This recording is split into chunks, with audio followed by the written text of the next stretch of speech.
Hello dear viewers of my channel. This is the full release of Lloyd. Important information at the end of the video. Before I start, I want to thank everyone for their support as well as the sponsors of my channel. Thank you guys.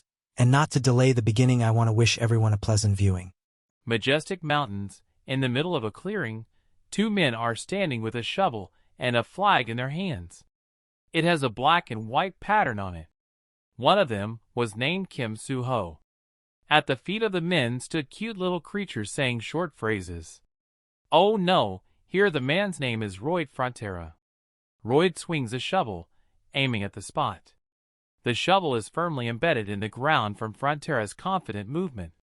A large blue digital grid spreads across the lawn from the point of impact. It is so large that it reaches the foot of distant mountains. This is the story of an ordinary civil engineer. Particles from the grid are transformed into a digital model of a metropolis. This engineer has completely changed the world. All those present watched this fascinating process. Royd turned to his assistant Gabriel, excitedly telling him that it was all money. Royd laughed out loud, which led Gabriel to believe that he was now crazy. A few years ago, when the city was at dusk, Royd received a message congratulating him on being chosen by the Absolute and having the right to make a wish. The man was lying with his head on the table and noticed the message. It went on to say that he had become one of the heroes of the novel The Steel Knight. Royd was surprised because it was the same novel he had read yesterday.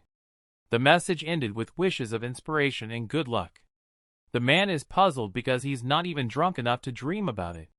Could this be an out-of-body transference, which is so common in web novels? Is he really in another world now? Royd was lying on the ground in the suburbs, but why did he wake up from falling to the ground? He sat up and felt a strong cold chill on his body. His face twisted in confusion as he wondered what was happening to his mouth. The message was about a change in condition, namely a curvature of the mouth as a result of sleeping outside. Royd had already realized this, and was getting annoyed by the messages. He realized that he had inhabited the body of the novel's hero. But who did he become in the Knight of Steel? A man who lives in a village and sleeps on the road. Suddenly someone called him master. He was approached by a man in a suit who had been looking for him for a long time. Royd noticed that he had a sword hanging from his belt. The moon was shining on the stranger's light hair. He said that he would be better off returning to the estate. The stranger turned out to be the protagonist of The Steel Knight, Gabriel Azrahan. Royd was sweating because he looked exactly like the pictures in his novel, and also because of his name. As the story progressed, Gabriel became the most famous swordsman on the entire continent. But at the beginning of the novel, he is just a knight who guarded Baron Frontera, and also the name of Baron Frontera's eldest son. Did he really mean to say that he was the same prankster, Baron Frontera? The men stood opposite each other, and Royd did not hold back his discontent. Gabriel denied it, even though he said his name, but did not say that he was a prankster. But it's good that he's judging himself correctly. Message: Gabriel looks pleased, and this makes Royd even more angry. In the middle of the forest there is a wealthy mansion, and it's evening. Gabriel lights the fireplace and tries to find out why Royd was lying on the road. After all, the day before he had been drinking since lunch and broke all the dishes in the inn. And then he got homesick and fell asleep on the road. As expected on a prankster's day. The Baron began to worry and sent Gabriel to fetch him. However, even if his son was a prankster, the Baron would feel bad if he was gone. Royd sat on the bed wrapped in a blanket and remembered that there was no heating. Gabriel recommended that he rest, and he would report to the Baron in the morning. When the servant was leaving, Royd turned to him. With a smile he asked if there was much light in their house. He was surprised by these strange words and left the room. Royd sat on the bed and watched Gabriel slam the door. Royd tilted his head in thought, because he knew the whole story. After all, he read the last chapter lying in his narrow room. Therefore, he knows what fate awaits the swarm. At the very beginning of the novel, the Baron and his wife came across vile robbers. In an instant, they lost all their wealth and decided to commit suicide, holding each other's hands. Meanwhile, the swarm begins to beg and drink alcohol incessantly, thus repeating the fate of his parents. The man was annoyed by the fact that although they were aristocrats, their lives were as insignificant as in Korea. Was it the Absolute or someone else who was up to something? He received a message that he had been chosen by the Absolute and had the opportunity to make a wish. But why did he put a man in this body? The next day the weather in the city was beautifully clear. The sun was shining through the windows of the Fronter's mansion. In the hallway, a worried mother of a swarm named Manhwa Frontera was walking with Gabriel. The mother wanted to know what had happened at the inn yesterday. But Roy denied it because he had been reading a novel that evening. The mother asked her husband to go and apologize. Roy immediately agreed to take responsibility for what he had done because it was his body for which he was responsible. Reports that the mother and Gabriel are surprised by this reaction. The sun was at its zenith. An old man standing in the street was barely loading hay into a cart. Suddenly, his attention was drawn to the men passing by nearby. Gabriel and Roy were walking casually down the street. Roy also noticed the loader, who for some reason suddenly hid behind the cart. The men were puzzled by this reaction. As they continued walking, they noticed that all the passers-by were trying to run away from them. Freud was very concerned about this. A little boy looked out of the window of one of the houses. His father suddenly grabbed him and told him not to look at him. The man immediately closed the window. Roy received a message that the villagers hated him, and he realized it himself. But why was Gabriel following him? The servant refuted that he had to guard him and keep an eye on him so that what happened yesterday would not happen again. But not to protect him, but to protect the residents from him. After all, the swarm is kind of a scoundrel. Moving on, the man thought about the fact that he needed to clean up his image so that he would not go hungry in the future, or at least somehow to deal with the family debt. Then, as the heir to the village owner, he could live in prosperity for the rest of his life. Looking at the messenger, Roy tried to find some kind of cheat and found out what functions it had. He received a message about Roy's skills, namely, being a naughty and drunk. After all, he knows how to make others nervous and become a dog after drinking. Roy was very annoyed by this and started waving his arms as he walked forward. Gabriel called the owner and asked where he was going. After all, the inn was here, and was what he wanted to apologize for a lie. Roy replied that he was just thinking. Gabriel looked into the owner's eyes with a serious look. He stood there, not understanding anything. The servant sighed and asked to enter the inn. Roy cautiously opened the door and looked inside. At that moment Gabriel realized that something was wrong with him. It was as if he had become a different person. There were pieces of broken wooden furniture on the floor of the tavern. There was a crack on the wall with a bull's skull hanging next to it. Roy sat down on a chair and told the owner that he wanted to apologize to him for his mischief.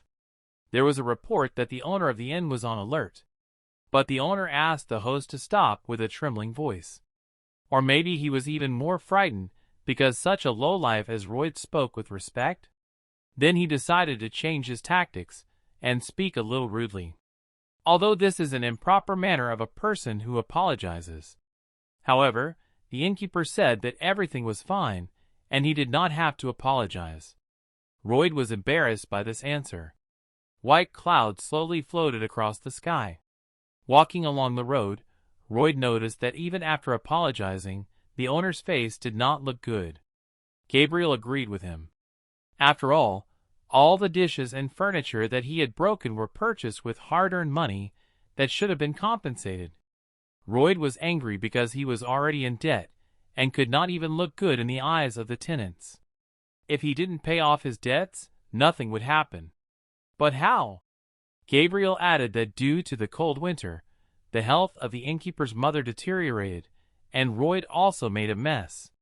Roy recalled that it was cold in the tractor, and one fireplace could not cope with such a building. It will be difficult for old people to survive in such cold weather until a floor heating system is invented. Suddenly, the swarm stopped in his tracks. His face showed that he was concentrating. An image of a light bulb appeared in his mind. It was as if a current was passed through it and it lit up. Then the man felt something. Something came to his mind. The light bulb began to emit bright electric discharges. In the owner's eyes was a previously unknown realization of something. And then an idea came to him. The light bulb emitted extremely strong electric discharges. They turned into green particles that flew in different directions, forming complex structures of blocks. Royd realized that there were no underfloor heating systems here. And if you create one in this world, it will definitely sell.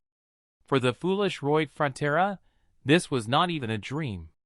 But for the real Kim Soo Ho, who was in Royd's body, it was possible. After all, he was a civil engineer, and while in the army, he tried to build a house on his own. Day and night, he worked hard on construction sites. That's right. This is exactly how he would pay off all the debts of the Baron's family. Royd was full of enthusiasm. He turned around and told Gabriel that they were going back to the inn to get the first order. The man received a message about the beginning of his real journey. And he also received points called RP for relationships with others, which are currently 0. Royd thought about what he read in the messages. He thought that it was some kind of experience, even though nothing was explained to him. A new message came that he would be able to get RP by improving his relationship with the main characters. Suddenly, the rogue noticed that a blue sign appeared above Gabriel's head. It indicated the level of interest in the swarm was -30. Most likely this is a low level. The man turned to the servant with a smile. He wanted to increase the interest by complimenting the servant. But this reduced Gabriel's interest in him by 1 point. Having been defeated, the man decided to postpone the matter for later so that it would not get worse. A sign for a beer tavern. Royd carefully filled out the contract, naming the innkeeper as the customer and himself as the contractor.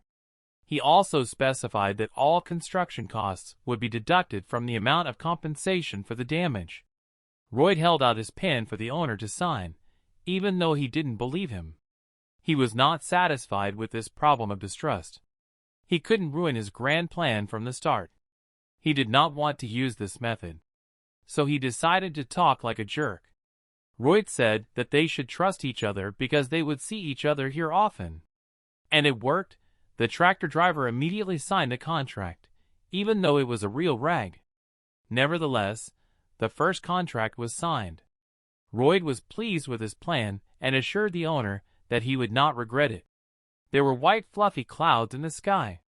Going out into the yard, Royd shared with the servant that there was no need to make precise calculations, since his plan was not perfect. Gabriel turned to the owner. He called the signing of the contract through blackmail a new level of arbitrariness. Royd gave the servant a suspicious look. Royd assumed that Gabriel did not think logically at all, and was not familiar with the concept of cognitive distortion, which meant that if it was like this in the past, it will be like this in the future. This occurs because brain cells contain bad thoughts and stereotypes. Gabriel rephrased it as experience and statistics. But experience and statistics are all in the past, aren't they? Gabriel didn't understand what was happening. Had he ever been so clear before? The servant looked at his master, who said they would smile. Both the innkeeper and his mother would laugh with joy. Royd began to dig with his shovel. He believed that this smile would be the foundation of his livelihood. He dug, carried, tamped, and repeated everything over and over again, while the servant silently watched. He took lumber from a warehouse on the estate and built a central wooden frame as a foundation. This was a traditional Asian method of building from dense wood. Then he applied river clay, and the hull was ready. Royd lay exhausted on the ground, chastising the weakness of his body. Gabriel was surprised at the speed of construction in 3 stages, even though a week had already passed. He seriously wondered where Royd had learned to build. Had Baron Frontera really decided to honor the agreement? The owner stood bent over in pain in front of the new building, but there was no time to rest. Completely exhausted, he still had to cut the wood. With the last of his strength, the man took a swing, and he felt as if something was holding his hands down. Gabriel grabbed the handle of his master's axe. Roy did not understand this gesture and was surprised. But when the servant took the axe out of his hands, he realized that he intended to help. Roy said that he needed boards measuring 2 to 1 heel, showing the approximate parameters with his palms.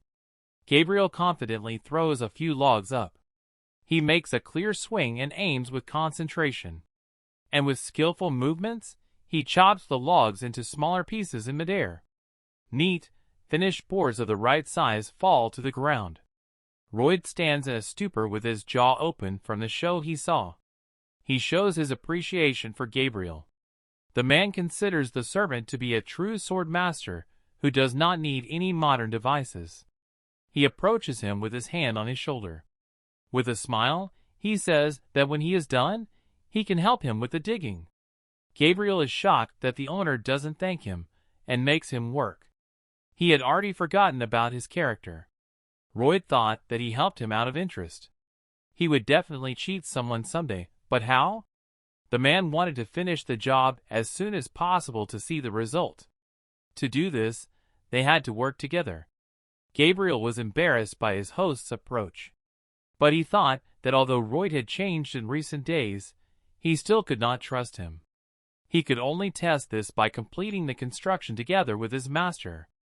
Sweat ran down Gabriel's forehead as he continued to dig diligently. Roy, though tired, kept up with his servant. The earth was flying out from under their shovels. And at one point Roy stopped, raising the shovel above his head. It was firmly embedded in the ground as his feet ran. Both men stood side by side and looked at the finished house. Roy confidently announced that the construction was complete. Gabriel asked what kind of hieroglyph was depicted on the roof of the house. He replied that it was the logo of his brand. Roy decided to arrange a check.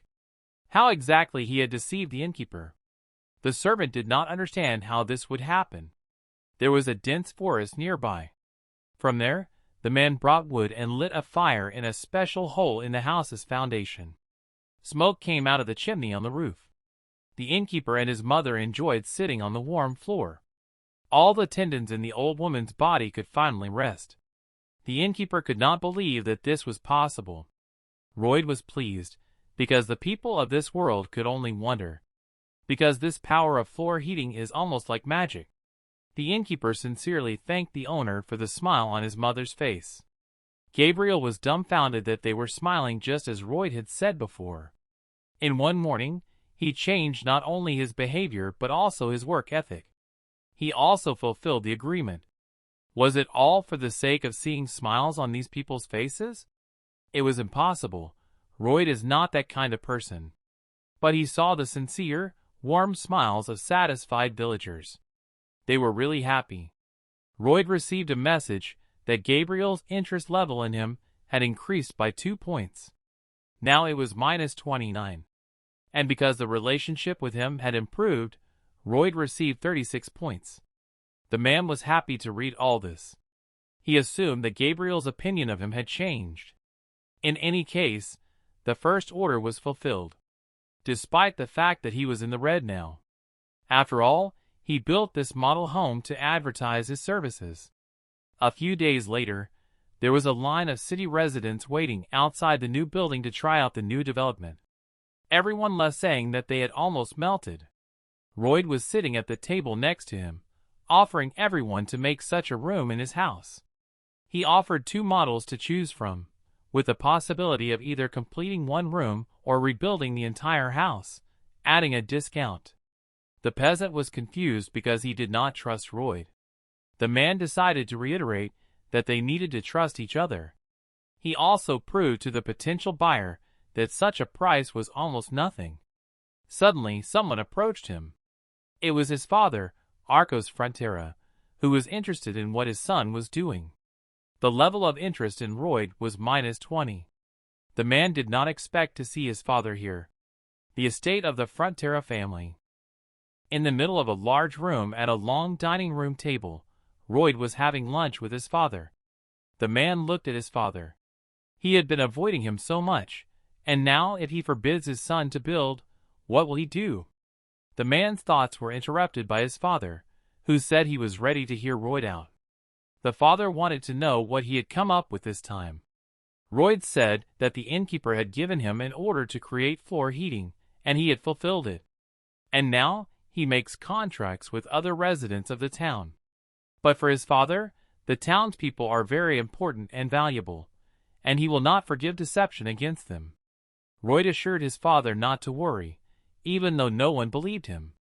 With that, the man decided to leave. My father assumed that he was doing this because of the financial situation in their family. After all, he has eyes and ears, and he must have already realized everything. The father assured his son that he shouldn't worry because he would solve the problem himself. At that moment, Royd remembered something. He had heard these words before. When his father had said that everything was fine, and that he shouldn't worry, that his main concern was his studies. Royd really thought that everything was fine. So he said it was a lie and nothing was wrong with them. He didn't want to be miserable because of someone's bad money. Royd supported his father, and said he would try his best too. A few years ago, he should have said those words to his father too. Walking down the corridor, Royd counted the number of orders and the deposit he had already received. And then he met two men in the corridor. They were two loan sharks. Their names were Methoff and Silo. The men passed by and did not even greet the Baron's son. Royd was interested in their behavior. They went into his father's room. The moneylenders expressed their dissatisfaction with the delay in payment of more than 5 days. They said that if they continued to delay payments, they would not sit idly by. Arcos was embarrassed. Silo suggested that if they sold the items in the house, the money would come. A swarm was watching through the doorway, just in time. The moneylenders appeared just in time. The swarm's RP was 36 points. He got a few points by improving his relationship with Gabriel, but he didn't know where to apply them. The messenger explained to the man that he could invest the points in talent and thus improve his skills. The messenger started downloading. A shining blue circle appeared under the man's feet. It began to reveal the man's knowledge of mechanics, soil hydrology, structural mechanics, water supply systems, and the design of steel and concrete structures. The messenger was surprised at how much the swarm knew. Based on his knowledge, he could improve some skills for 15 points each. The man did not quite understand what was going on here, but he would have plenty of RP, so he tried to improve his knowledge in 2 skills at once. First, he gained knowledge of basic topographic surveying. His eyes shone with green light. He did not understand what was happening. Opening the window, the man realized that even without using GPS, he could calculate everything himself using his own eyes. Then he acquired the skill of basic level design. It was a great help, because only recently he had been struggling to draw a project on a piece of paper. In the future, it will certainly be much easier for him, but will Gabriel's help alone be enough? If only he could get some heavy equipment. The messenger encouraged the man by telling him that he had something. Royd could not believe it. He was given a random choice of a phantom partner who would help him with everything. The man was skeptical. In order to start, he had to give 50 RP. The man was annoyed. He did not have enough points, and he had only 1 time left. Royd seriously thought about the phantom. After all, if this is what he thought, then their combined strength would be equal to that of heavy machinery. He needed to collect the RP. And to do this, the man had to get the main characters to be interested in him. The moneylender banged his palm on Baron Frontera's desk. He wanted to tell him a way to get the money if he didn't have a penny. He suggested selling his wife and children, for which he could get a lot of money. Arcos was furious at this suggestion. After all, even though he was a creditor, he still had to keep his decorum. Suddenly, a moneylender came into my father's room with a sack behind his back. The moneylender was surprised to see the man. However, when he found out who he was, the moneylender tried to hurt Frontera's son by pointing out his ill-mannered behavior. Royd boldly asked the men to show him their invitation letter first. The men did not understand what he was talking about. Royd supported his words with an article from the kingdom's basic law. It was about protecting the interests of the aristocracy. And in this situation, their visit without an invitation letter was defined as an invasion. The outraged men began to shout that he was talking nonsense and that no one had ever heard of such a law before. In order not to be unfounded, Royd suggested that we all check the law together. The man called for a servant. Gabriel went into the Baron's room. He was ready and had his hand on his sword. Royd angrily ordered him to cut off the invader's hand. The men were completely frightened, assuming that he had gone mad. Ross suggested that they check the existence of such a law. But whose side the court would take? Gabriel holstered his sword. The sick men were amazed and puzzled, but they had not expected such a turn of events. The frightened men left threatening problems for the swarm. They intended to make him regret his actions. The door slammed loudly. Royd was proud of his triumph. The father turned to his son and servant. He asked what was the meaning of what they had just done. After all, this was a situation where they had to be persuaded on their knees. Royd silently handed the sack to his father on the table. The man admitted that at first he wanted to get the entire deposit and give it to his father. However, this amount would be enough to pay off the interest this month. The father thought his son had collected the money from the townspeople. But Gabriel told him that the Baron shouldn't worry about it. After all, he would make sure that Royd fulfilled the terms of the contract. Looking at the servant, the father realized that Gabriel trusted the swarm completely. It was time for the men to leave. They walked along the corridor of the estate. Gabriel wanted to know how the swarm knew such laws, because in his opinion, he was short-sighted. He replied that he had heard it somewhere, and it was absolutely true. After all, Gabriel said it in the novel. After the Baron and his wife decided to pass away, then these two moneylenders wanted to get and sell their bodies. And it was then that Gabriel reminded them of an article from the basic law of the kingdom. Saying these words, he took their lives with his sword. And in court, he was fully acquitted. For Royd, knowing the content of the novel was a big plus. In any case, he was expecting a new message from the messenger. At that moment, he received a message that Baron Frontera's interest in him had increased by 6 points. Having improved his relationship with the main character, he received 60 points. Now his total number of points was 61. Everything went exactly as he had planned. The Phantom was already waiting for him. The full moon was shining brightly in the night sky. At dusk, Royd stood on the training ground preparing for something. Looking around, he made sure there was no one around. The messenger offered him a random drawing of a fantastic creature. One attempt was equal to 50 RP. The man began the process of random drawing. Suddenly, a green flash appeared next to him out of nowhere. Its particles formed into gears that rotated as a single mechanism.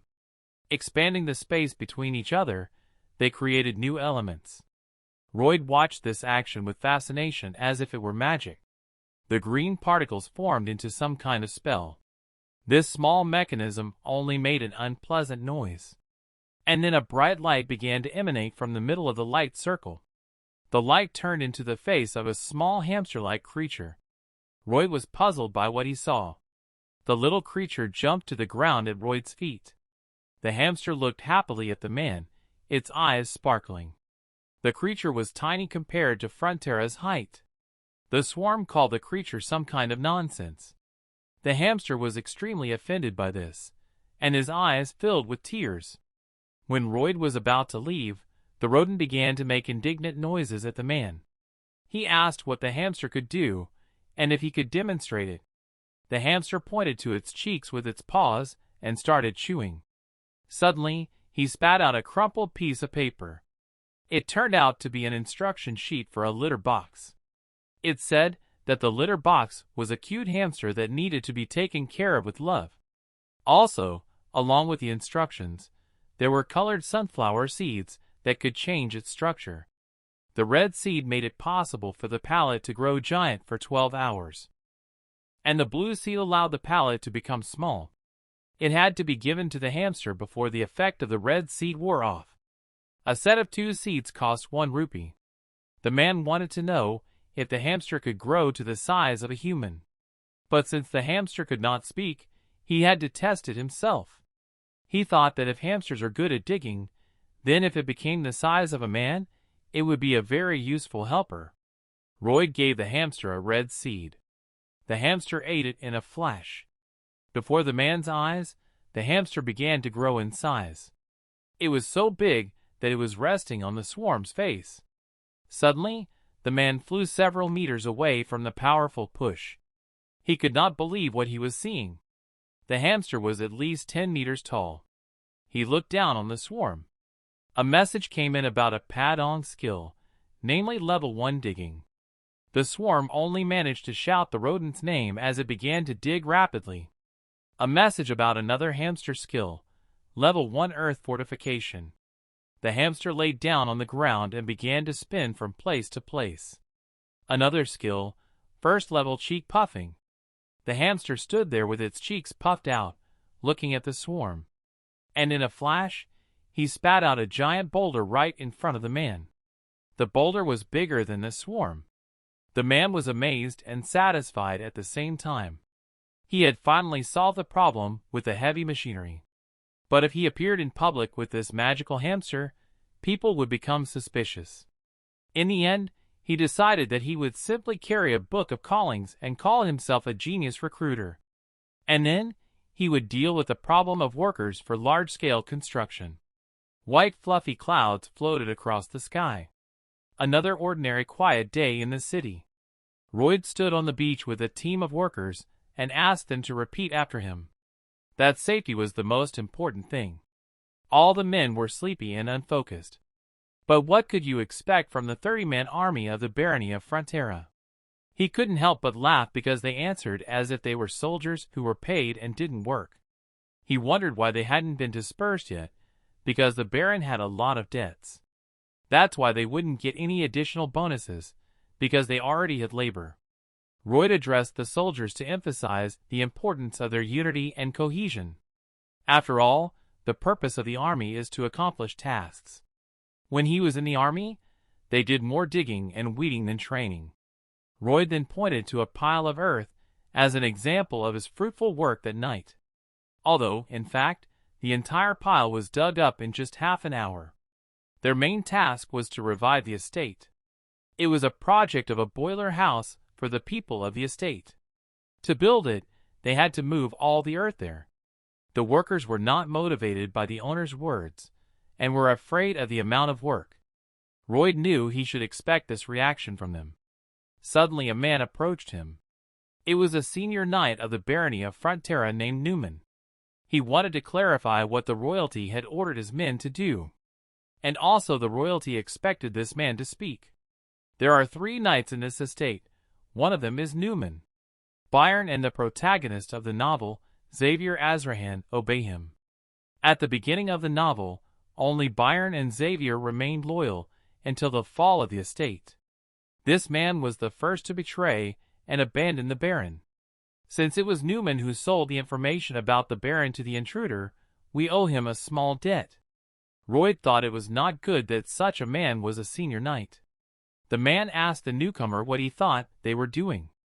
The knight could not believe that the Roy was forcing the army to do dirty work. After all, as a senior knight, he could not tolerate this. Roy called it nonsense because he earns money to cover his debts. And he had gotten the Baron's permission.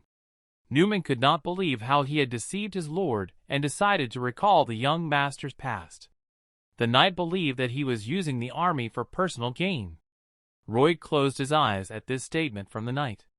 But after a moment, he smiled and agreed that he was right. He would get it now. After all, it was enough to look at his weak endurance. If he tried to play an online game, he would have failed in a minute. Royd picked up a shovel from the ground. The man swung the shovel toward the Newman. The workers were shocked by his action. Newman could barely shield himself from the clods of earth that flew at his face. The smile on the swarm's face was unwavering. The clods of earth fell on the knight's shoes. Newman was furious. He called the man a scoundrel who tried to spoil the knight's reputation. He considered him a foolish son of an almost bankrupt baron. Royd thought that the knight wanted to throw away his regalia and pick a fight with him. The man picked up a shovel and began to twirl it in his hands. Instantly, he got into a fighting stance and aimed the end of the shovel at the Newman, saying that he was not against a duel. In return, the knight said that he would regret it. A month later, he and the knight gathered for a duel. Gabriel asked his host if he was really sure of his victory. Royd, sitting on his bed, replied that of course not. After all, his opponent is a knight called the Heart of Mana and a junior sword expert. And he is just a lazy man who is not able to resist him. In his opinion, this question was not thoughtful on Gabriel's part.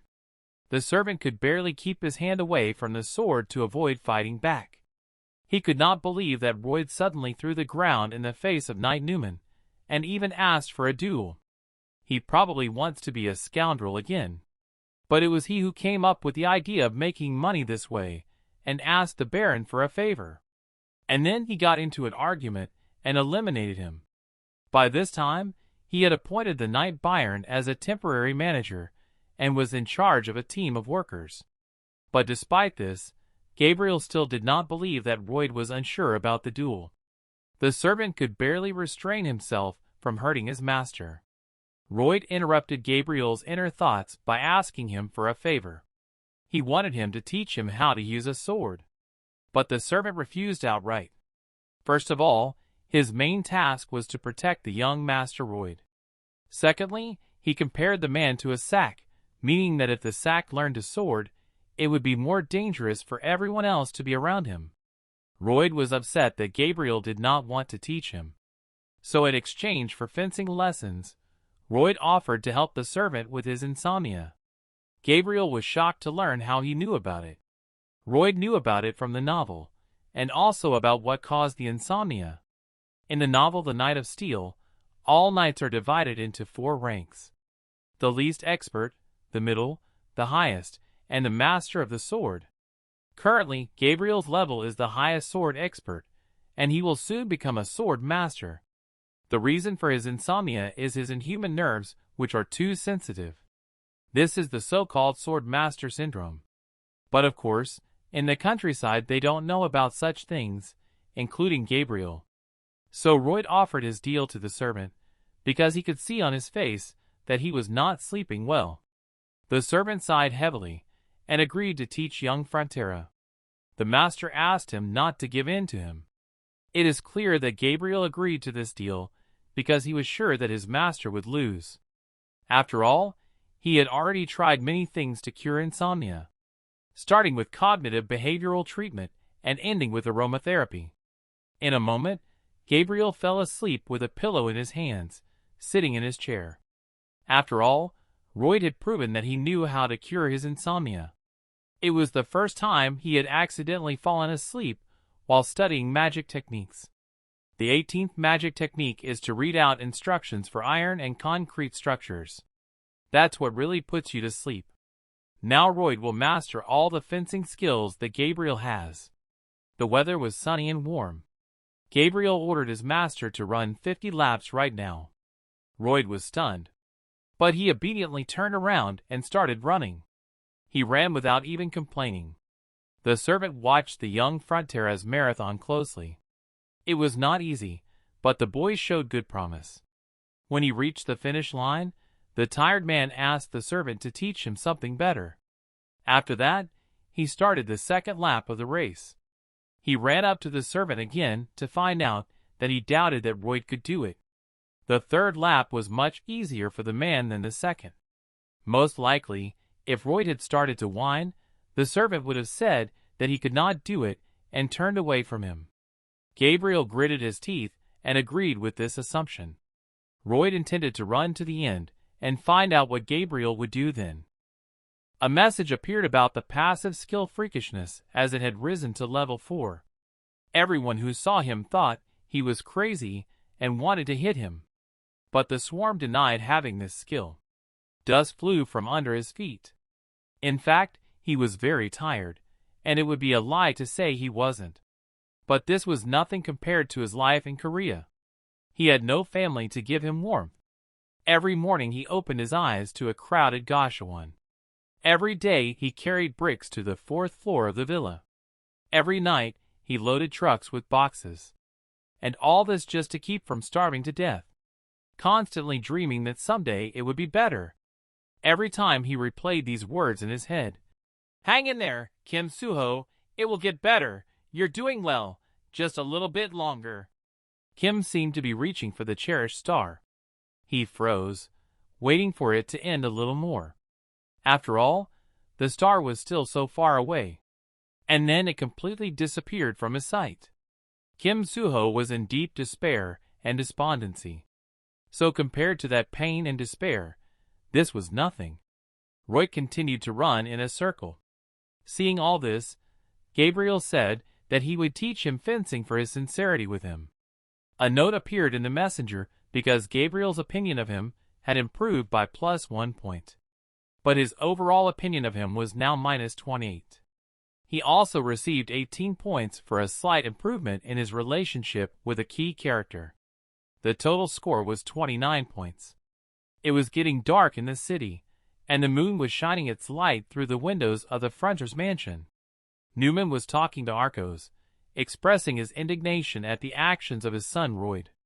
His father believed that he had come to his senses these days, although he probably misunderstood him. His moral duty required him not to interfere in the duel.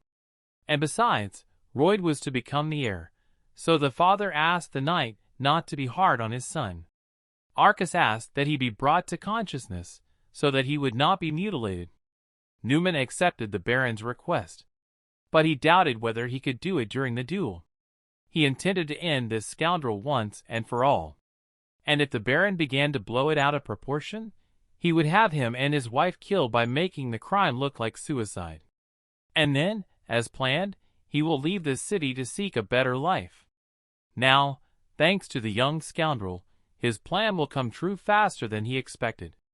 A month has passed since Newman's last conversation with his father. A dueling arena has been set up on the grounds where Royd trained, with opponents already standing. Sitting at the judge's table, Royd's parents, as well as Gabriel and Byron, were to watch the action. Holding out his sword, Newman asked Royd if he was ready. The young frontier stood with a shovel in his hands. Throwing it upside down, the man slung it over his shoulders and confidently announced his readiness. The man smiled and ordered the knight to get ready to receive the full measure. The audience was shocked that the swarm would fight Knight Newman with this. The knight's eyes were filled with indescribable anger and malice. Gabriel explained that the shovel was made of metal he had ordered from a blacksmith. The father was ashamed of his son because he took it as a joke. Gabriel didn't think it was a joke because he remembered what the owner had been doing for the last month. He did general exercises early in the morning and did not complain. Then he went to the construction site to explain the instructions for the boiler room to the village engineers. And then he practiced with his sword as long as his legs kept him moving. This was not the will of a man who was just joking. The servant was sure that Royd was completely serious in his intentions. And then Arcos began to announce to everyone that the duel between Frontera's swarm and the knight Newman was starting right now. The knight took a defensive stance with his sword pointed at his opponent. The swarm held a shovel in his hands and smiled slyly at his opponent. Gabriel noticed his host's foolish stance. Immediately Newman swung his sword at the man, believing that he was mocking him. Royd was calmly and confidently waiting for the right moment. A moment before the blow, he managed to jump aside. Arcos and his servant were genuinely surprised by this reaction. However, Newman did not give up and made a second attempt to assassinate him. But the swarm skillfully deflected this blow as well. It was an incredible and effective technique. This is a special technique that was used in real battles. It was as if his sword skills had instantly improved after all these years. Newman stopped in surprise. Although Roy did not see anything strange in this, because in Korea every man can do it. It was a modern hand-to-hand combat technique, a bayonet attack. And then the roller strikes the opponent a strong blow, which literally knocks him down. After all, this shovel is capable of anything. He can even use it as a shield to protect himself from sharp blows. Another blow to the Newman's side, but it missed the target. Then Roy decided to do something else. He put his feet on the shovel, and now he could jump on it. The knight was puzzled by this behavior of his opponent. Gabriel thought that he was really joking. But the swarm was determined. Perhaps he was not joking after all. Newman rushed into the fight. The first weapon that Roy prepared to deal with Newman was a shovel. The second was the basics of fencing that Gabriel had taught him. The knight could not understand how the front became so strong. After all, he was a drunk and a lazy man. And the third thing that Roy used was the synchronized ability to control the tool. He had the first level of digging. The man had to become one with the shovel in body and soul. The level of synchronization between them would increase. Gabriel's opinion of him increased by +1 point during the training. The defense and the baronesses who saw their son sincere for the first time in his life, it increased by +2 and +3 points. And during all this time, he accumulated 97 points. The messenger suggested that he learn an additional digging skill worth 40 RP. Roy mastered a pretty cool skill, so he didn't think about giving up. Steam came out of the Newman's nose. He had no choice, so he realized that it was time to use something that could not be used against an ordinary person. A blue magical glow began to appear around the man. Gabriel suspected something was wrong. The Newman's body was filled with magical energy that was concentrated in his chest. When he saw this roll, he realized that the knight was being pumped with mana.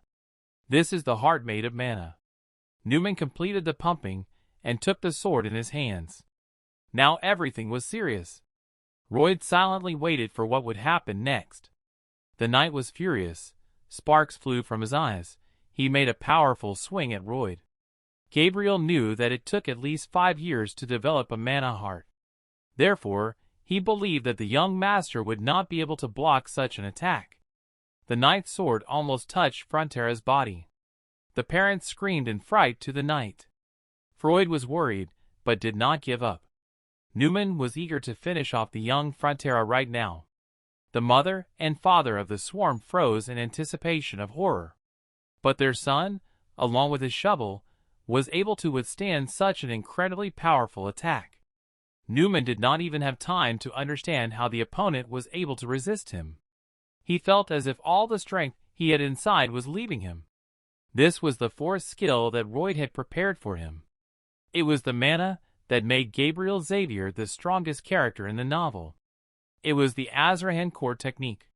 Through a connected sword and shovel, the Roid was able to take all the mana into his body. The knight could not believe that his mana was drained.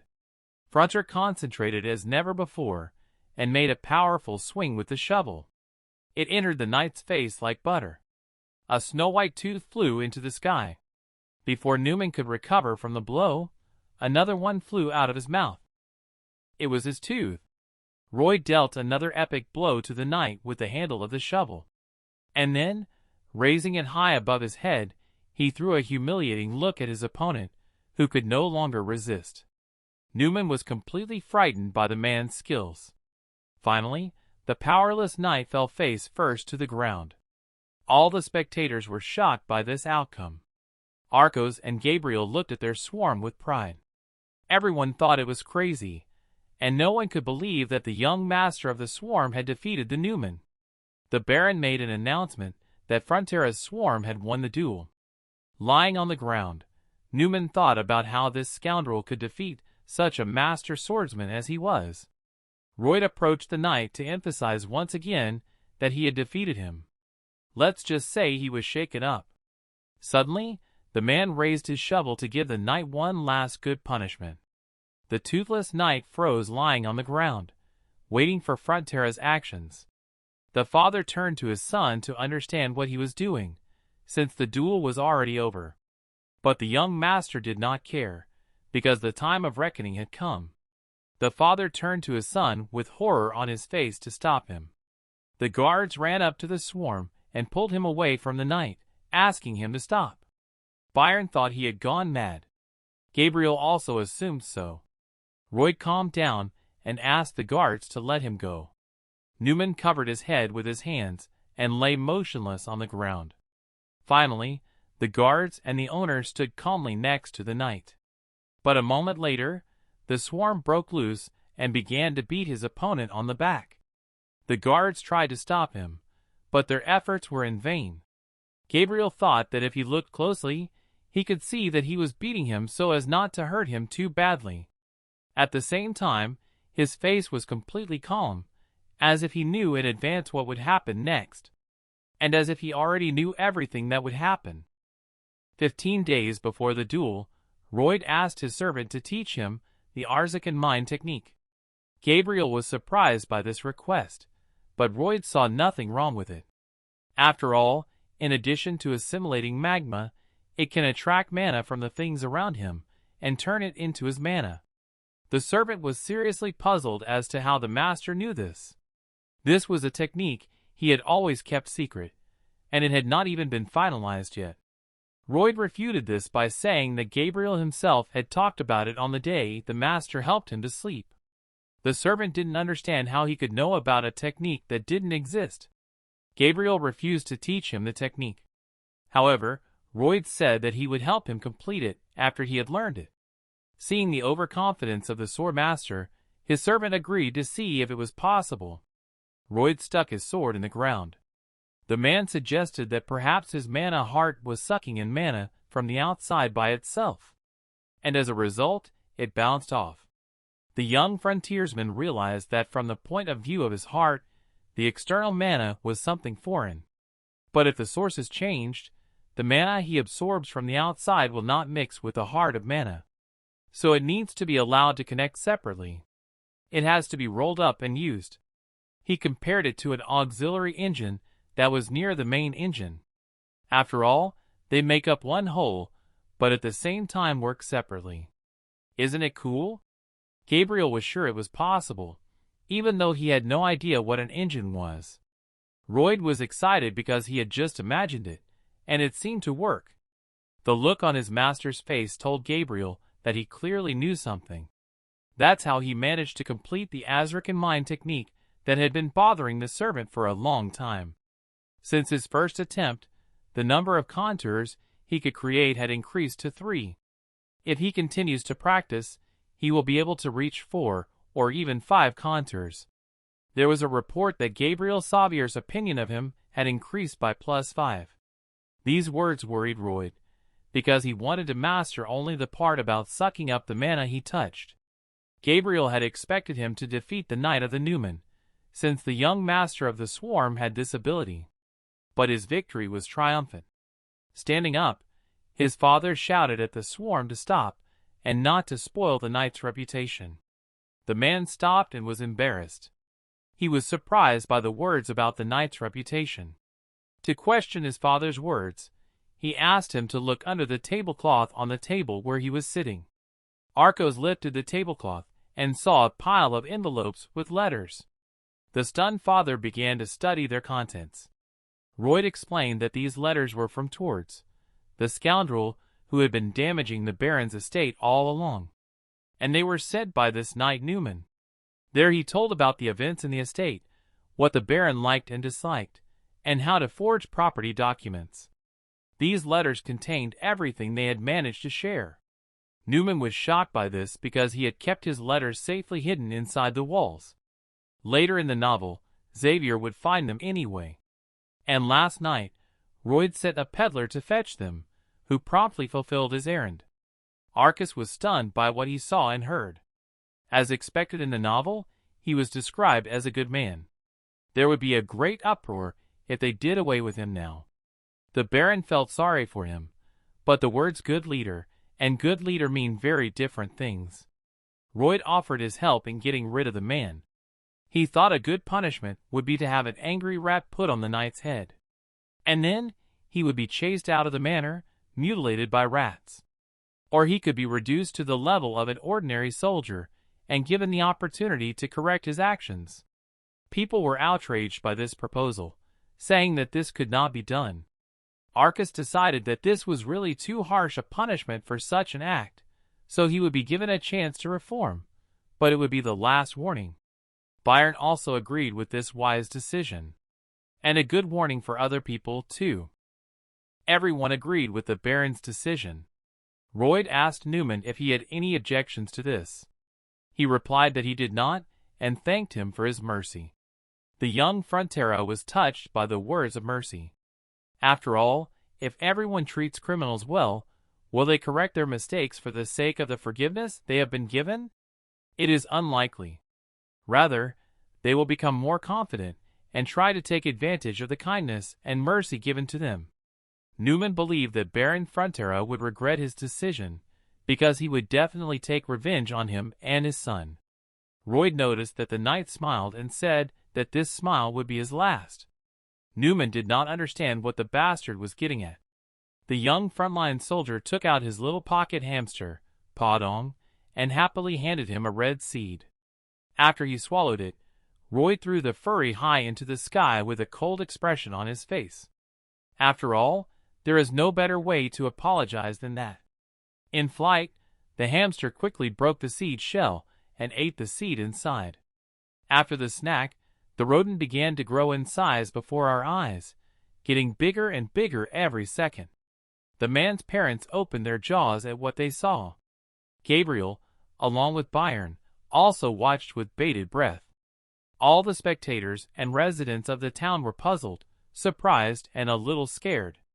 As the giant furry beast approached the ground, the swarm ran for cover, while Newman just sat there. In surprise, he opened his mouth and one eye, because the other was damaged in the duel. The hamster flew at breakneck speed to the knight, who just realized that he should run away as fast as possible. But it was too late. The hamster fell loudly right on the ground where Newman was sitting. The impact created a big dust cloud. The ground around the hamster was covered with cracks and crevices everywhere. Royd felt sorry for the knight, but he ordered him to drive it away. This would solve the problem with the callous person who lived inside the manor forever. It was a sunny, warm day in the city. The giant hamster was busy with important work. His paws diligently and quickly dug up the ground. He dug a canal through the whole street in the city. Gabriel asked the swarm what the Podong was doing now, and he replied that his rodent was preparing to widen the road. Meanwhile, the humble laborers suddenly turned into master craftsmen. Once upon a time, there was a city called Rome. Its inhabitants were very fond of roads. They built a special road system called the Appian Way. This is what they will have to do now. Ruidma intended to start from the Baron's house and end at the eastern hill. Gabriel was surprised by the need to build a road in their town. The owner assured him that he would soon see for himself, as their town would become very popular with visitors. The servant asked where he had learned all this. He wanted to know how he came up with the idea to build a heating system that no one had ever heard of before. He also wanted to know how he had suddenly learned to call on beings from the outside. Gabriel said that it all sounded like magic of the highest level. He also cautiously asked if he was really their true master, the swarm. Frontera received a message of danger because Xavier began to doubt him. The man suddenly began to sweat, and Gabriel perked up his ears, waiting for a logical explanation for his dramatic change. Even when Kim Soo Ho had read about this guard in the novel, he knew that he was quite capable. He could easily guess if there was a stranger in the body of the Baron's son. Then he would definitely end him.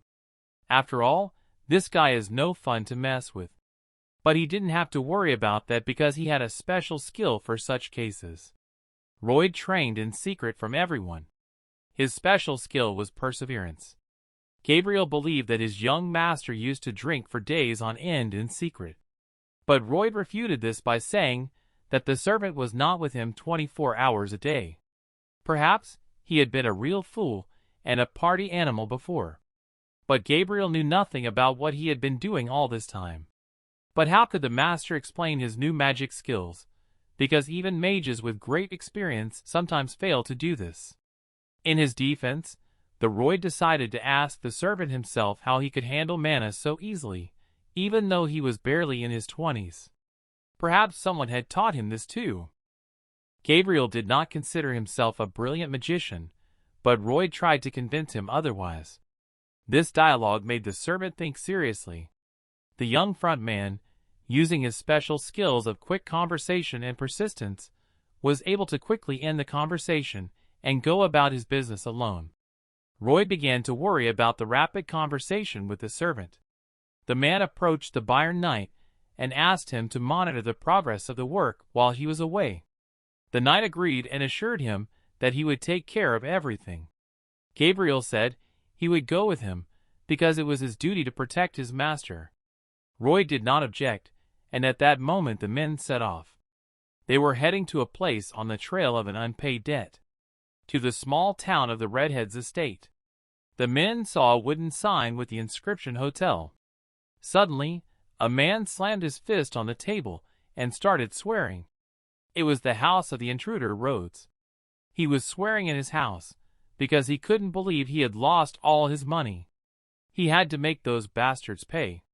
Another man in a black robe approached him and asked if that was the point of all gambling. After all, that's what he was making money on. Realizing that the man could not pay for his services, he said he was leaving him right now. But the man immediately said that he would pay him, and even more than he had if he stayed with him.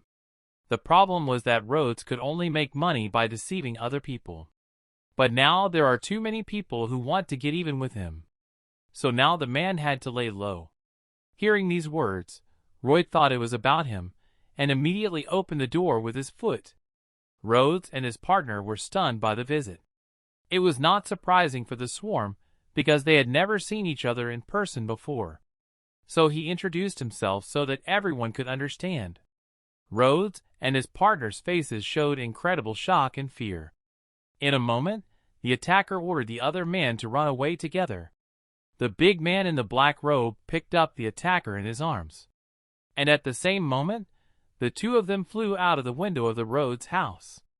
The man landed in the center of the city holding his boss in his arms. He furrowed his brow to keep himself alert. Opposite him stood Gabriel, sword in hand. The man immediately made a spectacular swing of his sword to frighten the big man. He ordered him to give the Rhodes to them, and in this case they would not harm him. Everything happened as the young owner of the Rhodes said it would. They tried to escape through the window, so the front man ordered the servant to wait here. The big man in the black robe was quite outraged by this, and asked if he knew how to use a sword.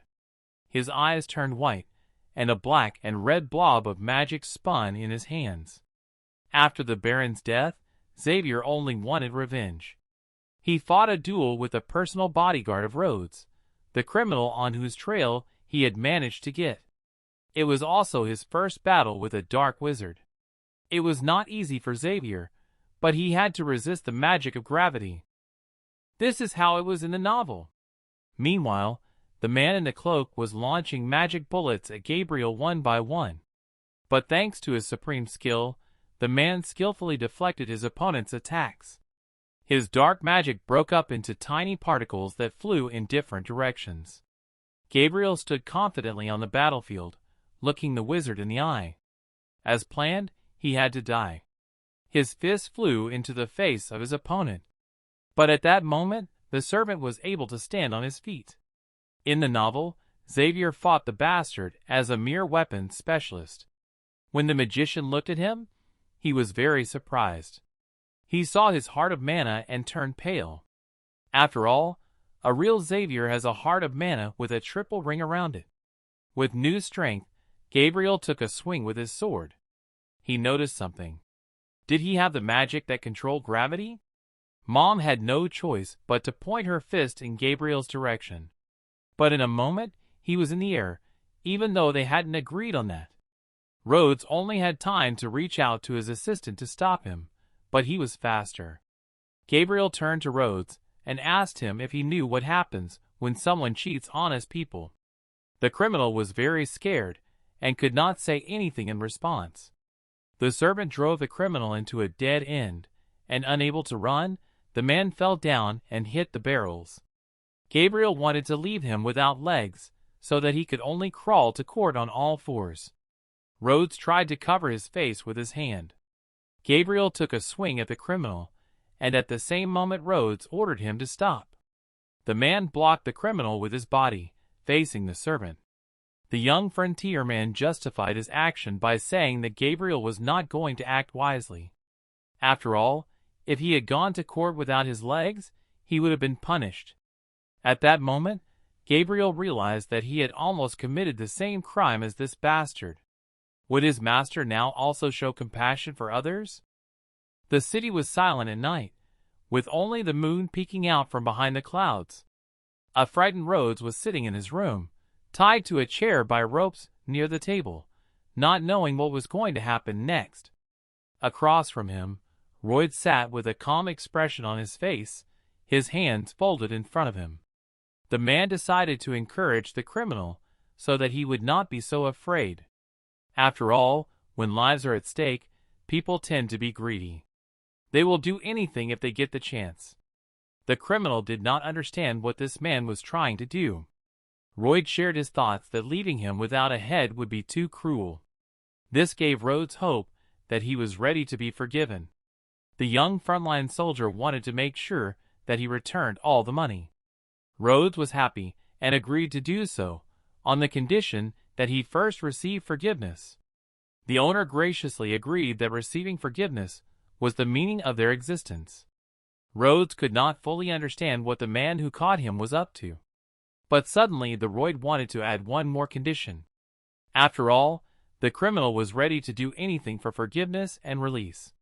He only had to sign the contract brought by the swarm. The man explained that it was a standard labor contract under which the criminal could even receive a salary. But the main nuance was that 80% of his salary was deducted by the owner to pay off the debt. Rhodes was not amused by this nuance. After all, only in 520 years would he be able to pay off the swarm. This was not the best prospect for a criminal, because it was a considerable sum. As Gabriel expected, his host did not come here to sympathize and forgive. But the young front man is not stupid enough to take the life of someone who owes him money. He would not have made such a rash move. He intended to suck him dry until the end of his miserable life. The depressed Rhodes wanted to know why, for the sake of all the good things in the world, they were offering him such a slave contract. These words surprised the young Frontera. They had no choice but to force him to sign the contract. It was time to resolve this issue in court. The criminal signed his slave contract through tears and despair. The sun was gently shining outside. A chariot with 3 men was driving along the forest road. Gabriel told his master that he had managed to get some money out of the Rhodes. It was enough to pay the interest for several months. However, the owner replied that the money would be used solely for construction. In his opinion, 30 workers were no longer enough. Frontera wondered why none of the townspeople responded to his job posting. Perhaps his reputation simply preceded him. A few days later, the men returned to their hometown of Frontera's estate. A sign said they needed labor. They were willing to pay 20 gold pieces each. After a while, a line of eager men lined up at Royd's table. The man was surprised to meet all these people because he thought they hated him. Gabriel was sure that they did, but his owner promised to install the heating system on time and at a low price. He also punished the traitor of the estate by making him appear before a higher court. Royd said he would become a reliable person who could be trusted. He couldn't believe it was that simple. His thoughts were interrupted by a man who was next in line and was interested in the job. The owner showed him what exactly and how to sign. But before that, the man wanted to express his gratitude to the Baron's son. Royd was a little shocked by these words. The man shared that his baby could easily get sick as soon as it gets a little cold. But thanks to the young owner and his system, This year he won't have to worry about it. The man sincerely thanked the Baron's son and made a low bow. Royd was extremely touched by the man's sincerity. He was a little embarrassed because his real goal was to satisfy his own hunger for money. The man added that he had relatives in the Raycon estate, which was nearby. They too would like Royd to install his underfloor heating system in their home as well. For the man, it was the first step to prosperity and expansion in the future. It turns out that all this was not in vain. He immediately thought about raising the price of his services, explaining that it was due to the additional travel costs. His face showed his readiness to take the money right away. This, in turn, worried Gabriel. But the man really needed the means to get all the materials to the site. Gabriel couldn't believe that this whole construction had only one mercenary purpose. Why else would Royd build a road in the middle of the city? Meanwhile, the men reached the top of one of the hills outside the city. While admiring the view, Royd decided to talk to his servant. He told Gabriel that sooner or later there would be nothing left on this mountain. Xavier did not understand what the master meant. He explained that the creation of a heating system would require a lot of money. Therefore, very soon only stumps would remain of the trees growing here. Gabriel was puzzled by what he heard. He did not understand why the owner wanted to continue doing this if he knew that all the trees would disappear. That's why Royd decided to stop the construction of the Appian Way. Instead of using wood, they would start mining coal from a cave near the town. Royd has already started planning how he will sell it at a high price. Because when the news of his heating system reaches the masses, people will simply not be able to resist such an attractive offer. But for the residents of their city, he wanted to make a discount, but a relatively small one. Gabriel thought the owner's plan was unfair and cruel.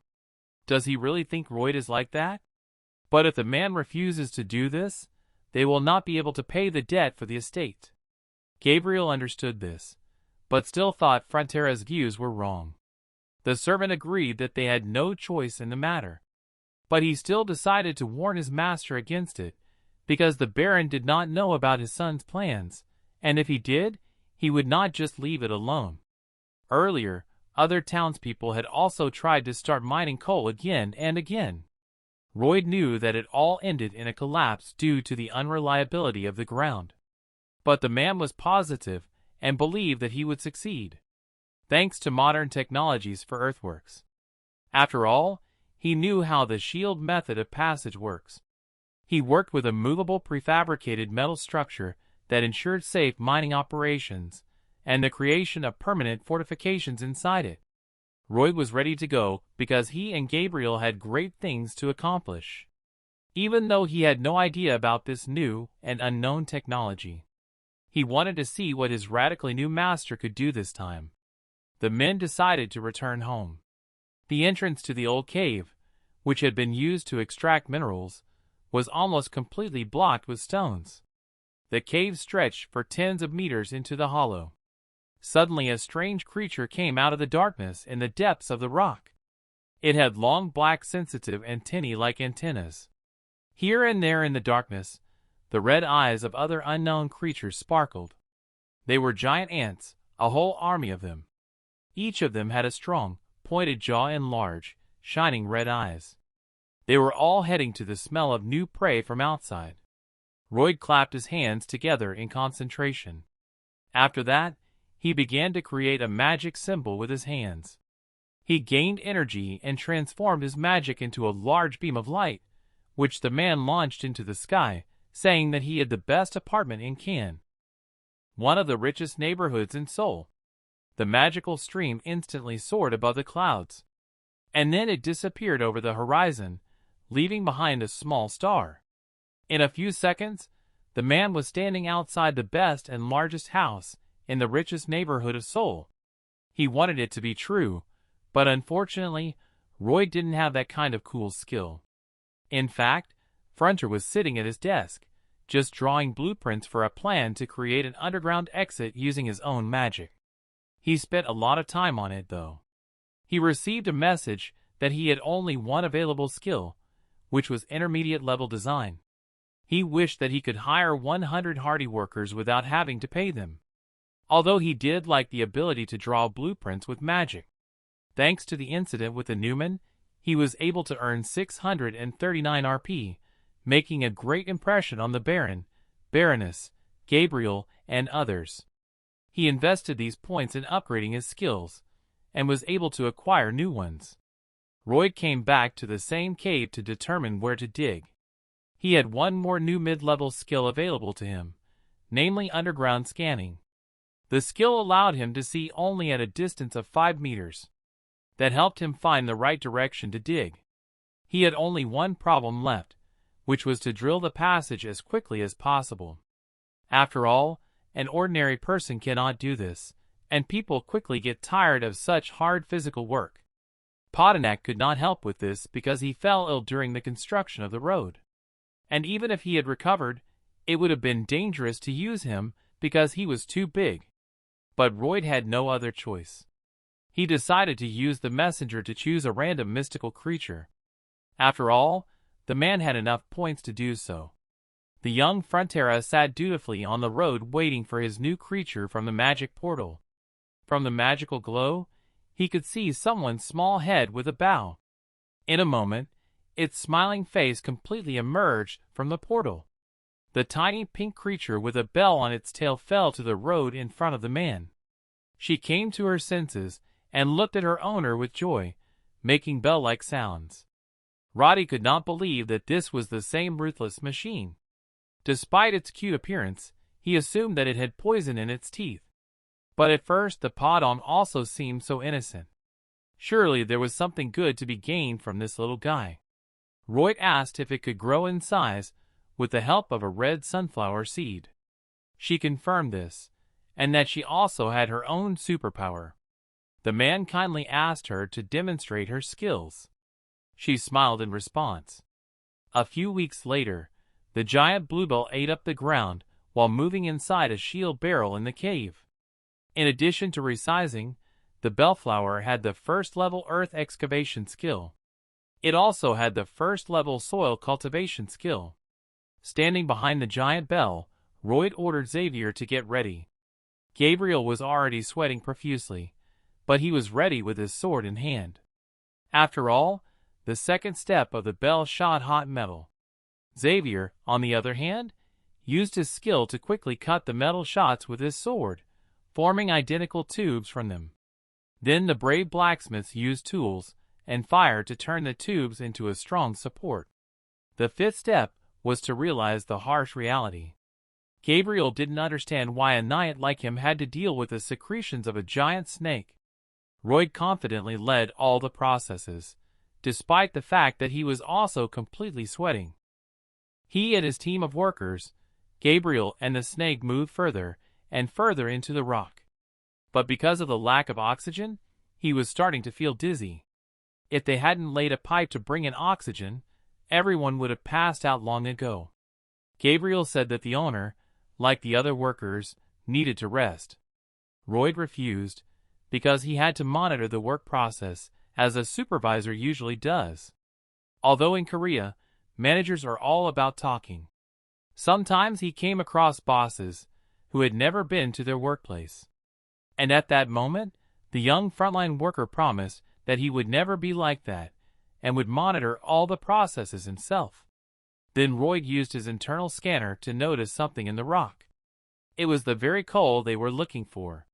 He loudly announced to his workers that they had almost reached the goal and that there was only a little more work to be done. The man thanked the snake for the bell because with its help they had completed the job 10 times faster. The owner made an announcement to everyone present that as soon as they reached the coal seam, they would disassemble the shield to expand the space.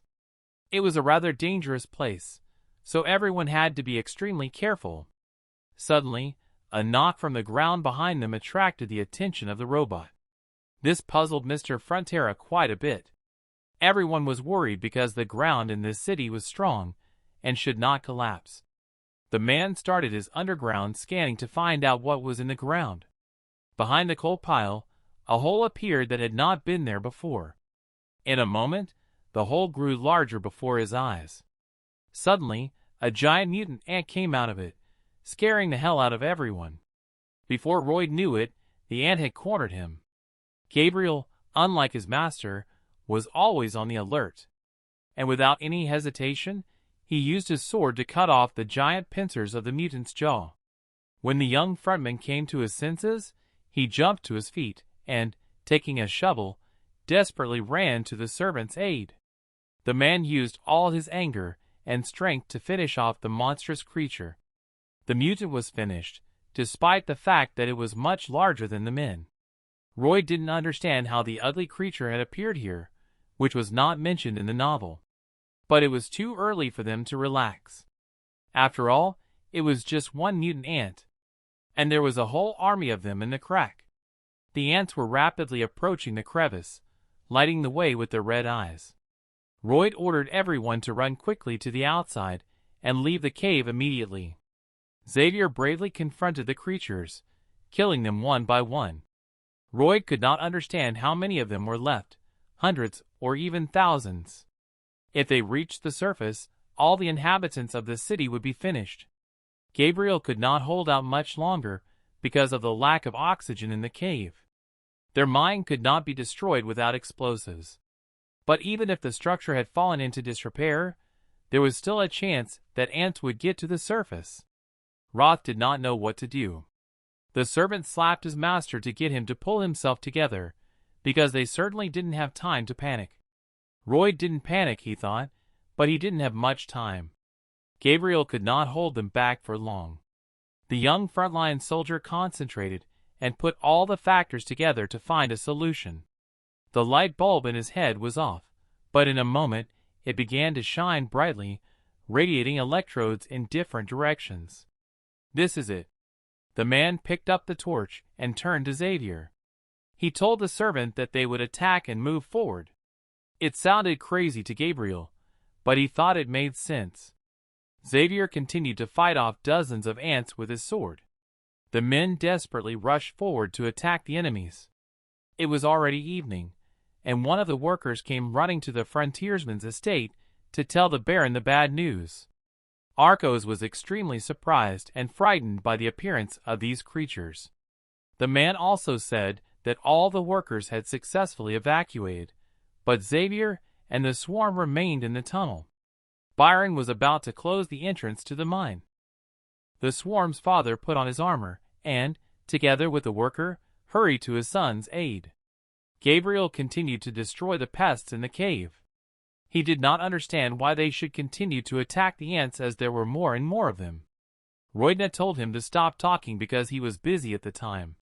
The only good thing was that the ants did not come out of their holes, even though the situation was terrible. Xavier was almost on the verge of not caring that it was hot, and there was little air, although there were still a lot of ants. He used his underground scanner to get to the bottom of it as quickly as possible. There had to be methane somewhere in this dungeon. After all, coal is a place where methanogens are distributed. Because of this, layers of methane gas were located throughout the mineral veins. If he could find it, he would immediately blow up the ants. The man looked closely at every corner of the cave, and in a moment he did find layers of methane gas. Roy quickly stuck his shovel into the ground. He asked Gabriel to hold them back while he dug. Royd used all his fast digging skills to reach the layer of methane as quickly as possible. The mutant crept up on him unnoticed.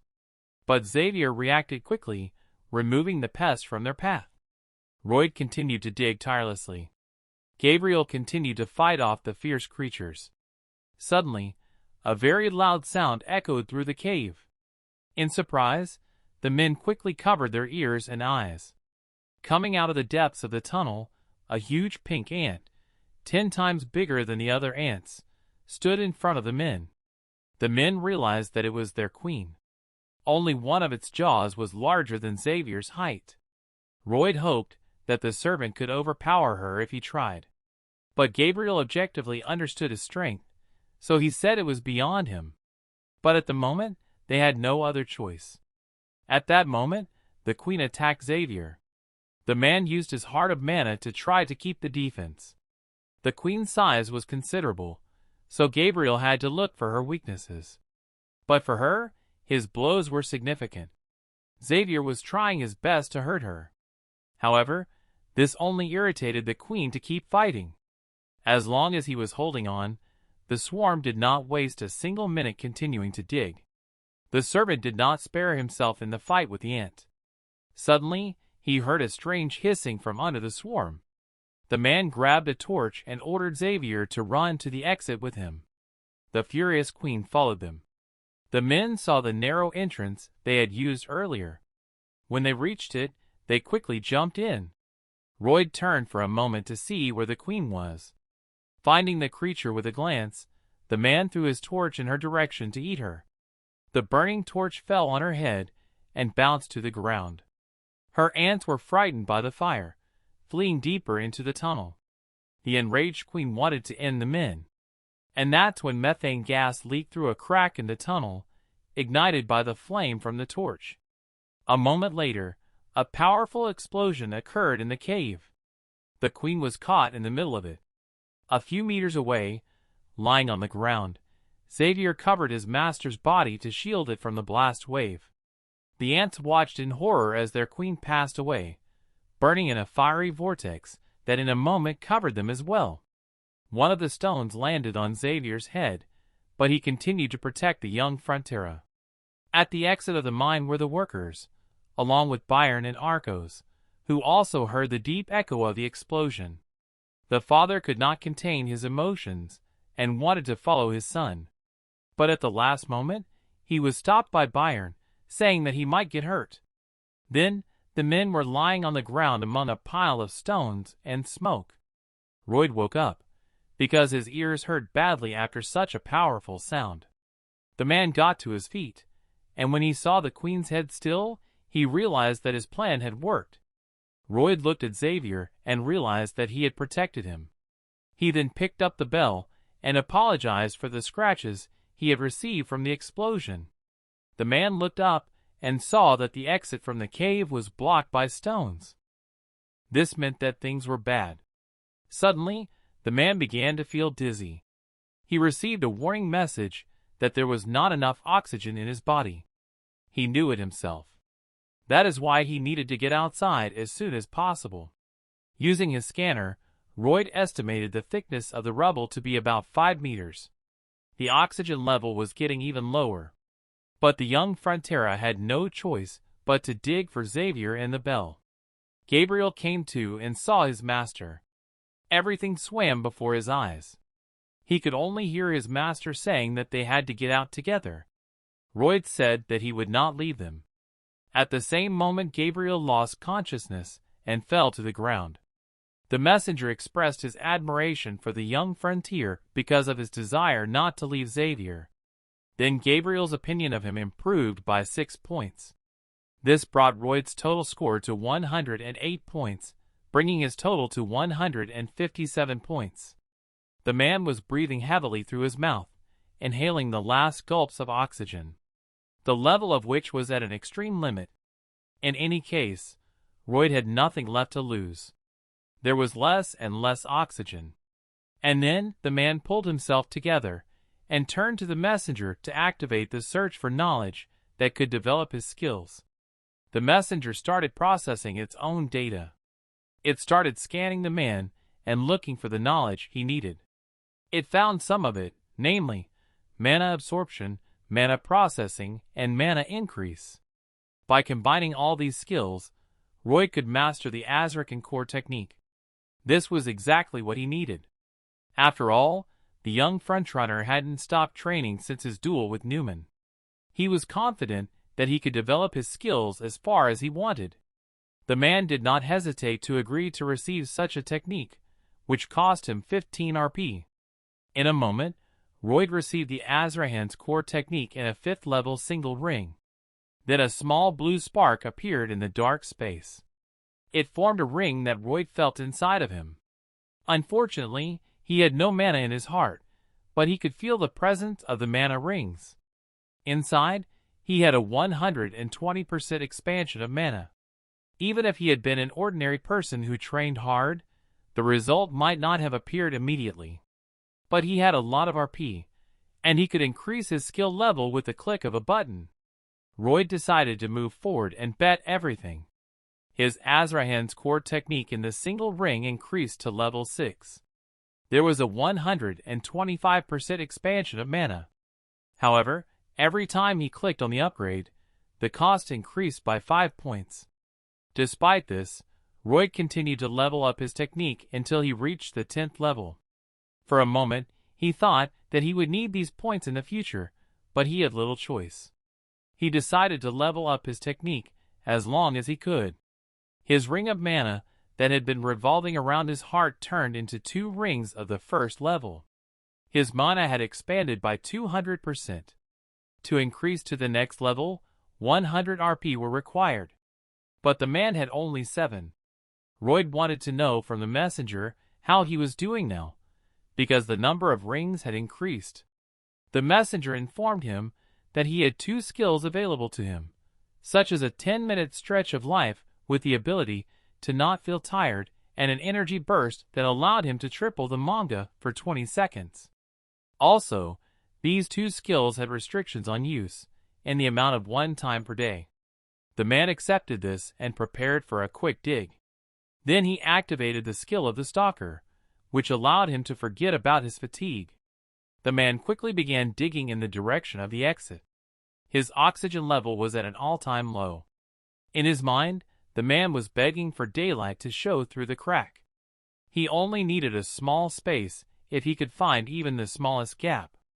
Using his own scanner, the man moved deeper into the earth. The oxygen level was critical. Sweating, Royd stopped because he noticed something. It was the very small crack he was looking for. It was the way out.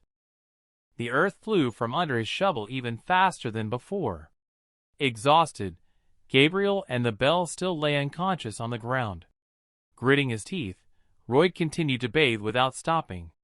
The oxygen level was running out before his eyes. Royd dug as hard as he could to save his family and himself. He had enough oxygen for just a few breaths.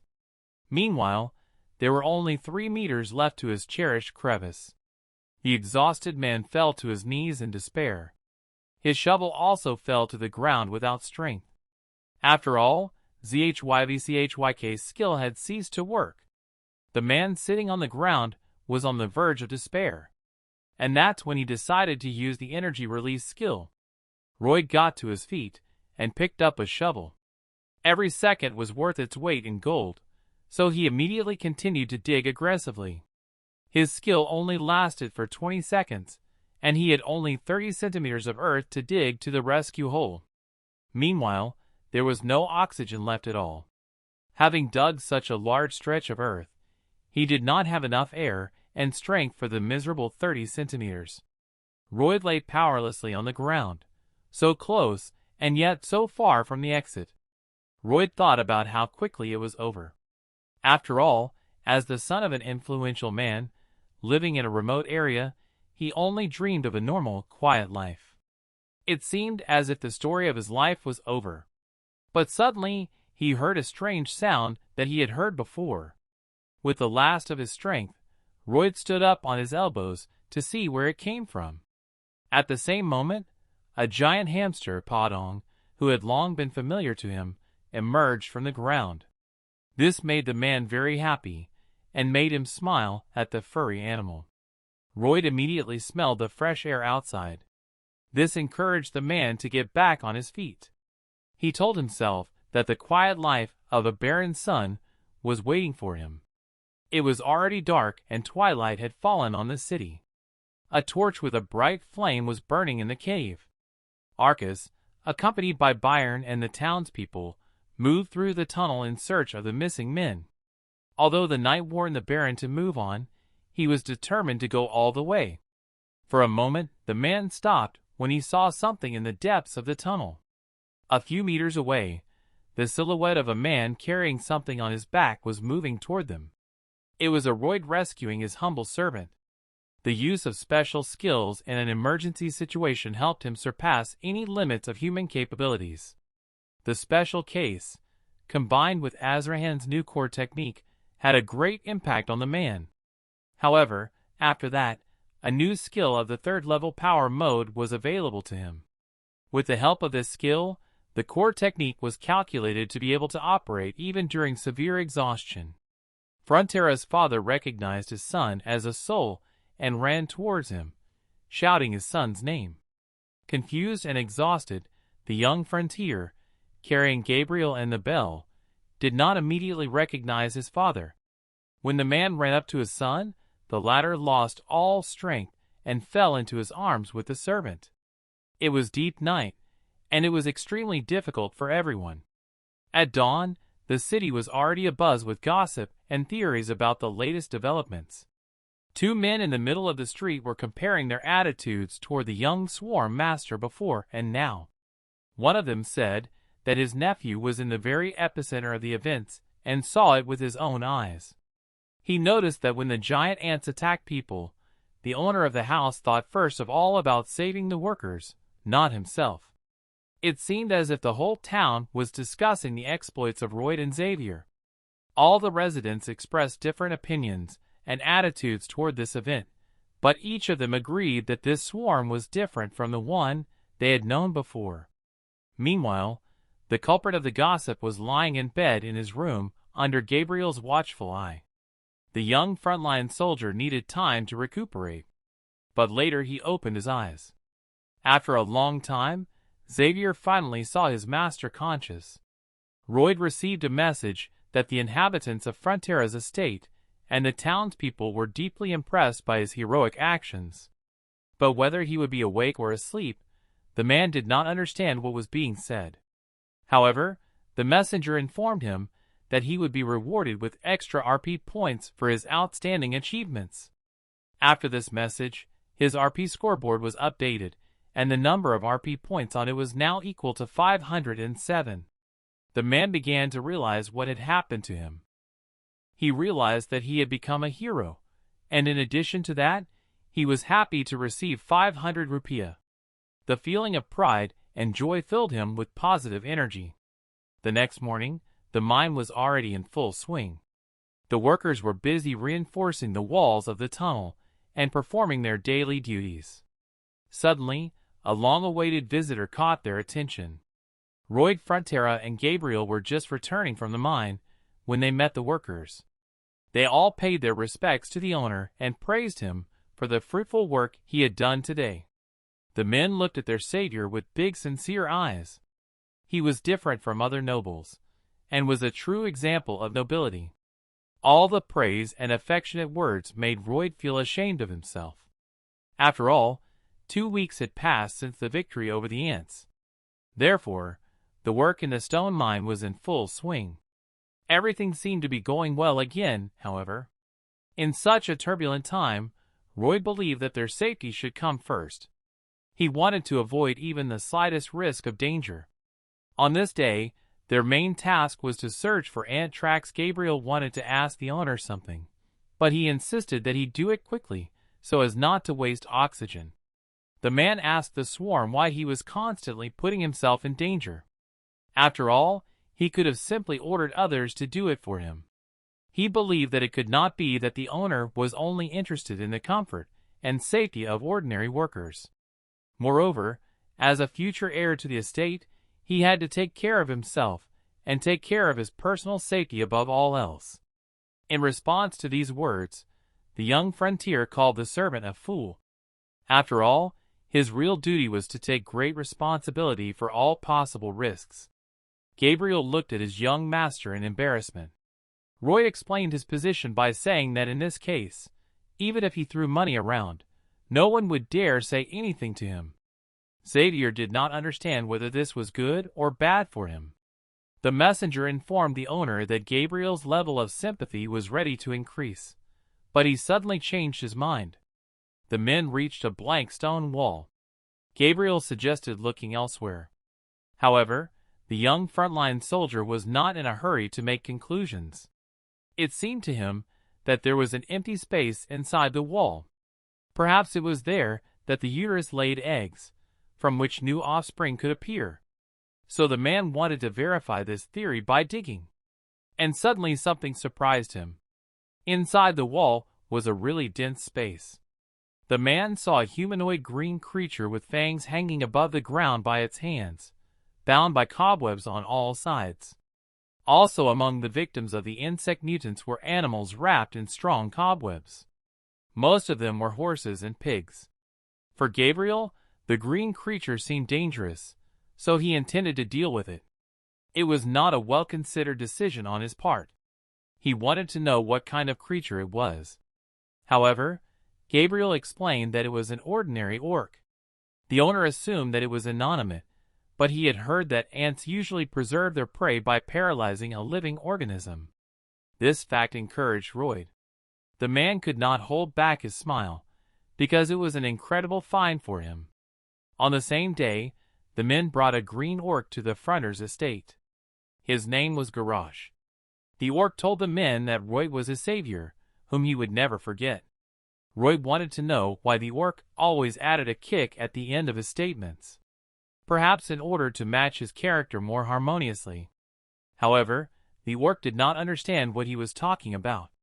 Garrosh turned out to be the son of an Orcish tribal leader. Thanks to the doctor's care, he quickly regained consciousness. He was the son of the leader of the tribe of Steel Sand, and once again emphasized that he would not forget Royd's kindness, and would generously thank the man with whatever he wanted. Royd was greatly encouraged by these words. After all, he had really saved him. And then the young frontier man would ask the stout orc for anything. He needed 120 orcs to work in the mines. However, Garrosh refused the savior's request. The man was confused and sad. He wanted to know the reason for the refusal.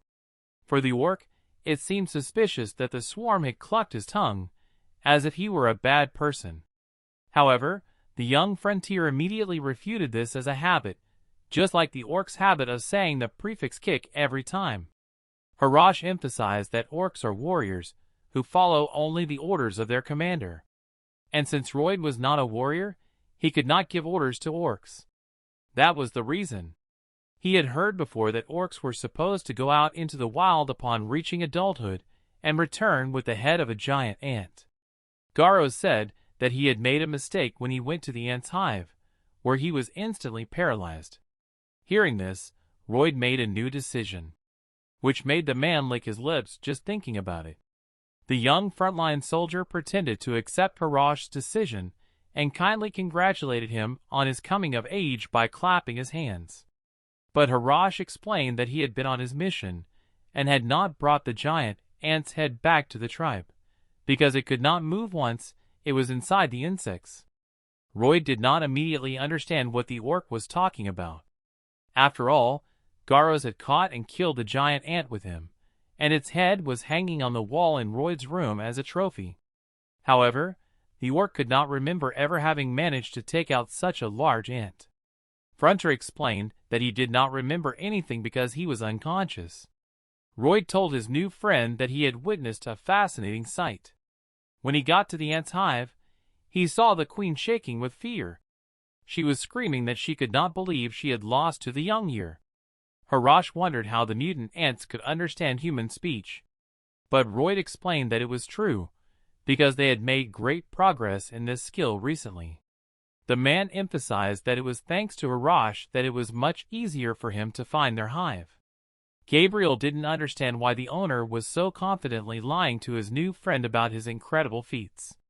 In general, the man wanted to support the orc, who was embarrassed by his failure, and give him hope for the best. Royd put his hands on the orc's shoulders in a friendly manner to finish his speech in a trusting atmosphere. In the end, the young frontline soldier once again confirmed that they had overcome that giant ant together. After all, Garrosh is an unsurpassed warrior, just like Royd. The orc was sincerely ashamed and embarrassed after such pleasant words in his direction. On this positive note, the man decided to bring up the topic of helping 120 orcs to work again. And this time, Garrosh expressed his unquestioning consent to this. Exactly a week later, the men set out for the sandy valley that lay beyond the green forest on the outskirts of the city. And so soon, the three of them reached the village of the Steel Sand Orcs. Their wigwams looked very interesting, built of wood and bones, and decorated with their national symbol, the coat of arms. It seemed as if the men's long journey in search of labor was over. But the tribal leader and Baroj's father, Akush, regretfully informed Royd that they would not be able to fulfill his request. Royd was shocked that the orcs began to fight back. However, the man did not give up hope and decided to politely ask the chief the reason for his refusal. Akush explained that they were not strong enough to perform this task. They needed to eat meat to stay strong. And if they don't go hunting, their muscles will become extremely weak, and the loss of strength will lead to the decline of their tribe of steel sand. Therefore, they cannot reduce the number of warriors they need to go hunting. Royd interrupted Akush's explanation to ask if they go hunting every day. The chief confirmed that they did, because their muscles would weaken if the orcs did not eat meat every day. Gabriel thought it was ridiculous that the orcs were obsessed with their own muscles. He explained to the owner that for these creatures, protein and muscles are the meaning of life. Therefore, it would be better for everyone to give up this business. Royd heard the orcs' needs and thought about a compromise. So he approached the leader with the idea that if the meat did not spoil for several days, they would not have to go hunting every day. And as a result, they could provide workers for his mine. Akucha agreed with this statement because they wanted to repay the saviors for the return of their son. So this option was quite possible. Royd enthusiastically suggested to the chief that they could keep the meat fresh for a while. But first they had to go back a bit to remember the time when they had first arrived in the orc village. Barosh was crying out for his father's name. Akucha, also in tears, could not believe that he was seeing his son. Barosh ran like hell to meet his father. In return, the excited father ran to his son. People and orcs watched this sentimental spectacle. And at that very moment, the father and son united in a strong embrace, clinging to each other as strongly as possible. This powerful collision in the village of steel sand shook the ground and raised dust. It was just a hug, but the effect was so moving. Roth thought that if he had been standing between them, he would have been ground to dust in a second. And then he realized that if he could attract 120 such brave craftsmen, their production would soar thousands of times. However, there was one more thing that deserved attention. Harash brought and showed his father the head of the queen of the mutant ants. Akucha, along with his subjects, was proud of his son and announced to everyone present that a celebration would be held in his honor. Later, Royd had the opportunity to watch the orcs train with the help of golden items and jewelry. This spectacle impressed the man greatly.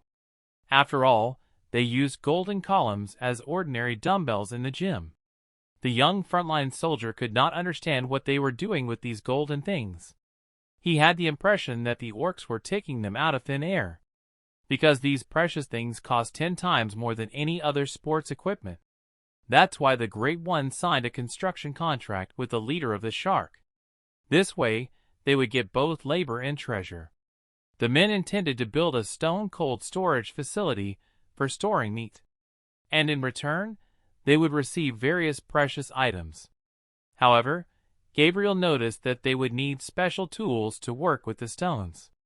The servant had never heard of such a vault, so he decided to ask his master about it. Ruth reminded Xavier that royal wizards could keep food fresh with the cooling power of ice magic. A cold store was a place that was used for the same purpose, but without the use of magic. Gabriel was extremely surprised by his master's knowledge, but he was too lazy to explain to his servant what he knew and how he knew it. First of all, they needed granite to create the refrigerator because it is very strong. Roy pointed to a granite rock to make his words clear. Something told Gabriel that it would not be an easy task to get this stone. Roy confirmed his assumption. Although they didn't have any explosives with them, they had a great substitute. The young front man turned to face Gabriel and pointed at him. After all, he already had a man with explosives ready. Xavier guessed that his boss wanted to use him in this situation. This was one of the key moments of the novel The Steel Knight. It told the story of the famous city of Mamaram. It was located on top of a cliff, surrounded by a pink glow. The city was imprisoned inside a magical barrier. At that time, thousands of refugees inside the city were the prisoners that Xavier was supposed to save. By that time, Gabriel had almost become a sword master, and his mana heart possessed the fourth mana ring. For some time, he watched powerlessly as the mana was sucked out of the hearts of the city's captives. He had to save them even at the cost of his own life. In this way, without realizing it, he created a new skill of propulsion. His secret was to protect the main heart of the mana with one ring, and to channel the power of the other three rings into a blow of incredible power. Then all the power of the three mana rings passed from the heart into his hand, and from there into his sword. This led to a powerful explosion. As a result of the formation of a large blast wave, Xavier literally flew upwards, and then he fell to the ground. After that, this explosion became the same technique that, together with Azrahan's mind technique, represented the Steel Knight. Royd asked if they could use the same technique now. Instead, Gabriel wanted to know how the master had learned about this theory. Royd said that it was the first time he had thought of this technique, and his eyes did not contain a lie inside. Xavier was annoyed by the owner's eyes, because he saw lies in them. The embarrassed Royd tried not to show his excitement, and asked him to just try it. Gabriel believed that the owner would still do it his way. However, the young frontier urged the servant to always wish each other only good.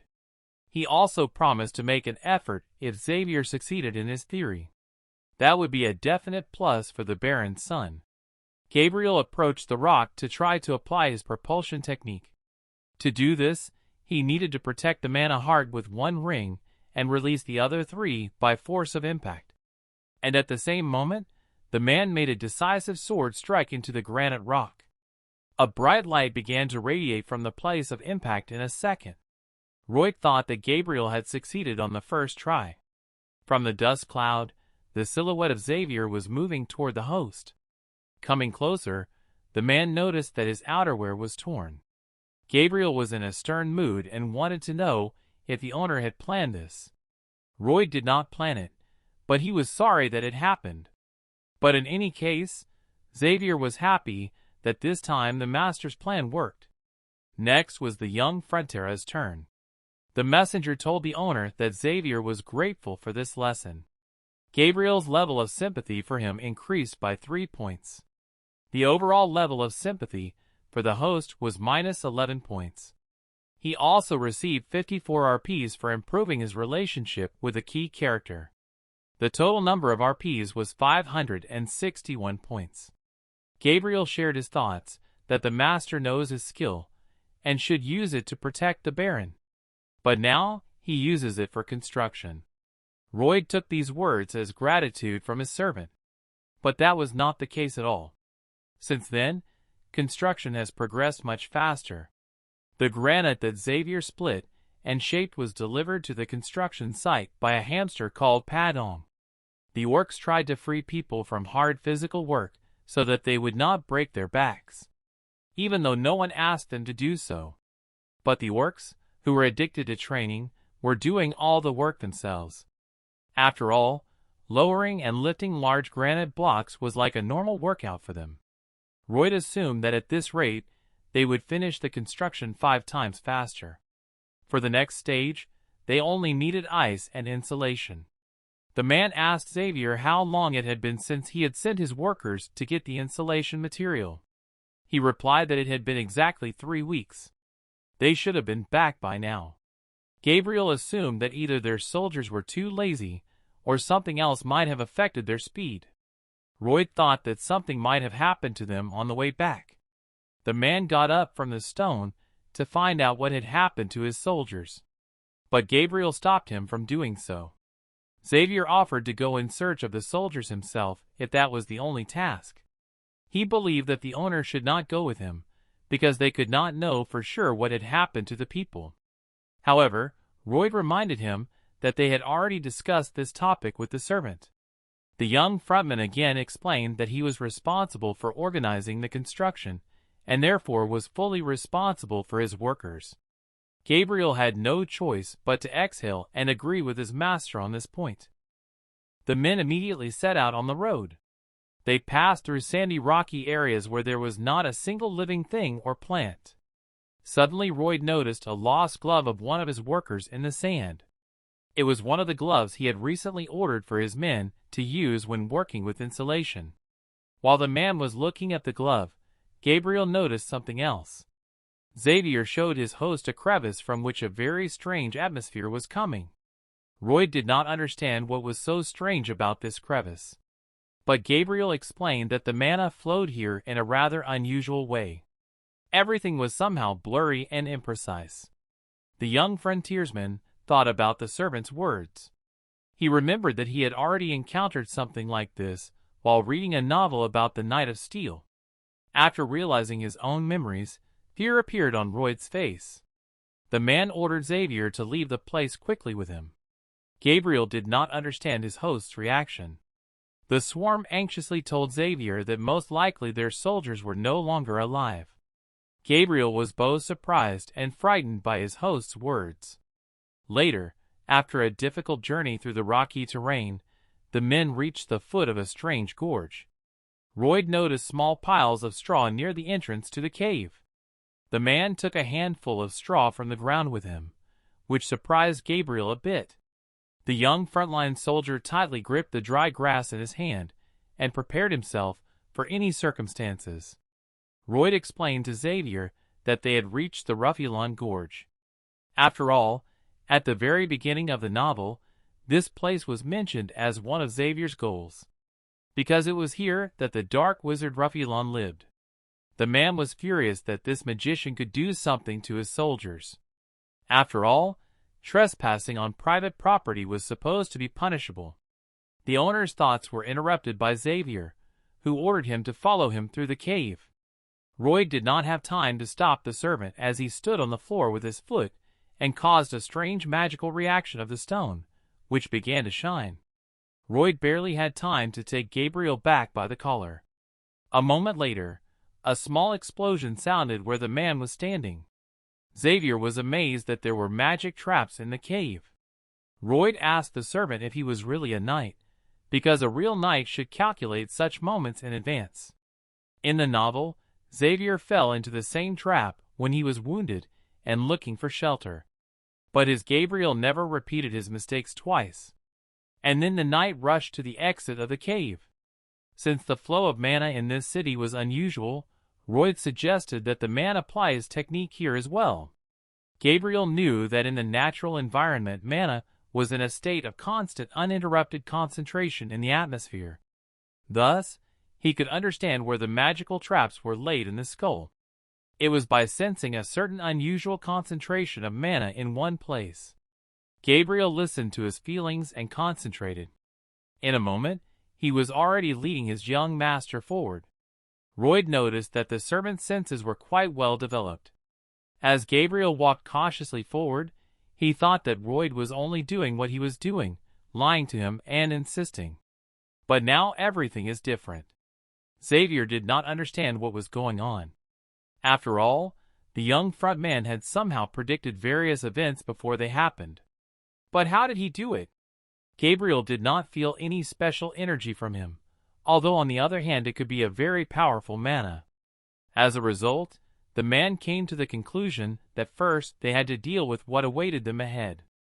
They needed to save all the prisoners as soon as possible. A few meters away, the men noticed a silhouette in a black robe holding a book. At that moment, the cloaked man felt the presence of strangers in his cave and turned in their direction. The man was glad that his trap had worked and that someone had visited him. He was interested in thinking about who it could be. The man closed the book and was sure that he would soon find out for himself. He believed that his preparation was complete.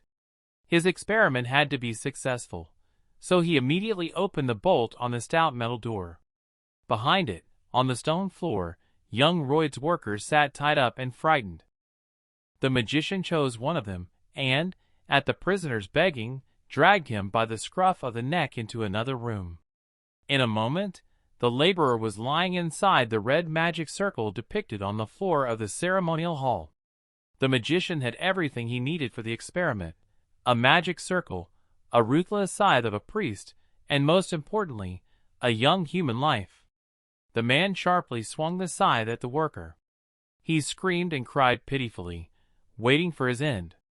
And at the same moment, behind him, the magician heard a voice addressing him. The dark wizard turned around in surprise, and was shocked by what he saw. Royd and Xavier addressed him, and ordered the man not to touch their worker. The magician was not happy with the intruders, because he could not understand how they had avoided his traps.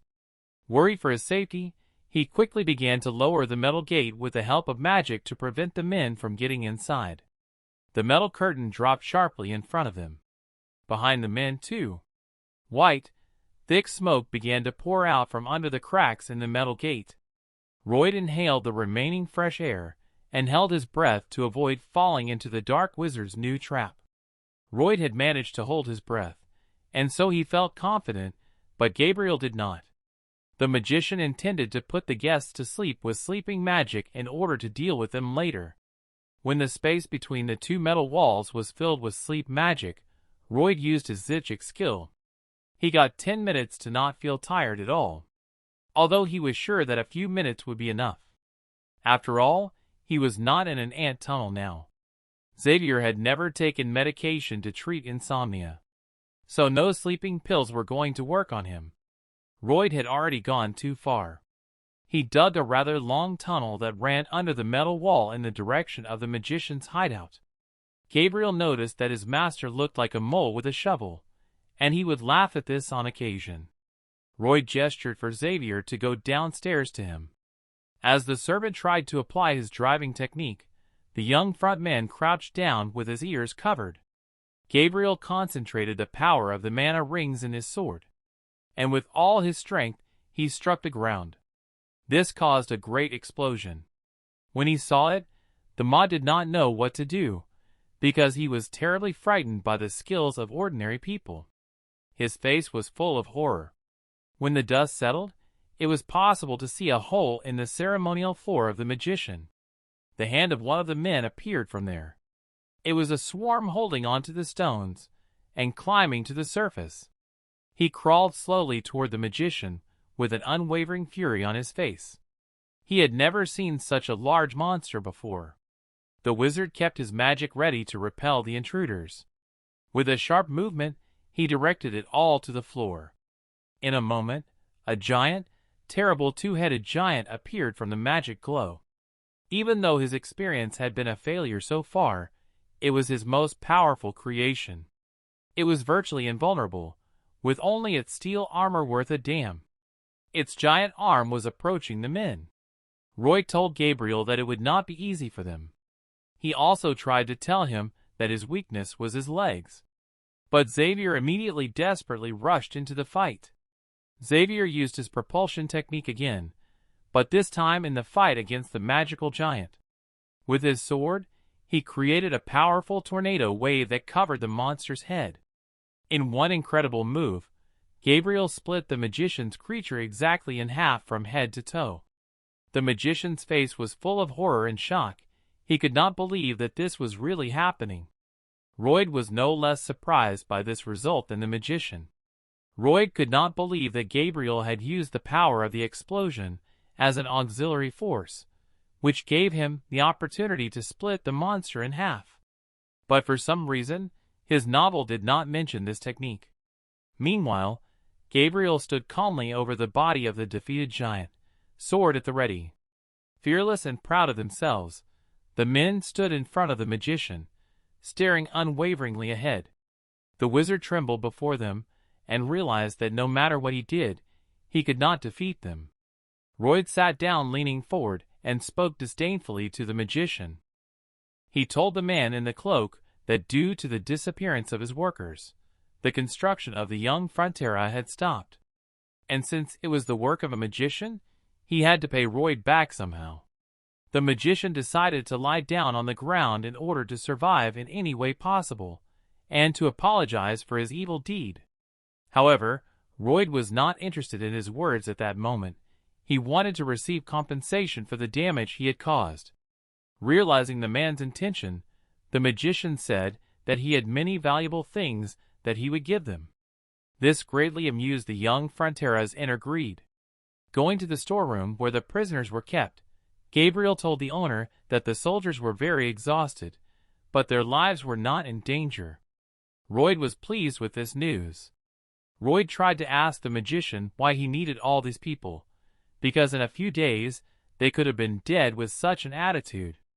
The magician was dumbfounded, but still dared to tell the man his plans, as they would not become a reality. The magician told him that he was conducting unusual experiments to find out how to bring people back to life. Royd furrowed his brow and asked the man why he needed to do this. Sitting on his knees, the magician was extremely touched and saddened by the man's words. After all, he was doing all this to find a way to get his wife and son back. Royd thought about it, because he did not expect that the magician could have had a family before. The man said that he used to be a magician in the estate of a baron. He lived an ordinary life with his beloved wife and son. Although no, his life was not ordinary, it was happy. But one day the baron, whom he had served so faithfully, suddenly wanted to take his wife away from him. So on the same day, he tried to escape with her and his son. But the baron still pursued them. At this point, the swordmaster interrupted the magician's sensitive story, explaining that he did not believe the man's words. After all, if he had saved his wife and son, while taking the lives of hundreds of innocent people, it would have been very cruel. And his family would definitely not have thanked him for such a salvation. As well as for the ruthless creatures he created, the lives and happiness of the families of those people whose lives he took. Royd believed that his story did not deserve pity. Gabriel took all the soldiers out of the storeroom, and noticed that no matter what the magician told him, his true gut could not be changed. Xavier tried to suppress the magician by telling him that it was he who had broken the happy lives of many families, and that he would remain who he really was. Endless hot tears rolled down from the magician's eyes. Royd was glad that at least he could still cry. The man told the magician that he would soon return with reinforcements to his cave to take all his magic and precious things. And if he tried to harm anyone else in the meantime, he should not expect forgiveness this time. The magician was extremely shocked by the man's verdict. In the end, he bowed to the men and thanked them for their kindness and humanity. Then Royd remembered that in the novel, Xavier also forgave the magician, and he later left the cave. But after that, the magician took the lives of hundreds more innocent people. He even conducted an experiment on himself. He turned into an uncontrollable and annoying thief who challenged Xavier again and again. And even though Royd knew about it, he turned his back on him to make sure of his assumption. At first, the magician stood motionless and just cried in front of the man, but as they were about to leave, the unexpected happened. He suddenly looked at the men from under his cloak, planning something insidious. The magician's eyes concentrated on the negative that came from his gut. Seeing Royd's alcohol, the mage felt that he still had a chance to get back at them and destroy them all with the use of dark magic. The magician was rapidly approaching the man and could already taste his own victory. However, at the same moment Royd turned around, looking into the magician's eyes. He said that he never forgave him. The magician wondered how Royd had learned about his intentions and true identity. The man knew in advance what he would eventually lead them to. For Gabriel, this meant only one thing. He had to give the magician a chance to think about his actions. And in the same instant, with a sharp and as always precise sword movement, Xavier beheaded the magician. Then she flew off swiftly to the side, and his body remained motionless. More than once in his life, young Soo Ho heard remarks about himself. That he was just a miserable fool who was rotten to the core. There was a man who constantly scolded him for no reason. He called the boy a ragamuffin and ordered him to bend over 90 degrees when greeting him. It was very hard on the boy because it was becoming more and more difficult to withstand the constant remarks. And so it went on and on. While Kim was working at a construction site, the guy reassured himself that there was nothing wrong with his remarks. Later, he tried to restrain himself from quarreling, and then from physically assaulting the offender. The man often said that young people needed to be taught everything because without them, they could only eat on their own. The boy hoped that if he was polite to this man, he would change for the better. Thinking about it this way, he tried to come to terms with the situation. But where did it lead? When he continued to show politeness and tolerance to the man, he continued to resent and quarrel with him instead. He only saw Kim as a punching bag. On that day, the man called him abusive names once again. Kim Soo Ho could barely contain his anger. Soon it would all be over if he held back. After all, if he caused a scandal, he would only make things worse for himself. But in this moment of internal struggle inside the boy, the man added that only a worthless mother could have given birth to such a worthless son, and then laughed. At the same time, uncontrollable rage filled the boy's body. He approached the man and put his hand on his shoulder. And immediately his face changed dramatically. It craved revenge and punishment for the offender. In a moment, his fist entered the face of the man who had been harassing him for so long. The offender was screaming in pain, covering his face with his hands. All the workers turned around to see what was happening behind them. No one could understand what had happened between these men. Then Kim's fist went into the man's face again. And then again and again. Finally, Kim Soo Ho kicked him in the stomach to finally punish the offender. While he was beating him, there was only one thought in his head: that he was doomed. When the man was lying on the ground with his hands covering his head, the other workers grabbed the Kim and prevented him from approaching him. What was the outcome? The man continued to work at the construction site and carried building materials to their destination. One day, in the middle of a working day, he caught sight of a familiar figure. It was the same abuser who had once harassed him. He too continued to work at the construction site. However, when he met him, he hid his eyes and tried to avoid any contact with the guy. The scratches on his face did not allow him to forget the recent assault. Therefore, the man behaved very carefully and calmly towards the boy. As a result, peace came. Sometimes you need to stop any violence against yourself or others. Will everything be fine then? There are a lot of serial criminals in Korea. They usually justify themselves by saying that they were intoxicated and could not control their actions. The guy did not understand why the most violent criminals go unpunished, as in the case of an ambitious doctor and scientist. In this regard, his sentence was revised in favor of him and his prison term was reduced. Although perhaps it was all about human rights. It turns out interestingly. After all, then the thief should get what he deserves. Returning to the city with the workers, Roy thought about this, while the cold body of the insidious dark wizard lay behind him. Meanwhile, the weather was warm and sunny in the rocky valley. Roy, together with his servant and exhausted workers, was returning to his place of work. Suddenly, one of the men began to sweat profusely and breathe heavily as he walked along the path. The young frontline soldier noticed this and became concerned. He asked the man to give him his backpack while he was still able to stand on his own. The laborer was surprised by the offer and refused. However, Roy explained that if the man became ill, he would have to carry twice the weight himself. So he ordered the man to give the load to him. A moment later, the man ordered the other workers to give him their backpacks as well to make it easier for them to walk. Everyone doubted this idea, but Roy ordered them to fulfill his request. While the front man was tying all the backpacks together in a single ball, his embarrassed workers tried to persuade their noble master not to do so. To pacify the workers, the royal said that he would not pay extra money for those who opposed his decision. The man put a huge backpack of backpacks on his back. Behind him, the workers looked at him, puzzled but sincerely impressed by his kindness. Gabriel did not understand whether the owner really cared about the soldiers' well-being or whether it was the backpacks they were carrying. But at that moment, he realized that the truth was not important to the soldiers.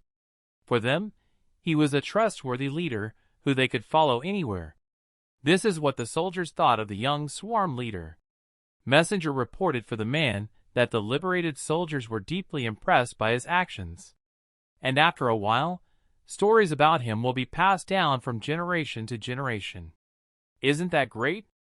The man thought about the messenger's words. Royd was not impressed because he did not need anything but money. The men were already approaching the village of the powerful sand orcs. Later they managed to complete the construction of a stone-cold storage for food. Haras, along with Royd and Gabriel, inspected it from the inside. The young orc was a little disappointed with what he saw. It was a little cooler inside than outside. And their meat would spoil, and their muscles would lose all their strength. However, Royd decided to reassure the Harash and refute his fears. After all, the work was not yet finished and there would be ice to store the meat. Harash knew what ice was, so he explained its absence in the storage room by saying that it was hot. The young frontier with a smile assured the orc that if there is no ice, you will not be able to make it yourself. The orc was desperate and wanted to know how they could do it. The man assured the giant that they could make it any way they wanted. Harash began to doubt the truth of the swarm's words. But the man just smiled silently at the orc. Young Garash began to doubt whether he had brought a swindler to his village, who was trying to deceive him right now. Perhaps the story about the Ant Queen was a lie. The messenger noticed that Garash was not as naive as the swarm thought. But the man never thought so. The messenger disagreed with this because he thought that the owner really thought the orc was naive and short-sighted. However, the swarm refuted the messenger's thoughts by saying that the level of sympathy, or rather the client, was much more important to him. And at the same moment, Garash remembered that the swarm had saved him, and he shouldn't have thought so badly of his savior. Calmly and cheerfully, the orc headed for the exit, assuring the men that they could ask for help from him anytime they needed it. Rhodey thanked him for his concern, and asked the Haros to wait until all the work was done. As the owners stood there smiling serenely at the orc, Gabriel wanted to know where they would get the ice from. Royd froze in place for a moment. Turning to the servant, his face was covered with drops of sweat. He too was wondering where they would get the ice. Gabriel could not believe that these were the eyes of a man who did not know what to do. The servant wanted to know why his master had signed the contract without a specific plan in mind. Was he going to deceive them? And at that moment, Royd asked Xavier to listen to him. He asked the man if he knew the first signs of failure in any business. Xavier looked at the young Frontera in confusion, and did not understand what he was talking about. Royd explained that he might not be able to do one thing or another, but there would always be a bunch of reasons why he couldn't do it. So he asked the servant not to behave like that. After all, without trying, you will not know whether it will work or not. The real success will be achieved by those who are open to everything new and try to fix any situation. This is what he called innovation. The man clenched his hand tightly into a fist to show his leadership spirit, because these were the thoughts of a true entrepreneur. Royd was determined. That's why he stood with his fist raised in the middle of the warehouse in front of Xavier. Gabriel was skeptical of the owner's position. He believed that such an enterprise was more likely to fail than to succeed. Soon it was deep night in the orc village, and a bright full moon was shining in the sky. A swarm was sitting on a rock in the middle of the rocks, thinking about something. The idea came to him that he needed to make a giant cube of ice first. A pallet and a bell would help him with this, as they would bring water from the lake in no time. The man also knew that there is ice magic in this world. He wanted to know what its principle of operation was. He entertained the idea that this technique was based on freely changing the flow of mana. The young frontline soldier was sure that this was possible due to daily training in mana absorption. After all, there were several types of natural mana, and thus, all changes depended on the nature of these manas. The man seriously thought about how to make it happen. But then, he had a very interesting thought. Of course, He could not use the mana in any way he wished. Royd imagined a pallet and a bell carrying the water in cheeks to a giant ice mold. The man could create something akin to ice magic. He wanted to try Azrakan's technique of absorbing mana. After all, if he took all the heat energy out of the water, only the cold energy would remain in it. But then the man accidentally did the opposite, and the energy of cold began to gather around his hands. It was not as easy as he expected.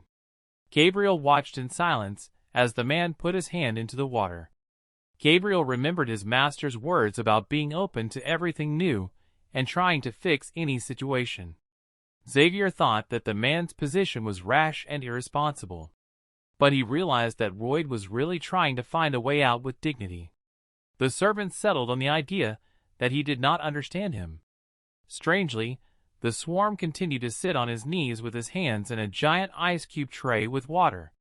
The messenger told the owner that through the use of the Azrakan mind technique, he had developed a new skill. Namely, raising the level of this technique to the second level with double rings. A few days later, the garage and his father came to the vault again to check the results of the swarm's work. The orcs were shocked by the temperature inside the vault. They were literally shivering from the cold, and steam was coming out of their mouths. In the middle of the storage room, on wooden pallets, was a giant ice cube.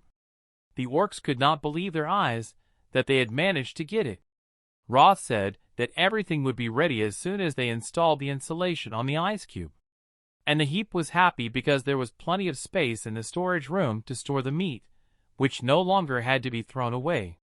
The garage was also happy that they no longer had to go hunting every day. The orcs decided to celebrate this event and gather all the people. At this moment, Gabriel watched in shock at the satisfied face of the owner while talking to the orcs. Royd defiantly turned his head to look at the servant. He reiterated that he was thinking like a true entrepreneur. Gabriel agreed and did not intend to argue with his master. A little later, the whole tribe gathered in the center of the Steel Sand tribe. Akucha's leader sincerely thanked the swarm for the shelter. But the swarm replied that he shouldn't thank him because he was only fulfilling the terms of their contract. As a result of which the young frontman received 120 strong laborers for his enterprise. However, Akucha said that orcs are different from humans in that they do not do this for the sake of a contract. They do it because they are sincerely grateful to him. And from that moment on, the leader of the Steel Sand tribe promised the swarm one thing. That from that day on, Frontera's family and his tribe would declare an alliance stronger than family ties. Then all the orcs stood in the same position to demonstrate their unity with the swarm and his family. The orc army shouted the words of the leader again. The swarm was a little worried. The Kucha had declared the swarm his friend, and so his enemies immediately became his enemies, and thus their entire tribe.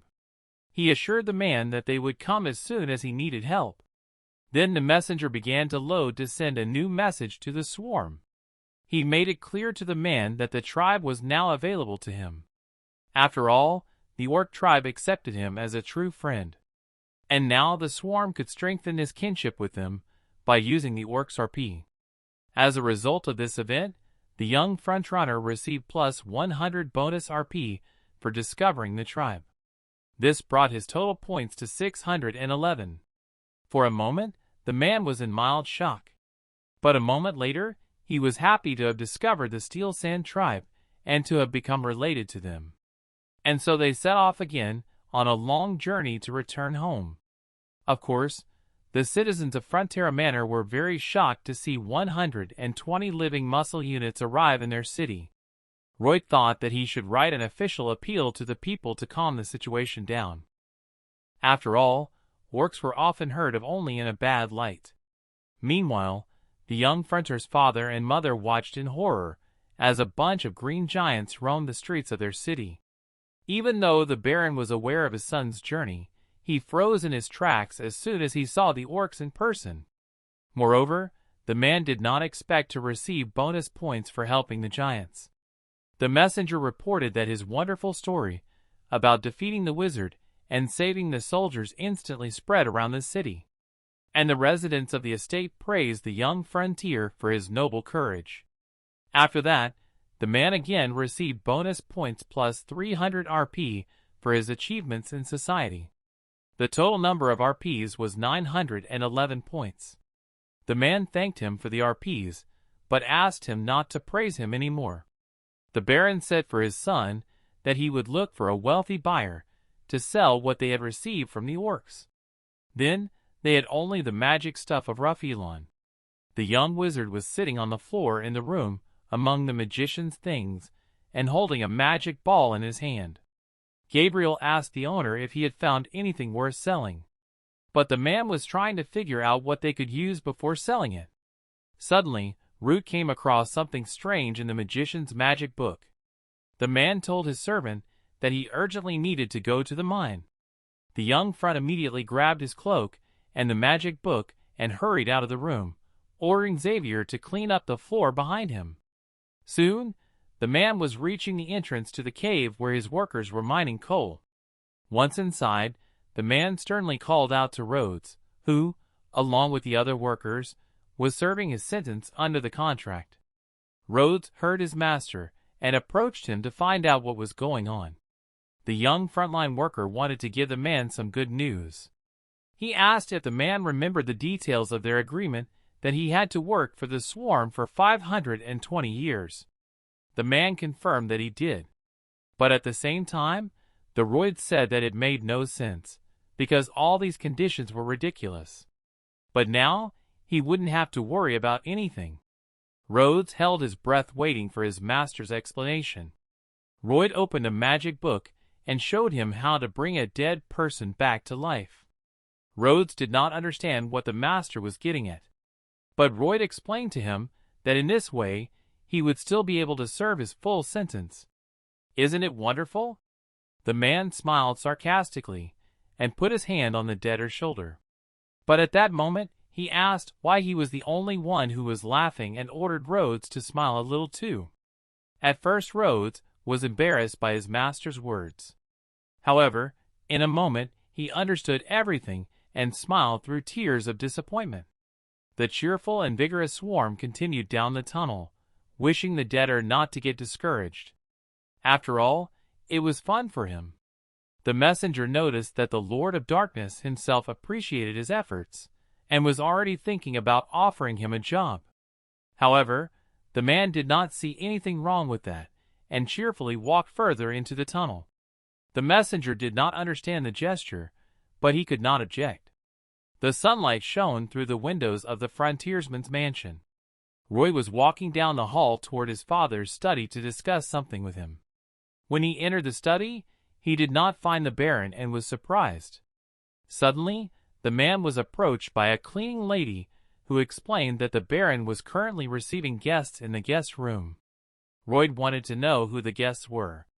They turned out to be the long-time familiar loan shark Salo and the Metropolitan. At first, the man stood motionless looking at the cleaning lady. But in a moment, his face became extremely angry and angry.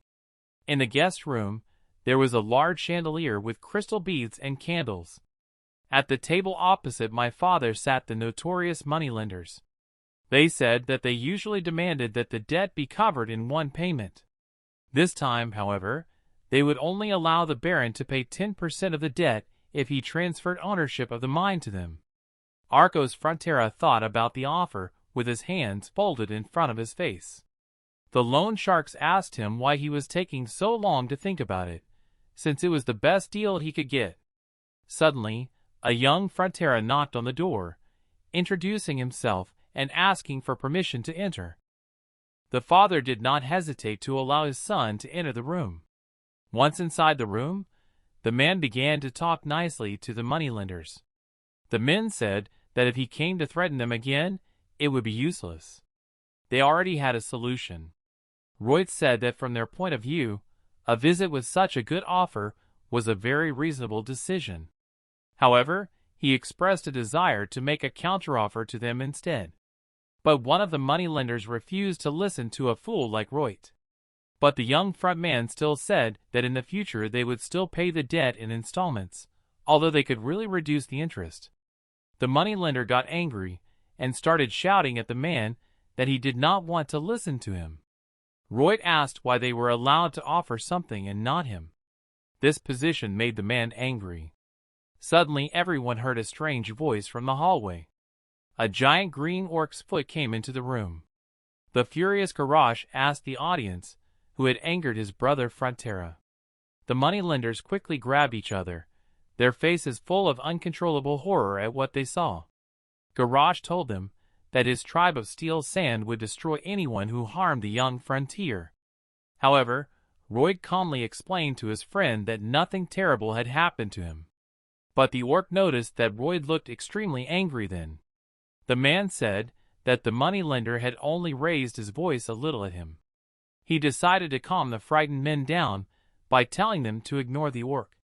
And then the rogue decided to ask them again how they liked his offer. After all, if they refused him, he would be offended to the core.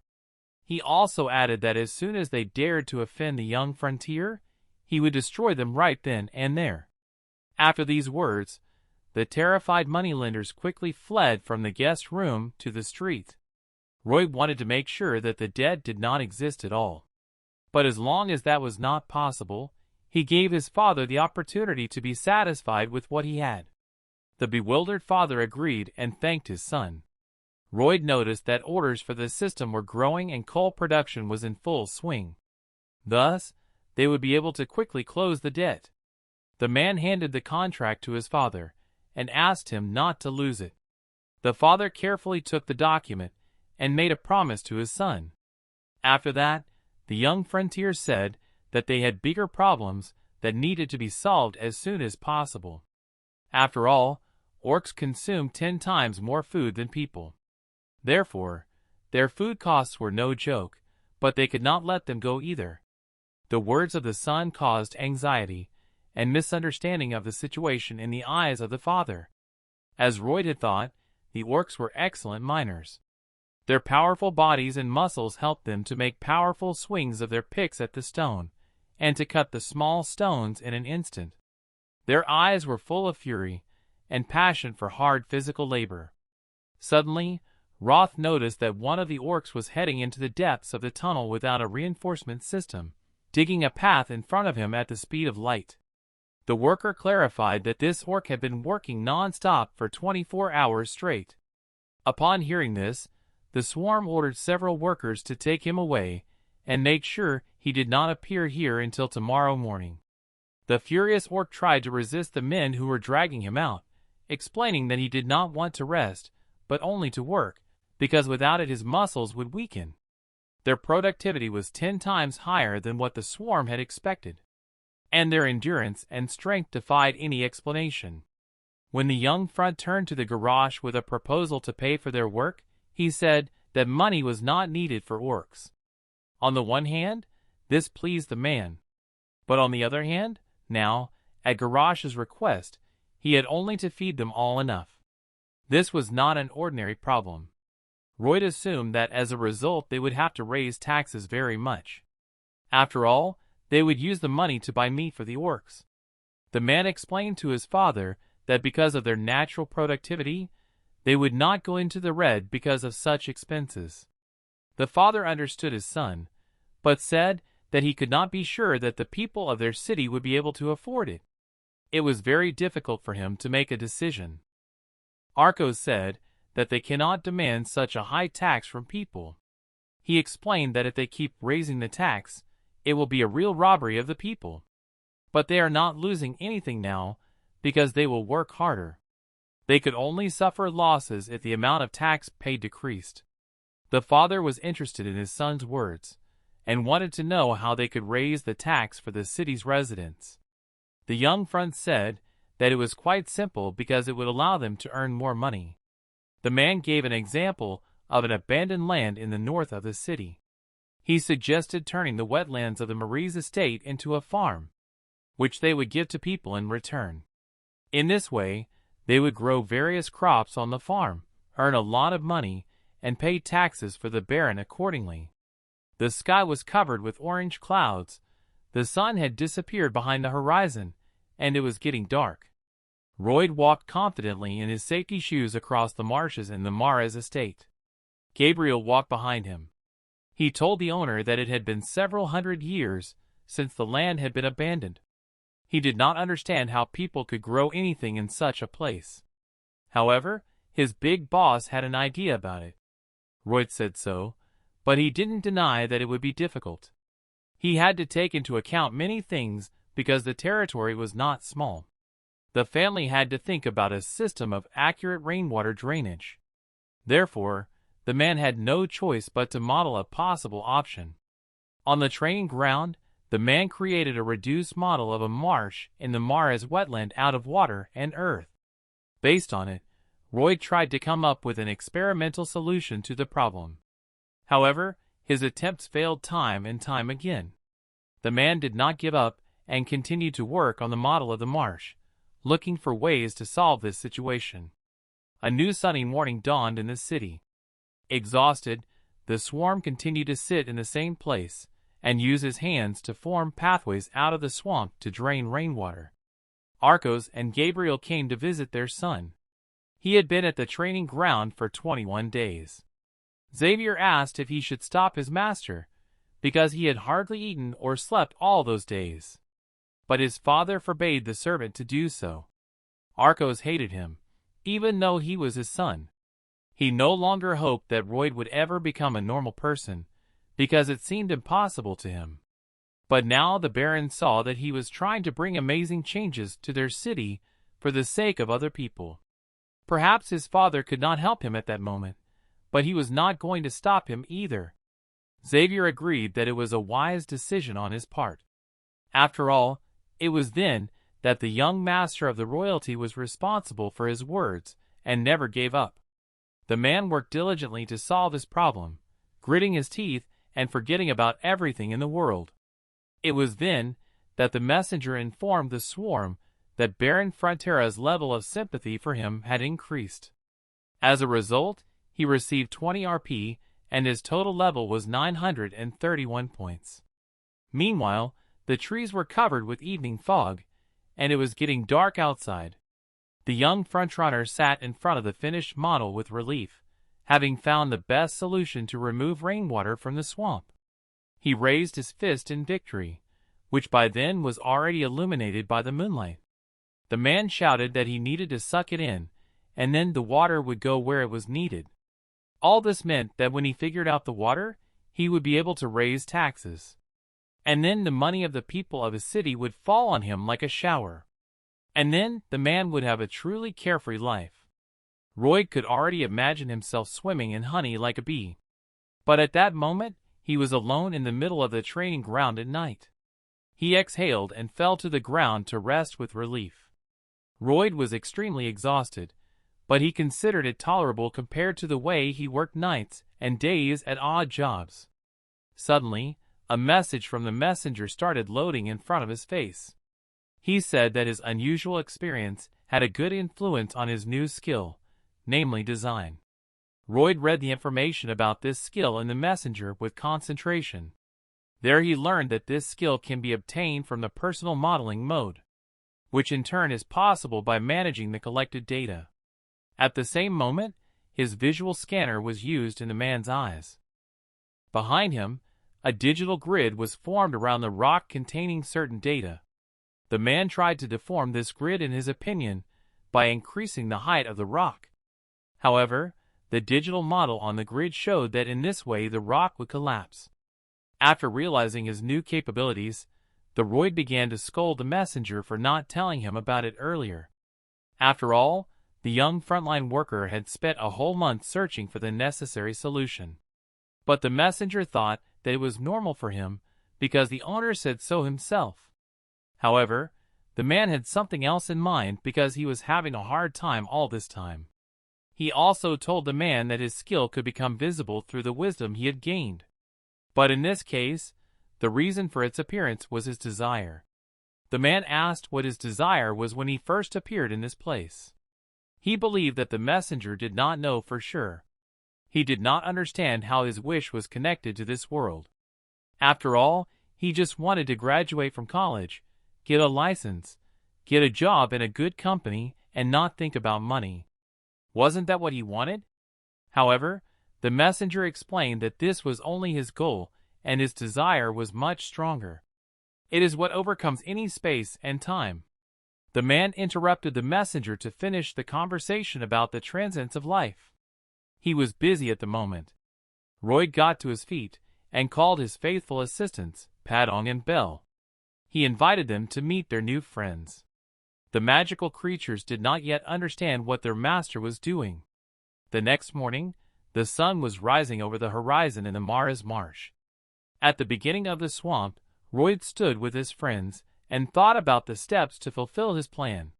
First, he ordered his little helpers to pump out all the water.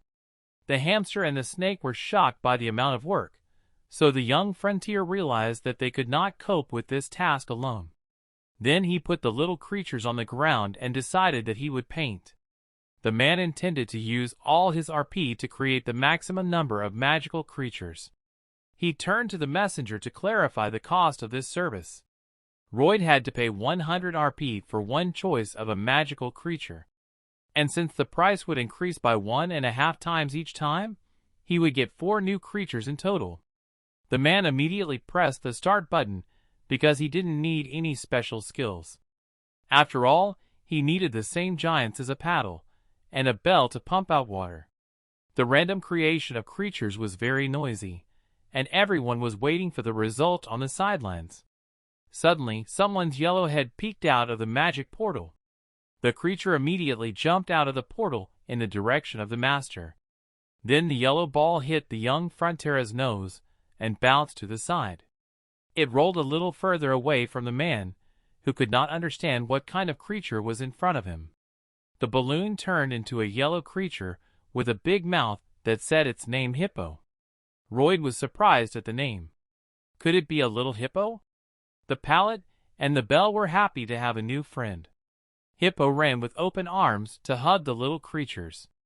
All 3 of them spun in a circle around each other, calling out their names.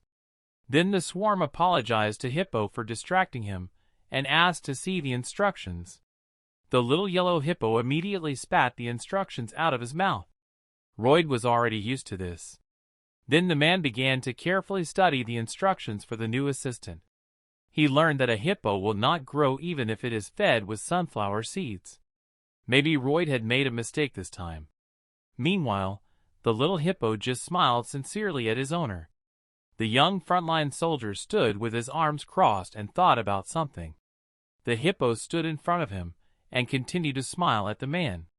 And then Roy decided to turn to the messenger again to try to create the creature again. However, the messenger said that this function was available only once a day. The man said that he was disappointed and wasted his time. Hippo was upset by the owner's rude words, and the bell and the Padon began to protect their friend. The man explained to his friends that there was more and more work to be done, and the hippo was too small to be of any use. However, the creatures did not back down from their position and started a rally against the owner. Then the man agreed with them because they scared him. Roy asked Hippo if he could absorb moisture from his clothes in return. The messenger replied that Hippo had a level 1 water absorption skill. Roy was interested and asked how much water he could absorb at once. Hippo started pointing to his tummy to say that it could hold 4 times as much water as his stomach. Roy thought that so far he had all the skills he needed, so he was lucky. Meanwhile, the hippo was getting ready to show his master his skills. The hippo ran over to a nearby pond and began to gently swallow it. Roy and his friends watched as the hippo slowly drank with a squishy mouth. But soon, unexpectedly for the young Frontera, something incredible began to happen. His new friend began to grow significantly in size. Roy also noticed this change along with the others. The yellow creature continued to squishily suck in water. At first, the Baron's son could hear the squelching by looking down. But soon, he had to look up to hear the hippo. The new friend was 10 times the size of his master. At that moment, the yellow creature had almost completely absorbed the water from the marsh in the Mara's land. Later, the satisfied hippo got to his feet and wiped the last drops of water from his mouth. He made the swarm look like a tiny creature. Only a few small puddles remained in that part of the swamp. The man opened his mouth in shock at what he saw. He could not believe how so much water had been absorbed in such a short period of time. This meant that they could dry all the water from the swamp in a few days. The pallet and the bell looked up at the owner with pride. The man apologized to them and asked the messenger if the choice of creatures was really random. The messenger explained that when the mouth appeared in this world, his skills were manifested one by one. Since his role as a person with a bad fate could have added a lot of unnecessary worries. Therefore, most likely, the man developed the ability to draw for luck. Although perhaps this was not the case. For the swarm, the messenger's assumption seemed a bit rude. Hippo asked the owner for more water. The swarm allowed him to do so because their construction was to begin tomorrow. As the evening progressed, the water in the swamp became less and less. Their construction began with the vertical drainage method. This method involved drilling a well in which water was to accumulate and then be diverted to a spillway. The workers were naturally shocked when they arrived at the construction site and saw the owner's new friend. First, the hippo had to pump out all the water from the swamp, and then drain it into the river and become small again. Next, the workers had to turn the ground and take away the remains of the plants. After that, Xavier used his technique to set off an explosion inside the earth. The men dug holes in the ground where they inserted bamboo poles. Next, they made sand pegs and asked the pallet truck to crush the ground on both sides. As soon as the water collected inside the bamboo poles, the jeepo would make a powerful water punch. Later they built a more secure shelter using young Frontera's modeling skills. 10 days passed in this way. The first part of their construction was completed. They still had a long way to go. But what was waiting for them after all the work was done? Raul had promised the workers to throw a big party. So now they had to do their best. All the soldiers were extremely happy and encouraged by the master's decision. It was a warm day, and a large locust was sitting on a tree trunk near the construction site.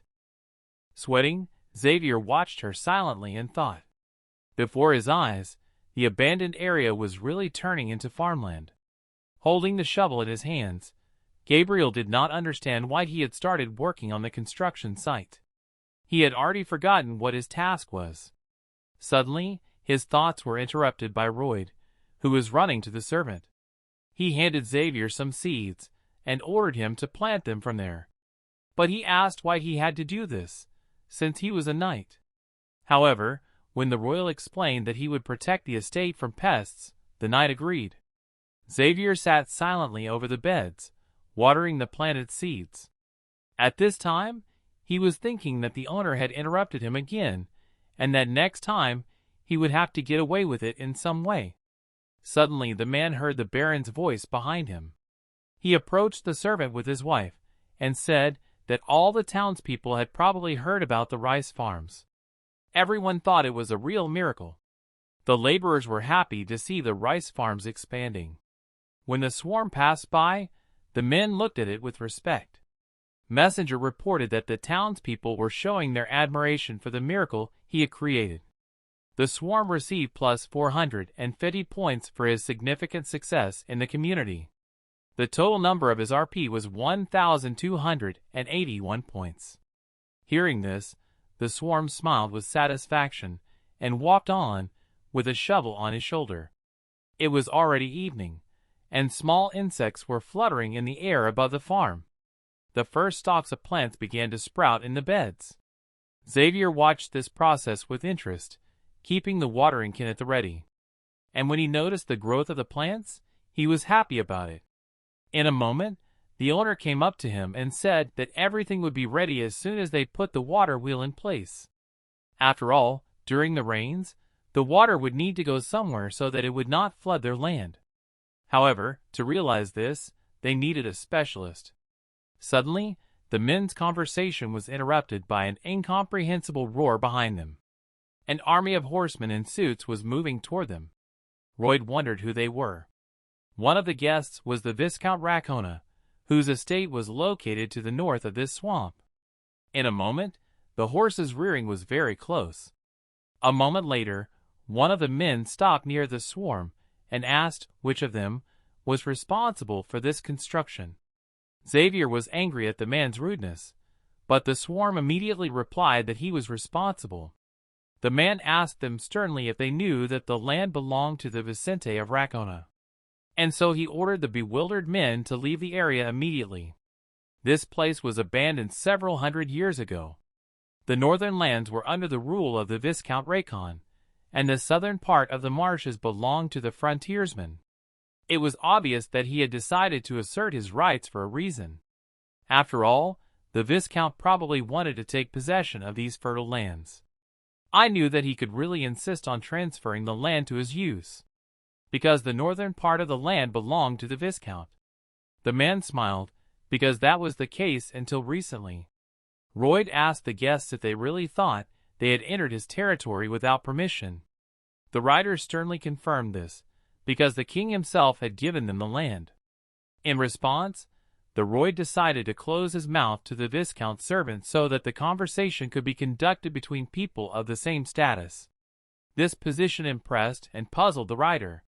All the workers stopped working to understand what was happening. The Viscount was also a bit surprised by the man's position. After a moment, the Royd apologized and introduced himself as the eldest son of the Frontera family and made a respectful bow. The Vicomte mentioned that the man had behaved in a disgraceful manner, so he refused to speak to him and ordered him to call his father. Gabriel said that this was rude of the Viscount, but for the swarm, it was not offensive. The writer asked if they had heard their demand to call Baron Frontera. The swarm calmly replied that they had heard them perfectly. Blowing the dirt off his finger, the man clarified that he had only heard the buzzing of a compost fly. The vicar began to turn his head in different directions to see the fly with his own eyes. The window servant explained to his master that he had just been insulted. The Viscount was shocked because he did not notice it right away. After that, the swarm said that according to Article 321 of the royal law, they had the right to cultivate the marshland. The words of the swarm really hurt the Viscount. The young Frontiero went on to say that in accordance with this article, they could establish ownership of the land. The Viscount tried to silence the man, but he continued. After all, no one has lived or grown any crops on these lands for the past 100 years. Therefore, as a result of all of the above, the ownership was transferred to those who began to cultivate the land. Firstly, the man explained that they had already invested their money and labor in the land. Secondly, it was possible to build houses for people on this land. Third, they planned to develop long-term agriculture in the future. And the last fourth thing that the man wanted to add was that when he approached the beds, Royd grabbed one of the bulbs by the stem and pulled it up to get it out of the ground. Holding the bulb in his hand, the man reinforced his ownership by saying that he had already harvested the first crop from the farm. All these arguments made the Viscount very angry. At that moment, Gabriel remembered the words of his host, when he had handed him a bag of seeds and asked him to plant them in that place to protect himself from various pests. At the same moment, the swarm congratulated the men on witnessing the first harvest in the Mara's marshes. The man decided not to charge them for this spectacle, because they were not such greedy people. Mad sparks of incredible anger and shock flew behind the Viscount. The man did not understand how this fool knew everything. Had he prepared in advance? As a gift, Royd decided to give the crocodile's vicar the first onion. And then the man looked at the guests with a satisfied expression. And then he sternly asked the guests to leave their territory. Gritting his teeth, the Viscount had to agree with the man. In a moment, the horsemen were heading in the direction of their estate, and left the territory of the Royd farm, leaving only dust from the horses' hooves. Xavier asked the owner how he knew that these people would come to them. However, The young frontiersman replied that he had seen such clever people before, trying to make a quick buck off of other people's labor. At the same moment, the workers standing behind him rejoiced loudly, because their young master was able to protect their land from these people. The men proudly raised their hands to the sky and rejoiced in praise of their master. The young front turned silently to the workers, listening to their positive shouts. And at the same moment, the man asked them where he was going to get the money to pay them for their work and ordered them to get back to work quickly. Soon, heavy rains poured down on the farmland. All the water was collected in an artificially created canal for rainwater drainage. The young frontline workers sat silently in the rain in the middle of the beds and thought about something. Summer ended and autumn came, and with it the rains. The water wheel worked tirelessly to collect water during the downpour. Roy used the simulation 100 times, but it was too early for him to relax. He wanted to be completely confident in the fertility of the soil in the mares. Taking care of his master's well-being, Xavier kept an umbrella over his head. After the rain, the sun's rays began to peek out from the clouds, illuminating the dew droplets on the leaves of the trees. There was almost no water left in the drainage canal after the downpour. Xavier unfolded his umbrella and watched the farm with the owner. The messenger told the man that he had acquired new knowledge in the field of monumental construction. As a result, he left an important mark on the civil engineering of the continent of Lorraine. And as a reward, he was to gain great experience. Roy received increased measurement levels and underground scanning skills, land value estimation, modeling mode, and other skills that were valuable to him. After that, the man got to his feet from the wet grass. At the same time, he learned that the level of sympathy for him had increased from Baron, Baroness, Xavier, Byron, and the townspeople. The total number of his RP was 1,355 points. When the sun fully emerged from behind the clouds, the man said that everything was ready, and it was time to move on to the next step. Meanwhile, back in Raccoon's domain, the servant informs the Viscount about the reclamation of the land.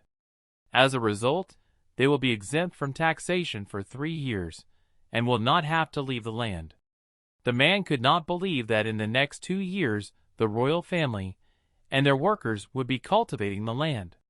Instead, the marshes of the mares would become a gold mine for the young frontline soldier. At the same moment, the man's stomach twisted because this was his part of the land. He decided that he would not give it up at any cost. So he turned to his servant and asked him to call a meeting. A few days later, the sun shone brightly on the Fronter's estate. Roy woke up with a severe headache. He thought it was because he had been overworked lately, but in a moment he was on his feet, because he had a lot of work to do. The master called out to Xavier to wake up, and soon he was surprised to see his servant. He looked very tired and said that he also had a headache.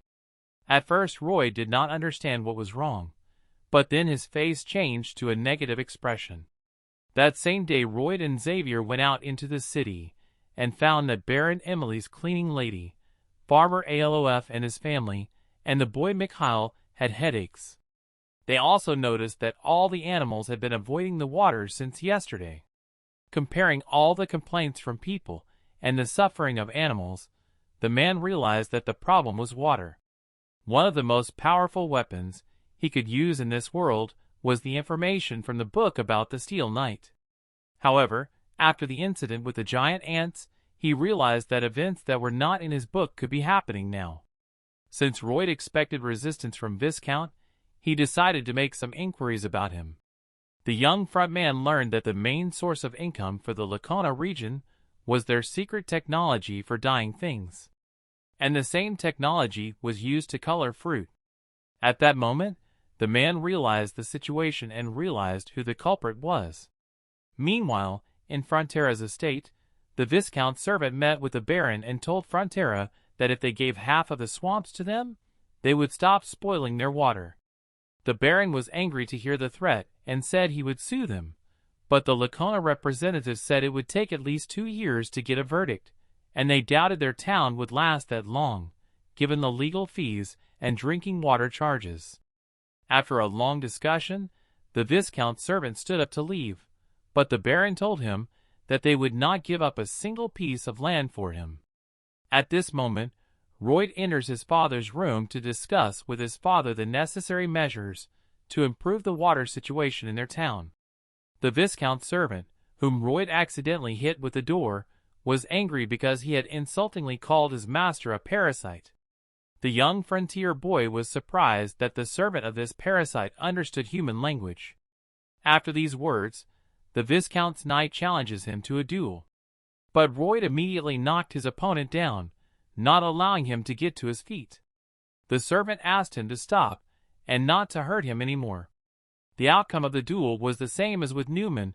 Royd completely defeated him and kept beating him, even though he had given up. The Baron was happy to see his son's success, but Xavier saw his master so happy for the first time. In the evening, Viscount's servant returned to his manor to tell his master of his defeat. When he came to his mansion all beaten up, the Viscount was at first angry with him. But then he thought about an idea and came to the conclusion that the beating of his servant could serve as a good excuse to sue them for assaulting a nobleman. By doing so, he intended to drag out the proceedings and clarification of the circumstances for 3 or even 4 years. But Royd already knew what the Viscount was thinking and decided to make the first move. The man told his workers that he would not let their efforts go to waste. Royd promised to protect their land from the greedy hands of their enemies. And at that moment all the people supported the position of the owner. First of all, they planned to make a reservoir as a temporary solution to the problem with drinking water. Hippo, the hippo, who was now at the 3rd level of his skills, could help them with this. But their main and more sustainable goal was to build a canal from the West Mountain Water Lake Kapua, which was located in their territory. The construction would be very difficult, but it would indirectly bring them dozens or even hundreds of times more profit than they expected. Several months passed. The Viscount was extremely angry and disappointed, and did not know how it all happened. The man was desperate and nervously thinking about what to do next. That's when his servant told him that the Baron's eldest son wanted to talk to him. But the Viscount ordered him to get out of his estate. The servant explained that Frontera had come to stop the Viscount's worries. A moment later, Royd entered the study with Gabriel and began to mock him, saying that he had turned very pale. But then, the man told Viscount that he could solve their problem. The latter, however, did not understand what problem Frontera's son was talking about. And then Royd arrogantly asked Viscount if he was aware of the latest events. After all, Royd could have saved his dying workshop for painting things and fruits.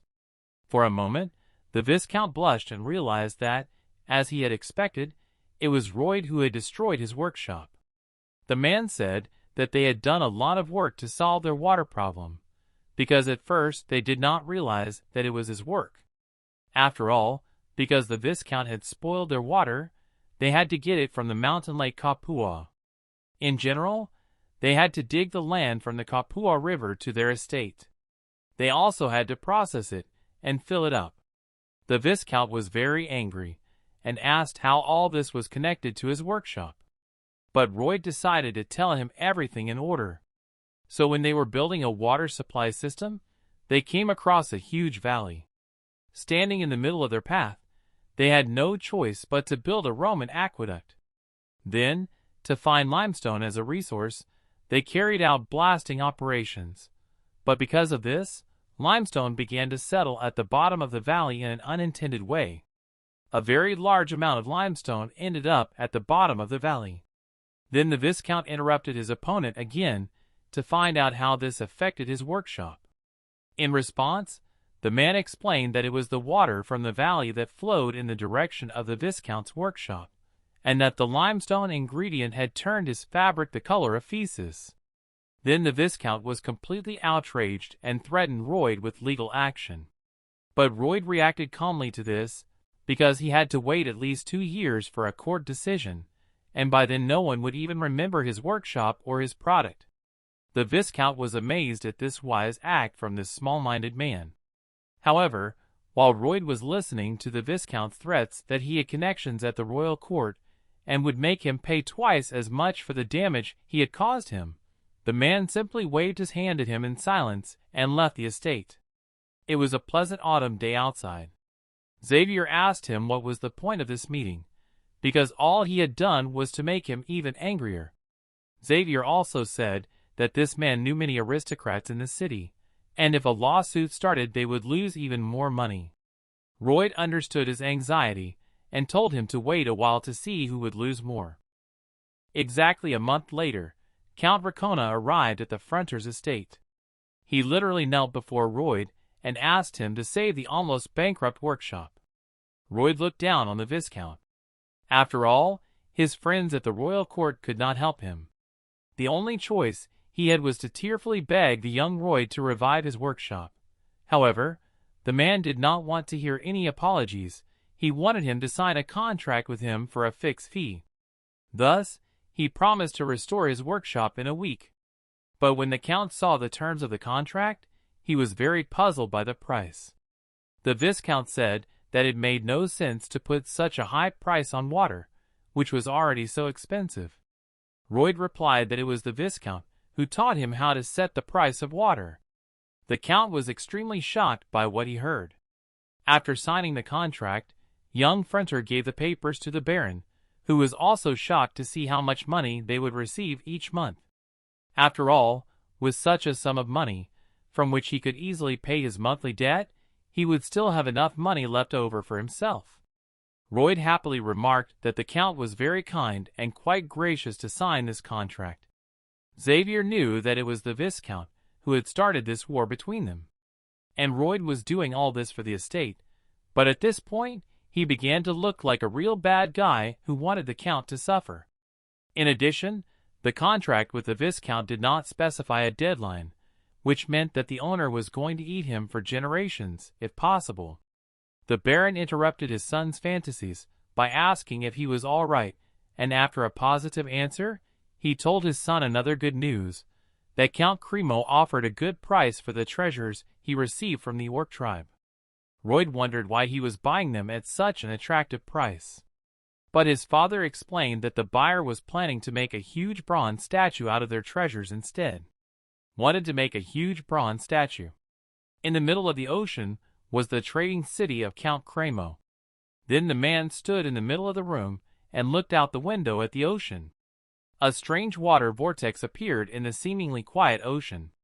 It seemed to the man as if something was coming out of the ocean. And in a moment, his feelings came true as a huge red creature with many teeth emerged from the water. Cremo looked sternly into its eyes through his window. It was a monstrous titan named Giga. Meanwhile, at the Frontier's estate, Xavier told the Baron that in 2 weeks they were leaving for a business trip with a team of 10 men. Arcos agreed with his son's decision and continued to cut branches on the bushes. Seeing his mood, Xavier was worried about his master and assured him that he would be with Royd all the time. The Baron told the knight that he would have given everything for Racon out of fear if it hadn't been for Royd, because he had been a very incompetent and insecure man and leader before. But Xavier reminded him of how he had picked him up in the winter when he found the future servant on the street. But the Baron said he had no motivation to do something like that with such unremarkable qualities. After all, a true leader had to have strong faith and a steely character, just like Royd is now. Xavier thought to himself that Royd's only motivation was money, but decided not to tell his master. It was then that the Baron ordered Xavier not only to protect Royd in the future, but also to be always close to the Baron's descendant. Xavier was embarrassed at first, but immediately agreed to fulfill the Baron's request. Royd could revive the estate, but Xavier could never like a man like Royd. When Xavier was still a child, the Baron asked him what he wanted to become, and he replied that he wanted to become a knight who would protect him from everyone. The Baron was pleased to hear this. He told Xavier that a boy who survived the harsh winter alone would definitely become the strongest knight. Then the Baron gave him a wooden sword that he had carved from a log himself. But this wooden sword was soon broken into pieces by the past Royd, who mocked and insulted the boy. Soon Gabriel returned to the manor. He looked up at the wall where his little broken sword hung and continued to think that he would never like a man like Royd. Entering his master's room, Royd thanked Gabriel for once again choosing to use his engineering lullaby. Xavier was bored listening to the same thing over and over again, so he asked him to hurry up and start, thinking that he should hate Royd, but for some reason he continued to see him as a different person. Xavier continued to beat himself up and eventually fell asleep. It was late at night, and the moon was shining through the windows of the Fronter's mansion. While they were both sleeping soundly, a man with a sword and a black cloak climbed through the window into the room, intent on ending Royd right then and there. The unknown man pulled out his sword and whispered that it was Royd's fault. At the same moment, the man jumped out of the window at the young frontline soldier. His sword flew rapidly toward the man's chest.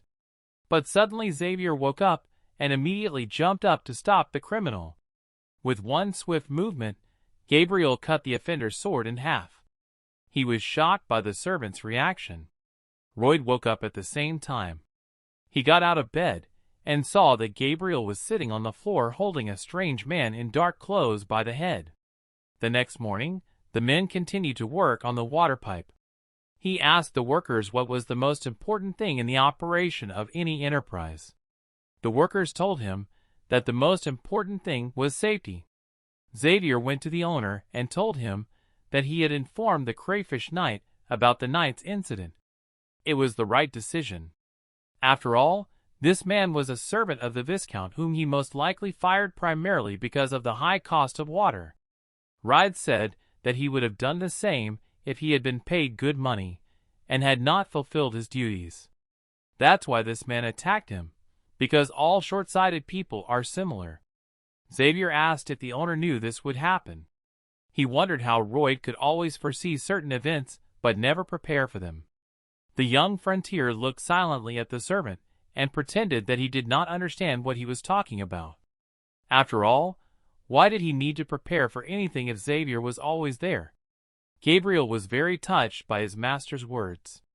Royd added that he was still alive only because Xavier was there at the right time.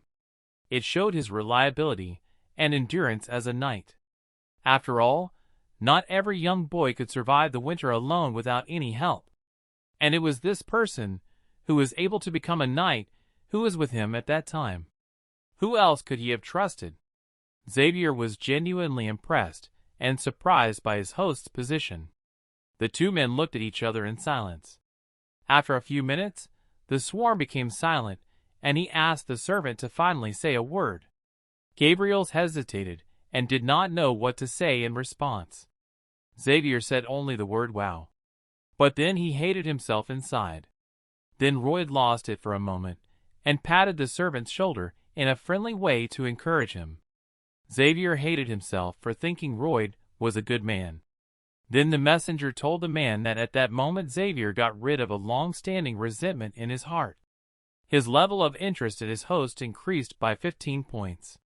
Royd also received 320 PTS for improving his interpersonal relationships. His total score was 1,675 points. He planned to complete the construction of their water supply pipe the next day. So it was time to go to the creamery to get a decent amount of money. The next day, the weather was gloomy in the autumn forest. Meanwhile, Royd and his crew marched forward on the trail. The young front man was dozing sweetly sitting behind Xavier, who was up on his horse. Suddenly, his master's head tilted to the side, causing him to wake up immediately. He thought that Gabriel had hit him then. However, Xavier said that he did nothing of the sort. Royd assumed that the servant had hit him because Xavier was annoyed that a nobleman like him did not ride and slept on the move. But the servant denied any accusations from his master. Suddenly, the young frontier ordered him to stop. At the same moment, the man quickly got down from his horse and asked Xavier to teach him how to ride. However, Gabriel refused, explaining that he was a knight and not a writing teacher.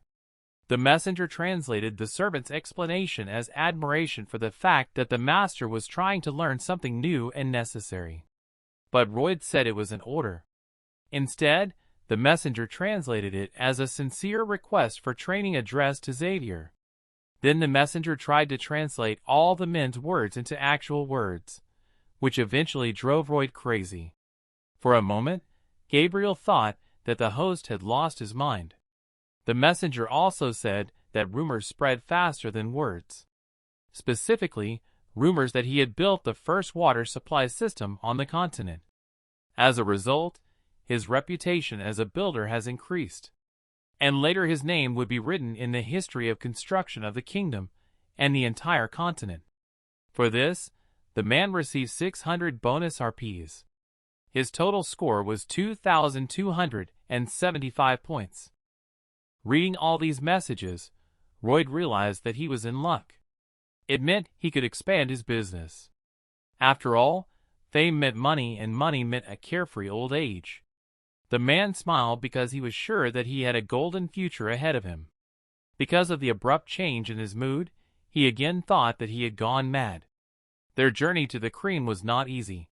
The manifestations of winter were felt more strongly as they approached their destination. They arrived in Cremo only in the middle of winter, when the city was already heavily covered with snow. Soon the men were met by a local feudal lord of Cremo, who thanked them for their visit. Royd also introduced himself and, together with Xavier, bowed to the count.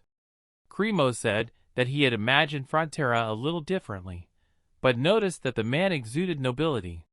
Suddenly, the count approached Xavier and said that he probably had royalty in his family. Royd was embarrassed because the count confused Xavier with him. Cremo even started asking Gabriel if he was engaged because he had a daughter. And when he tried to tell him that there was a mistake, the count got angry because the servant Royd interrupted him. The messenger started laughing out loud at this situation. Meanwhile, it was snowing outside the window. The count laughed when he realized that he had made a big mistake and mistaken Xavier for a nobleman. The man apologized to the swarm for this. The messenger tried to make a joke on his master, but the latter did not allow him to continue. Count Cremo was the lord of the expensive city of Cremo. He played a significant role in the novel The Knight of Steel. After all, Xavier, who was wanted after a massacre of moneylenders, came to Cremo under the active influence of the count. However, after talking to the knight, he realized that Xavier was a decent man. After that, he played an important role as his associate. The count said that he wanted to buy their treasures to install statues in the sea. After all, trade in their place has completely deteriorated recently. Because a few years ago, Mega Titans started appearing in the seaport. They never attacked them directly, but their mere presence was terrifying. At that moment, Royd realized that he had heard about this before. It was impossible to attack from the sea, so there was no point in a navy. Gradually, the city of Cremo fell into decline, and the count despaired. He believed that Xavier would help him. After all, there were many hints of this in the novel, but then the end suddenly came. It was not even clear whether there would be a second season. When Royd first came into this world, he thought he knew the novel's content perfectly. But now events are happening that were not there. The count tried to find out how to get rid of these creatures. And he came to the conclusion that the main fear of the Titans was mermaids. After all, they were the strongest warriors of the ocean. So when the count found out that these creatures shake only at the sight of mermaids, he decided to install bronze statues of mermaids in the center of the sea. However, the man soon abandoned this idea. After all, if he made an earthen mound right in the water to support the statue, the sea would become shallow and ships would not be able to sail freely. Royd was not happy when he heard this. Against the odds, he calmed the young frontiersman down by saying that he would still honor the agreement and buy their treasure. But Royd said he could not allow him to suffer a one-sided loss. The man intended to sell his treasures for the count at a high price and to install the statues without affecting trade routes. The friction racks and drainage wells were to help him with this. They were sure to succeed, given these two elements. When Roy and Xavier were sailing in a boat on the sea, he put a mask over his eyes and put his head down into the water with bated breath. Using his scanner, the man began to study the seabed. Fortunately, the seabed was quite flat with lots of sedimentary rocks, so the ground was soft enough.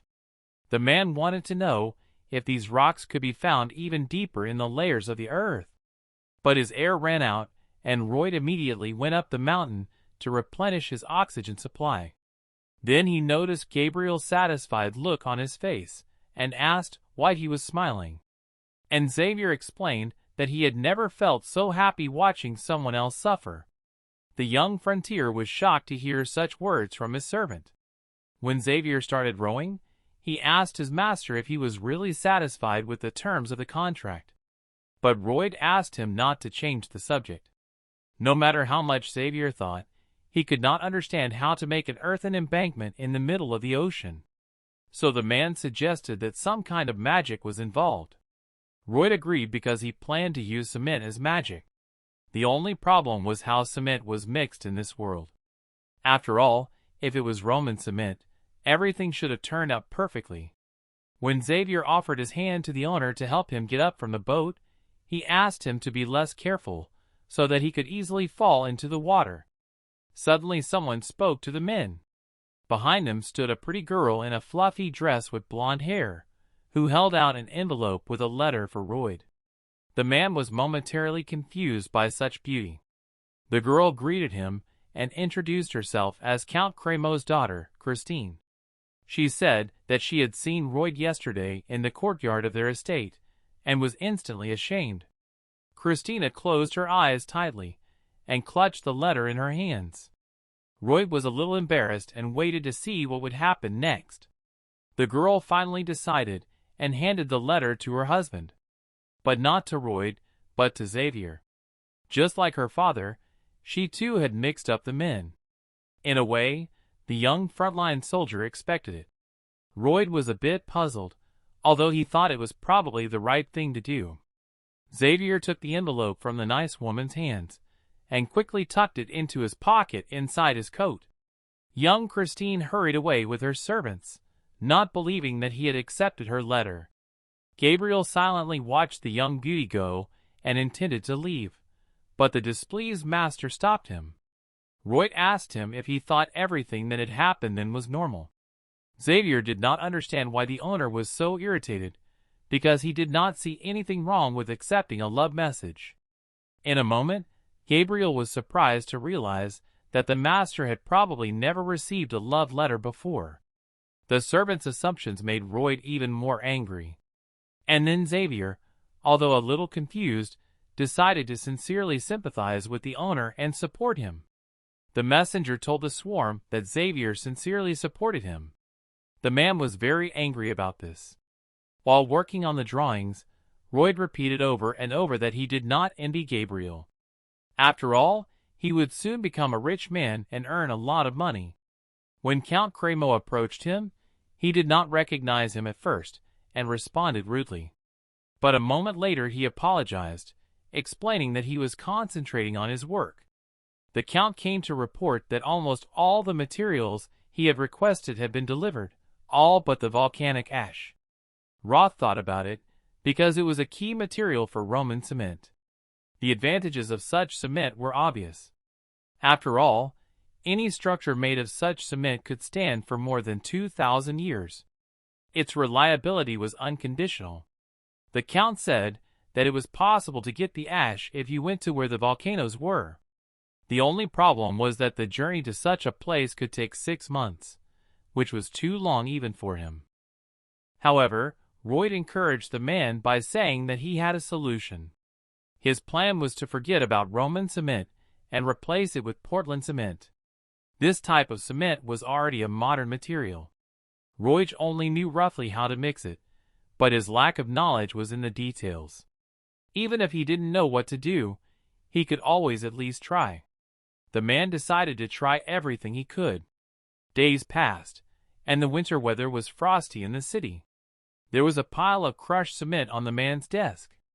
The sample number 129 failed, although the swarm seemed to have succeeded. He should have chosen the right mixing ratio. And if it wasn't that, then the problem was in the drying. The man decided to add 4 more indicators. Subsequently, he calculated other indicators to achieve the perfect result. Meanwhile, his little helpers watched their master suffering with pity and sympathy. Then they pounced on him to go for a walk with them. But the man refused because he was busy. The man became irritated and shook his head to drive the little creatures away. Then he shouted at his friends that he was busy. And at that moment, he remembered the cute little puppy that was his friend. Roy began to remember his little friend who died when he was still living in his world. The man noticed his little paw peeking out from under the burial cloth. At that time, Kim Soo Ho was not himself, sitting near the body of his 4-legged friend. The man bitterly mourned the loss because this puppy was all he had left. Kim apologized to the little puppy. He wanted to pet it again and play with it together. And at that very moment, Roy grabbed his little helpers and hugged them all together. The young front told them that they were much more valuable to him than this research. It was already night outside, and the moon was illuminating the sea waves. Roy was walking along the coast with his little friends. Suddenly a man said he was a terrible person. The bell pallet and the hippo did not understand what their master was getting at. After all, everything was going according to plan because he was just giving orders as if they were some kind of robots. He added that there was no bigger TV dork in the world than him, so he was very sorry about it. A moment later, the young frontline soldier stopped abruptly to kneel down in front of his friends. The man sincerely thanked his assistants, because it was all thanks to them. The little creature smiled sincerely at the man in return. The messenger said that the magical creatures felt his sincerity towards them. He also explained that his little helpers see him as their family. The level of sympathy of magical beings increased to family ties. Roy was surprised at this development. After all, these little creatures considered him a family member. The messenger informed him that the bell enhancement function was now available to him. Thus, with its help, the swarm could master a new skill for 500 RP. This was exactly the special skill he had not even thought about. Then the Padong and the Hypo brought the bell forward, so that the swarm could discover a new skill. So whatever the new skill of the bell was, the man agreed because he knew he would find a use for it. Meanwhile, the messenger activated the upgrade function and asked him to choose a magical creature. Even if the skill was useless, the swarm agreed to it because the bell wanted it. In a moment, it was standing in the center of a blue magic portal. It lifted the creature up and illuminated it with a bright light. There was a bright pop that threw the swarm and other creatures a meter away from the bell. At the same time, the messenger reported that the first level upgrade was successful. As a reward for the upgrade, new skills were unlocked, namely, soil absorption, land cultivation, and metal production of the third level. Also, the bell received a new special skill of volcanic eruption of the first level. Roy was very excited about this upgrade. The next morning, the weather was freezing in the trading city of Cremo. Suddenly, a powerful explosion was heard over a mountain near the town. The townspeople were very worried to hear such a loud sound. Count Cremo was also seriously frightened and looked out the window. He saw thick black smoke rising behind the mountain. It was the work of a bellflower that, after being upgraded, had staged a volcanic eruption. Behind it, Roy and Xavier were watching the process. The man could not believe that they managed to get volcanic ash with the help of a bell. His plan really worked. Roy was happy and asked Xavier how he felt about it. But the servant did not hear his master. Because the man had forgotten to tell him to cover his ears, Xavier could not hear him. Roy took the opportunity to say that Gabriel was ugly. He even replied that he was not as ugly as his young master. Thanks to the bell, the problem with the cement was quickly resolved. In the world of construction, speed is life, so they had to start right away. First, they had to provide the bell with a giant diaper to filter the ash. On the other side of the diaper, they had to attach a 5-layer sieve. All the townspeople gathered in the square to watch this interesting spectacle. When everything was ready, the man covered his ears and told the bell to start. The bell's volcanic eruption skill was activated. When the diaper inflated, the man ordered the bell to make a second attempt. The game in Crimea was also watching this action. The man covered his ears and did not understand how it was happening, because it was beyond his understanding. He wanted to know everything so that he could tell the king in detail. After all, if his talent was really as great as everyone said, it would be very sad to show it somewhere on the outskirts of life. Once all the materials for the cement were collected, it was time for step 2. This step consisted of building a discharge well where the cement was to be poured. Later they installed the well in the sea with the help of a giant crane. And the water was pumped out of the well thanks to the skill of the hippos. The third step was to drive the fractional posts into the ocean floor inside the well. When Xavier was done, he asked when the next batch of racks would be delivered. Royd replied that he would have to wait because it took some time to deliver them. The man looked at the servant silently and smiled. Xavier asked what the emotion was on his face. Royd replied that he was waiting for Gabriel to start telling him that he was a knight and shouldn't do this. For a few seconds, the men just looked at each other in silence. And then Xavier turned around and left, leaving the hammer on the ground. Royd began to tell him that if Xavier did not work with the hammer, he would not earn any money and, as a result, would not pay the debt. And when he was exhausted from despair, the Baron would be desperate, and the Baroness would follow. Therefore, the young frontier began to beg the brave knight to protect his family. Xavier was annoyed, but he still grabbed the hammer and continued to drive the posts into the ocean floor. After he finished practicing, they made strong rod frames with steel protrusions at the ends. Finally, they poured the long-awaited cement from the ship into the mold. After the cement had set, they dismantled the well and freed the cement structure. Now the artificial sea soil was laid in the base of the future statue.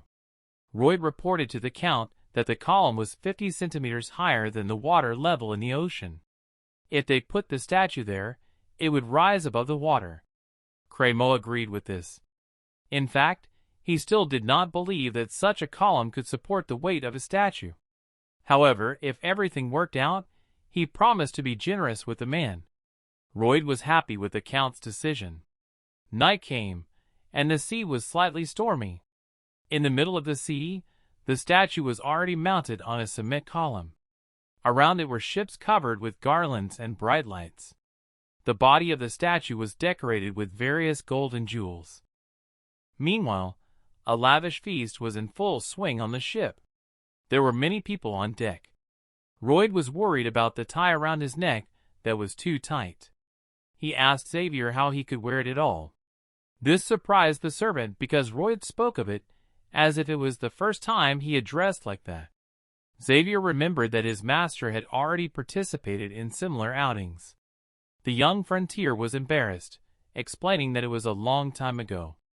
At the same moment, the conversation was interrupted by Count Crémeau, who addressed all those present and asked for a moment of their attention.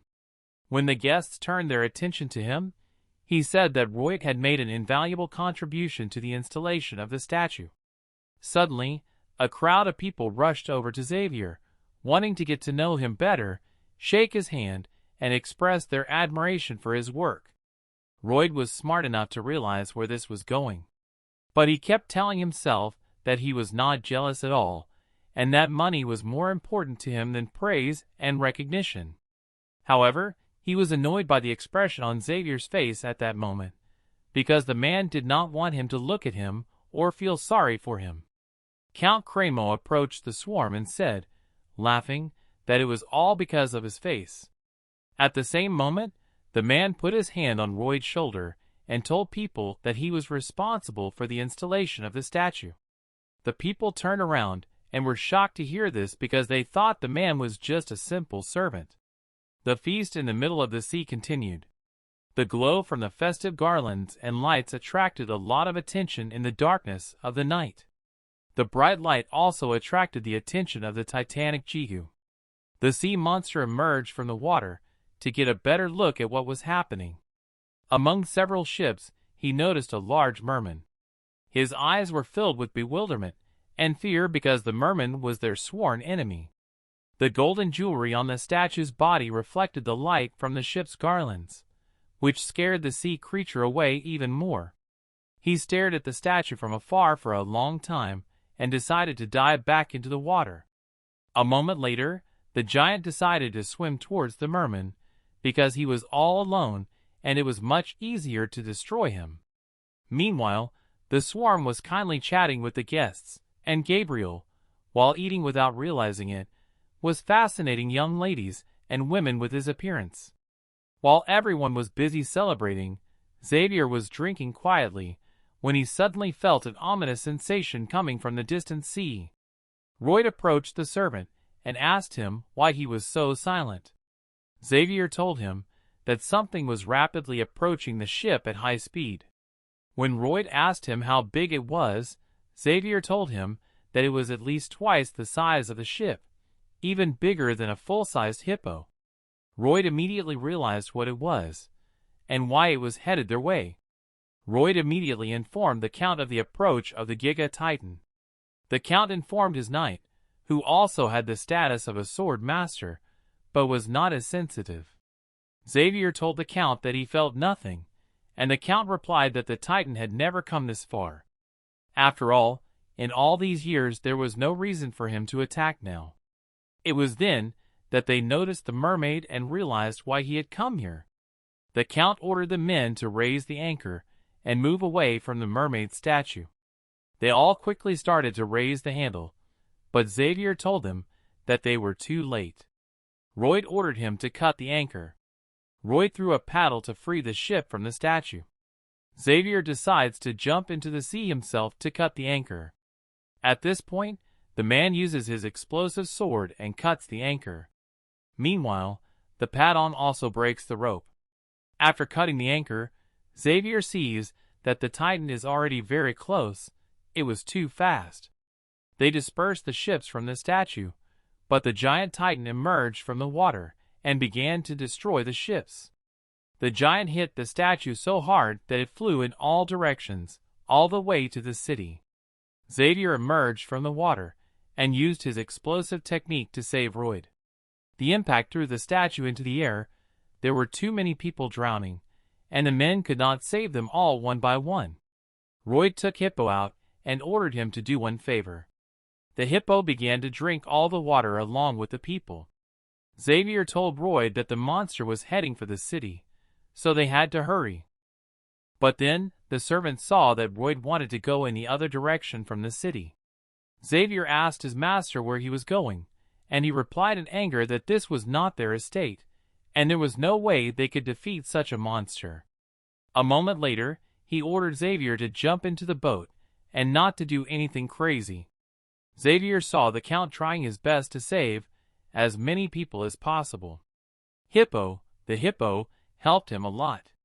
Xavier stood there extremely disappointed, and Royd kept telling him to jump into the boat because it was none of their business. Because they were only here for trade and money. Young Frontier told Xavier to let the city troops handle the situation. Then Xavier remembered the times when he had shown bravery and risked his life for the sake of people. He was someone Xavier could rely on, but no matter what he did, he was the same Royd Frontera, the same selfish person. Xavier's positive impression of him decreased by 5 points. Xavier could not let people die and told the owner that he was going back to town. Royd yelled at him and ordered him not to leave or he would die, but Xavier did not listen. He used his explosive technique and his sword as a surfboard to quickly get to the city. The Titan was already gradually destroying the city ruthlessly. The whole of Cremo was in chaos. Then the man saw the statue of the mermaid and was going to end it all. When the troops began to fire their cannons at the Titan, Their shells did not leave even a scar on his body, and this only made the Titan even angrier. Then he fired a water wave at the watchtower, which was completely destroyed, and the Titan was about to crush one of the citizens. Xavier got there just in time and attacked him using his strongest blasting technique. To his surprise, he couldn't even scratch its surface carapace with his strongest attack. At the same moment, the Titan noticed him and began to actively attacking him. The monster threw the man away, and while he was in the air, he struck again with a water attack that Xavier could not dodge. As a result of this attack, Xavier received a direct blow. He was wounded and considered himself defeated. Gabriel already knew that he had no chance against such a monster, but he felt relieved that he had played the role of bait. After all, it kept the monster focused on him so that the villagers could escape and leave the place in the meantime. On the other side, Royd was still reeling from the battle, trying to convince himself that it was the right decision. Of course, he felt bad because the city was destroyed and people were dying. However, it was not his place to fight this monster, because he was only a builder, not a knight. And no matter how much he tried to convince himself, his consciousness did not allow him to leave Xavier and the people in trouble. And most importantly, Frontera thought that if the city was destroyed, he would not get the money to build it. Greed is an incredible thing. At the same moment, he brought the Bellflower to use her eruption technique to get to the city faster. Because young Frontera couldn't let some lobster-like monster take his money. Royd saw Xavier just as he was about to intervene and launch another attack. Instead, he hit a giant lobster near the building with an angry Royd. Seeing an opportunity, Xavier jumped, but his attacks kept bouncing off him. The man decided to calm down and stop. Soon, Royd returned while riding Padong and watched Xavier fight. The man realized that all their actions had no effect. So he examined the monster and realized that its shell was made of a mixture of dentin and chitin, and it was a meter thick. Seeing the structure of this shell, and the energy flowing through it, Royd realized that the monster was using its horn to dissipate energy. Further analysis showed him the monster's weak point. Then the young frontier asked Xavier to cut off this horn. Even though the servant believed that the monster would not die from this, Xavier still trusted Royd. At the same moment, Xavier was approaching the monster's horn after being advised on how to cut it off. Meanwhile, Padong was fighting off the monster's attacks. When Xavier cut off the giant's horn, right after it fell to the ground, Royd ordered Xavier to enter with his sword right between the monster's middle legs. Xavier immediately ducks under the monster to attack its weak point, but just as he was about to cut it in half, Royd saw his sword fall to the ground. In an instant, the monster almost crushed him with its weight, but luckily, a second before, Padong had managed to pull Xavier out from under the monster. Xavier thanked Padong before raising his sword. Meanwhile, the swarm moved on to Plan D. He called Padong and asked him to move to another location, while asking Xavier to lure the monster along the east coast. As the Count looked on in horror at the destruction the monster was bringing to the city, Royd appeared beside him and told him that he had a plan involving the statue the monster was so obsessed with. Xavier lured the Giga Titan to the place Royd asked for, and found a piece of the statue tied to a map. The monster was extremely angry because its attention was distracted by the statue, which gave Xavier the opportunity he needed. Xavier got to the spot and decided to use a mana blast, but it seems he became too weak from overuse. At that moment, the man fell down and began to lament his weakness, only to hear that Royd had found an opening large enough to launch his own attack.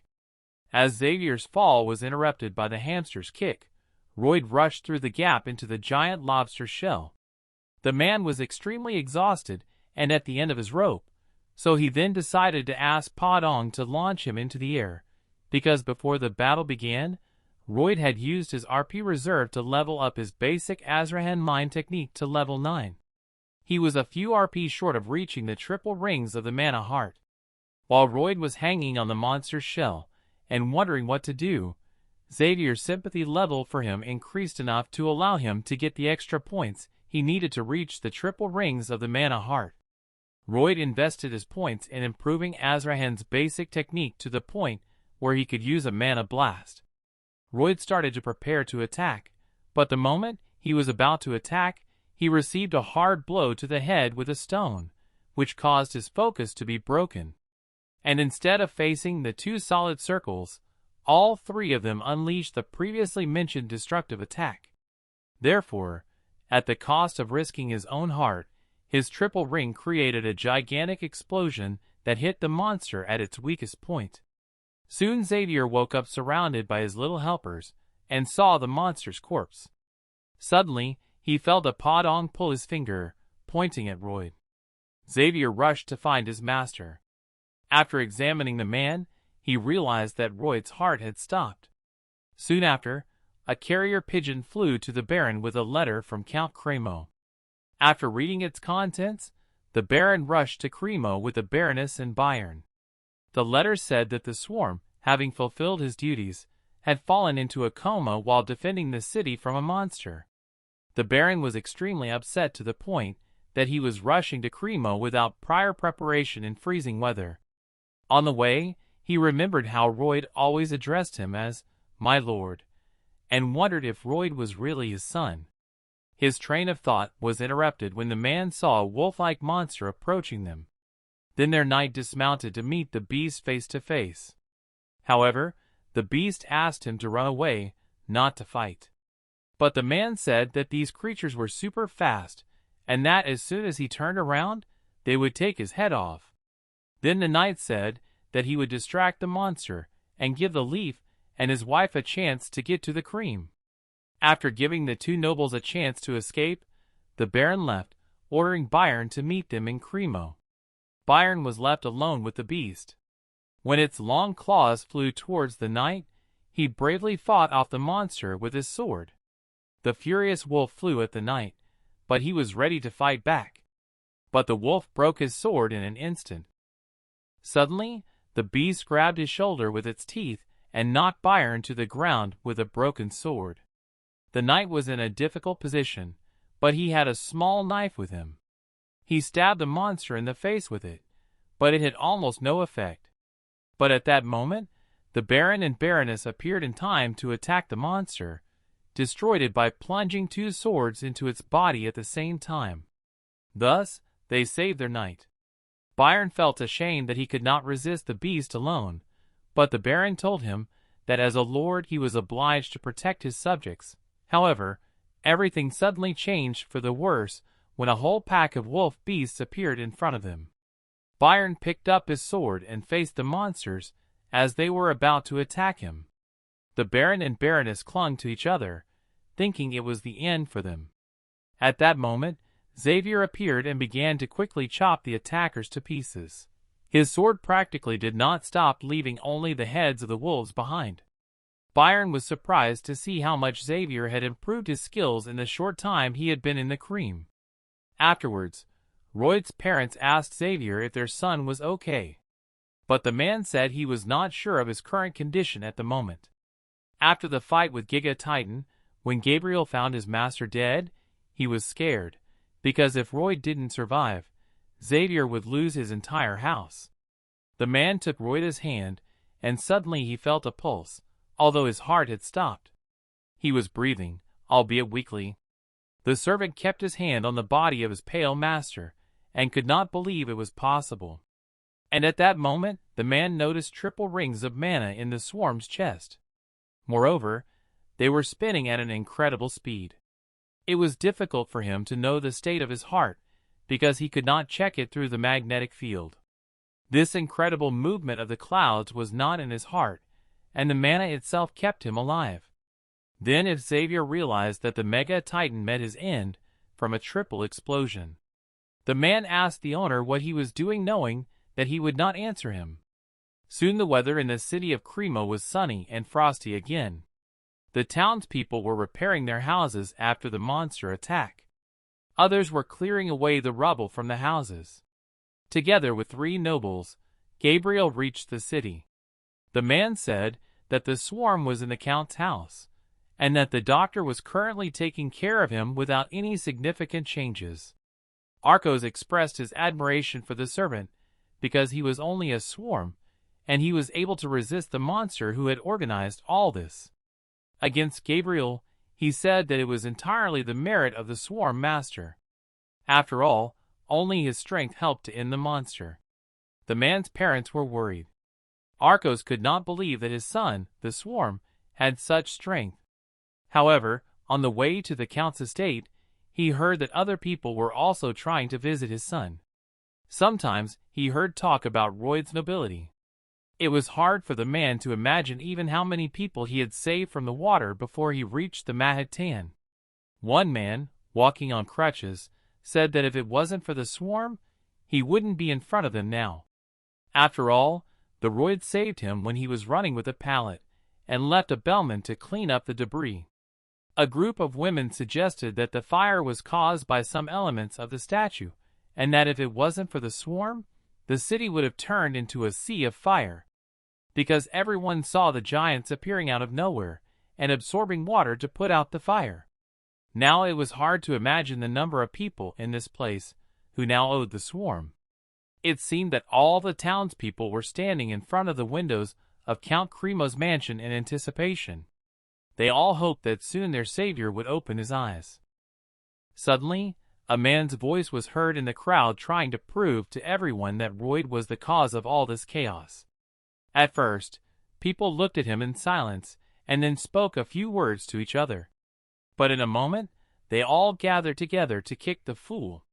The triple rings continued to spin around the heart of the mana swarm.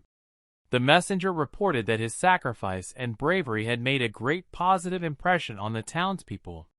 For this achievement, he could receive a bonus if he asked for details.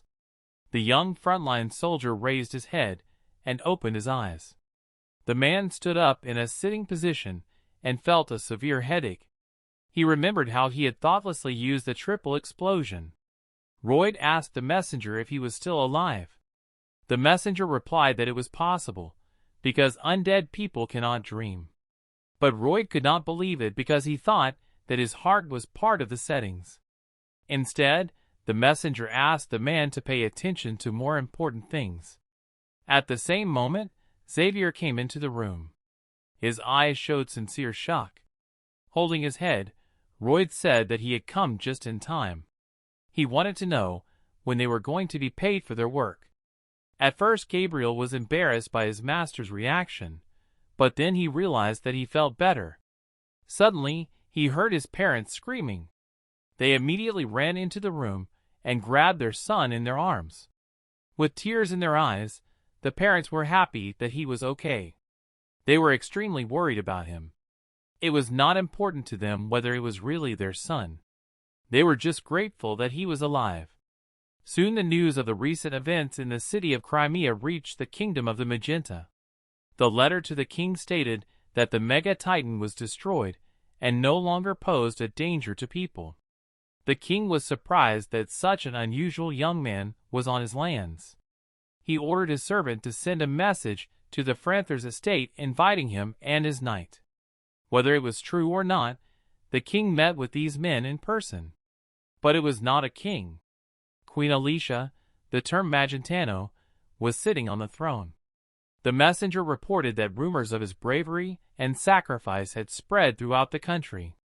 Meanwhile, Royd was silently riding in a carriage, realizing everything that had happened to him. He was given a bonus of 1,500 RP for his improved reputation in the community. Royd was extremely happy about this. The assistant also told him about a new skill, the Heart of Mana. The man was able to accumulate a large concentration of mana in his heart. Mr. Royd was not surprised that he had so much energy in him even though he had been in a coma for a month. Since he had mana in his heart, he realized that in the future it would be much easier for him to work with a shovel. The messenger asked if this was all that was bothering him the most.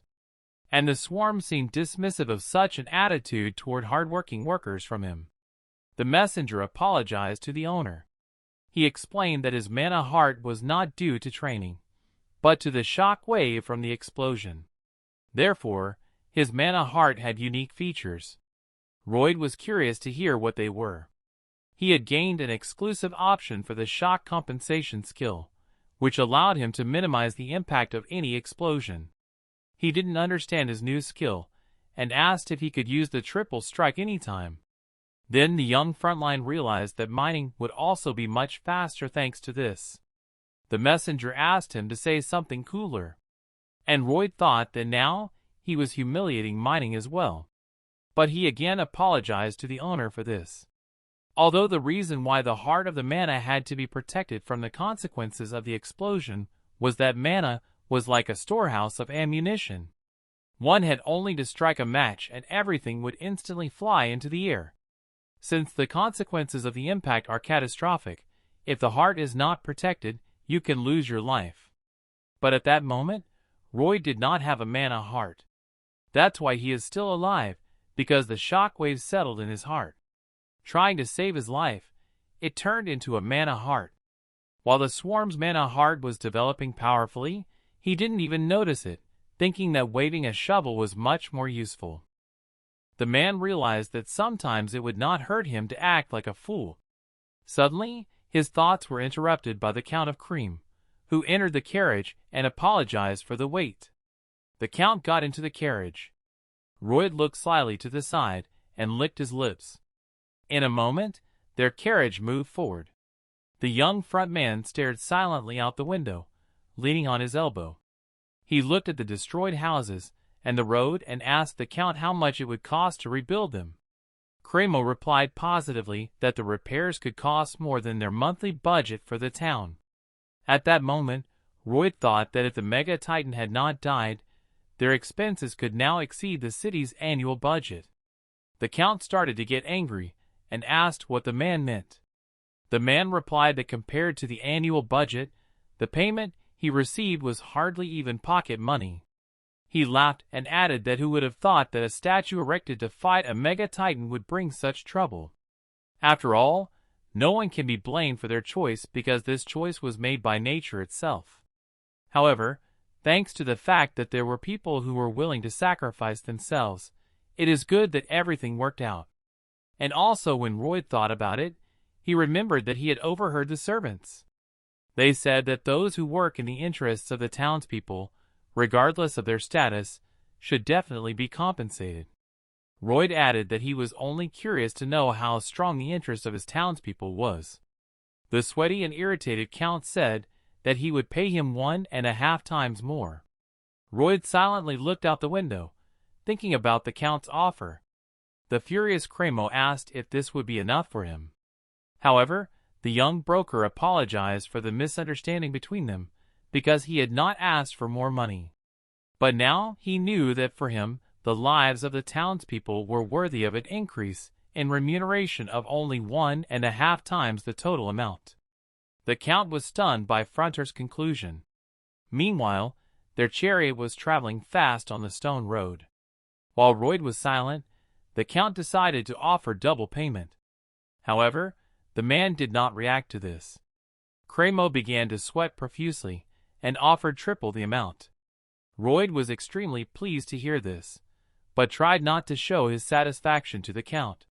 Cremo finally calmed down and could exhale. Suddenly, Royd stretched out his hands to the Count. The man said that he was impressed by the Count's clever distribution of funds.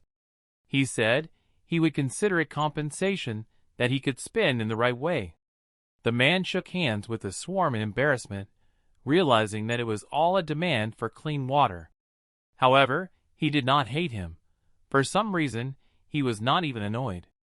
Suddenly the townspeople saw the Count's carriage approaching them. The carriage stopped and all the people were happy to see Royd. The man looked out the window and smiled, because in Korea he was just a piece of garbage. The excessive attention of people began to tire him. The Count said that there were magic balls on the podium that amplified the sound. All this was for the sake of the townspeople to listen to the swarm. Royd was sitting in the carriage wondering what he would say on stage, because he was definitely not making money with his passion.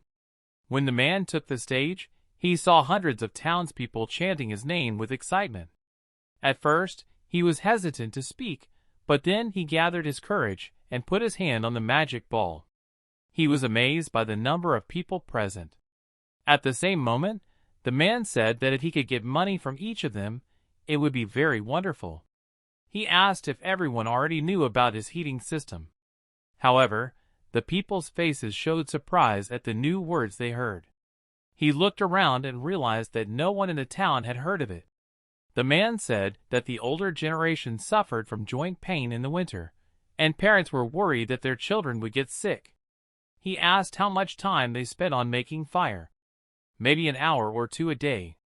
So if they are over 50 years old, they have already spent 15 years of their lives doing this.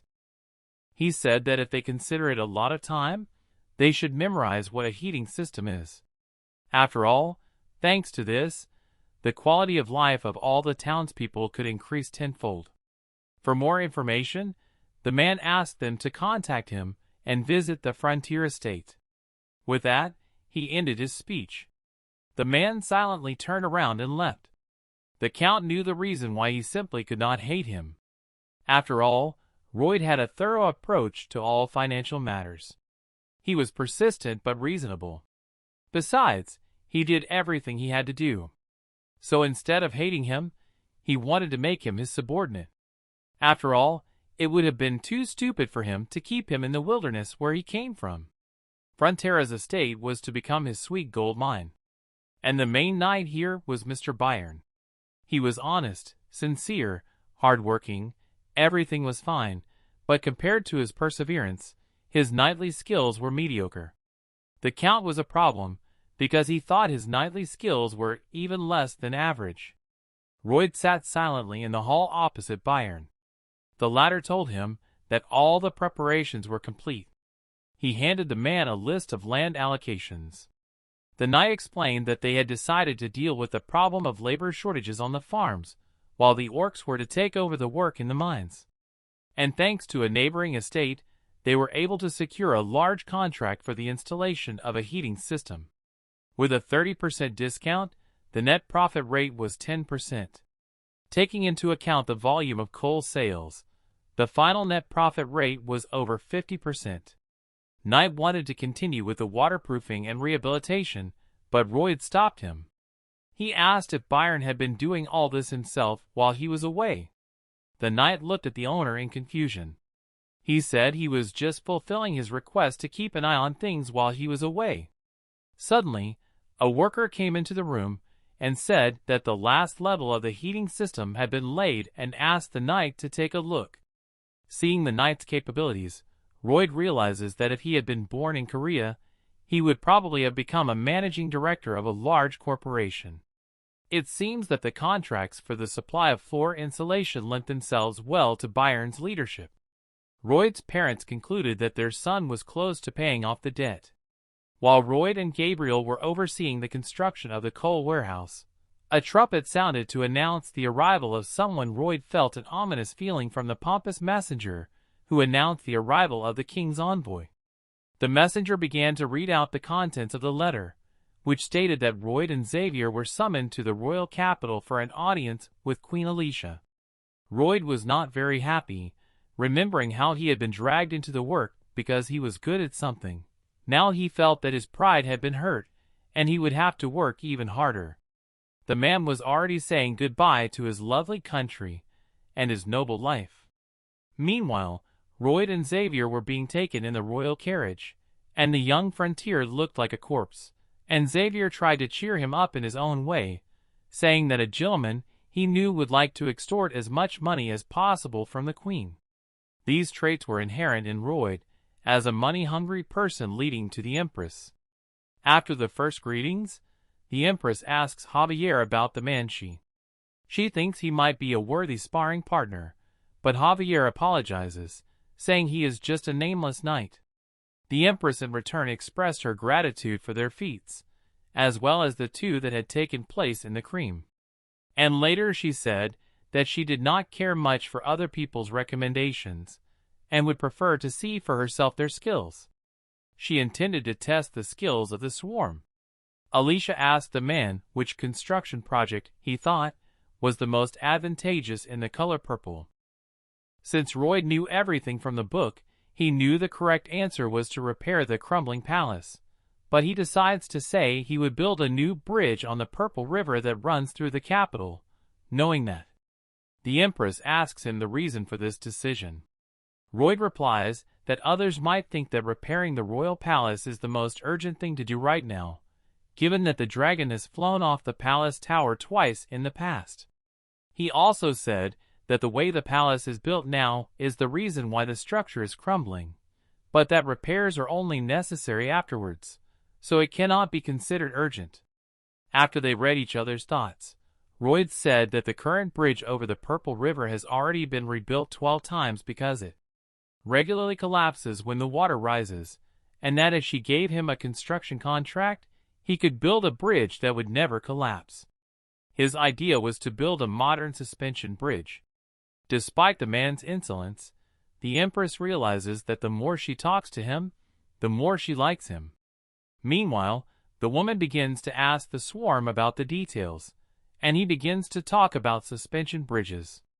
In the novel, the Empress was betrayed by the one she cherished, who lost his arm and turned into an evil tyrant butcher. Royd offered the Empress his head if the bridge failed, and she smiled and agreed, until Royd mentioned a written contract that irritated the Empress. When he questioned her words, the royal said that it was just a contract, and he would be hanged if he did not fulfill it. After sweet talks with the Empress, the swordfisher is happy to have gotten the contract and not lost his head. Meanwhile, the Empress's bodyguard Sir Kyle is talking to the Empress. The man speaks of the swarm's insight.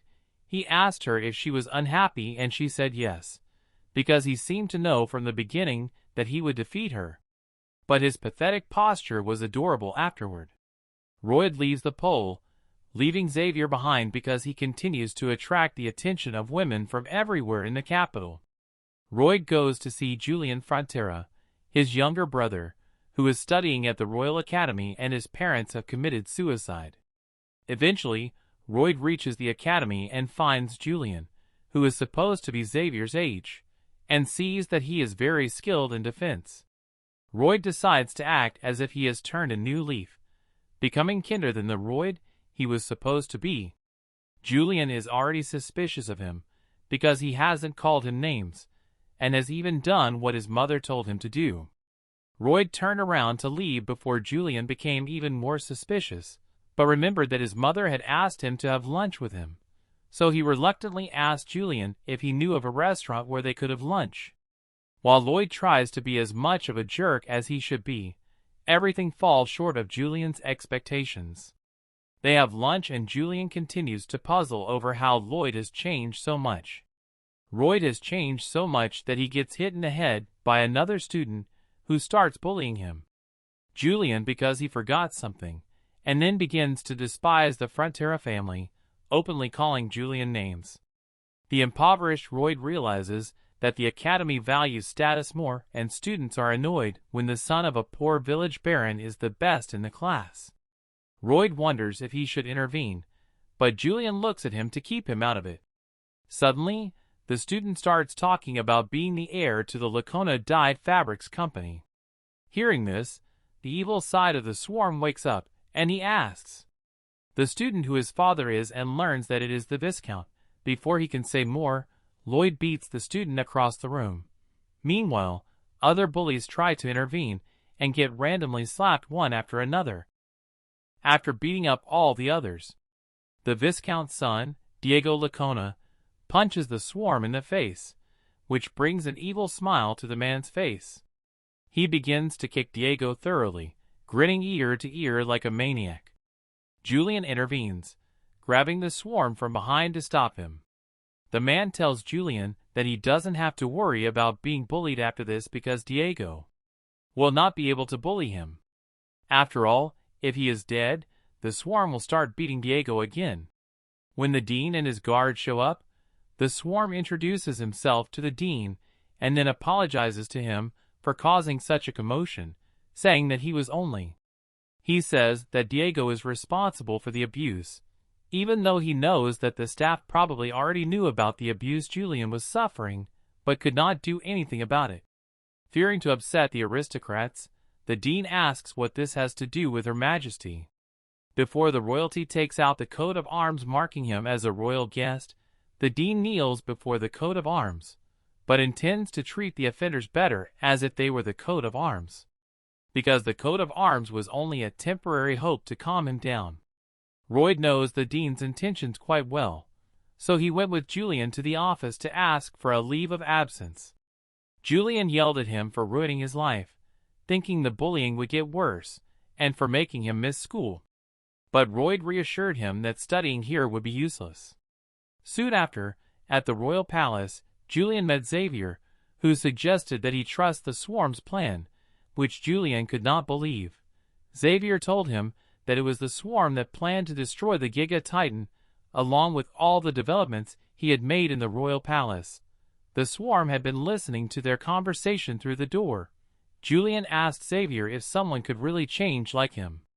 Xavier replied that he thought it was impossible, and that the swarm was probably someone in disguise.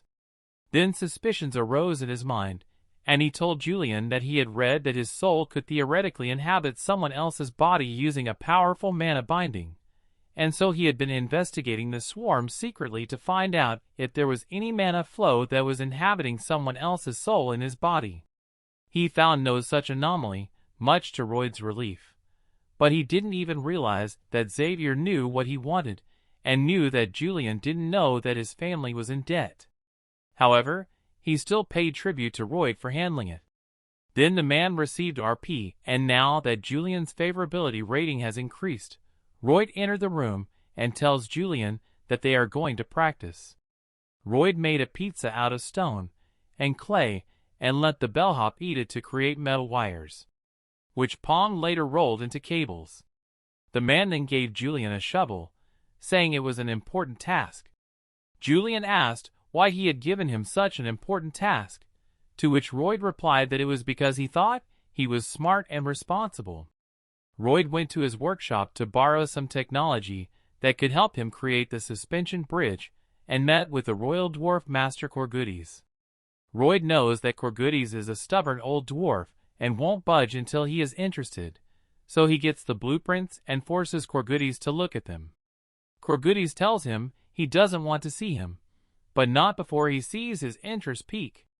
As the swarm starts to leave, a dwarf stops them, saying that the structure could break if it is not properly installed.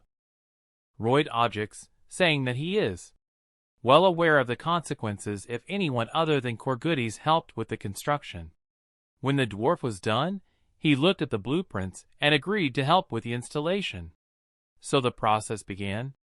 Royd went with Xavier to work on the suspension towers.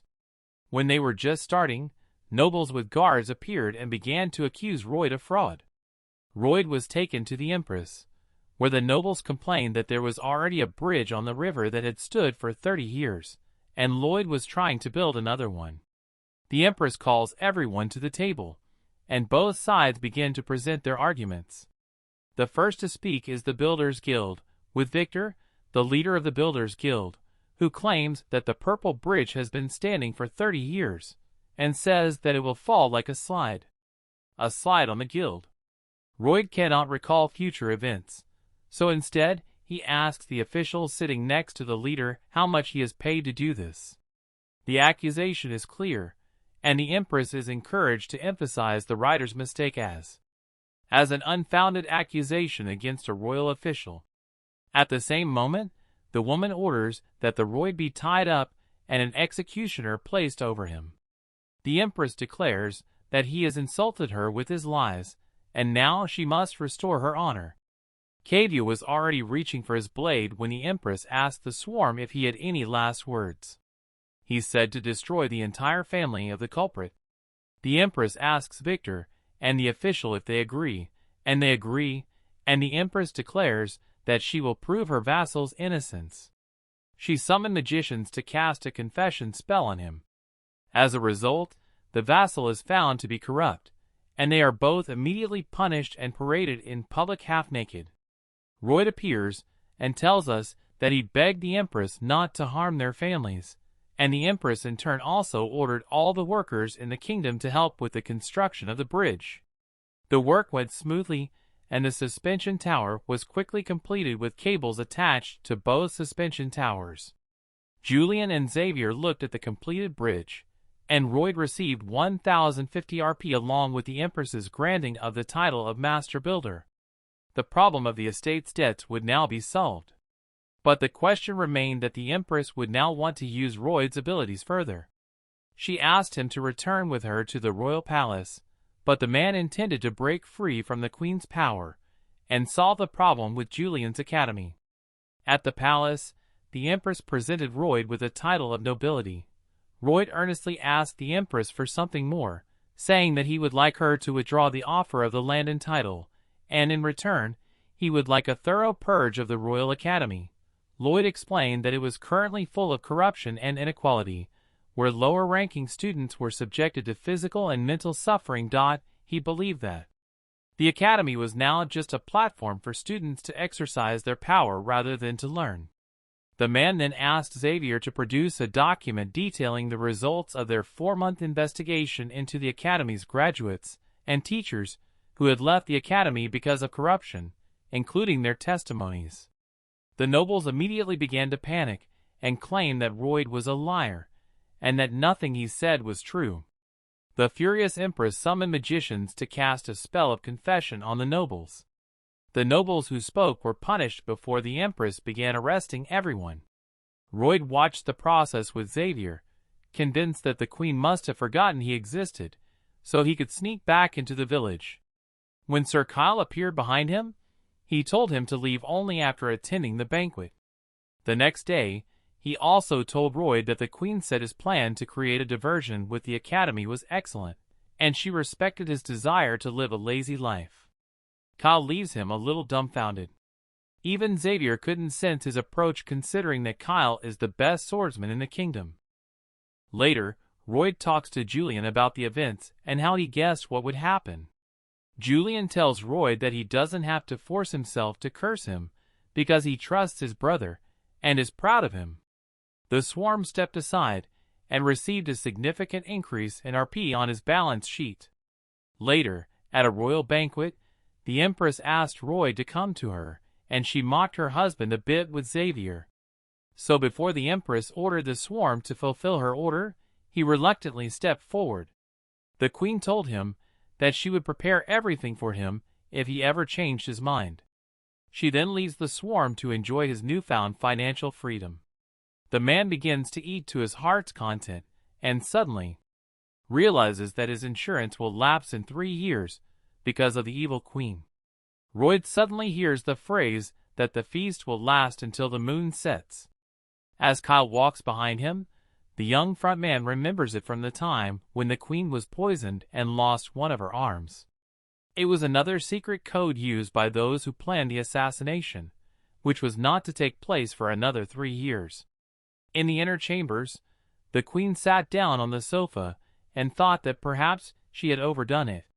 She seemed to be overworked, given the floods, the academy with Ashfagan, a hostile state led by Samarkand that was gathering an army in its western lands. She did not yet fully believe that this was a threat, because in that case, they would have to cross the wilderness to attack. Alicia suddenly began to have a severe headache. Her condition was deteriorating, and she realized that she had been poisoned. She tried to leave the room when she saw Kyle at the door, thinking he had come to help, but instead, he was gone. Suddenly, Royd asked Xavier to come with him, because the man sensed that something was wrong and that Xavier might have to distract the sword master. Xavier asked the owner what he should do, because he had also felt the strange energy of mana. Royd confidently said that they had to defeat the sword master. The servant took it as a joke and decided that they would just have to stall for time. Xavier rushed down the hall and grabbed the metal pole from the candlestick with him. Gabriel said that they had 3 minutes, and Royd replied that this would be enough for them. The men rushed down the corridor toward the Queen's room. Nearby, on the floor of the corridor, they saw the bodies of 3 men lying motionless. Kyle's eyes turned white, and he made a powerful swing of his sword at the queen. But the woman instantly managed to deflect and restrain the servant's blow. Kyle noticed that even in this state, the woman was able to block his blow 3 times. When the woman wanted to ask why he was doing this, her strength left her and she fell to the floor. Kyle's eyes were filled with cruelty and rage. He took another swing at the queen. But at the same moment, Xavier ran into the room and swiftly struck the woman servant with a pole. However, Kyle quickly oriented himself and was able to repel Gabriel. He was surprised that Xavier blocked his blow with a candlestick. At the same time, Gabriel concentrated to strike the ring with the highest vibration. The man didn't realize what it was, thinking it was some new and unusual way for mana to work. Xavier screamed furiously before striking. The sparks from the mana in his candlestick flew in all directions. Kyle took a step back and was frightened by the man's strength. While Xavier was distracting Kyle, Roy ran up to the queen with his hands over his head and asked if she was okay. The woman was surprised how they managed to do it. However, Roy immediately covered her mouth and put his hand on her stomach. The man intended to use Azrahan's method to absorb the mana from the queen. Meanwhile, Xavier continued to fight the powerful swordsman Kyle. Then Kyle decided to use his aura sword. As a result, his sword began to shine with a pink light. Xavier realized that only a true master can create an aura sword. And as soon as he finished, everything would be over. At the same moment, Xavier threw his candlestick toward Kyle. The latter was surprised by the pitch, but ready to accept it. In flight, Xavier tried to grab his pole to hit his opponent. The man grabbed the pole and intended to use his explosive kick against the kite. Xavier's sword was on fire from the force of it. At that moment, Kyle recognized that Gabriel was a genius in mana management and his skills. However, since he lacked practical experience, the man deflected Xavier's attack and looked at his opponent menacingly. The powerful force of the blow sent Xavier flying to the side, and the floor under him broke. A red liquid splashed on Xavier. Sweat was pouring down Royd's forehead. He told Xavier to hold on. Royd was counting on him, because if he lost, it would be the end of them all. He smiled with satisfaction that he was able to strike Xavier with a blank, but still wounded him. The man thought it would be the best moment to attack again. Xavier ran toward the enemy. The men joined in a new fight. Kyle was angry at Xavier's confidence and courage. The man made another blow to Gabriel's head, but he quickly ducked. As Xavier slid across the floor from the swordmaster, he called for help from the padong. The hamster tried to hold on to a metal part on the servant's sword, but could not hold on, and fell to the floor. Kyle stopped and was extremely angry with Gabriel. And he, in turn, was preparing to strike again. Kyle screamed and ran at the man with a sword in his hand. Gabriel was frightened, but he gathered all his strength into the sword and used his explosive punch. At first Kyle did not understand what was happening, but in a moment he flew into the corridor of the palace from the force of the explosion. The man realized that Gabriel was using his power as a cannon. The powerful force of the explosion caused a large flame to spread across the walls of the palace. Kyle covered his head and tried to escape from that place. But at the same moment Gabriel jumped out of the queen's room to catch up with the criminal. Then the man used his explosive power again to stop Kyle. His explosion bounced off the walls, forming several explosions at once. The man ran away in terror from the explosion, saying that Xavier was a real monster. Veins and sweat stood out on the swarm's face from the exertion. The man continued to keep his hand on the body of the exhausted queen. The queen turned to the Groida with curiosity as to how he was absorbing her mana, and at the same time, poison mana. However, the man asked her not to speak because it prevented him from concentrating. To the queen, his tone seemed arrogant, but the royal asked that the queen be more loyal to him at this moment. A moment later, the swarm coughed, and red discharge suddenly flowed from his mouth.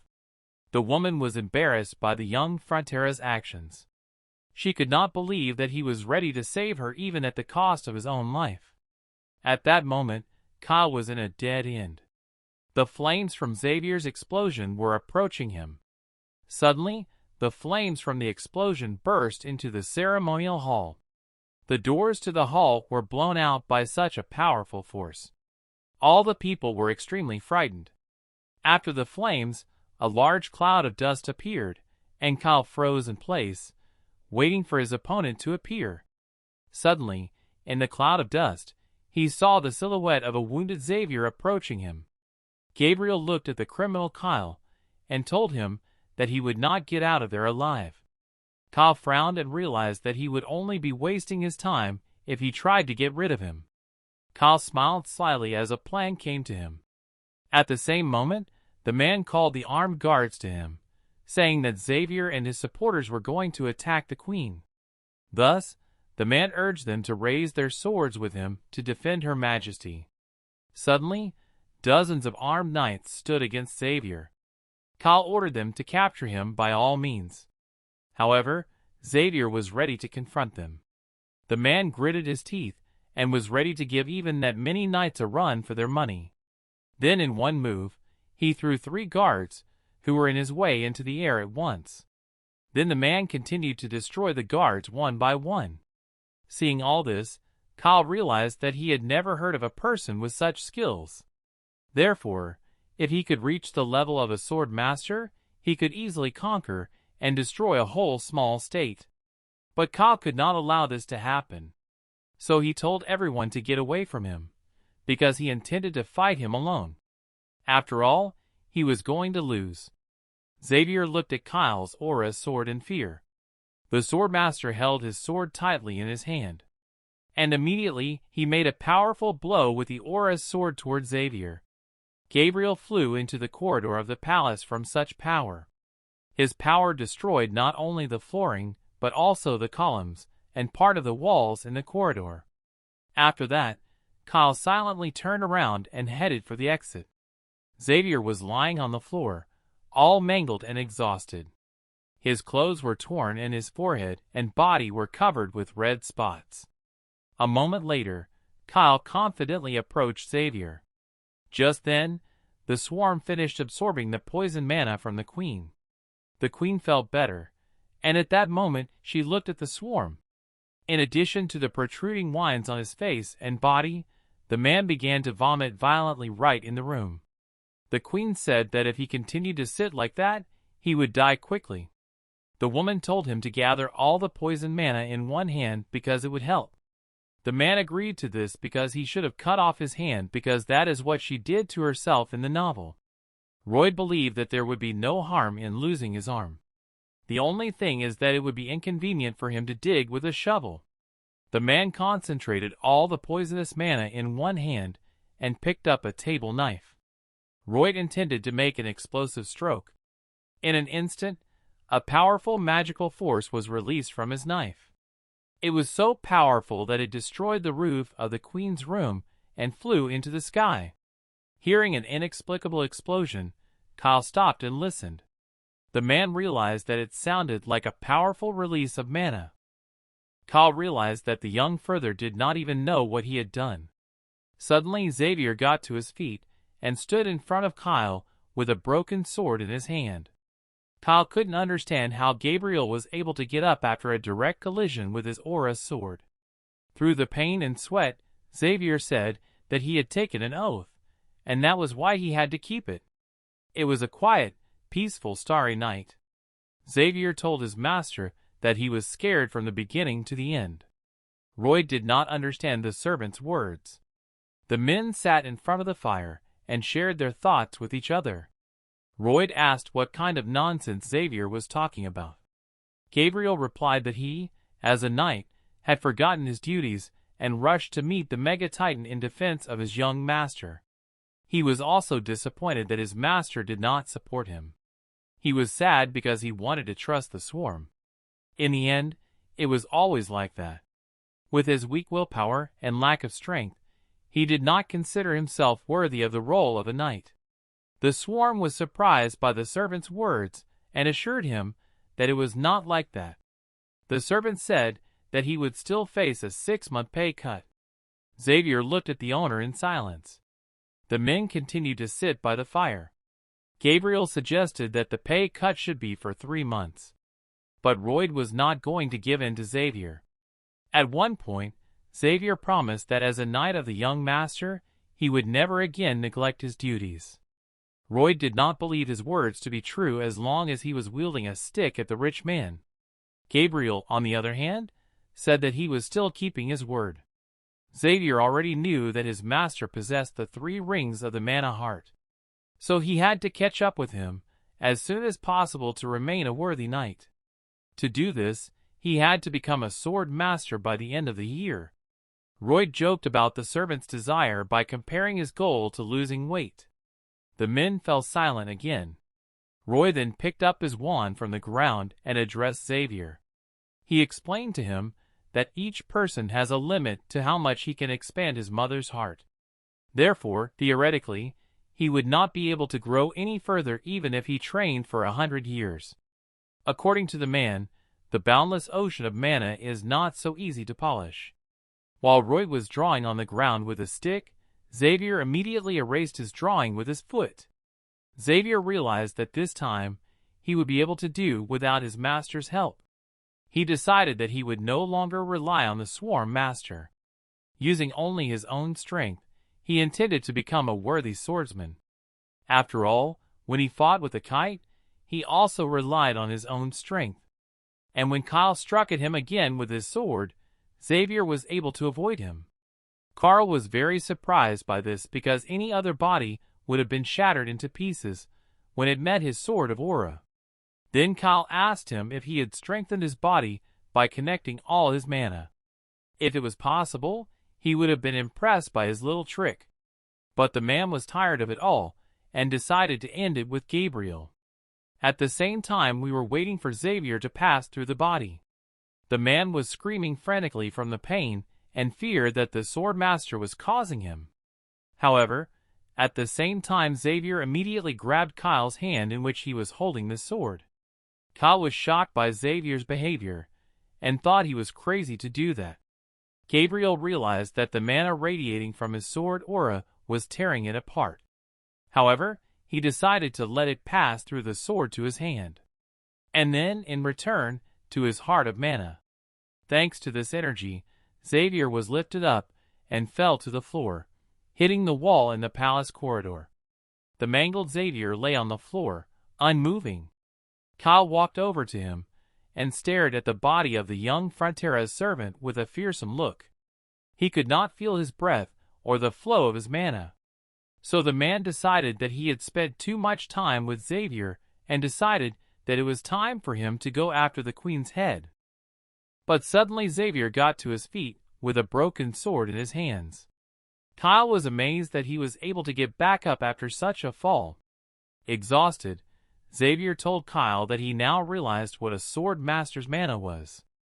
In a moment, the man was confidently holding a sword in front of him that shone with green light. Shocked, Kyle looked at it and could not understand what it was. It was Gabriel's aura sword. Kyle had never seen anything like it. Then Xavier concentrated to gather his power into the sword.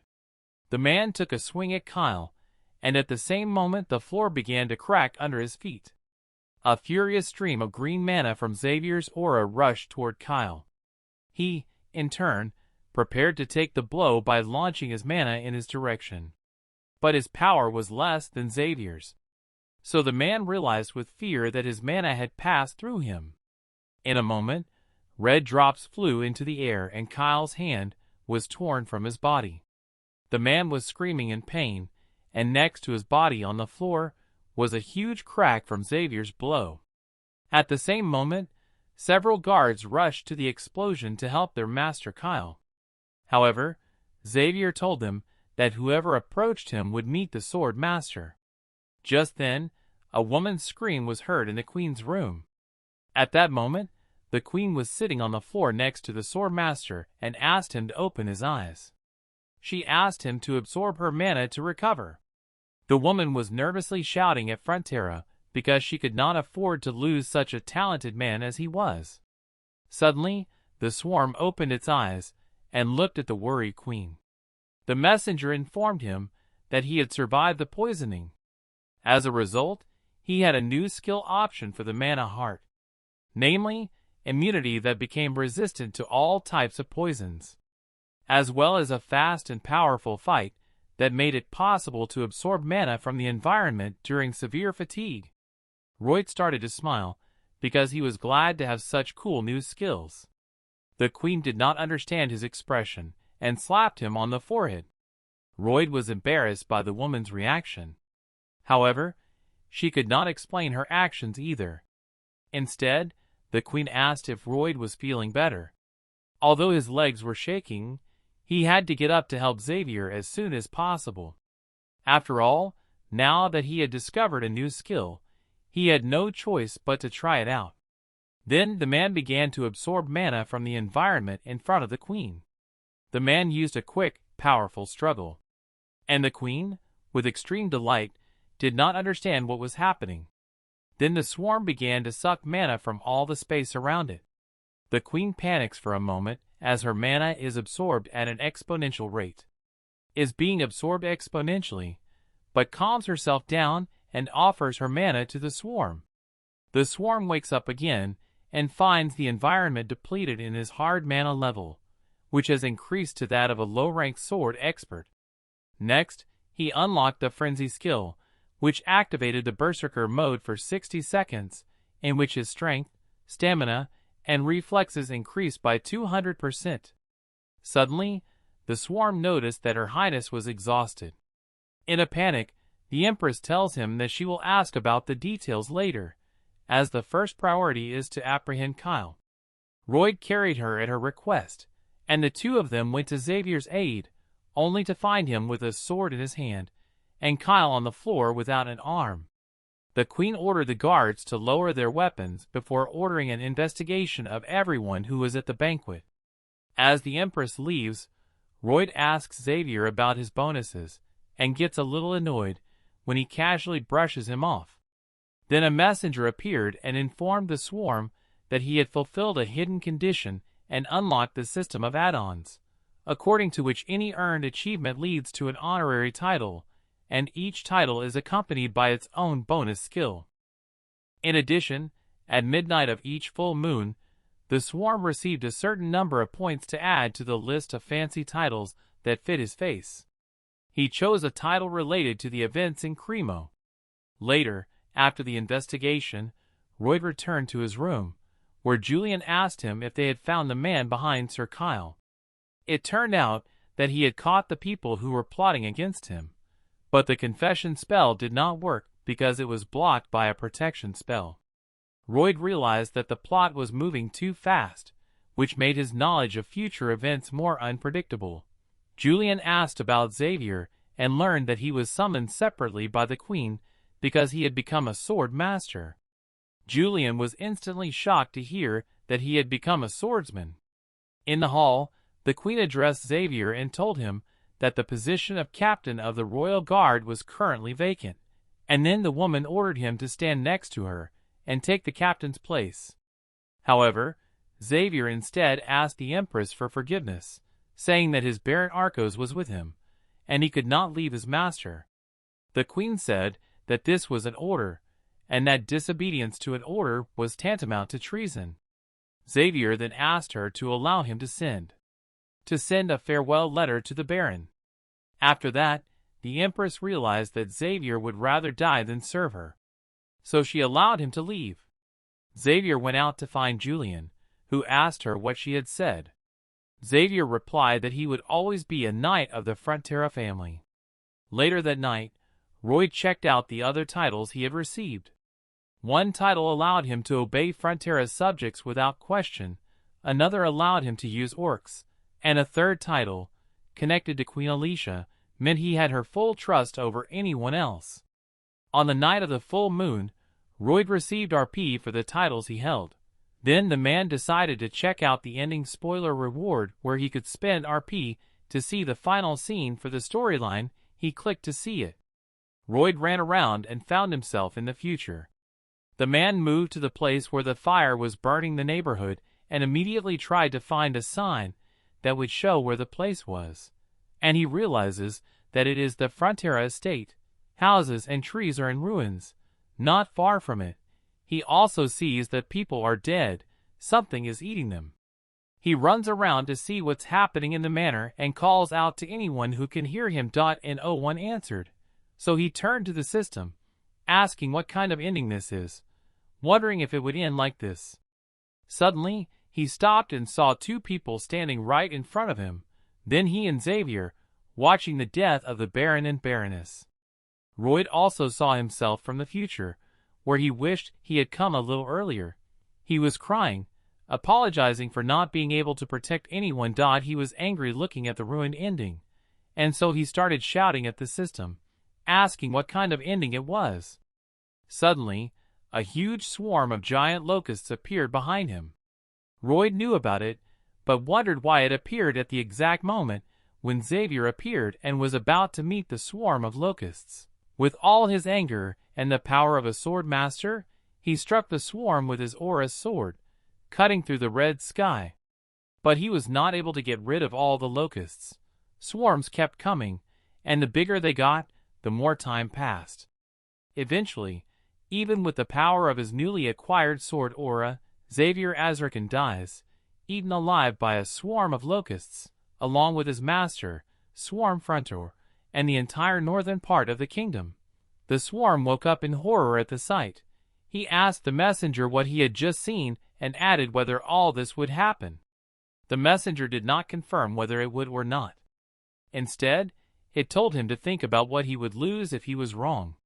So he immediately ran to the palace, because he knew that he himself had said something in the future in a spoiler. If only he had come a little bit earlier. He doesn't know how much a little bit earlier is, so he needed to get to the estate as quickly as possible, because he knew the exact cause of this swarm of locusts. He talked to the queen and explained that the entire region of Cremo would be turned to mud. So the swarm asked Alicia to mobilize the troops and prepare for this unprecedented disaster. Alicia was surprised that the swarm's words came out of nowhere, so she asked him to explain everything in detail. Royd explained that this was the work of their people's enemy, Asfahan. They were trying to create dominoes of these monsters to drain the kingdom's strength. In addition, they are pushing the monsters out of the eastern desert, taking away their habitat, causing the monsters to move westward and chase another group westward. They are being pushed out like dominoes, and these monsters will wreak havoc in their eastern region. Royd internally believes that this incident should happen no sooner than 3.5 years from now, and it should take place much further north than the Frontera estate. He didn't know why the timing and details of this event had changed, but he didn't have time to worry about it now. Although Alicia thought there had been some movement from Asfahan in the eastern desert, she asked the reed how he could know about the movement of their nation's enemy. This shocked him, and he tried to find a way to explain his deep knowledge.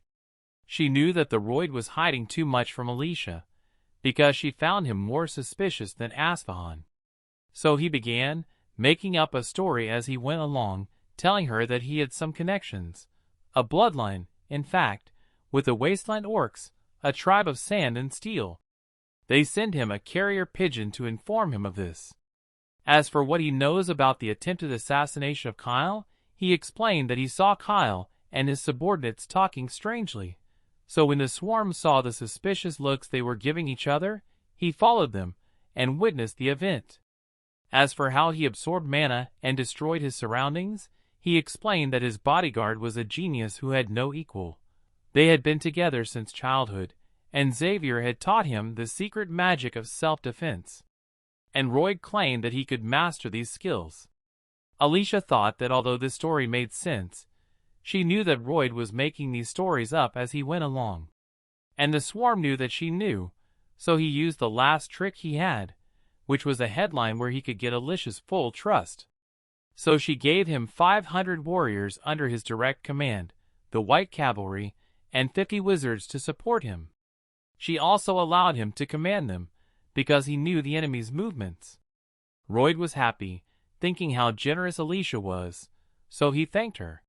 She strikes back by saying that he should know more than anyone else and asking if he thinks that trusting his baseless assumptions comes at no cost. So he does his due diligence, saying that he knows everything very well, and tells her that if they can stop the monster's attack, he will announce to the world that the foresight and determination in this matter belong to the Queen.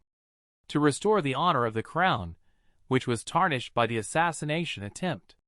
She says that she has never met such a suspicious person as Royd, but she likes that they understand each other. After that, Royd and Xavier ride off on some kind of magic horse. Xavier asks the swarm about all the reasons why he has suddenly returned, but his face is blurred by the gusts of wind blowing in his face. Xavier only wants to joke with the swarm, telling it that it understands and asking it to continue.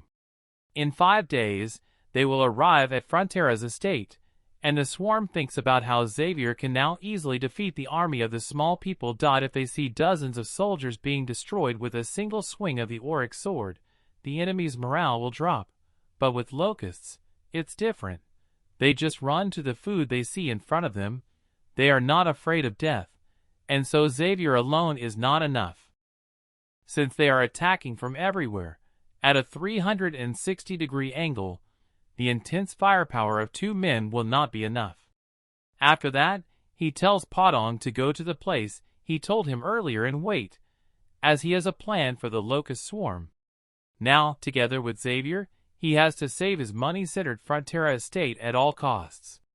5 days later, they can't even catch their breath, as it turns out that the little time he talked about in the spoiler was extremely short. When the swarm has already entered the Frontera district, the villagers look on in confusion, because they had no idea what was going to descend and eat them. Suddenly, the swarm appeared behind one of the men and told him to go inside, and asked him for a pot lid, the biggest one he could find. The swarm of locusts was approaching the castle. Emily, one of the castle's maids, was shocked to see a giant locust fly through the window and hit the floor with a loud thud. The locust approached Emily before finally pouncing on her. But Marbella crushed the locust with a chair and saved Emily. However, more locusts flew through the window, so Marbella took Emily with her. When Marbella looked out the window, she saw a huge swarm of locusts flying over the village. She was so shocked that she couldn't move, and then Arcos came out of the other corridor. He told them to follow him outside to meet Byron and the other knights. They ran to the front door. But when they got outside, the swarm was already outside the castle and saw them. Meanwhile, Byron ran away from the swarm and ordered all his men to gather in the castle. Then he looked to his right and saw Mikhail, who was fighting with the locusts that had swarmed him. The castle is closed, but the people who live there are having problems. Byron is still trying to figure out what to do, but then he remembers what Arcos told him. To always put people before lords.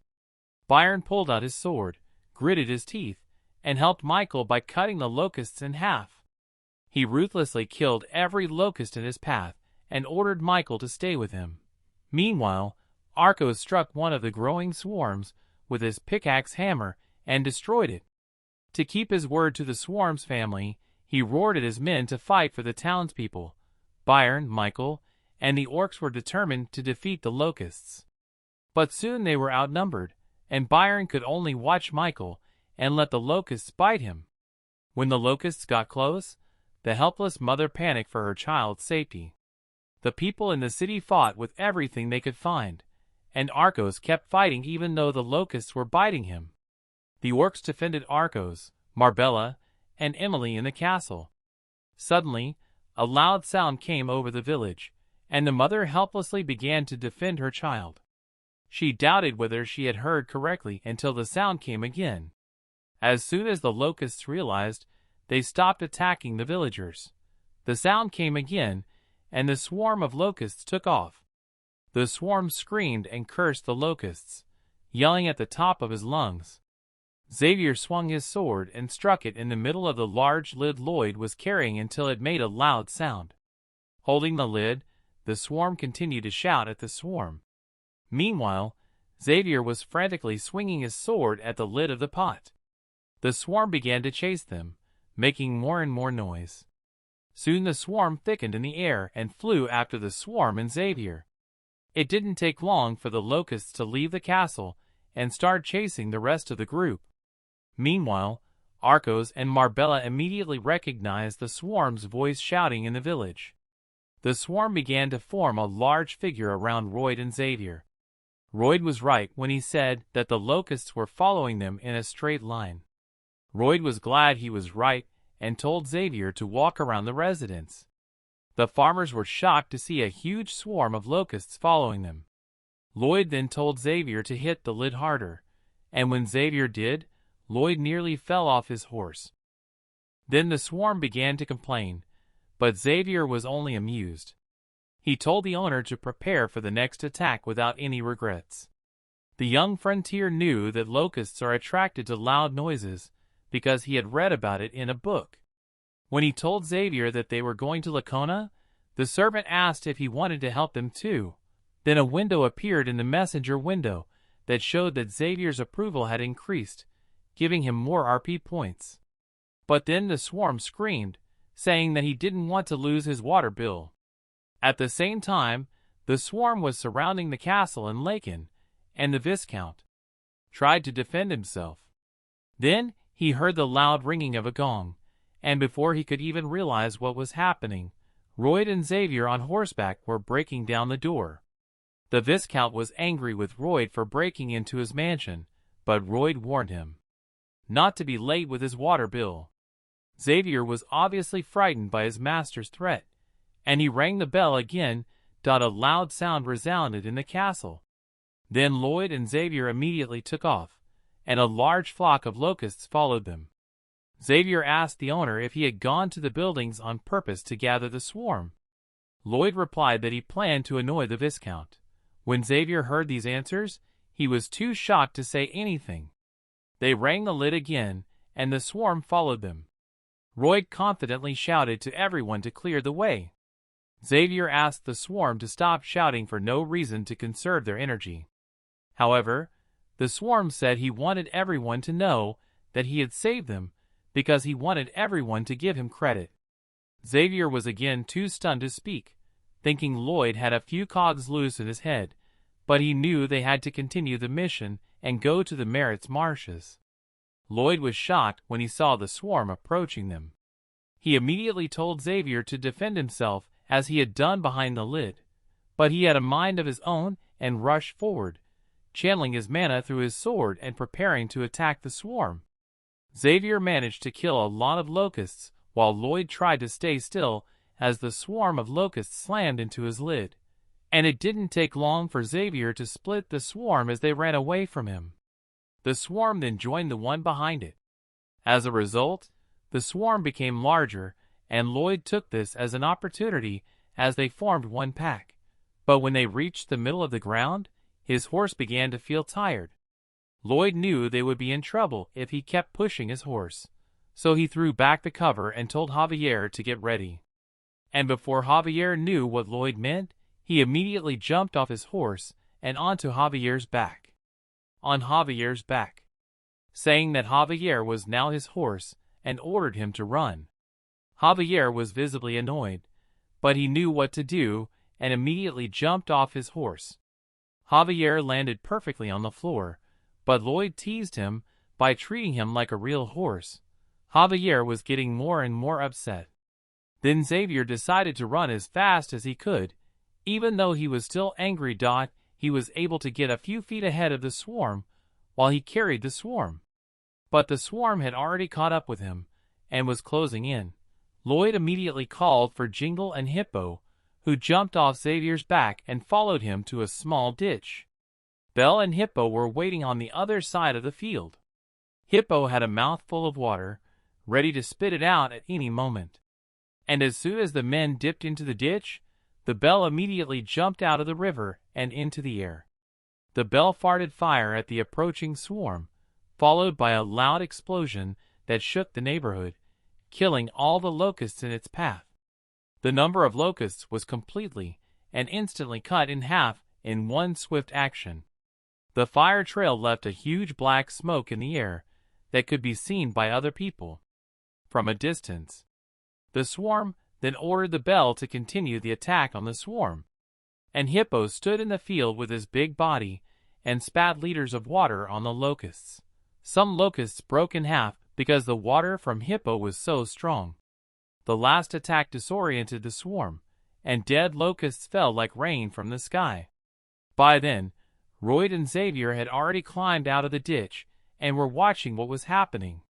Then the men put all their strength into a shovel and a sword and prepared to exterminate the locusts that still managed to survive. They splashed their mana into the rest of the swarm with a bright red and green light. Their powers intertwined and killed most of the locusts, instantly destroying all the locusts. Their blast reached the back of the swarm and lifted into the air. More locusts fell to the ground. When they were done, Lloyd fell to the ground because he was very tired, but Xavier was still fine and worried that there were still many locusts left.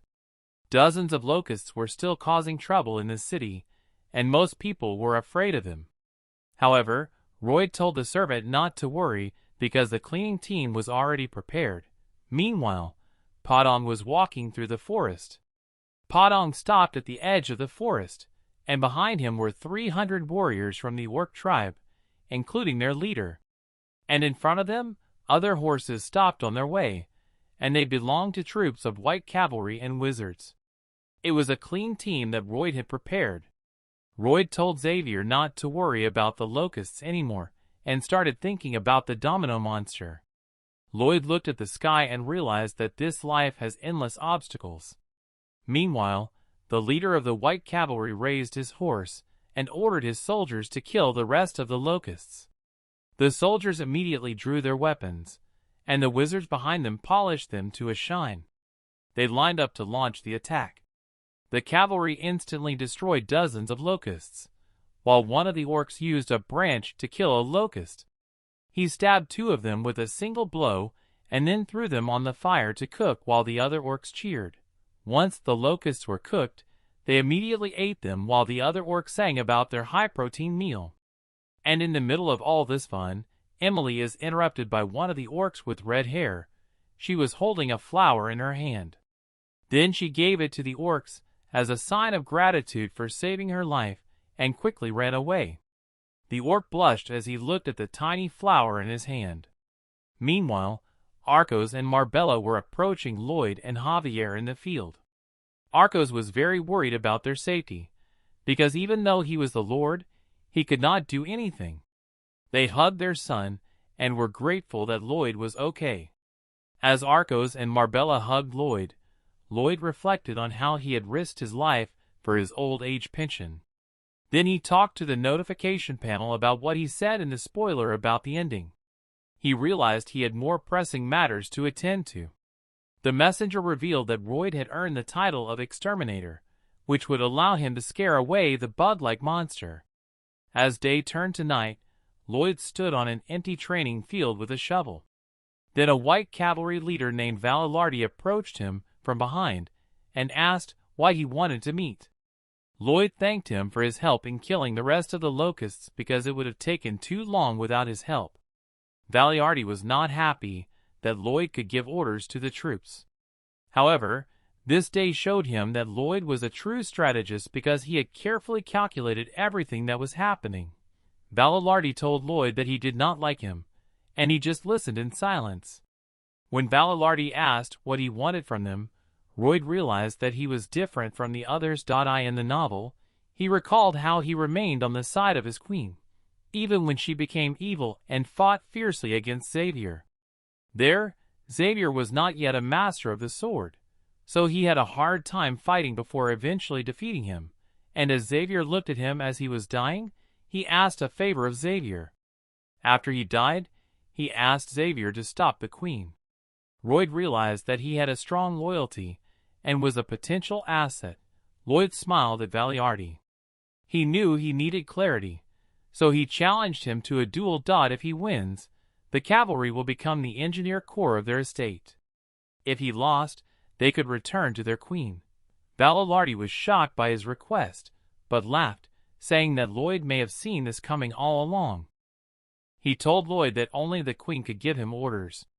Lloyd replied that he could give him orders because the Queen had given him command of the cavalry.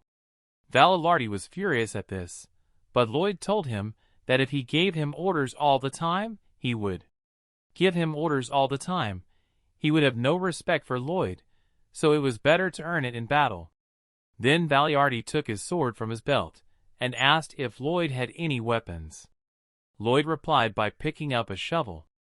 Valilardi walked around Lloyd, knowing that it would be better if he did not draw his sword so that no one would get hurt. Meanwhile, Lloyd knew he couldn't win, even with a triple heart circle. Lloyd watched his every move and thought that the only weapon he could use against him was knowledge of his character. Valilardi stood in front of Lloyd and told him that the rules had to be changed because this was not a knightly fight. He told Lloyd that if he flinched, Lloyd would win. Lloyd agreed, putting all his strength into the shovel and preparing to attack. His face looked even more terrifying under the bright red light. Valilardi visibly shuddered when he saw the power Lloyd poured out before Lloyd splashed all his mana at him. He immediately ran away from the great fire that could have incinerated him in an instant. The blast of Lloyd's bomb flew across the city and blew up the top of the mountain, sending a huge shockwave. When Valilardi looked through his burnt cloak, he saw the mountain engulfed in flames and smoke billowing into the sky. When he saw that part of the mountain summit was missing, he turned and looked over his shoulder, afraid of what Lloyd might do next. But Lloyd was just lying on the ground, his body shaking. Lloyd laughed, because he knew that the best soldiers of the White Cavalry would become the engineer corps of the Frontera barony. The next day they were all digging a ditch together.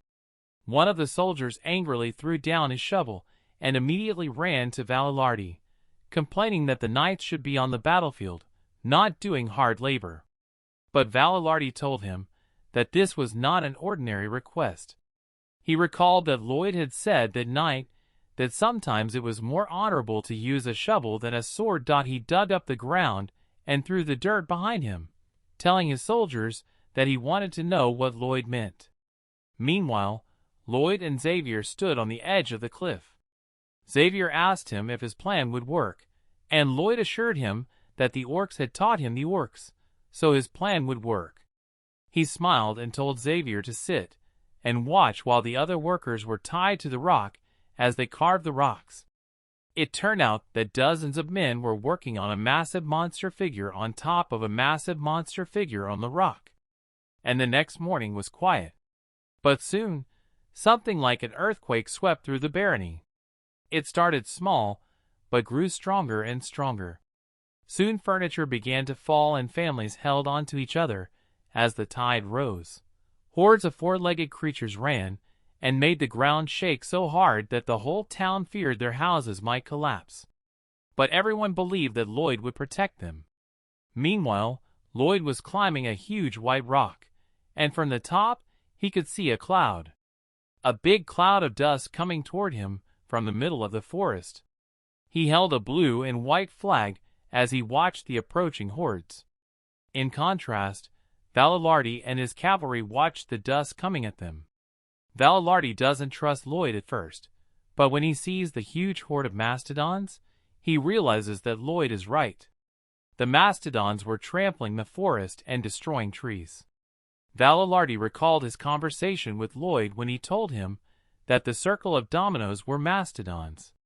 When he asked Lloyd to prove his theory, Lloyd continued to avoid the question, and he was unable to get a straight answer. But now that he was leading the troops, he knew it didn't matter because Lloyd was right. He put on his helmet, deciding that now was not the time to think about it. He remembered the strategy to stop the horde. He and his warriors would run ahead of the herds to take the front of their line. And once the horde stopped, they would surround and attack them one by one. As Valilardi sat on his horse in full armor, he predicted that 20 of his soldiers would die. Then he overheard a man talking to one of the warriors about how he was going to propose to his girlfriend when they got home. But in the worst-case scenario, he could only leave his spear for her. But that's the price you pay for being a soldier. Valilardi ordered all his men to get ready and go forward, but the man stopped him before he could leave. He was going to enter the battle without any armor, and even if it surprised Valilardi, Byron was already used to Lloyd's strange requests. Byron told Valilardi that he was there to decipher the message of Lloyd's flag from the top of the white cliff. Suddenly, Lloyd fluttered his flag, and Byron noticed it immediately. The signal meant that Lloyd was calling for the white cavalry. He then waved the flags many times and ordered the soldiers to move quickly to the southeast corner of the village. Valilardi was excited, knowing that their strategy had changed. Their current position was ideal to stop the attack, and if they moved to a new position, they would have no chance of stopping the horde. Then Bavaria looked at Lloyd, who was waving his flags. Lloyd practically threatened to report them to his queen if they continued to argue. Valilardi wondered if this plan would work. But Lloyd said that he had thought it through, and Valilardi still didn't believe him because his plan didn't make sense. But the hordes are approaching, and Lloyd began to make a sign. Lloyd has raised both of his flags because it doesn't look like the hordes are going to stop. As the hordes pass right in front of Lloyd, he smiles, knowing that the first phase of his plan has gone smoothly. The roar of the horde can be heard through the forest, and they run straight for the rock that was carved out a few days ago. And when the front line of the horde saw the colossal monster, they stopped. Then the mastodons from behind hit the front line, confusing the herd. It turned out that the first stage of Lloyd's plan was to block the mastodons' path with an image of their natural enemy named Megalania. Lloyd was right. As the hordes ran into each other and stopped right in their tracks, wasting no time, Lloyd waved the flags again. After reading the sign, Baidarica ordered the cavalry to move forward quickly and make as much mud and noise as possible. He also ordered them to knock their spears against each other to make more noise, and even as they carried out this plan, Valilardi never realized what it was. It doesn't take long for mastodons to hear the noise made by cavalry. They think that another megalomaniac is approaching, so one of them howls, and soon the others join in. Lloyd knew his plans had worked when he saw the herd begin to move north. From the very beginning, he planned to drive the mastodon herd north, so he ordered the cavalry to move their positions. Valilardi noticed the hordes moving and then realized where they were headed. The hordes were headed for the ditch Lloyd had ordered the cavalry to dig for the statue, but he had always wondered why he had asked for such a huge hole. Now it all became clear as the mastodons headed straight for the ditch. The third phase of Lloyd's plan was crowned with success when the hordes fell into the ditch, and he immediately waved his white flag. And shortly thereafter, Hammon appeared in its gigantic size. Lloyd proudly proclaimed that he had successfully recreated an old battle strategy in Korean history. Hippo poured the water contained in his body into the moat, and thus drowned the horde.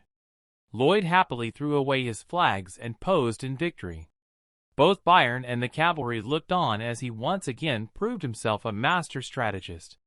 Meanwhile, the hordes were being carried into the water like leaves down a river. However, some of them managed to get out of the water, and Valilardi watched from above. He could not believe that they had won without even putting up a fight. Suddenly, Lloyd sat down next to him and said that they would not go back now, because they knew that there were megalomaniacs there, and thanks to them, they had a new canal. Valilardi asked Lloyd if he planned to use it as a waterway. Lloyd replied that he hadn't thought about it at first. This reminded Valilardi of the time he went into combat and had to tell his family that they had lost a man, and he could only raise his dirty spear and say that her husband had died a brave death in battle. He then told her that her husband would be remembered forever, but that did not ease her pain. He saw her break down over the loss of her husband, and the number of soldiers at the cemetery continued to grow. The other soldiers were saddened by the deaths of their friends, but Valilardi ordered them to waste no time, and they began training. When it got dark, the graves became wet, and it started to rain. Valiarty sat on the ground, mourning his soldiers, and thought that the more they talked about valor or honorable deaths, the more they lost meaning. Deep down, he knew that death does not bring honor, it leaves unbearable pain for those left behind. Now the soldiers were rejoicing, and one of them told the man to invite them to his wedding. This was a new sight for Valiarty. Then he heard Lloyd and Xavier discussing the possibility of fighting more waves of attacks. Lloyd told Xavier that large plans, like the one they used for the mastodons, would be expensive, so he wanted to share what he had in mind. Xavier thought that Lloyd already had a plan to save money. However, Valiarty stopped Lloyd before he could tell Xavier about his plan. Valiarty told Lloyd that the cavalry would help him with his plan. Lloyd asked him why he had changed his mind so suddenly. Then Valiarty said that he realized how bad his leadership had been, and had just seen what a real victory looked like. He immediately threw off his cloak. He knelt down before Lloyd, swore allegiance to him, and took lessons from him. Soon the rest of the cavalry knelt down as well, and Lloyd sighed. He said that he was going to beg Valiarty to stay and help them, because he knew he could not execute the plan without them. Over the next few hours, Lloyd met with his family, Xavier, and Valiarty. He told his father that he did not approve of his plan to make a river out of Kapua's land. Lloyd told his father about the Storm King, a famous creature from Lake Kapua that slept at the bottom of the river. Nothing can wake him up, but Lloyd promised he would. After a moment of silence, Arcos yells at Lloyd that he doesn't agree with his plan. Marbella also disagrees. However, Valiarty raised his hand and agreed with Lloyd. And Xavier also agreed, even though Lloyd's parents asked him to think about it, because he is Lloyd's bodyguard. He also knew that no one could make Lloyd change his mind. He immediately got up and ordered everyone to work. Then Lloyd, Xavier, Valiarty, and the rest of the cavalry moved to their destination, carrying shovels. Xavier asked if he wanted to lead the Storm King after he woke him up. Lloyd explained to Xavier that he had read about the Storm King in the library. He learned that the monster had created the lake by building a dam. If its habitat was damaged, it would appear to repair it. He said that he would destroy the dam again and again until the monster came out and scared all the other monsters coming from behind the eastern mountains. Xavier couldn't believe that Lloyd was going to torture a monster that was sleeping peacefully. He asked him what would happen if he made a mistake in his research and the monster attacked them, instead attacking them. Without hesitation, Lloyd told him that it was his job as a knight to defeat the monster, imagining that it was Xavier who was guarding the land instead. Xavier was silently annoyed, knowing that Lloyd was treating him like a dog. Soon they found themselves on the shore of the lake. Lloyd took a deep breath before activating his surveying skills. He turned on the simulation mode, which immediately blended in perfectly with the landscape. He started moving things around, memorizing where he could break so that the lake wouldn't flood, but also so that he wouldn't wake the beast. Xavier told Valiarty not to be surprised by Lloyd's strange behavior, as it looked like he was just waving aimlessly from the outside. Valiarty, on the other hand, liked the fact that Lloyd looked crazy and at the same time very smart. While they waited for Lloyd to develop his plan, they talked. The Storm King was watching them from the bottom of the river. If they woke him up, he would kill them all. It was a few hours before Lloyd carried out his plan. In the village, he wondered who was laughing so loudly in the field. And that's when he saw Baron playing with the mastodon babies, and it didn't take long. It didn't take long for Baron to notice that Lloyd was watching him. Lloyd had no idea that a man like Baron could behave like that, and it gave him the creeps when Baron immediately stood up and asked him. Baron offered to take care of the baby mastodons that their mothers had left behind during the attack, but Lloyd had his doubts because they would become wilder as they grew up. However, Baron tried to convince Lloyd that this would not happen because they were so cute, and Lloyd had a hard time making up his mind. So Lloyd tried to talk Baron out of it, saying that raising them would be hard, but Byron told Lloyd that they were too cute to give up. Lloyd was out of his mind, so he let Byron keep the baby mastodons, and it made him so happy that he fell to the ground. Happy that he fell to the ground and started playing with them again. As Lloyd was leaving, he thought that Byron would somehow find a way to tame the mastodons. This would be a good asset for them, considering that the orcs had returned to their village because of the attacks of the domino monsters. He ordered one of his officers to gather 5 warriors and go with the orcs to their tribe, because he didn't want to lose his asset. Valilardi then told him that preparations for the operation were complete. Lloyd smiled and shouted to the cavalrymen that they would wake the monster, and only cavalry could do it. He praised them for their strength, and the soldiers cheered. And Lloyd continued to praise their bravery, and again the soldiers greeted him with loud cheers. Then Lloyd ordered them to bow down to the shovels, and they did so without hesitation. They began to march forward, shouting even more about their shovels, and Lloyd went ahead. Lloyd was in front. Meanwhile, Javier stood silently behind, watching the soldiers walk away. He felt sorry for them, because Lloyd had them wrapped around his finger. After Lloyd finished his simulations, all the soldiers started working. He changed the terrain so that the shores of the lake would not break and cause a flood. Once the relief was ready, he waved Javier to his position atop the relief and told him to start exploring the spot he had marked. Javier plunged his sword deep into the ground and used his mana to blow it all up. The explosion was so strong that the debris flew into the air. After the explosion died down, the ground began to shake and several trees began to fall down the hill.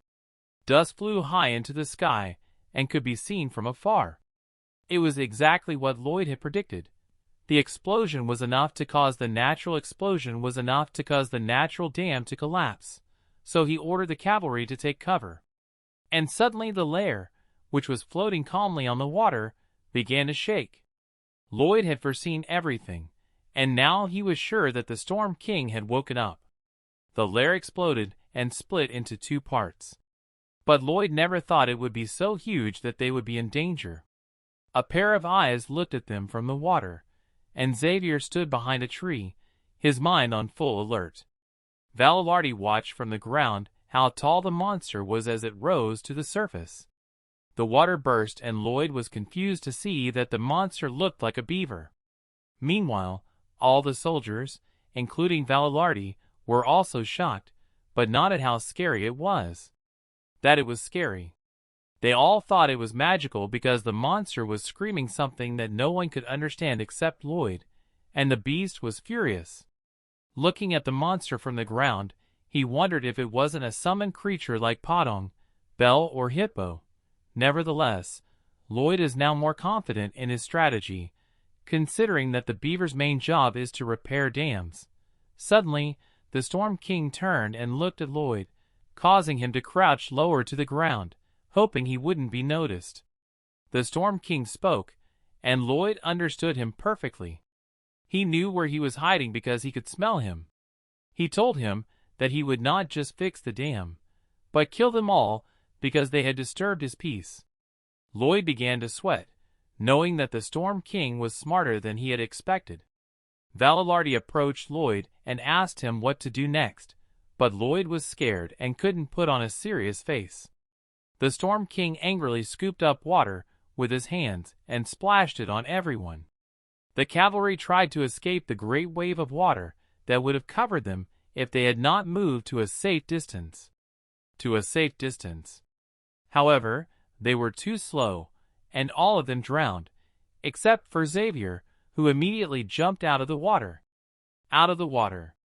His sword flashed with bright orange fire as he channeled his mana into it and threw it toward the Storm King. But the Storm King was quick to deflect the attacks, so Xavier changed his strategy and aimed to kill him. His sword glowed bright green as he prepared for his next attack. He swung his sword as high as he could to get the right momentum for the strike. At this point, Lloyd yelled at him to stop because he had a plan.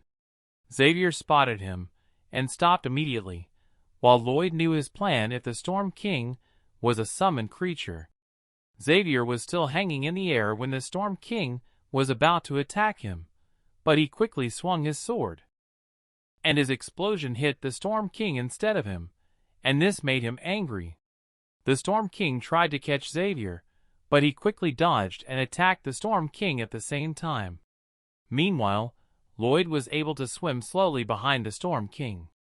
He was glad that Javier was able to distract the Storm King long enough for him to get close to him. But suddenly the Storm King turned, and he immediately dove underwater. Lloyd realized that the Storm King was very aware of his surroundings, and he needed to be careful about approaching him. Meanwhile, Javier tried again to attack the Storm King with a powerful explosion. But the Storm King waved his tail and blocked the blast. But Javier wasn't done yet, because he quickly switched to his aura and attacked him again. And with a simple jump, the Storm King was able to dodge his attack again. When Javier landed on the ground, he became even more agitated. Javier stood and prepared for another fight, while Lloyd was still underwater. He knew that he couldn't distract the Storm King with a simple attack, and that he could hurt him if he used all his powers. He didn't know what to do. Javier gritted his teeth and shouted, calling out to the Storm King. His cry was so loud that the cavalry and Lloyd, who were still in the water, could hear him. His voice even echoed in the air, and King Storm took notice. He was disappointed that Javier had unconsciously called him a mother, even though he was actually a male. But that didn't stop Xavier from speaking in his own language, because it was a good distraction. The Storm King had no idea why Xavier called him an octopus baby, and acted like a bully, but Xavier, who of course did not realize he was yelling, kept talking and yelling. It wasn't until Xavier unknowingly called the Storm King ugly that he let his guard down, and Lloyd couldn't climb on top of him. When the Storm King noticed Lloyd, he was already on his head. He could not reach Lloyd because his arms were too short. Suddenly Lloyd jumped off his head. He flipped over in the air and threw a blue sunflower seed at King Storm. It was the same seed that Podong had eaten to make himself smaller. The seed landed right in Storm King's mouth, and while Lloyd was still flying in the air, he wished his plan would work. The effect of the seed was immediate, and the Storm King became smaller immediately. Lloyd was happy that his plan had worked, and the Storm King, much smaller, came to the river bank. He was surprised to see that the tree had become so big, and someone had grabbed it. Lloyd picked him up off the ground and held him tightly, with a terrible expression on his face. However, the Storm King tried his best to get out of Lloyd's hands until he managed to hit Lloyd in the face with his tail. Storm King managed to escape from Lloyd, and he immediately ran away. It was hard for the cavalry to catch up with him, because he was moving so fast, so Lloyd told Podong, Bell, and Hippo to follow him. Podong was able to outrun King Storm, but King Storm threw a jab, hitting Podong in the face. Instead, the battle in the challenge realm was interrupted. The blow made Podong angry, so he struck back and hit Storm King with all his might. They became angry with each other and began to fight. Hamlong saw this as an opportunity and wasted no time in attacking Storm King. But the Storm King is very nimble, so Hippo couldn't hit him because he jumped to the side. So Hippo got hit, and the Storm King ran away. But Lloyd stopped him before he could get away, and because he was moving too fast, the Bell, who was sitting on his shoulder, fell to the ground. The little Bell gracefully got up and, in the eyes of King Storm, who had been sleeping underwater for 500 years, he saw her. He sees how beautiful it is, and is so enchanted by it that he does not even try to escape. Lloyd was confused to see that the Storm King was not trying to escape as he thought. Then Lloyd saw the look on Storm's face and realized that he had won. He offered to talk to him together. Storma stood there feeling defeated, but that didn't stop him from being as charming as possible in front of the Bell, and he agreed to talk to Lloyd. Lloyd smiled because he knew that his plan to catch King Storm was a success. Lloyd brought King Storm to his manor. He told Storm to shout as loud as he could once in the morning and once at night from the other side of the lake. But when Storm asked Lloyd what he would get out of this deal, he started scratching his hair and said he had nothing to offer. But Lloyd smiled, saying that if he did, everyone around him would be happy, including Jingle Bell. Lloyd knew that Storm liked her, so he used that to his advantage. Bluebell smiled broadly and agreed with Lloyd, and Storm was again hypnotized by her beauty. Storm immediately agreed to the deal, and Lloyd was glad to be able to use him. After all, he knew that the Bell had no feelings for Storm. So he decided to take everything he could from him, hoping that he would be forever lonely for the rest of his life. But he realized that he had never been in a relationship either, and they were both lonely. Realizing this, the man picked Storm up and hugged him. The beaver tried to pull away, but he couldn't because Lloyd's hug was so warm. When Lloyd asked Storm if he could call him Beaver, the beaver said he could do as he pleased. Suddenly, Greg burst into the room, supposedly to accompany the orcs to their tribe. He told Lloyd that on the way they had met one of the orcs, who was running for reinforcements because their tribe had been attacked by the Megalani. Meanwhile, in the tribe of Sand and Steel, the orcs were fighting the Megalania, and Akush was at the front line, trying to attack the giant monster. He flew into the air, holding a sword in each hand, and came down hard on the Megalania's head. But this did not hurt the monster, as it looked at him with hatred, letting him know that he was in big trouble. Megalania swung its tail and hit Akucha with it. He tried to defend himself with his swords, but the blow was too strong. He fell a few feet to the ground because he could not repel the attack. Several other orcs approached the leader, worried about him, but Akush ordered them to continue fighting. Meanwhile, Lloyd ordered Greg to gather the white cavalry at the village gate, but Greg realized that they would be too late to help the tribe. But Lloyd assured him that he would take care of it. The beaver was still in Lloyd's hand as he ran with Xavier. They were in a hurry, because Lloyd thought this was a great opportunity, an opportunity to stop this domino of monsters. The man was laughing at the fact that he had a chance to strike. So he gave Storm a red sunflower seed to make him bigger. The villagers were amazed when they saw the beaver get bigger, because it could block out the sunlight. The beaver jumped, and Lloyd encouraged him to do his best to win the heart of the Bell. Xavier was left bewildered because he did not understand what had really happened. The excited beaver jumped higher and higher, leaping over the forests and hills in one jump. The white cavalrymen clung to Bung's fur in terror, as the massive beaver leapt through the forest and into the mountains. Meanwhile, the megalomaniacs continued to attack the orc tribe, who fought back fiercely. As the orcs lined up to attack the monster, it was at this point that the beaver leaped over them and landed right in the front line. Akush held his ground, as the impact of Storm's landing was strong enough to carry the man away with the wind alone. He did not realize what was happening. Meanwhile, the beaver stood menacingly over Megalania, who looked like a bug compared to him. Then Lloyd stood on the beast's head and told Megalania that they would have nothing to eat if they went west, because they would become prey themselves. Megalania's attention was suddenly drawn to the fact that the beaver quickly withdrew his hand to his back. Thanks to Storm's quick hand, before they could escape, he easily threw them into the air. Megalania flew through the air for many miles, before finally crashing into the forest with a loud crash.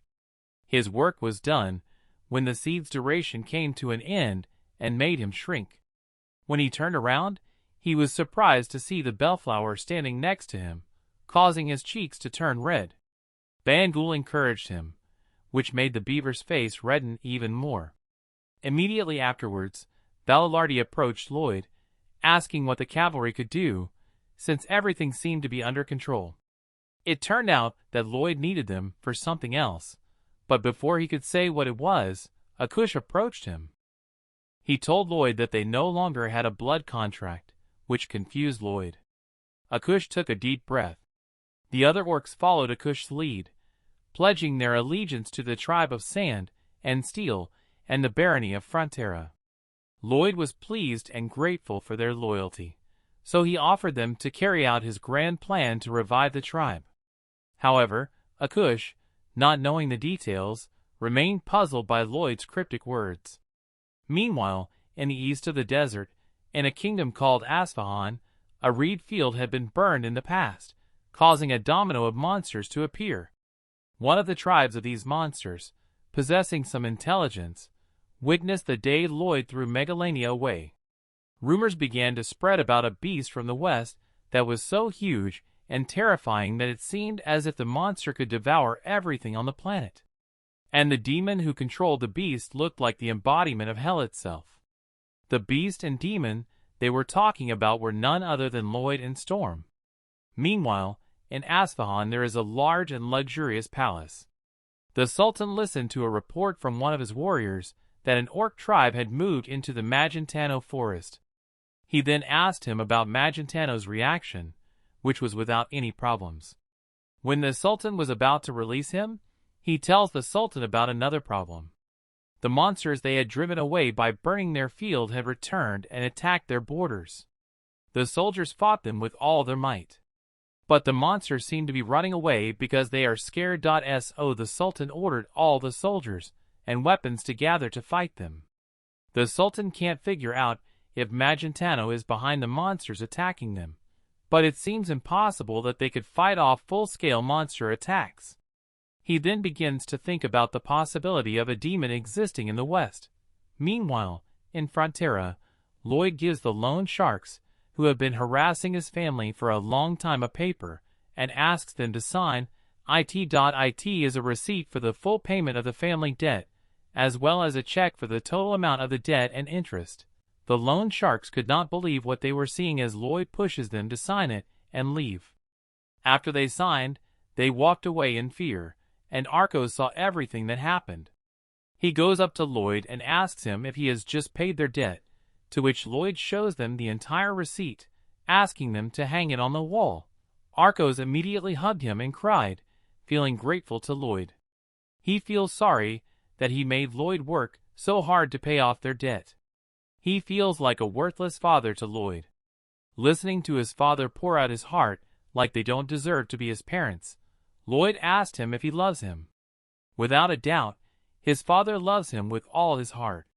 Lloyd told his father that his love is enough to be his father, and since he has already paid off their debt, he gets a new title that allows him to receive low interest and many benefits from every investment he makes. When the sun reaches its highest position, Lloyd walks silently down the hall to meet Xavier, who informs him that the orc tribe has moved up the East Mountain without any problems, accompanied by white cavalry. Xavier was puzzled by the fact that Lloyd did not look like his usual self, and as Lloyd walked away, he thought about his accomplishments. He bit his lower lip because he had nothing to worry about anymore, because the debt was paid. He just didn't know why he was so calm about it. When Lloyd went into his room, he looked out the window, where the sun was shining through. He remembered how Arcos had cried when he told him how he felt. It reminded him of his own father in his world, and how sorry he was that their life had been difficult from the beginning. This thought brought him to tears. He wished he could have helped his own father when he could have taken care of all the problems in this world. He gritted his teeth to keep from screaming into his pillow and crying. Meanwhile, Xavier can hear him crying from outside the room as Lloyd cries louder. Xavier decides to leave Lloyd alone, giving him some space to pour out his feelings because he deserved it after all their troubles. A few days later, everyone in town cheers when Lloyd passes by.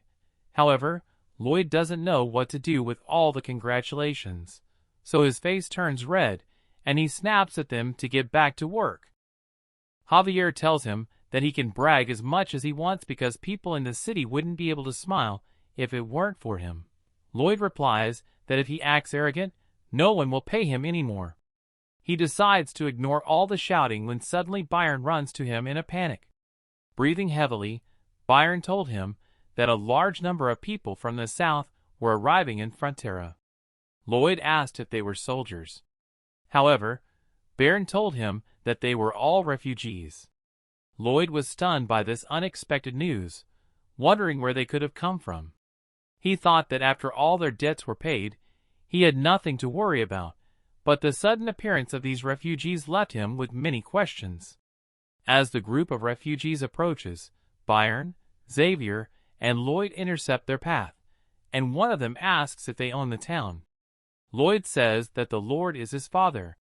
Nicholas says that they are people from the south, from the barony of Certino. Looking at the group, Lloyd notices that most of them are dirty and wounded. Nicholas tells him how his father saved them all. And in the middle of his words, Lloyd stops him. He asks if the men who attacked them were monsters, and Nicholas says they were. Xavier says that it must have been the dominoes of the monster that went south. It was exactly as Lloyd had thought before, that every estate near the desert had been hit hard except Frontera and Lacona.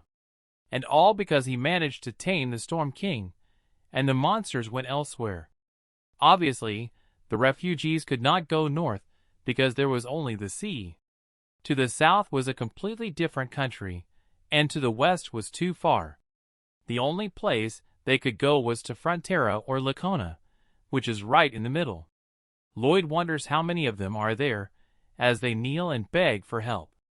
Xavier was thinking the same thing, whether their estate could take them all. Instead, Lloyd smiles madly and thinks about what a wonderful situation this is, which made Xavier question his thoughts. He asks him what's going on, and Lloyd explains that so many people joining the barony could increase tax revenues. This shocks Javier that Lloyd can only think about money, but he ignores him and instructs Byron to take care of the refugees. All the refugees are grateful to Lloyd, and he goes to tell his father about it, and Byron asks Xavier not to be angry with Lloyd. Byron added that even if he doesn't understand it now, he can just watch his actions, and eventually he will understand. Javier couldn't say anything to that, because Byron was right. Back at the castle, Arcos is surprised to learn that more and more refugees are coming and worries that the estate won't have enough money to take care of them all. Nevertheless, he wants to take them in, but the livestock is depleted and Lloyd has objected to him. With a big smile, he claims that there are enough cattle on the estate to feed them all. It turns out that Lloyd has been keeping all the dead horses. So he takes his parents to the barn where he keeps them, and his father feels bad about feeding people locusts. He is surprised to see his wife eat the locusts without hesitation, without thinking. She then assures him that it tastes like shrimp, and the orcs also eat them without any problems. After she ate the locusts, she wanted to add some seasoning to erase the meaty flavor, so she asked Lloyd if she could be in charge of the kitchen. Lloyd smiled, telling her that was exactly what he wanted her to do. In an empty field, soldiers and orcs worked side by side to build tents. When they finished, Lloyd ordered them to gather more ingredients for the kitchen. A moment later, the soldier guarding the entrance informs everyone that new refugees are arriving. Faster than Lloyd expected, so he orders Pa Dong to start digging to build a heater for the refugees. With the help of the steroid seed that helps him grow to such a huge size, Pa Dong quickly digs the ground. Just then, Bear arrives and reports that the men in charge of the heating system, who are working with Bangul, are doing it with full dedication. They are working faster because they know that refugees are arriving in the barony from all directions. In the kitchen, the maid is worried that the aftertaste is too strong, but Marbella says she has already dealt with it. She shows them an old legendary cookbook that Lloyd got from the Dark Wizard's cave, surprising all the kitchen helpers. While at the manor, Lloyd watched the number of refugees in the tent worrying that there was not enough land. He was scratching his head trying to think of an idea to make the refugees permanent residents of the estate, and a moment later he heard a child crying. He saw a toddler begging his mother to come home, but Lloyd knew they no longer had a home, and that made him sad. This brought back memories of when his family had just moved to a new place, and he smiled broadly as he talked about his home. It was just a tiny apartment on the outskirts of the city, but it was his home because his parents were there. And now, looking at the crying boy and his mother, he promises to build a house for them. Then he stands up, and Xavier watches him from behind, smiling because he has witnessed his master's kindness. Lloyd then told him that they had a big project ahead of them. Xavier asked if there was enough room in the mansion to accommodate them all, but Lloyd assured him that there was, because he would build an apartment. He wants to build it because in Korea, an apartment is a common building and only requires a small plot of land that can accommodate many living quarters. Construction costs are reduced by standardization, and having blocks in all directions improves insulation. As Lloyd looks down at the river, he activates his skill to determine that this is the best solution to ensure that the refugees have a good environment to live in. He models the best way to build apartment buildings around the river, and it is at this point that he smiles happily that he can increase the amount of tax. His unpleasant smile grows wider as he thinks that when this project is completed, he will be rich and imagines himself swimming in a pool of money. Later at the meeting, Lloyd explains to everyone his plan to build a residential complex. But before they start, Javier argues about the name of the project because he is annoyed by the name, Honey Apartments. Meanwhile, Byron feels like he's been awake all day because he dreams that Lloyd will torture him to death with his work. So Lloyd just told him to ignore it. Before he explains that Tullo is a complex of old buildings with many living quarters on each floor.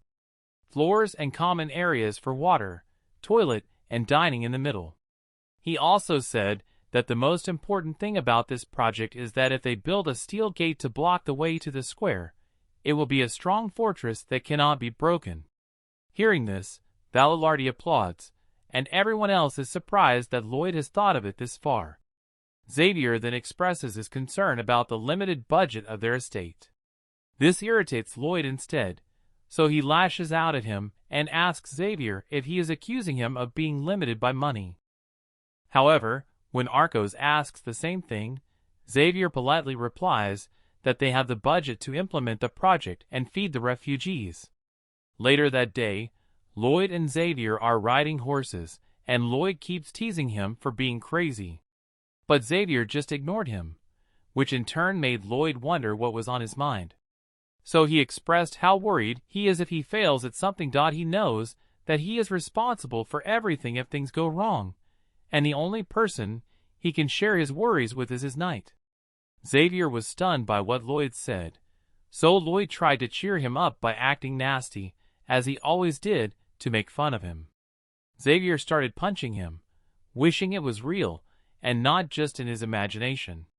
In a moment, they arrive at Lacona. Inside the castle, Lloyd spots Diego walking down the same corridor as them and greets him. But Diego is so scared of Lloyd that he screams. Lloyd was having fun making fun of Diego and asked if he had been kicked out of school. Diego had indeed dropped out of school, so Lloyd offered to help him get back to school, but only after his family is good with the Frontera barony. Right after that, they meet with the Viscount, and he is surprised to learn that Lloyd wanted to charge more for water, acting as if it didn't cost anything. So he laughs, thinking he has already won the argument, showing the contract they signed. Instead, Lloyd asks him to come closer and takes a magnifying glass out of his pocket. Lloyd shows him a clause in the fine print that says he can change the price at any time. He was surprised and angry that the Viscount had deceived him like that. But Lloyd told him to calm down because he would also benefit from it. If he agreed to the increased price of water, Lloyd would not report to the Queen that he was denying refugees. The Viscount turned pale, wondering how this could be beneficial, and trembled as Lloyd had more to say. Lloyd also adds that if he writes a letter to the Queen, he can ask that Diego be returned to school. The Viscount was extremely surprised, but still angry with him. He realized that he could do nothing, and asked how much he wanted for the water. Lloyd explained that he wasn't trying to extort money from him, but just wanted the Viscount to give him more with his eyes, so that their partnership wouldn't end. The Viscount screamed quietly at the vague answer. At the same time, Xavier watched from the back, knowing who he was dealing with, and could only sympathize with the Viscount. He thinks about how awful Lloyd's personality is, while Lloyd asks how much he is willing to give, The aura in the room is gloomy. The Viscount glares at Lloyd, and the latter just looks at him calmly in return. So the Viscount offers to increase it by 20%. In turn, Lloyd makes it clear that he is not satisfied with this proposal. When the Viscount realizes this, he decides to increase it to 30%. But this still doesn't satisfy Lloyd's wishes and makes his expression worse. The Vicomte gasps when he notices that Javier is pointing his fingers at a number that might work. The Vicomte raises the offer again to 50%, but Lloyd still doesn't agree. The Viscount doesn't understand why until Xavier shakes his head and whispers to raise the price to 5 times the original amount. The Vicomte was furious, shouting that asking for 5 times the original price was basically robbery. But Lloyd tried to de-escalate the situation, adding that 4 times was enough. The Viscount smiles broadly at the new figure and immediately signs the new contract. When they return to Frontera County, Lloyd jumps up and down happily. The Viscount also feels the same way with the new deal. But his joy soon faded when he realized that he had been tricked into paying 4 times as much for water alone. Back on the road, Xavier felt bad about becoming a blackmailer, but Lloyd jokingly tells him that he became one after helping Lloyd. Xavier then told the owner that from now on he would just do his job as a knight protecting him and nothing else. Lloyd threatened that he would no longer sing him lullabies. But Xavier confidently replied that he didn't need a lullaby because he could control his feelings better now that he was a swordsman. But when night falls, he is miserably unable to sleep. So he decides to ask Lloyd for help, explaining that he is used to the lullaby and cannot sleep without it. Xavier pleaded for help and admitted that he was wrong. So Lloyd happily rereads the textbook about the retaining wall and the science behind it. Xavier instantly fell asleep. A moment later, Lloyd got up from his chair and immediately went to work. He quickly arranges the papers on the table, activating his building modeling skills. Because he doesn't have enough knowledge to build apartments, the building behind him is collapsing. He still fails to calculate a stable structure and needs to use another skill to help him. He smiles, knowing that his skill is to keep going, so he can't fail. The next day, Lloyd instructs Byron to send a message to Count Cremo to ask for doctors, masons, and carpenters. In addition, to buy as much grain and meat as possible in the West so that Cremo can cement. At night, Lloyd tries to stimulate construction, and during the day, he and his workers dig up the ground. He told Byron to accept all the refugees because his plan would work. When night fell again, he continued to building the house and wondered if he should lower the floor level. Suddenly, his nose bleeds and he falls on the paper, but he is still determined to continue his work because he does not want to reduce the structure. The next day, Byron reported that their budget was insufficient for the project, so Lloyd instructed him to scale back or send the refugees elsewhere. Lloyd wanted to assure him that everything would work out, when suddenly he lost his balance and started to fall. But suddenly he falls with a loud thud, and everyone rushes to his aid, but he is already lifeless. Meanwhile, a dozen soldiers are lined up outside the royal palace in purple, pointing their arrows at the field. Their target is the queen, standing in the middle of the field, armed only with a sword. The captain orders his soldiers to release the arrows. Immediately, dozens of arrows flew in her direction, but she stood her ground, wielding her sword, trying to gather her strength. Her deep purple aura covers her sword as she swings it, and smashes the arrows to pieces. The broken arrows rain down on the ground, shocking the warriors who are training with her. However, she is dissatisfied that she has only been able to improve her ability to manifest aura so much, and all this brings back the memory of her humiliating battle. Suddenly, she is informed that a messenger from the frontier is looking for her, and she wonders if Lloyd sent him. It turns out that the messenger's name is Xavier, and he kneels down and reads Lloyd's ambiguous letter. While the queen wondered what he was up to this time, Xavier read that Frontera had taken in refugees from 17 estates after the attack of the domino monsters. The Queen heard every word of praise Lloyd wrote and wondered if he was being sarcastic. She imagines Lloyd kneeling on the floor crying when Xavier tells her that Lloyd doesn't have enough money. She is surprised at how frank Lloyd is in his letter when Xavier reads that Lloyd wanted the fund to be 3 times what she has in mind. The Queen is shocked and thinks Lloyd has gone mad, to which Xavier adds that he is not. It looks like Lloyd is speaking directly to the Queen through the letter. She is annoyed and continues to imagine Lloyd telling her that he wants to build a house for refugees so they can live and make a living. Again in the letter, Lloyd tells her that his budget is insufficient, and the Queen, hearing this, orders Xavier to stop because she understands what Lloyd wants. She explains that in order to deliver the huge sums of money, she will need to seek the advice of financial experts and get approval from the stubborn elder. After hearing the Queen's response, Xavier pulls another letter from his pocket. The Queen becomes curious when she hears Xavier read that Lloyd intends to use the building as an invincible fortress to keep them from being attacked by the enemy from the east or the domino monsters. She is surprised that Lloyd has thought this far ahead, and even tells her that the kingdom will be in a much better state after the project is completed. This made her believe that this project will strengthen loyalty to her and increase her influence. This project has too many benefits that she could not just ignore. Suddenly, Javier said, "Bingo!" exactly as Lloyd had told him, and it was as if Lloyd had read her mind. For a moment, she thought deeply. Before she decided that she would fund Lloyd's project, Javier also adds that Lloyd wants Cortigas to come to Frontera. Back at the refugee camp in Frontera, Greg shouts, urging everyone not to relax just because Lloyd is sick. Greg used to be a nobody as a soldier, but he was there from the beginning. He saw Lloyd beat up their traitor, and he was one of the soldiers who was kidnapped by the Dark Wizard. Greg has been there every step of the way. He gives the family more blankets, and when he leaves the tent, he sees Emily walking by. Then he scolds her for not taking a break, keeps working, and tries to take away the blankets she brought, but she doesn't give in. They both laugh as Greg chases after her. And the orc who helped Emily during the monster attack is sad to see what is happening. He remembers that his friends made fun of him for liking Emily. This upsets him, so he throws his flowers and walks away when Emily spots him from behind. Suddenly, Lloyd wakes up from his dream, and it turns out that he was dreaming.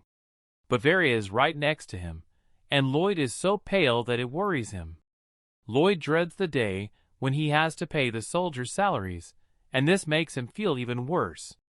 Lloyd coughs in his room, thinking that he will get all his money afterwards, and Byron tries to reassure him that they don't have to pay him now. But Lloyd doesn't want to delay. In the hallway, Javier heads to Lloyd's room to report. Lloyd turns pale because he doesn't want to postpone his paycheck, knowing what it's like not to get paid on time. He would rather die than delay it, and he speaks as if he were on his deathbed, losing consciousness. Bavaria panics. He screams and calls for doctors when Javier enters the room. He says that Lloyd has fainted, so Xavier pulls out the checks from them and tells Lloyd that they have received the money. Suddenly, Lloyd wakes up bright and shining, and Bayer watches in horror. His illness is over because he has received the money from the kingdom. And, standing in his bed with a crazy smile, he orders them to start working again. A few days passed, and Byron announced that the building was almost finished, so they had to keep their spirits up. Progress was rapid, and they managed to build a retaining wall around the perimeter of the complex building. While they wait for their overlord, Lloyd models the plan he's been working on to summon the building with his skill, in real scale on the site plan. He tested it for resistance to a landslide and typhoon, although all buildings withstand all disaster simulations. Lloyd was pleased that his designs worked, and moved on to the next simulation. He raises his hands to the sky and simulates a meteorite falling directly on the complex. The meteorite blows up half a continent, and Lloyd laughs hysterically at how funny it looks. Noticing that Xavier is watching from behind, Lloyd asks him what's wrong, and they start to fight because Lloyd always twists Javier's words. Then Javier tells him that Cortigas and 30 other dwarven artisans have just arrived in Frontera, so Lloyd immediately greets him. Lloyd needs them because he needs concrete to build a sturdy apartment, and he needs the gnomes to build a cement mixer. Cortigas expresses his displeasure that Lloydnicki has not been offered the job and instead tells him to get to work immediately. Lloyd explains that he does not neglect his manners, adding that the best way to greet them is to show them a drawing they have never seen before.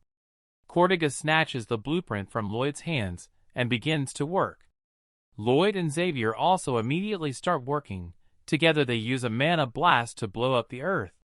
The earth begins to collapse as the combined mana blast seeps into the ground. The cement mixer built by the dwarves is driven by Padong, who enthusiastically runs around the barrel of the machine while whipping up the concrete mix at the other end. Meanwhile, the orcs bend the rebar, exercising to build muscle. Lloyd then explained to Byron how to fill the cement block to make it nice and strong. As the building got taller, Lloyd used Storm as a crane to deliver materials, and the presence of the bell kept him encouraged. Several days have passed, and Lloyd instructs Byron to keep going as they watch the building continue to grow. Lloyd still has to think about building a heating system that could be run throughout the building and connected to radiators in every room. The problem is that the system can only distribute the steam so evenly, and as a result, there will be no heaters on the top floor. Lloyd racked his brains every night trying to find materials that could distribute heat evenly, but he couldn't find anything. One night, as he was writing down everything he knew on his paper, he noticed something. He smiles as he finds the solution in his notebook. He remembered the time when Xavier fought the dragon in the novel. The dragon was angry with Xavier, and although he was already skilled with a sword, he was still too weak to fight, and he was burned by the dragon's fire. He is engulfed by the fire, but he stands his ground, looking at the dragon. The dragon is stunned that Javier manages to survive in full armor.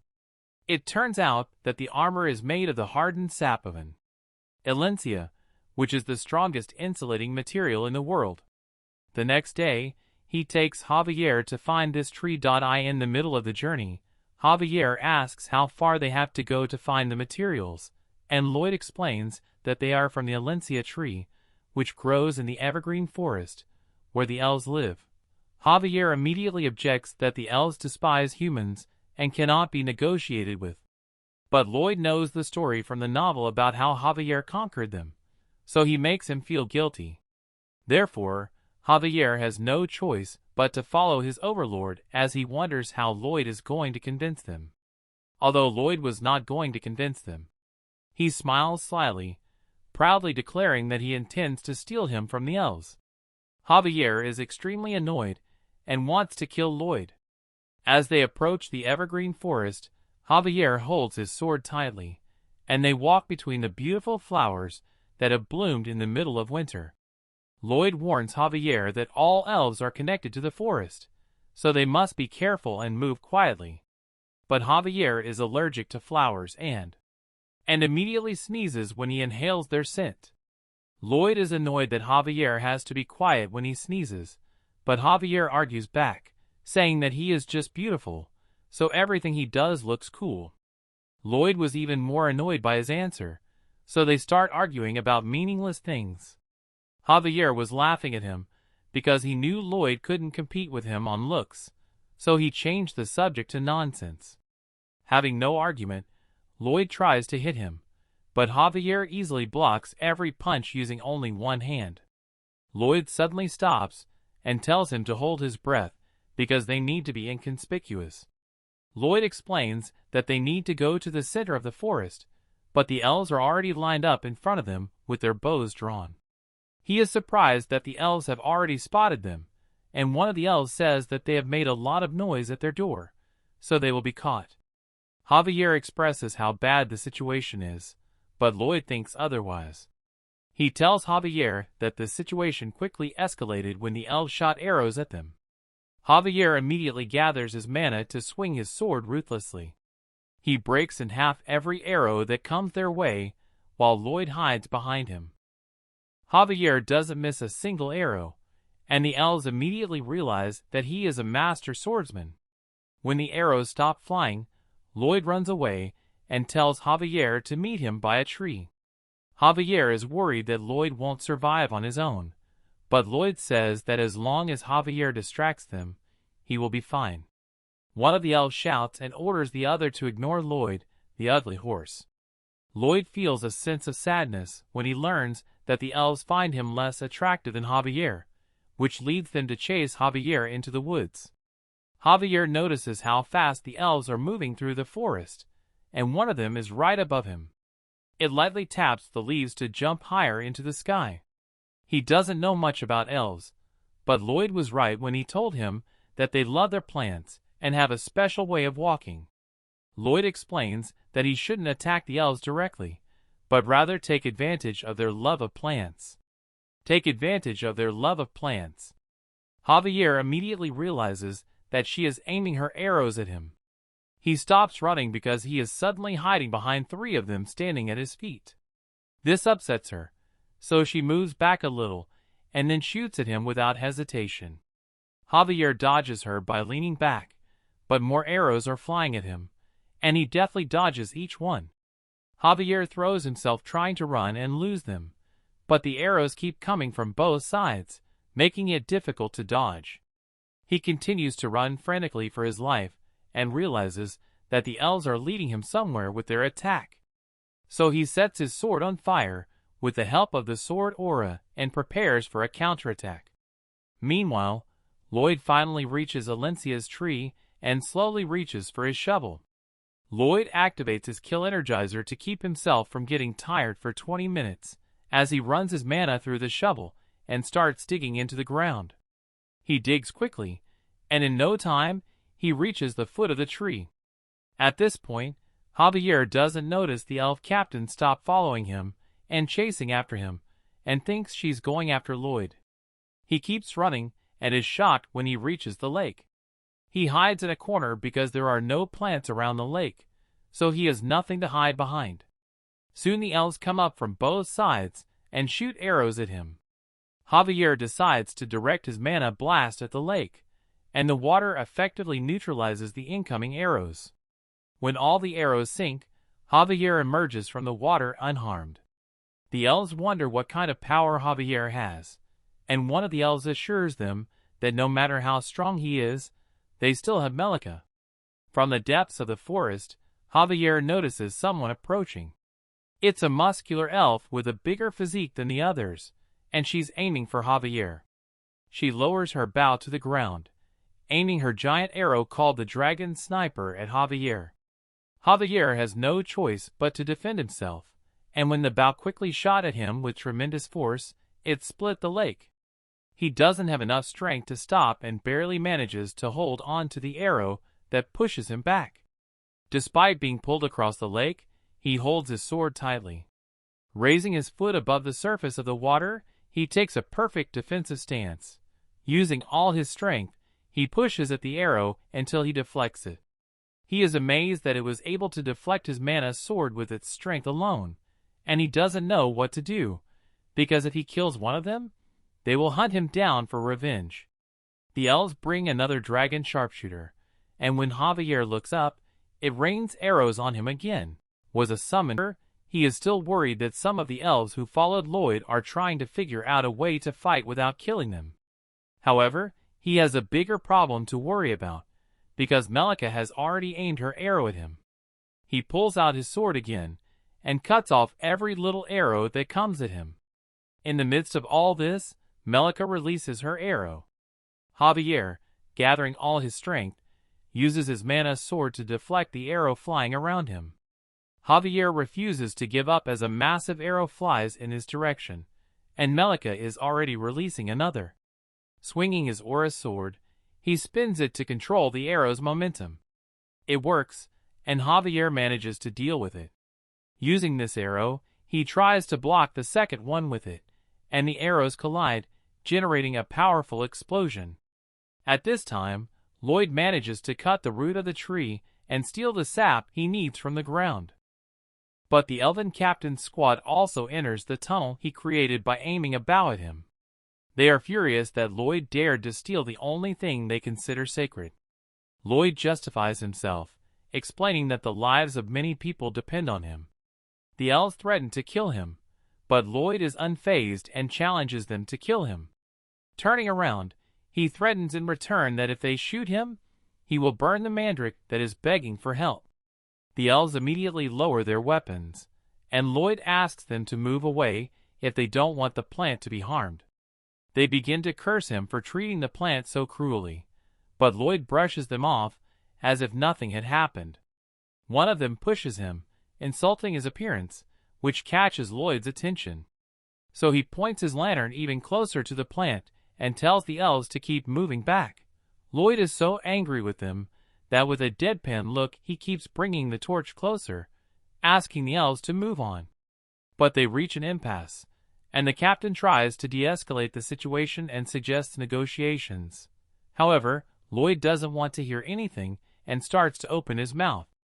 Mandragora is frightened and looks with such disgust at how Lloyd, drooling, tries to eat her. Meanwhile, Lloyd orders the elves to get out of the tunnel. When they manage to get out, Lloyd continues to hold the mandrake, waiting for Javier to arrive. He is so afraid that Javier will not come, because it will be the end for him. Suddenly, the elves begin to lose strength due to hunger, and their leader begins to lose strength due to hunger. Wira tries to keep their spirits up, but then her stomach starts to growl too, and eventually they all fall to the ground, exhausted. Lloyd is confused and wonders what happened to them, as he remembers how empty they looked when he first saw them. Then he realizes that there is no wildlife in the forest, and the domino monster has moved to the end of the mountain, leaving the forest abandoned. He knows that elves don't eat plants, so they only eat meat to survive. He wonders how long they have been starving like this. Meanwhile, Xavier still stood his ground and knew how to defend himself, but the elves began to look paler and lose strength. He wonders why they lost their strength so quickly, but this is also his best chance to catch up with Lloyd. He ducked down and was ready to run. Calling on his heart of mana, he raced straight for the army that blocked his path. Melika, on the other hand, is still going strong. She pulled out another arrow and fired a shot right at him, but Xavier has no intention of dodging and decides to strike back. And he keeps moving forward, despite the arrows that keep flying at him, hoping that Lloyd is okay.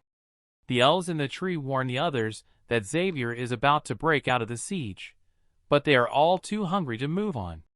This makes it easy for Xavier to escape, but Melika is still chasing him, firing her arrow.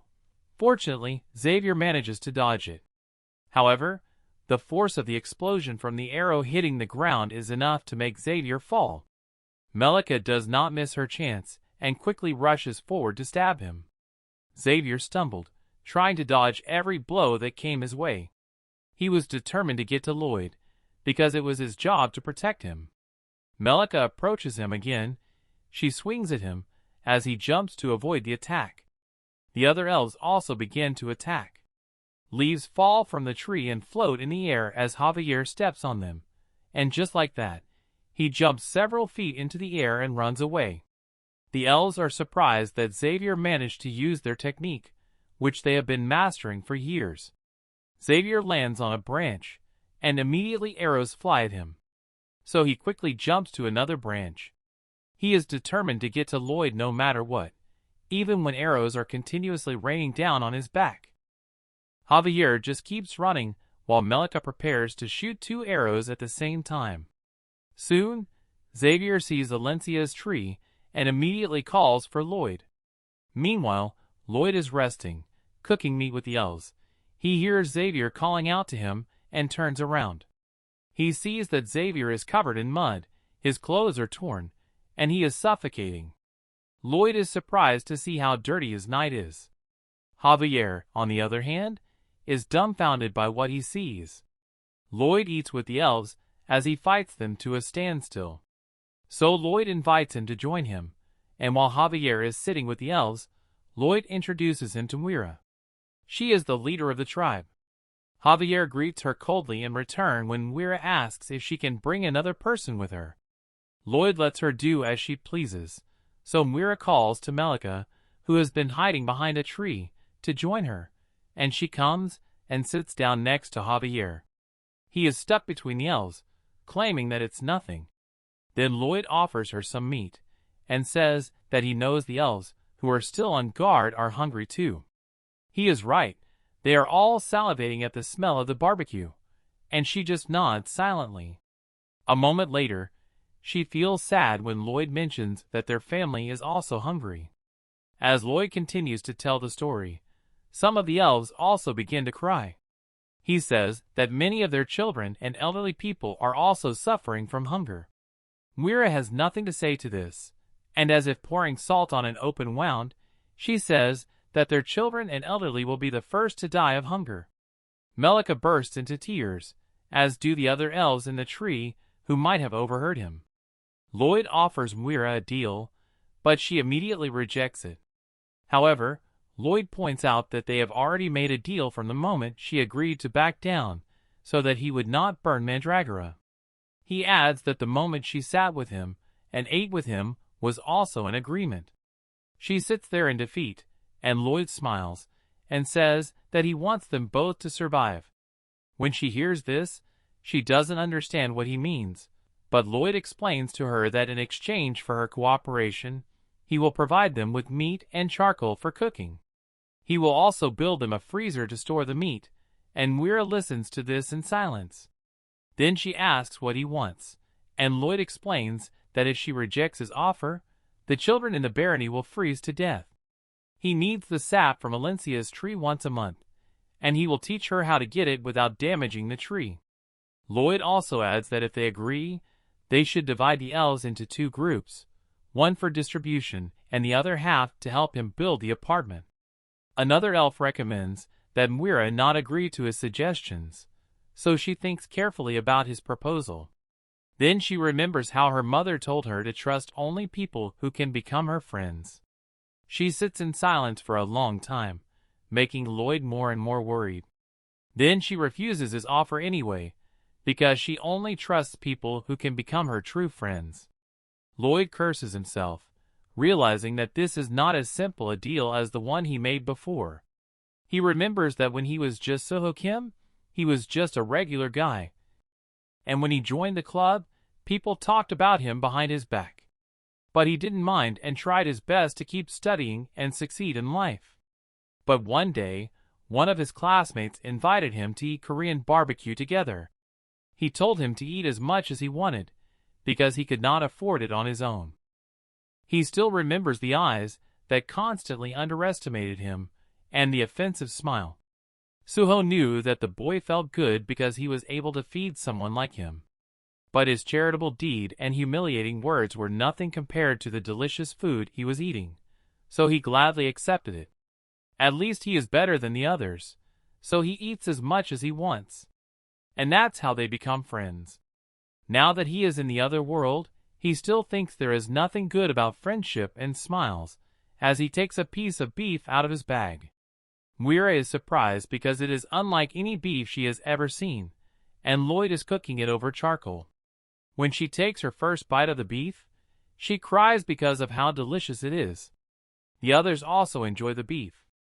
This instantly melts Moira's heart, so she accepts Lloyd's offer without hesitation in exchange for a supply of beef.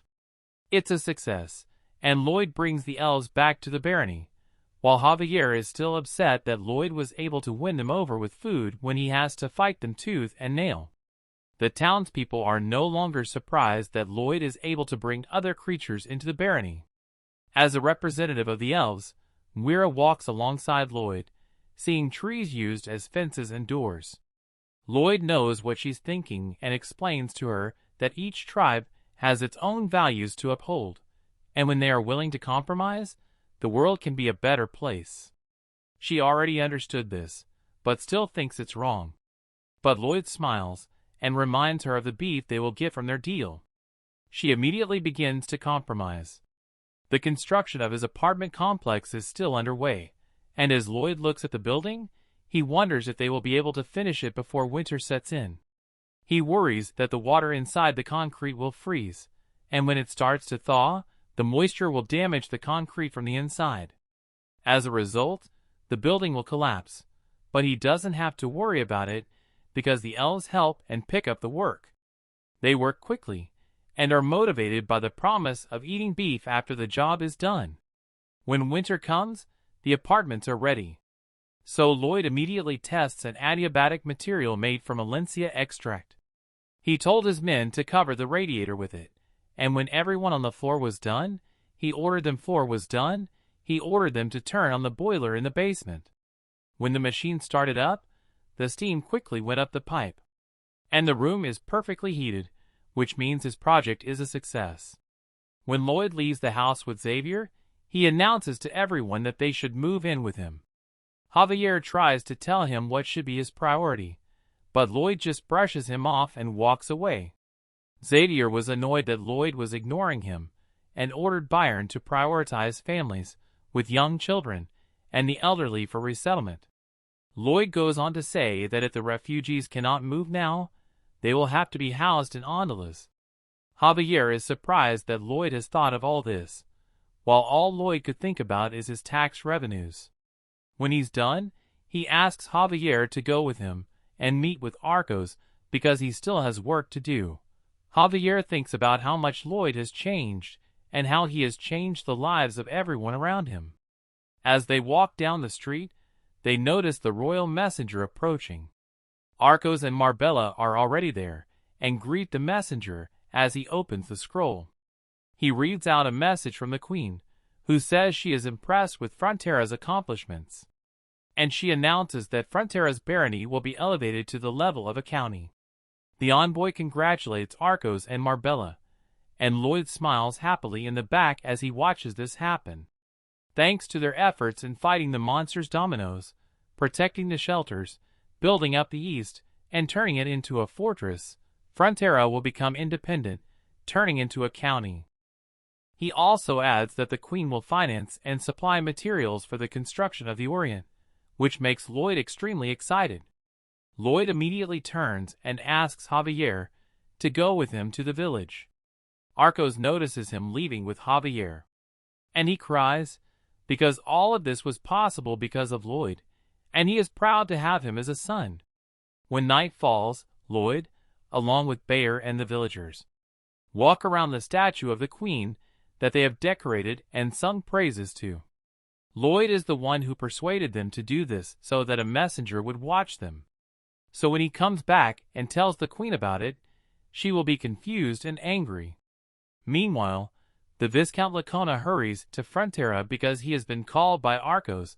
He quickly kneels down in front of Arcos and greets him. But Arcos is humbled and asks him not to be so formal. But the Viscount continues to kneel to hide the fact that he is jealous of Arcos becoming a count. He has been making fun of Arcos at parties, and he intends to use Arcos' kindness to his advantage. Arcos asks him for help in building up the eastern region. He needs engineers, but he knows that if he asks for too much, the Viscount probably won't be able to handle it. So he asks only to send as many as he can. When he lifts his head off the ground to look at Arcos, he sees the same face that Lloyd used to intimidate him into bringing back his injury. This is the end of their encounter, and the Viscount looks so pale after their encounter that he falls off his horse, while Arcos watches him from his castle. He feels terrible for having threatened the Viscount, who is trembling as he tries to get back on his horse, but somehow he feels good after he did it, and Arcos smiled at the thought. Meanwhile, Beatrica tells Lloyd that they have finished moving from the shelter to the apartment, because there was a message that there were reports that he got a new achievement and bonus RP for doing so. Lloyd smiles broadly as he reads the message. Meanwhile, the families are getting a full meal in the area for single Ondal. Some are unhappy about this because they know they can't depend on other people forever. Some are upset that they can't do anything to support their own family, and then they notice that someone is calling Lloyd. On the street, the refugees are happy and thank Lloyd for his help. Lloyd talks to everyone, including an elderly woman, and even takes a picture with a child. He smiles and waves to everyone until Javier suddenly notices that Lloyd is up to something. He knows that Lloyd wants something in return, and suddenly a table is set up in the field. A huge pile of papers is placed on it. Lloyd sits down and asks everyone to start paying their debt. It turns out that Xavier's guess was right. The people are confused because they don't understand what he means by contract labor, but Lloyd doesn't explain further. With an ugly face, he tells them that nothing in this world is free. Meanwhile, Xavier started getting headaches because he couldn't tell if Lloyd was right or wrong when someone approached Lloyd. It is the same man as before, and he asks if he will get the job if he signs this, to which Lloyd confirms, explaining that once he signed the contract and received the first payment, he will not receive any more offers from the county. He decides to take the job anyway, and Lloyd tells him that the work will be hard because the county is a capitalist region. Suddenly, a woman comes up and asks if she can work. Lloyd tells her that he does not discriminate against anyone who wants to work. Everyone immediately starts lining up because they want to be able to work too. Lloyd explains to them that they will be working on creating terrace farmland to provide food for themselves and to be able to own the land. He planned to turn the East Mountain into terrace farmland, and he initially wants to use rebar to build the terrace, but Belle was sick at the time. Apparently, she had been working too hard on the apartment project, and this angered Bung to the point where he punched Lloyd in the face. So he decides to call another animal, and is joined by Podong and Hippo. The messages encourage Lloyd to press the button, and he thinks the system is always on his side. He always gets animals that meet his needs, and he has a lot of RP points that he can use. When he pressed the button, he was hoping to see animals that could help him build a retaining wall for his terrace. The system immediately processes Lloyd's request, and he continues to pray for the right animals. Over time, the program grows, and Lloyd begins to wonder what it is. Suddenly, he is attacked by a powerful fire that he has no time to dodge. Has no time to dodge because he is too surprised. Lloyd is so shocked and upset that the system is not on his side this time. The system claims that it is never on anyone's side, but Lloyd knows that it has always given him the animals he needed. But the system laughs, and Lloyd wonders what happened. She deliberately gives him what he wants all the time so that at some point he will lose badly, because life is never easy. Lloyd is angry about this. Then a message appears telling him that he needs to go through another round. He presses the start button again, and instead of summoning the animals that were supposed to appear, there is an explosion. Lloyd starts to tap out a message, but it prompts him to press the button again. But he plays it safe and goes down to the ground with Podong and Hippo. However, the explosion he was expecting never happens, and when he looks back, he sees a giant snake-like monster appear. Lloyd immediately runs away with Podong and Hippo. He went to Xavier's room to wake him up because the monster was chasing him. Xavier manages to kill the monster, and when it's over, Lloyd joins Podong and Hammond on the ground, all of them breathing heavily. He's furious at the message board for setting him up, and then another message appears saying that he can choose the creature's skills that suit him. Lloyd is surprised by this, and suddenly a list of skills appears in front of him. He is shocked that all the skills are useless. But in the corner, he notices something about the ability to weave a web. Lloyd begins to think that this might be the best option because it would be the perfect replacement for the rebar. Another trigger button appears in front of him, and Lloyd presses it in full confidence that he will get a creature with a web. The summoning program reappears and immediately begins to glow brightly. As night turns to morning, Javier wakes up feeling like he's had a strange dream. Meanwhile, the workers starting their day notice something in the sky. They were stunned to see a giant bird flying overhead. Its shadow was blocking the sunlight, and its feathers were falling from the sky. Lloyd was on top of this bird because he was very excited about his new animal charmer and took it with him to fly around the entire neighborhood. The workers applauded him, so he stood up and stretched to his full height. He enjoys the praise he receives and thinks to himself that he has hit the jackpot by purchasing a parrot. The bird's name is Gammon, and it has thrown off the cobwebs from his backpack. Last night, he tried to break the web with manna, but it was too strong. After hearing his praise, he sent Homing to the ground and began to weave a net for the terrace. But Homing gives a sign, and what Lloyd feared happens. The bird flies in the opposite direction and lands in the forest. The bird's sudden stop causes Lloyd to lose his balance and fall into the snow. He yells at Homing, but he calmly sits down in a tree and leans back. From the beginning, Lloyd knows that Homing is a lazy animal, and when he suddenly stops because he is lazy, he is just angry because he does not know how to make him work. Last night, after Lloyd had just called Homing in, he asked him what his web-weaving skills looked like. But he just sighed and sat down on the ground, saying he didn't care.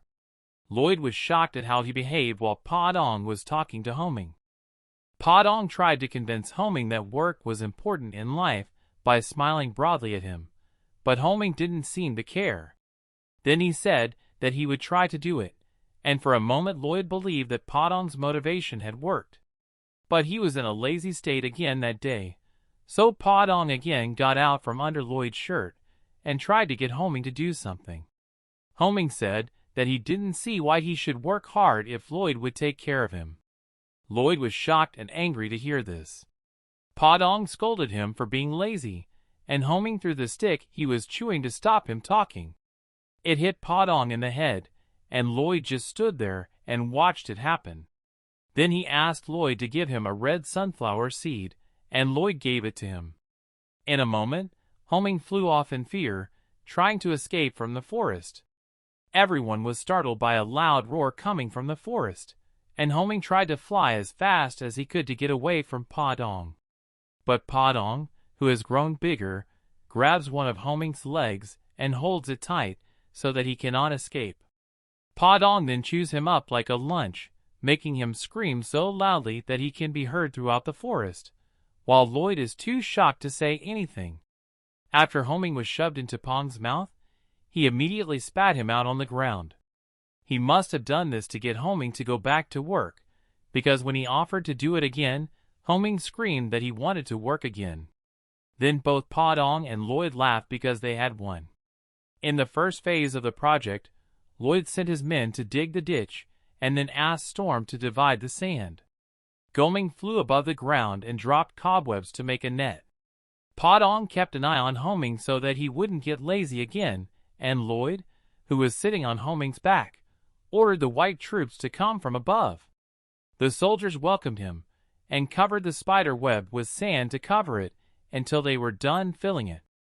Then they covered the gate-in wall with stones and pebbles. Lloyd was pleased with how everything had turned out, and the thought that it could be done by next year thrilled him. He stood on Homing's back and rooted for the lives of rich people who had no work to be made real, because he already had the troops to do the preparatory work and his father, with the Baron, to take care of the paperwork. A few days later, the farmland deal was finalized and Lloyd received an additional 800 RP to his balance. A few days later, Lloyd had the best time of his life playing chess with himself. He was constantly moving pieces around, and when he beat himself, he got off. Xavier watched him from the doorway, and knew that Lloyd didn't like what he was doing. But as soon as Lloyd convinced himself that everything was going smoothly, he had an idea.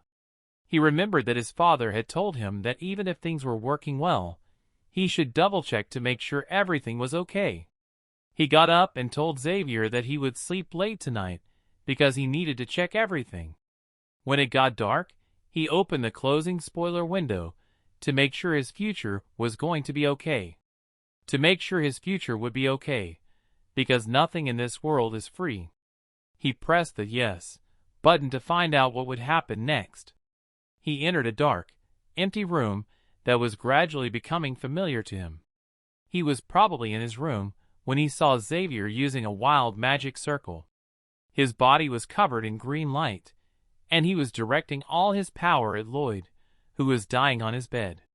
He couldn't believe how sad and helpless Xavier looked. Lloyd's heart received all of Xavier's strength, but it did not help him escape death. Lloyd was surprised at how his life had turned out and didn't understand why he was so sick.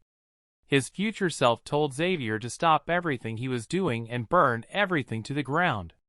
He asked what exactly he should burn, but Xavier finally gave in and took Lloyd's hand. When he was about to tell Xavier that he wasn't the real Lloyd, Xavier told him that no matter who he was, he would always be the hero who saved the barony and many people. Lloyd from the future said nothing, and his breathing slowed until he took his last breath and died. As he died, the creatures he had summoned slowly disappeared. Lloyd was shocked by what happened, but didn't let it get to him because he's seen his death before, so he takes a moment to think it over. He sees that Xavier hasn't changed much, which means that time is not far off, and he looks like he's dehydrated. Lloyd follows Xavier to the town square, where he sees something that upsets him. Dozens of dead bodies, from children to adults, lie in one place. Only Xavier was still alive, and the first thing that came to his mind was that they may have lost a battle in which everyone died. Then he saw Xavier pouring oil on the dead bodies and lighting a torch. Finally, he realizes that Xavier was ordered to burn all the bodies, so that Lloyd would know that the people died because of the disease. Lloyd was afraid that he could not help because he was not a doctor, and did not know what to do. Then he heard Xavier talking to Lloyd's burning body, and saying what Lloyd had said before he died. Lloyd had no idea what Xavier meant when he told him to remember the emptiness. When Lloyd came back to the present, he wondered why the last word of his future self was hard to understand. Then he realized that it could be a message for himself, as he was seeing himself in the future. Perhaps the future Lloyd left this sign, because he knew that Lloyd would be able to see the future, but as Lloyd walked in circles, he still didn't know what it meant. Then he suddenly stopped when an idea struck him. He remembered the winter flashback and realized how clever a thought it was by his future self. When morning came, Lloyd met with Byron and said he needed masons from Cremo County. Byron was worried that their budget was too small to hire workers from outside, but Lloyd assured him that he would take care of everything, even if he had to go into debt again. But he wasn't too worried because his title, "Get Out of Debt," was bringing him more benefits than usual. He told Byron that his project was as big as an apartment project because it covered an entire neighborhood. He then went on to describe his Bavaria project in detail, noting the differences between it and his previous work. This time he had to fight a cholera epidemic. He lacked a medical background, but as a civil engineer, he was well equipped to help prevent the disease's devastating effects from happening again by building the necessary sewage systems. Last night, he realized that his future self was talking about Vienna when it was overpopulated and lacked a perfect sewer system. All waste was dumped into the Danube River. The water naturally took away the waste, but the sudden freezing of the river and, as a result, the overflow of sewage led to an outbreak of cholera. In Frontera, all the waste ends up in the Prona River, and if it snows, Frontera could look like Vienna. Lloyd was upset because he had just thought he had everything taken care of, but he found an even bigger problem. But he didn't let that stop him from pursuing his life goals. And just a few hours later, as Lloyd lay in bed, his thoughts were focused on how to pay the people on the outside and get his debts paid off again. Meanwhile, the Red Orc noticed that Greg was flirting with another woman. He made up the most daring phrases to get her attention, and she laughed at how stupid he was. How stupid he was. When the orc saw how happy Greg and this woman looked, it made him angry. Then Greg received a phone call saying that Bayern Munich was looking for him. Orc decided to use this opportunity to confront Greg. He was angry at Greg for cheating on Emily, but other than being angry, he didn't say anything and it confused Greg. Then the orc got angry with Greg for betraying Emily. Greg was confused and said that Emily was just like any other ordinary woman, which made the orc even angrier. He tried to hit Greg, but Greg used his magic to hit him first, and the orc fell down. Holding his red cheek, he could not believe that Greg had such power, and Greg told him that he could never have killed him with one blow. All the troops in Frontera had to do was learn to control and use their magic to the best of their ability, but they usually only used it to build things. After wiping his face, the orc stood up, and his power poured into the air. Greg, who didn't want to lose, was ready to use his power if necessary. They stood side by side, while their anger and hatred for each other only grew.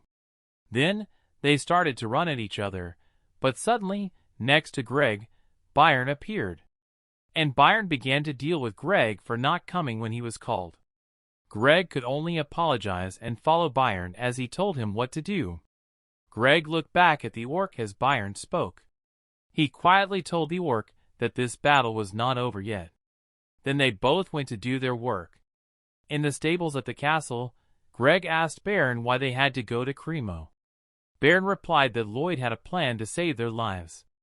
Greg was still trying to understand why they had to go to Cremo to do it. Lloyd, who was sitting tensely in his chair at this time, gets a message that since he has many titles, it gives him different effects. This caught Lloyd's attention, and the message said that everything he had done so far would help him. Greg gathers all the workers together and goes to the house. Lloyd doesn't know what help they can provide, but the alert tells him that the effects are on. He hears screaming from outside, so he goes to the window to find out what's going on. He is surprised that all his employees came to the house to ask for work. They were shouting his name, and Lloyd couldn't say anything. He is moved by what they did and yelled at them to stop. The crowd was instantly silent, and then Lloyd told them that he didn't believe in people helping others for free. They didn't understand what Lloyd meant, so he told them that he never planned to hire them for free. Lloyd says they will sign a new agreement, and the crowd applauds again. He turns away from the window and quietly wipes his tears. Meanwhile, the bird has sent a letter to the Sultan in Asfahan.it is a message from a team of spies in the west. They claim that a monster in a western village can tear the sky in two, drain the ocean, and destroy the mountains. And there is also a demon that scares away all the monster dominoes. The people who worked in the city could kill an orc with one punch, and the servants moved as fast as lightning. The report shocked the king. The report said that their military power was off the charts, even if the soldiers were like white cavalry, doing hard labor. The king wondered what was wrong with this place. Diego shouted at the two guys who were fighting in Lacona. He ordered them to keep fighting, despite their injuries and fatigue. He used their families to make them feel bad about giving up, so they had no choice but to do what he said. So they punched each other in the face without looking at each other. Diego sits in his chair and laughs when, out of nowhere, Lloyd starts laughing as well. Lloyd doesn't care much for Diego's behavior, so he recoils as soon as he sees him.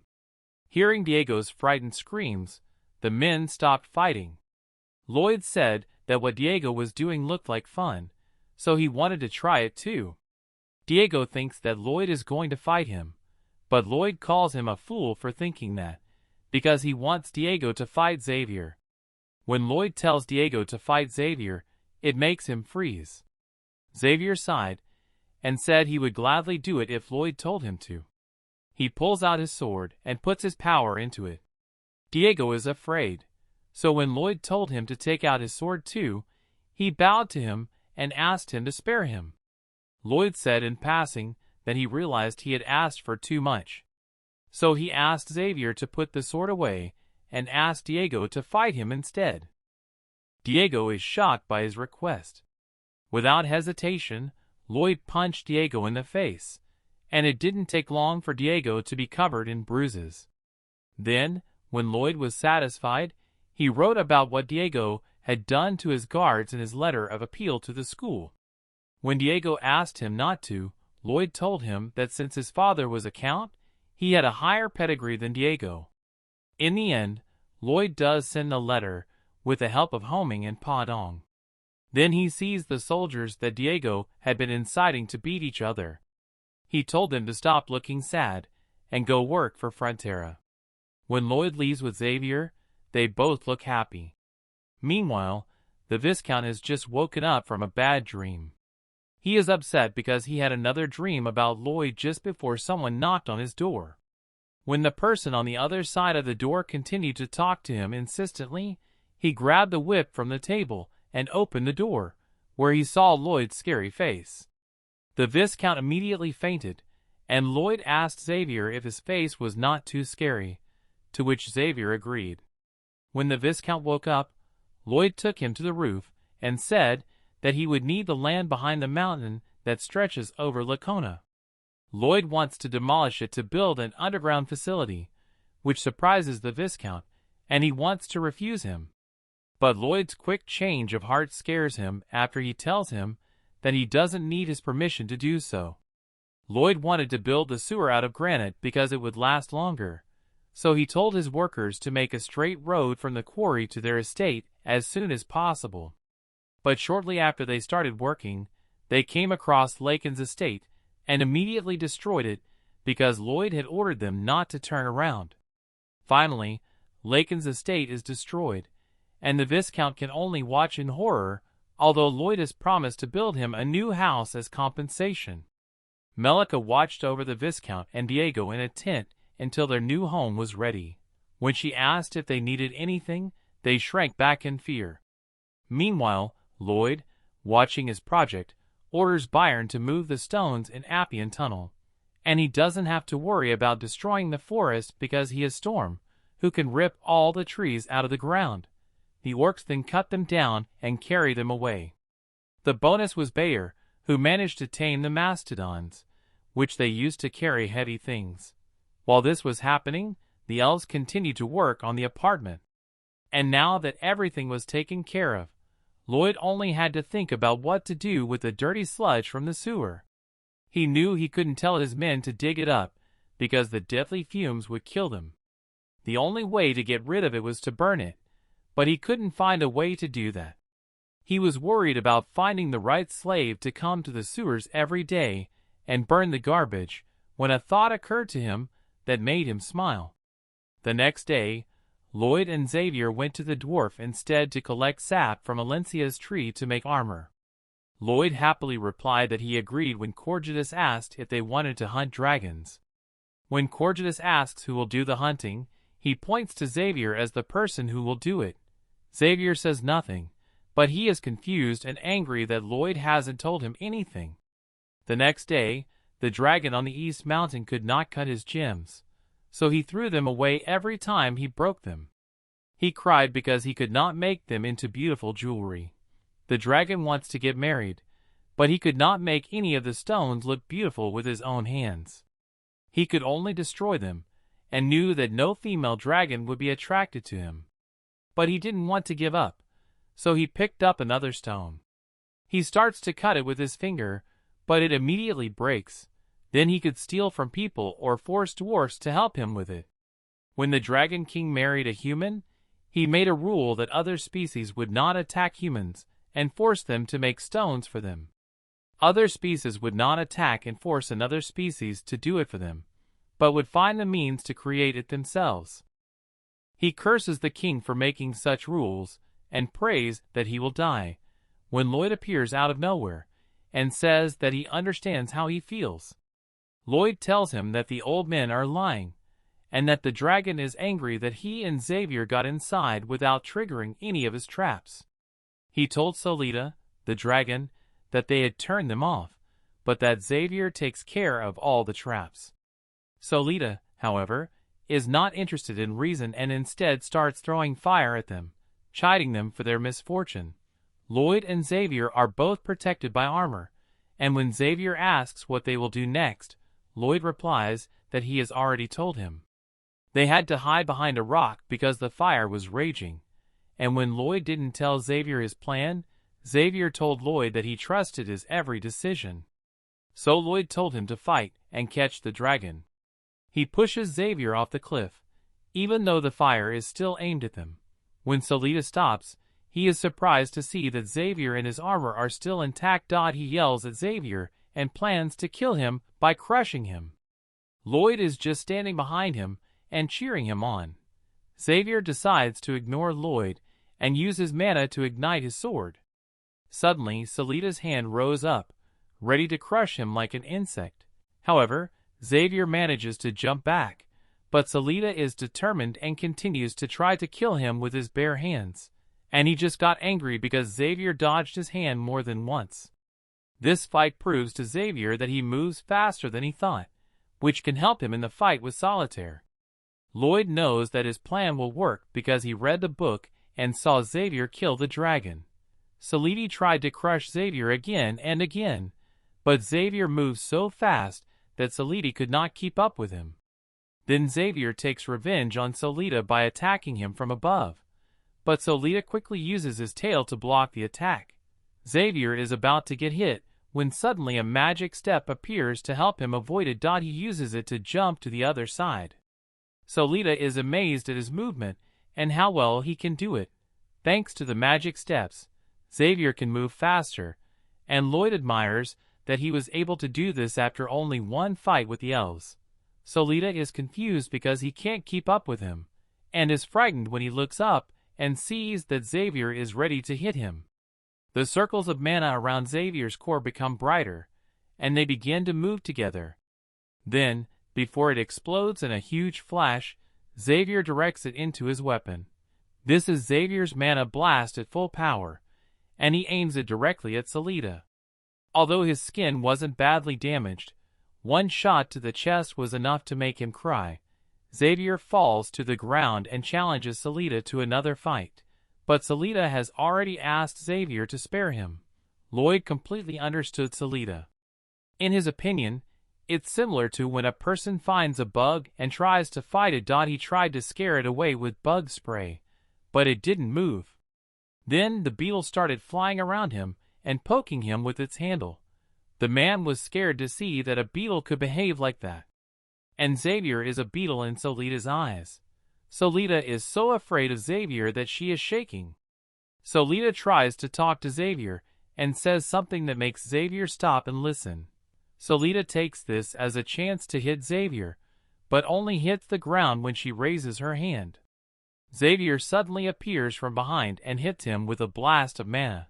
Selita screams in pain, but Xavier continues to approach him from all sides. Lloyd can watch the fight without doing anything, and guess what Selita will do next. Lloyd knows that Selita wants to escape because he releases black smoke into the cave, which blocks Xavier's view. He hides and changes himself in the smoke. Like the man who couldn't kill the bug, the next step is to leave the room. Selita, who has transformed into a man with bright red hair, runs out of the smoke and hides behind Xavier on a rock. He doesn't know that Xavier has seen him, and when he tries to teleport, he is electrocuted, giving away his hiding place. As he falls to the ground, he realizes how stupid he was to forget that he had set the trap to stop the teleportation. Then he sees someone approaching him. Lloyd says he is Count Frontera's son when he introduces himself. Selita tries to play dumb, saying he is not a dragon. He smiles at Selita's horrible act as Xavier slowly moves towards him with his sword. He then swung his sword and used his mana to aggressively hit Selita from behind. This proves that he is Selita because he was on his knees and screaming at them for causing him so much pain. As Selita is human, then he will die right now because this attack is too powerful for a human to handle. But Lloyd said he only wants to make a deal with him. Selita starts to complain, and Lloyd calmly told him that Xavier attacked him out of reflexes. He believes Lloyd's lie and wants to hear what he said, and Lloyd smiles broadly because he managed to fool him. In the book, he recalls how upset Selita was when he fought the elves. It made him think of customers who are always complaining about something, and only someone stronger than him could handle that kind of anger. But Lloyd knows that Selita is a proud dragon, and since he is a human and Selita is a dragon, he cannot control him with fear alone. So he told Xavier that he shouldn't have attacked such a wonderful creature as Selita. Lloyd only did it because he couldn't fully control Selita. If he couldn't make him feel good, Lloyd continues to admire Solita, and Xavier, who doesn't understand what he did wrong, gets angry at Lloyd for scolding him for no reason. Then, out of the blue, Lloyd orders him to get down on his knees and raise his hands. Xavier was even more upset and confused. Lloyd's insistence that he was deaf made Xavier kneel down and raise his hands, but he kept his anger to himself. Then Lloyd asked Solita to sit on a rock and began to tell him about his proposal. And in that instant, his bright smile changed to a sly smile, as he told Solita that he knows he really wants to get married. He also knows that he has a hard time making gems that will attract female dragons, which makes Solita wonder how he knows all this. But Lloyd doesn't answer his questions. Instead, he said he could help him get married in 10 years. Solita is interested in his offer. However, he decided to find out how Lloyd knew about all this, but Lloyd kept confusing him with romantic ideas about what he could do with his future wife. Solita can imagine everything, so when Lloyd gives him a contract, he signs it right away without even reading it. After he signed it, Lloyd immediately took the paper away. Then he told Solita that dragons have a rule. If he breaks the agreement with a human, the Dragon King's breath will be used to destroy him. At this moment, Solita realizes that he made a terrible choice by making the deal with Lloyd. When they arrive at Frontera, the farmers see that Lloyd has brought someone else instead of a dragon. They didn't know that the guy with the red hair was a real dragon. Lloyd is thrilled because he convinced the real dragon to sign a deal to continue burning waste in the sewer system. Lloyd brings Solita, who continues to blow smoke into the air, to Corjutus. Solita is angry with Lloyd because he thinks that Lloyd is trying to trick him by introducing him to the dwarf. So Lloyd tells him that Corjutus knows how to make jewelry by hand, and that's part of their deal. In return, he has to burn waste in the sewer every day. Solita is upset that he has to clean up human waste because he is a dragon. If reading his mind, Lloyd told him that even if his job is too easy for a dragon like him, he can learn the skills needed to make jewelry, and it will be more profitable for him. He smiled slyly, telling Solitaire that he would never marry if he had to put his pride on a pedestal and give up the contract. Solita agrees with Lloyd and arrogantly calls Corjut a dwarf, but he immediately bows down to Corjut and asks him to teach him. Corjut thinks about how good it would be to have a dragon as an apprentice. Solita tells him that even if dragons are the strongest creatures in the world, Corjut will still be the best master. Solita asks Lloyd for help, but Lloyd watches him, silently applauding Solita for adapting quickly to the situation, so it shouldn't be a problem. Solita agrees, even though Corjutus said he would be difficult. Suddenly, Corjutus yells at Solita to get his things right away. Solita is surprised that he had to do the previous work, so Corjutus scolds him. Solita runs and gets his things right away, and Lloyd is happy that he can make a good deal for everyone. Because Solita will get the best teacher of the craft, and Corjut will be pleased to have a dragon as his student. After Solita received his gems, they set to work. Soon after, Corjutus yelled at Solita again and hit him on the arm because he was trying too hard.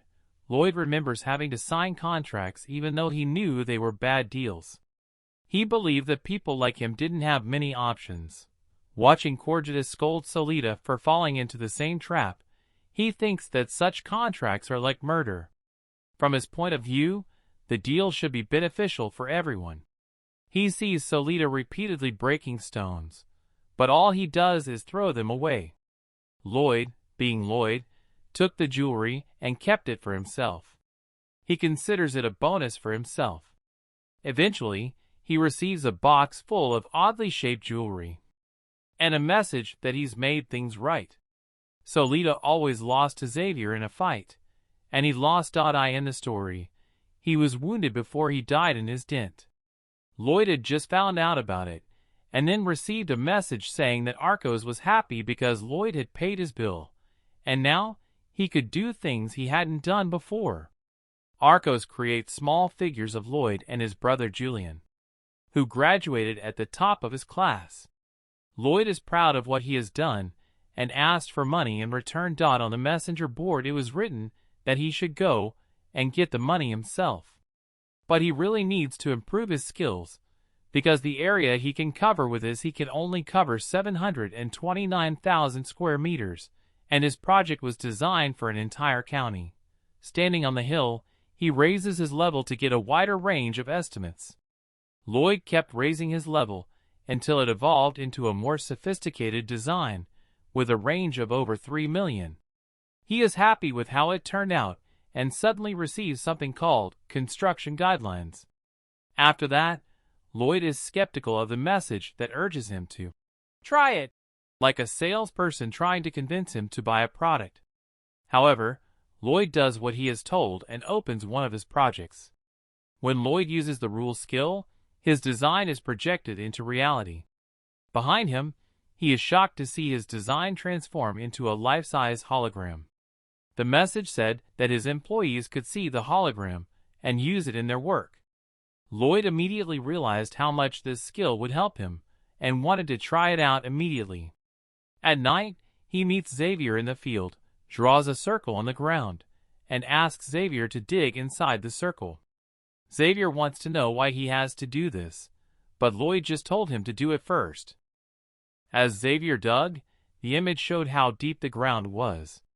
Then Lloyd told him to dig outside the line. The green hologram suddenly turns red, and Lloyd's horrible face appears, scolding him. Xavier is sick of his annoying face, and Lloyd is angry. But that doesn't stop Xavier from insulting him. Since the workers can see his horrible face, they will be motivated to do their jobs right. Xavier unexpectedly asks him if he will lie again about having gotten this skill as a secret talent or from a dark wizard who gave him magic tools. Lloyd knows he can't keep lying to him, so he asks Xavier which story is more believable. Xavier tells him that the second story is more likely, and that Lloyd must be wearing a chain that looks like a magic amulet. He turned around and walked away, saying that he would believe this story as well. Lloyd told Xavier that he would answer all his questions, even if he couldn't tell him everything. Xavier replies that the most important thing is that Lloyd saved everyone in the neighborhood. Xavier looks Lloyd in the eye and says that's all that matters. Lloyd is surprised by his words. He thanks Xavier for his trust and says he will continue to do what he does best. The next day, Baron asks all the workers to repeat his motto as he leads them to the sewer system construction site. The workers shout that safety must come first, and Baron threatens to kill them if they get hurt.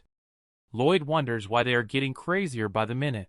However, Xavier doesn't say anything because their boss is getting even crazier and completely oblivious to this fact. Lloyd plans to build small sewers all over the county that will be connected to the main pipe. He is going to use Padong to dig the small sewer lines. But Padong can't build the main pipe by himself, so he sends Jingle Bell to convince Storm to dig the rest. He manages to dig a huge hole with just one shovel. One of the workers accidentally digs outside the line when they are scooping up the earth, and everyone is shocked to see Lloyd's face scolding him. They are shocked and stop working for a while. And then, they applaud loudly because that face motivates them to work harder. They all deliberately make mistakes to see how Lloyd will react to them. When Lloyd sees what they have done, he angrily orders them to get back to work immediately. They return to their workplaces in fear. Lloyd asks again why they are becoming so crazy lately, but Xavier doesn't know what to say, because it is obvious that Lloyd's madness is contagious. After several heavy rains in the spring, the small sewer project has been running efficiently for 3 months. The project has been moving along quickly thanks to Lloyd's good ability to give directions. As spring approaches, Lloyd tells Byron that they will build a sewage treatment plant on the other side of the field. Byron is worried because mastodons live in the area, but Lloyd reassures him that everything will be fine as long as they don't make him angry. And with Storm on the job, they are also safe. But since they are working in the field, there are no mastodons around. At the same time, Lloyd was playing a game with himself again. He imagined that he had caught a criminal, Padong looked at him sadly, and he was lying on the ground happily. Then Padong told him that he had found something strange. When they were digging a hole, the workers saw that there were dead and buried mastodons in it. Lloyd goes to take a look because he is curious. When he sees a mastodon, he is surprised and decides to take a closer look. As he gets closer to the pit and sees the dead mastodon, he realizes that it has been killed. He doesn't know who did it or why. Then Storm tells Lloyd that he smells something, and Lloyd orders his workers to dig it up again. Lloyd is shocked by what he sees. They are slowly digging deeper and wider. Inside, dozens of dead mastodons are carefully buried. He tries to remember something similar in the book, but all he can think of is the chapter about Namran, where Xavier figured out how to use Mana Blast. Then the mastodon started releasing a horrific form of magic into the atmosphere that Lloyd recognized as corpse explosion magic. He told everyone to stay away, and soon the dead mastodons exploded. At the same time, everyone ran faster to get away from the place where the mastodons were buried, and they made it in time to avoid the huge explosion. But Lloyd knows that the fire will catch up with them anyway, so he decides to stop it. He stopped and turned around, ready to protect his staff. Without thinking twice, Lloyd uses his magic blast to stop the explosion, but Storm jumps in front of him and blocks the flames. Lloyd is afraid that Storm might have been hurt, so Lita is busy carving a piece of wood and can feel the magic from where he is sitting. He immediately realizes that the explosion was caused by necromantic magic and wonders if he should help Lloyd. But he sees Xavier heading toward the field, so he goes back to working on the sculpture, because Xavier can help Lloyd alone. At that moment in the field, Storm faints, and Lloyd is worried about him. When the workers suddenly notice something, one of them immediately reports it to Lloyd. The dead mastodons come to life with glowing purple eyes and rush at him. They all run to Lloyd, who is holding a beaver in his arms. Lloyd orders everyone to run and tells the White Cavalry that this will be their last day and motivates them to fight for Frontera County. Lloyd stops them and orders them to retreat. Lloyd asks Byron where the little mastodons are, and he tells him that there is one in the field. Lloyd calls Pond for help, and the hamster rushes to the mastodons to stop them. The hamster uses its skill and fights all the mastodons. Lloyd was shocked and confused when he learned about such lightning-fast skills of the animal. Soon, the Padong was outnumbered and exhausted. As he tried to defeat the undead mastodons, he was completely defeated by them. Lloyd started shouting to the undead to show that Lloyd was holding the little mastodon hostage and licked it as if he was going to eat it. The mastodons were excited and rushed to rescue the little mastodon. Lloyd managed to attract their attention, so he carried the little mastodon on his back and started to run for his life.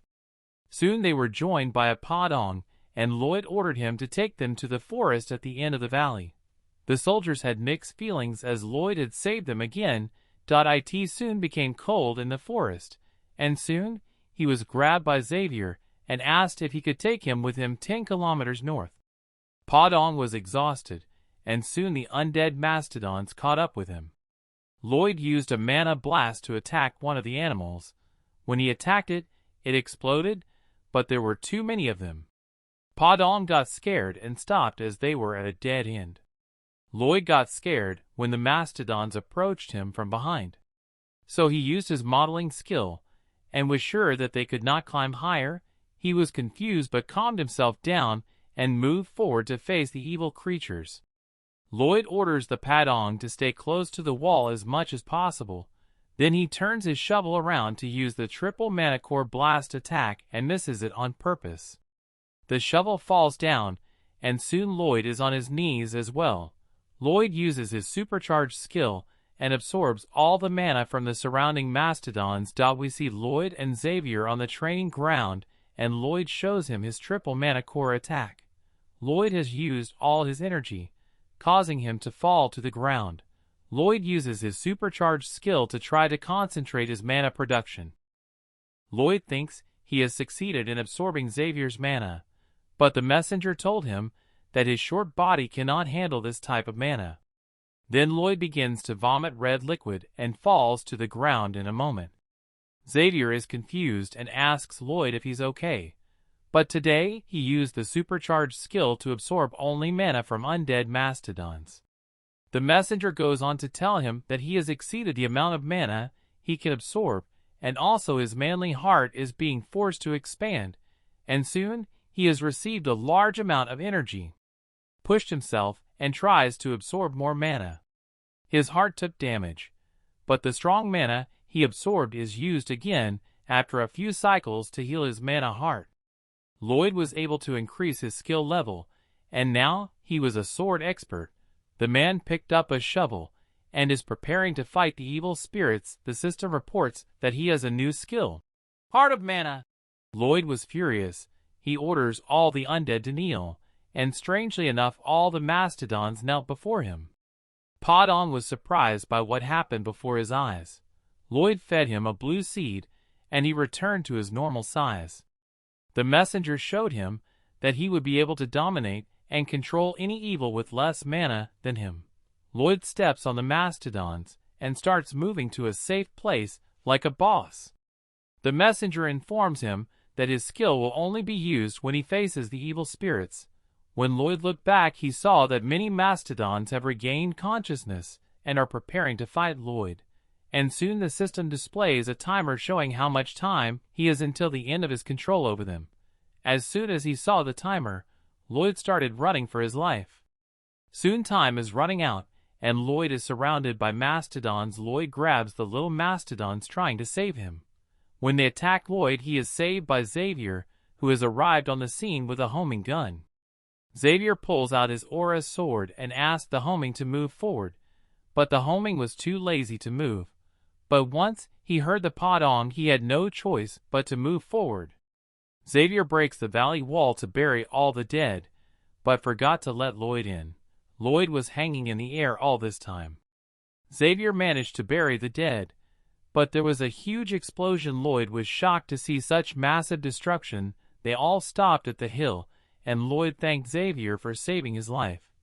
Xavier got angry with Lloyd because he always risked his life for others, and told him that he should value his life more because all the people in the area were counting on him. Lloyd asks him what will happen if he doesn't save all the workers, and Xavier tries to explain to him that he didn't mean it, but Lloyd told him that he has to do it, otherwise everyone will be in danger. Then Xavier said that he didn't need to fight alone because now he has many allies. Xavier asks him if he plans to do it in the future. Lloyd said that he will still do it as he wanted. Xavier was excited, but calmed down, and told Lloyd that he would always be on his side. The system informs Xavier of his closeness to Lloyd. The system informs Lloyd that Xavier's affection for Lloyd had increased for the first time, and as a reward he received 270 RP points, and Xavier's reading score for Lloyd had also increased, and now he was not a person to be protected but respected him. The messenger tells Lloyd that Xavier promised that he would be willing to die for him if he was on the verge of death. Lloyd was happy and told Xavier that he knew what he was thinking. Lloyd is trying to find out who is behind all this ruckus about the undead mastodons. He thinks that the necromancer must have used his black magic and asked Xavier to find some clues as to who was behind the incident. Lloyd guessed it from the novel and swears he will make whoever is behind it take responsibility for the damage. Subsequently, all the workers work hard to find clues. Lloyd told Xavier that they cannot resume construction because it would be dangerous to dig recklessly. Then one of the soldiers comes and tells Lloyd that the Earl of Cremo has come to visit their county. Count Cremo was standing in the manor house of the Fronters, and he had come to propose marriage to Lloyd. However, Lloyd told Cremo that he was not his type. But the Count explained to him that he had come to his daughter's wedding. After all, he thought that Lloyd had become so famous unexpectedly, and that he wondered if there would ever be a man better than him to be his son-in-law. Although he was sure there would be. There must have been many nobles who would have liked to make him their son-in-law, which is why he approached him so quickly. Lloyd tries to explain to him that no one had made him such an offer, except for Count Frontera, showing him all the letters of offer. Lloyd was shocked to see that there were so many. Cremo told Lloyd that they were all insincere, and he should not think about them, but just get married. Lloyd asked Cremo to apologize, but he refused. However, the Count told him that he had to get married now, because he was already 27 and still single, so people started to think that something was wrong with him. At this point, Xavier was trying to keep from laughing. Cremo's daughter was also there, embarrassed and pale. She introduced herself to them, and told Lloyd that she was ready to sacrifice her body for the prosperity of the family. Lloyd was depressed because he knew she didn't want to marry him. Xavier then used his mana to try not to laugh and struggled with this feeling. He asked Cremo to respect his daughter's wishes, and not just trade her for fame. Cremo was convinced, and told his daughter that he was sorry for making her upset for the sake of their family fortune. The girl was very happy at his words and hugged him. Count Cremo then thanked the Frontera family for reuniting him with his family. Everyone applauded, wishing everyone to live with love. Lloyd was sitting on the couch in depression. The man was depressed and wondering if it was a happy ending that he didn't get married. Lloyd looked at Xavier, who was trying his best not to laugh. He struggled even more than when he fought the giant, and in the end all requests for a political marriage were refused. At the royal court, a servant informs the queen that Lloyd has rejected all marriage proposals. The queen expected this, because if Lloyd accepted the proposal, the lady would simply reject him because he was like a potato. After that, the woman starts laughing uncontrollably, and she orders the royal servant to cook her potatoes for dinner. The woman asks the royal messenger if they will have someone to visit Asfahan to learn more about the domino monsters. She thinks long and hard and orders the messenger to send Lloyd to Asfahan. Shortly afterwards, Lloyd found a goat's head at the scene of the incident in the county, and Sir Byron informs him that it is somehow connected to the incident. Lloyd examines the goat's head and realizes that this pattern was on the flag of the kingdom with the Empress. He thinks about it, but was not sure because everything has changed from the original timeline, so the future will be changed. The man suspected the dark sorcerer Cannavaro, because he was the one who unleashed the Namoran barrier and led everyone to their deaths. Lloyd asked Sir Byron to resume construction work and take care of all the problems, as he would be away on business. The young frontier was going to Namoran to find more clues about who was behind it. In Frontera's district, about 10 kilometers to the north, there was a liquid waste dumping site. Lloyd asked the Padon to lift the lid off that structure. Lloyd then asked Salat to go ahead and do his job. Salatasm uses his powers and lifts up the human feces by rolling them up, turning into a dragon shape, and burns the feces with his terrible breath fire. Lloyd told him that soon the whole world would know the story of the dragon, who gladly used his powers for the sake of human hygiene. Solita was furious and asked him not to tell anyone that he had managed to build the first collective sewage disposal system for the lower part of Asia. And thanks to him, the concept of public health begins to take shape. Then he received a new title that gave him immunity to infectious diseases that were spreading in the district. Xavier asks him when he plans to leave for Namoran, when they were walking and saw a huge number of carts parked in front of Lloyd's mansion. Lloyd had a very ominous feeling, and soon the Earl tells him about the marriages that had recently been rejected, all of whom had sent their daughters here because they thought he would change his mind if he saw them in person. The man made sure to give them a nice place to stay. He also made a symbolic card. Lloyd knew that he was very happy about it, and the Count told him that this was his age to see his grandchildren, and the whole continent was wondering if something had happened to his eldest son. Lloyd was depressed that the messenger was making fun of him. Lloyd waited in the room and thought that it was not the women who liked him, but their parents, because the First Lady was surprised to see a man next to her and immediately offered him her hand in marriage. But she must have mistaken Xavier for Lloyd and asks him why the servant is sitting on the couch. However, when Lloyd introduced himself, the girl was upset and ran away. Then a second lady entered the room, and the same thing happened again, and she ran away. Now a third lady entered the room, and Lloyd was shocked to see that it was Count Namarin Silurian's eldest daughter from the novel. She was Xavier's mistress, but sacrificed her life to protect the people of Namrun. She was complimenting, but Lloyd knew she was wrong again. She was embarrassed because she knew the person sitting in front of her was Lloyd. They were both shocked, and she told him that she knew he was in a hurry because of work in the county. Then the girl got up and was about to leave, but Lloyd stopped her and asked if there was a sudden influx of people in the area or anything else. And she tells him that many refugees came to Namrun because they lost their homes to monster attacks. Lloyd was excited and knew that soon a barrier would be deployed that would suck in all the refugees. Lloyd planned to take all the refugees to himself, but some refugees did come to Namrun and knew that if Sanavaro's plans went according to plan, thousands of Namrun people would be sacrificed, and the night that would bring death would be hellish. He realized that he could prevent the destruction of the entire territory.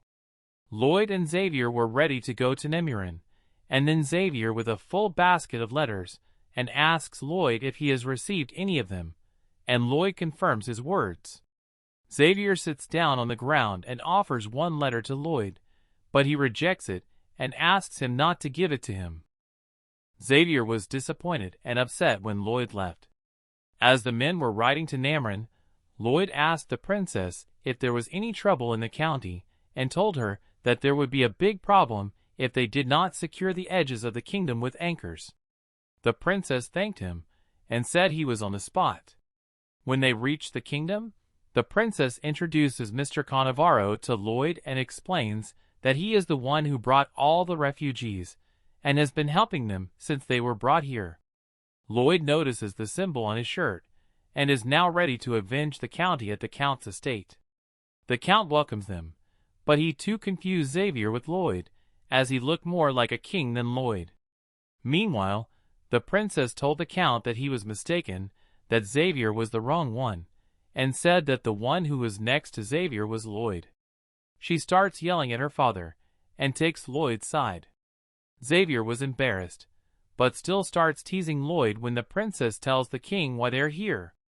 Lloyd was going to beat Xavier.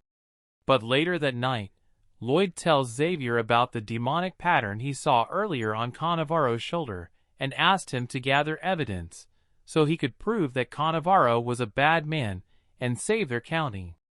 Xavier looks strangely happy, and Lloyd asks him about it. Xavier tells him how hard it must be for him to be so ugly, and a fight breaks out between them. The next day, Lloyd was sightseeing in Amorson County. He was shocked to see the same patent shirts being sold on the open market. Lloyd asked Xavier if he had found anything suspicious, but Xavier replied that he suspected the Cannavaro because he had protected his home with an expensive magic castle. Xavier thought about destroying it, but he was afraid that he would be found out immediately, so he left it for now. Lloyd thinks about it, and thinks about stopping everything before the barrier is deployed, because he didn't know what kind of spell was being cast on the city, since nothing was said about it in the novel.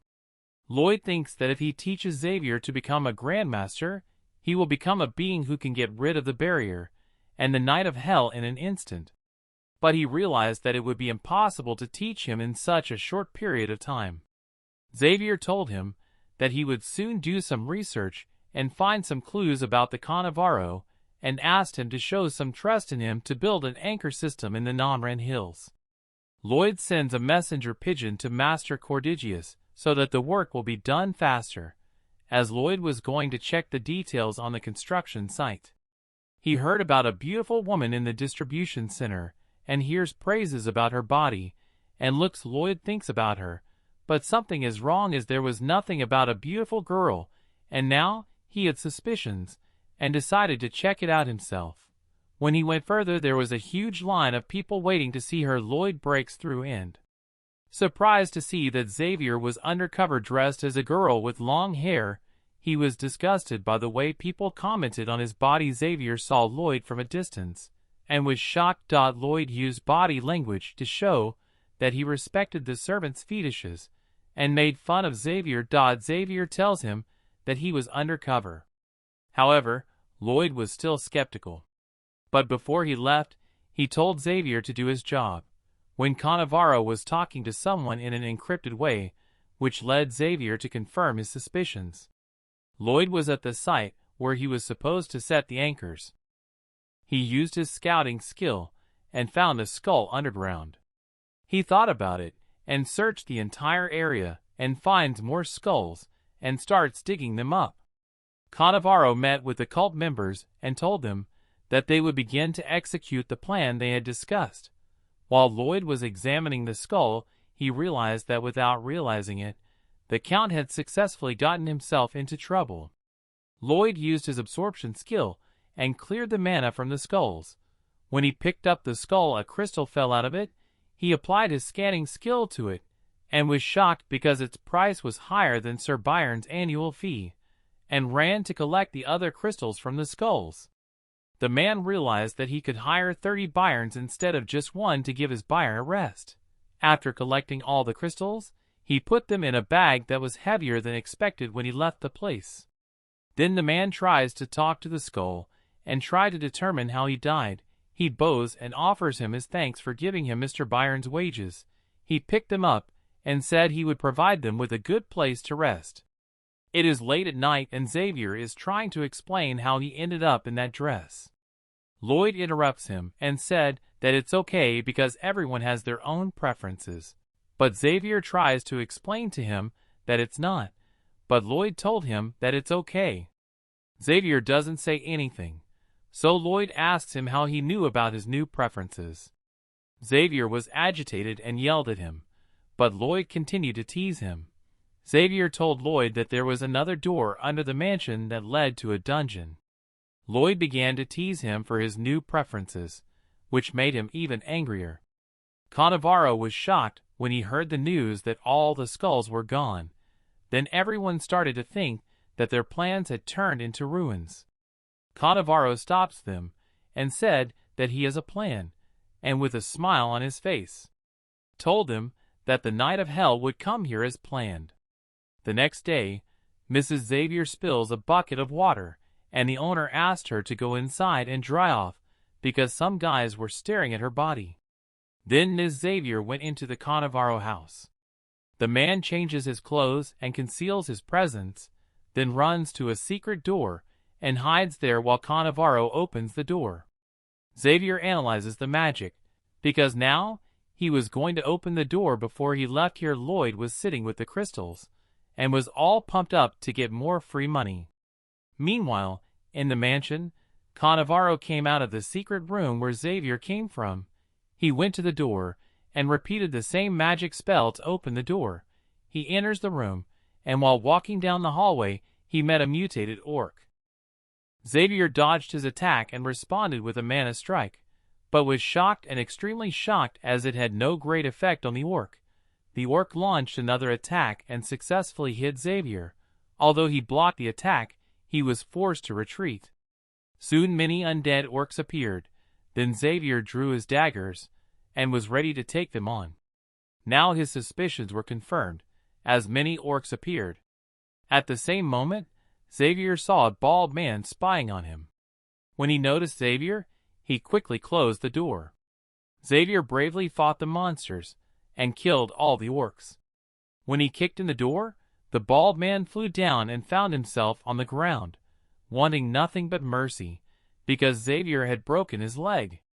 Xavier then asked him what a Cannavaro was, and the man replied that he had no idea what it was because he was just a hired undertaker, and the Cannavaro had ordered him to take care of the bodies in the medical room. Xavier asks him about the bodies, and finds out that all the refugees died of disease. So Xavier breaks his other leg and is going to report it to Lloyd. When Xavier reaches the master's room, Lloyd is not there, so he decides to save Cannavaro first and rushes to the morgue to find the culprits. Xavier appears out of the blue and pulls out his aura sword. He was confused because there were no people in there anymore. He realized that it had already started. Meanwhile, purple clouds spread all over the state of Nimrin, and Xavier felt a huge pressure. As if something was sucking his mana dry, he ran outside and saw that the barrier had already been deployed and everyone who was outside was being sucked out of mana. Xavier was furious and decided to find Lloyd quickly. At the Count's manor, all the men were lying on the ground because of lack of mana, and the princess rushed to meet them, wearing a strange necklace that somehow made her immune to the barrier. Then the dark wizard, who was all pumped up and had an evil smile, thought that they would soon conquer the world, and out of nowhere Lloyd intervened and asked him what he was doing there, because there were more than 30 people around him casting some spells on the darkness. Lloyd was very angry and asked him again. Lloyd told the magician that he would leave because he would not talk to him, but the young frontier had some other plan in mind. Lloyd made a powerful swing with his shovel and hit the magician right in the face, and was surprised as his shovel was mangled. The magician, with a grim smile on his face, said that he had some kind of protective spell cast on him. Then Lloyd swung the shovel again with all his mana, and this time he did some damage to the villain, but it was not enough. Lloyd saw that the magician was still in pain, so he calmed down despite the fact that everything was not going according to plan. The man wanted to try to absorb the mana from the brooch the magician was wearing, but he was unable to do so because of another type of defense spell. The mage was smiling slyly, and the smile on his face was extremely annoying to Lloyd, so he asked him if he could move because it would break the barrier or something, which changed his smile to a grim expression that confirmed his suspicion. After all, in the city hall of Nasran, inside the barrier, the Cannavaro freely passed by exhausted people who asked him for help. At the same moment, one man stopped Cannavaro by taking his leg and begging for help. But he just looked down at the man lying there and kicked him in the face, calling him a slug. Cannavaro, on the other hand, went to the statue of the fallen angel to begin the ritual.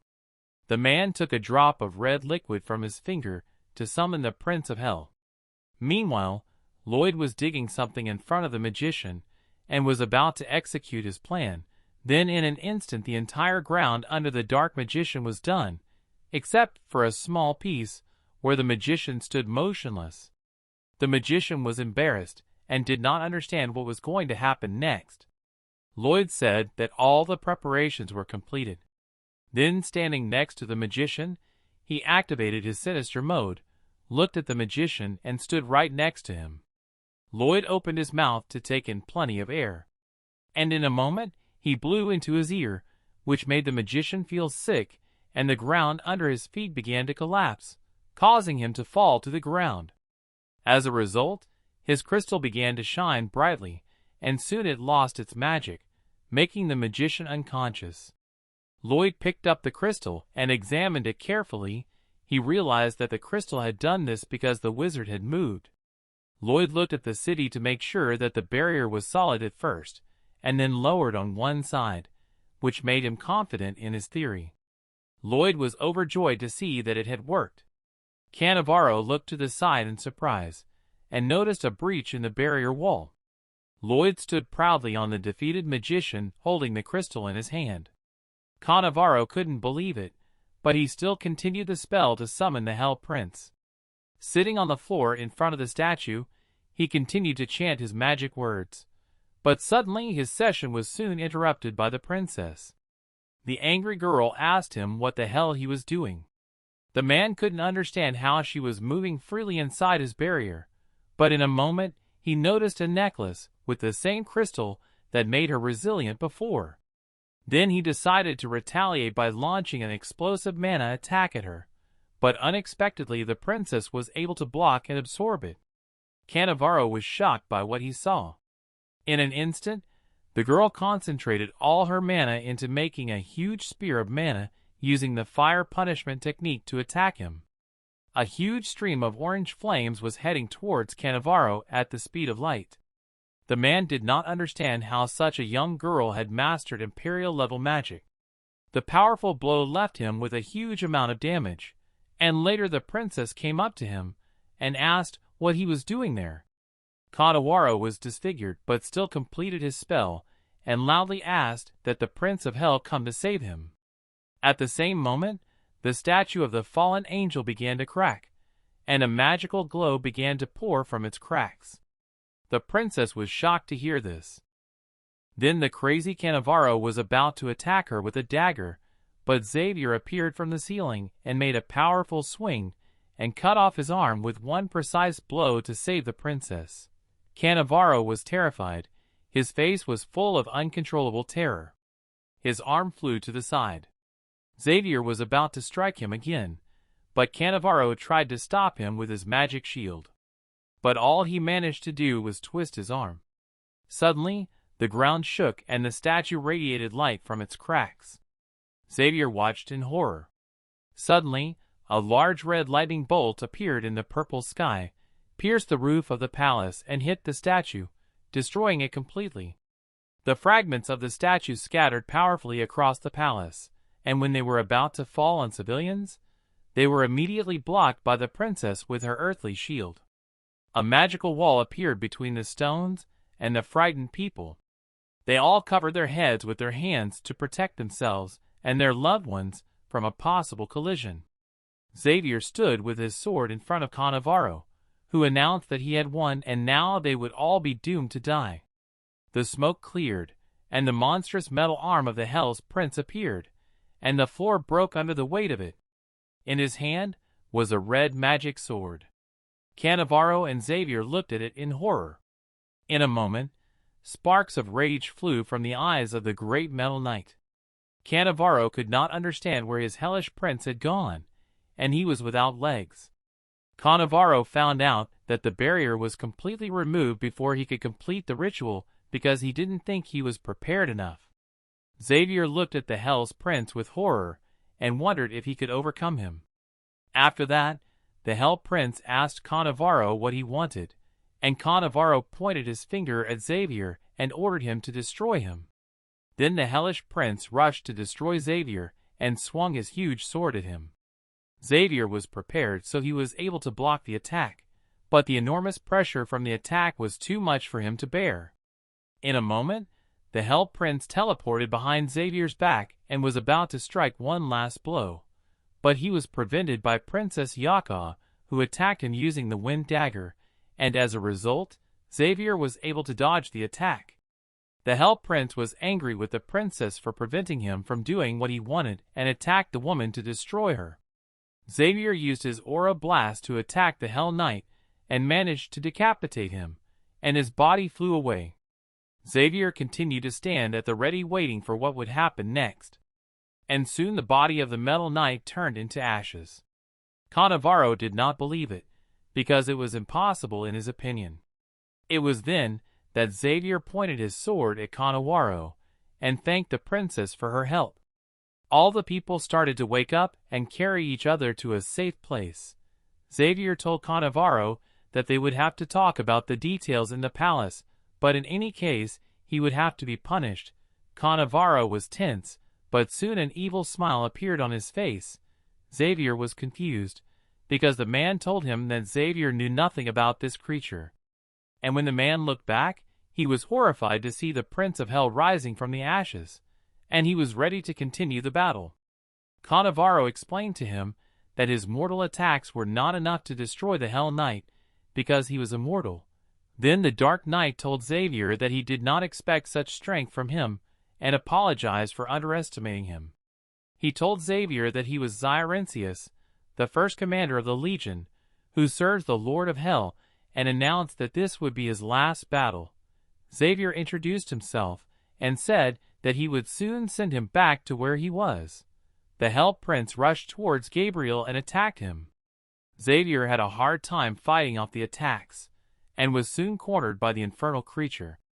Xavier dodged another attack, but soon the Hell Prince appeared behind him and Xavier blocked an attack that hit the Hell Knight. Xavier dodged all the attacks, and was about to attack him, which forced him to teleport. Unable to keep up with his opponent's teleportation skill, he continued to bravely resist him. Xavier waited for him to return, and soon the knight attacked him again. He realized that the infernal knight was just swinging his sword from side to side. Xavier was at the end of his rope and realized that he needed to rest for a new attack. Xavier managed to repel the attack, but the evil creature did not leave him alone. Then he was going to counterattack the knight, thinking that if he had 2 legs, he would move differently. But since he was moving only through the air, he had only one way out. At the same moment, Xavier swung a powerful punch across the floor, demolishing all the tiles under him. Since the knight teleported back to the Savior, it was left to prepare for his appearance from any direction. Just then Xavier noticed that the knight's sword appeared from the ground. The man wanted to strike him with his aura sword, but the Hell Prince grabbed his leg and threw him to the ground. As he fell, Xavier tried to gather his mana to strengthen his body. His opponent's anti-mana blocked his own mana.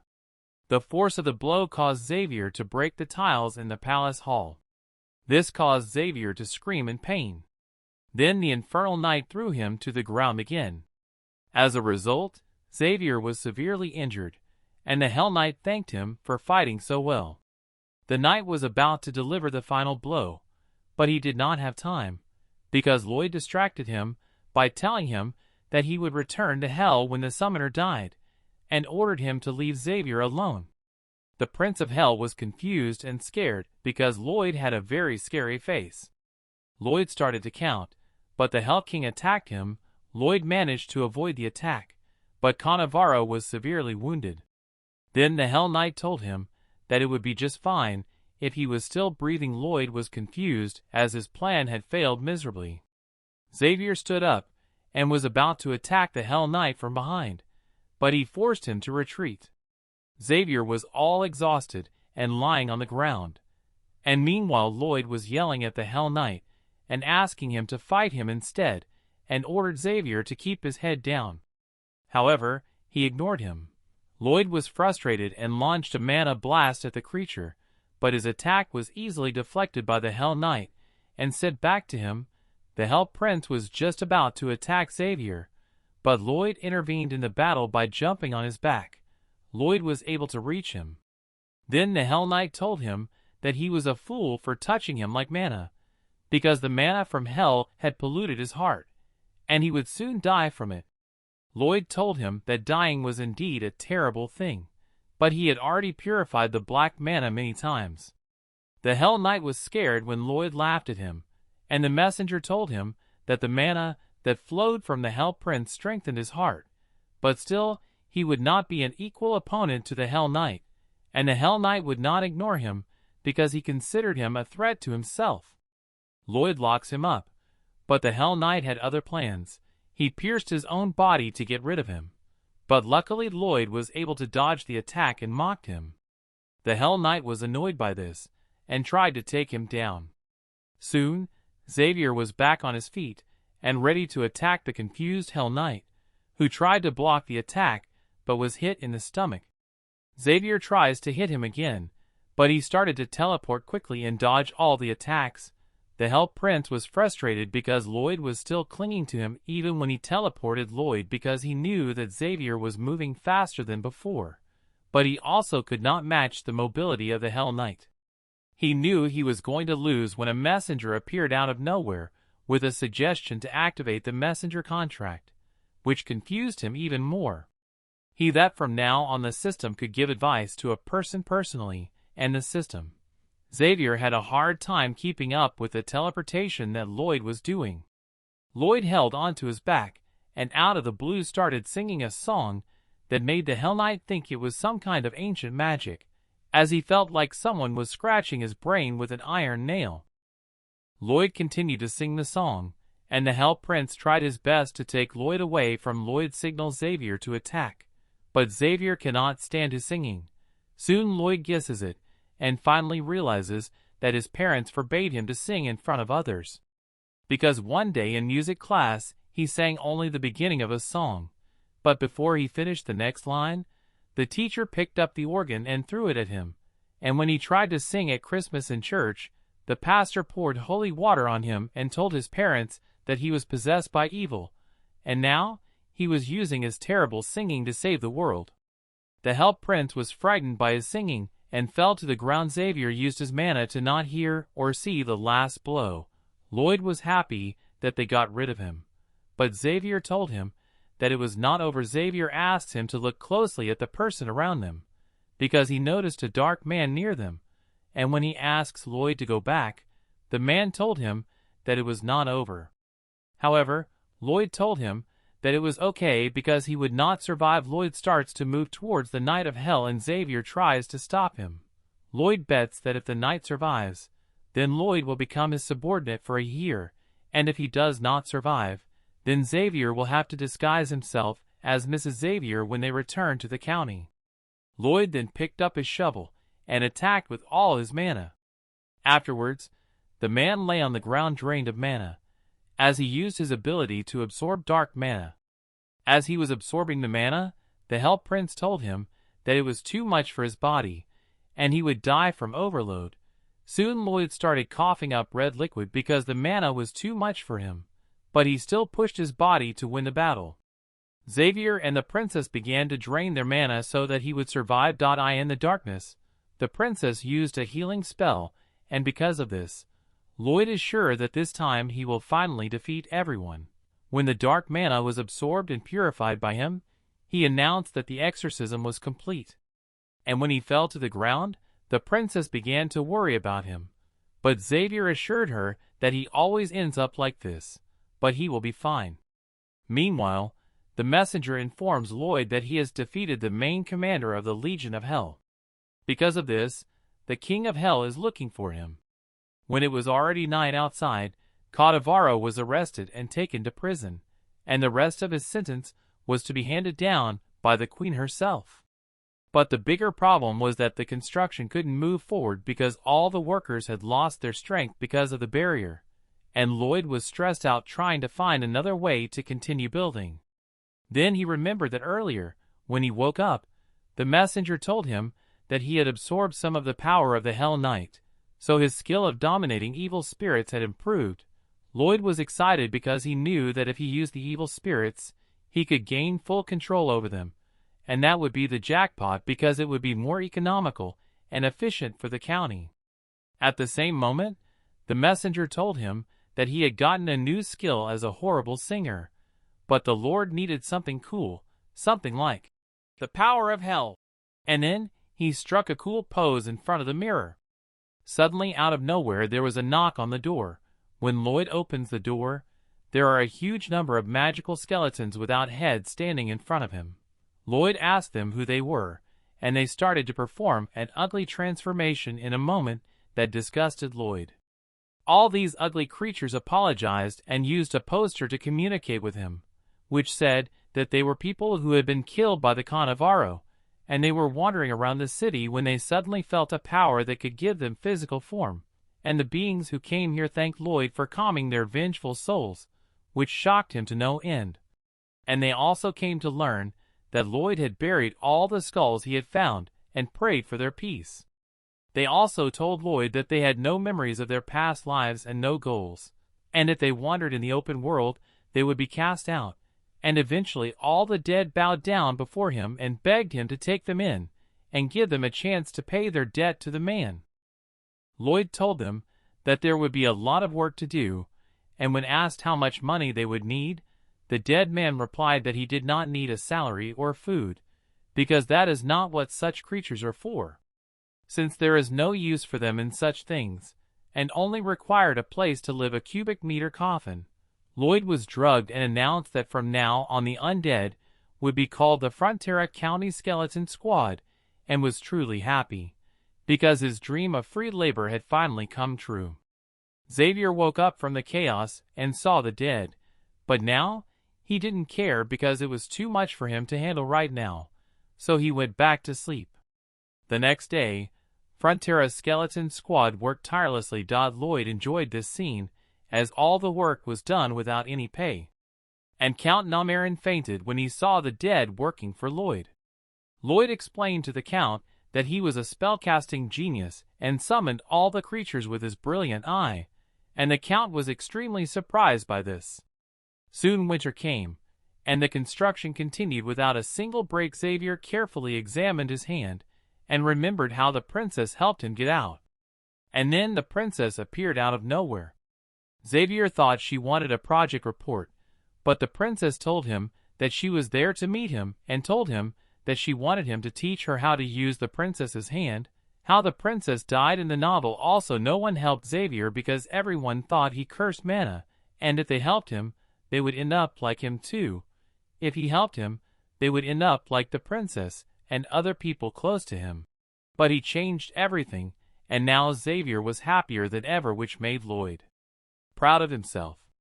After a few days, the construction was finally completed, and as promised, the Count paid 10 times the cost of construction. Lloyd thanked the Count before leaving, and everyone praised Lloyd for his bravery. The Count asked Lloyd if he will be his son-in-law and inherit the Namran. Lloyd rejects his offer and told him that he is the heir to the Frontera estate. Lloyd refuses the offer and assures him that the Namran has his great heir.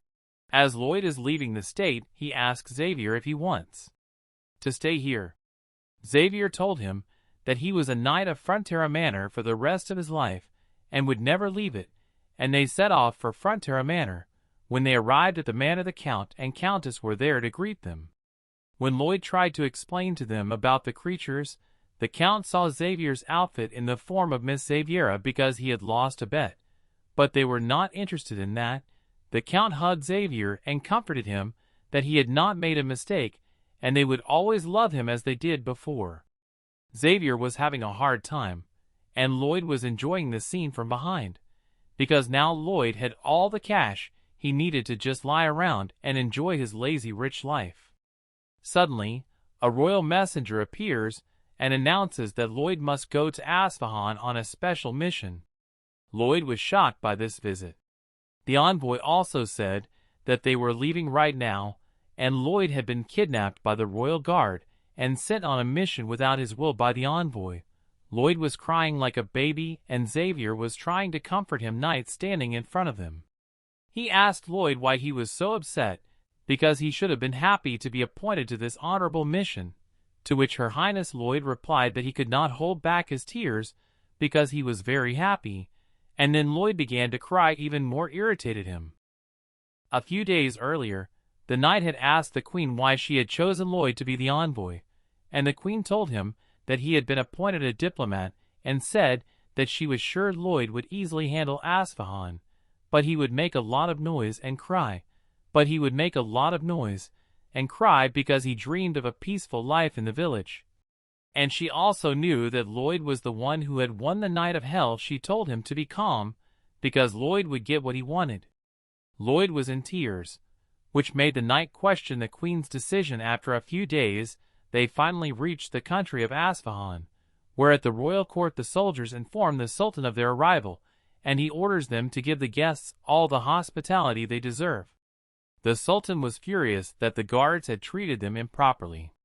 The knight wanted to meet with the Sultan as soon as possible, but was refused because the Sultan was very busy and told him that they would have to wait for more than 6 months. The knight was very angry now. The guard dropped something for which they could have gotten everything for free in Asfahan and walked away. The knight was angry and decided to take revenge. He told the royal messenger that they would have to send a letter to the king. At night, the royal messenger asked him if he had seen Lloyd anywhere, but the knight ignored the question, and soon they disappeared.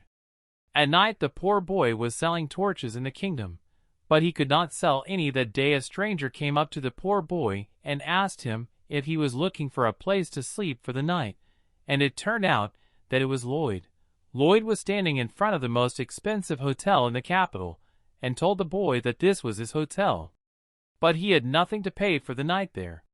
Then Lloyd asked the boy to sign a contract, and then the whole hotel would belong to him. The boy got scared and asked Lloyd who he was, and Lloyd with an angry face told him that he was a man with the grave of the almighty Samarkand. While pointing to the parish cemetery, Lloyd found himself in a very expensive restaurant. He announced that he was going to feed all the people in the neighborhood, and once again showed the padeshra. Later on he was in a silk shop where he asked the owner to give him the best silk he had and get everything from it. While showing him the padishar again, he was in a port and asked the owner to give him all the ships they had as he was going to buy them all. As soon as he bought all the ships, he sent them to Frontera's estate, and soon merchants from all over the county came to him. And every merchant in the city came to him and asked him to buy everything they had. And so Lloyd bought everything with the mercy of a Samarcandite. However, when he was about to buy even more goods, a royal soldier came to arrest him at the royal court. Soon Lloyd and Xavier were presented to the Sultan. The Sultan was angry with Lloyd and asked him if he had spent their entire annual budget. Lloyd introduced himself to the Sultan, and he recognized him with an angry look because he was the one who turned over the monster's dominoes and found out that he had spent all the money just to meet him.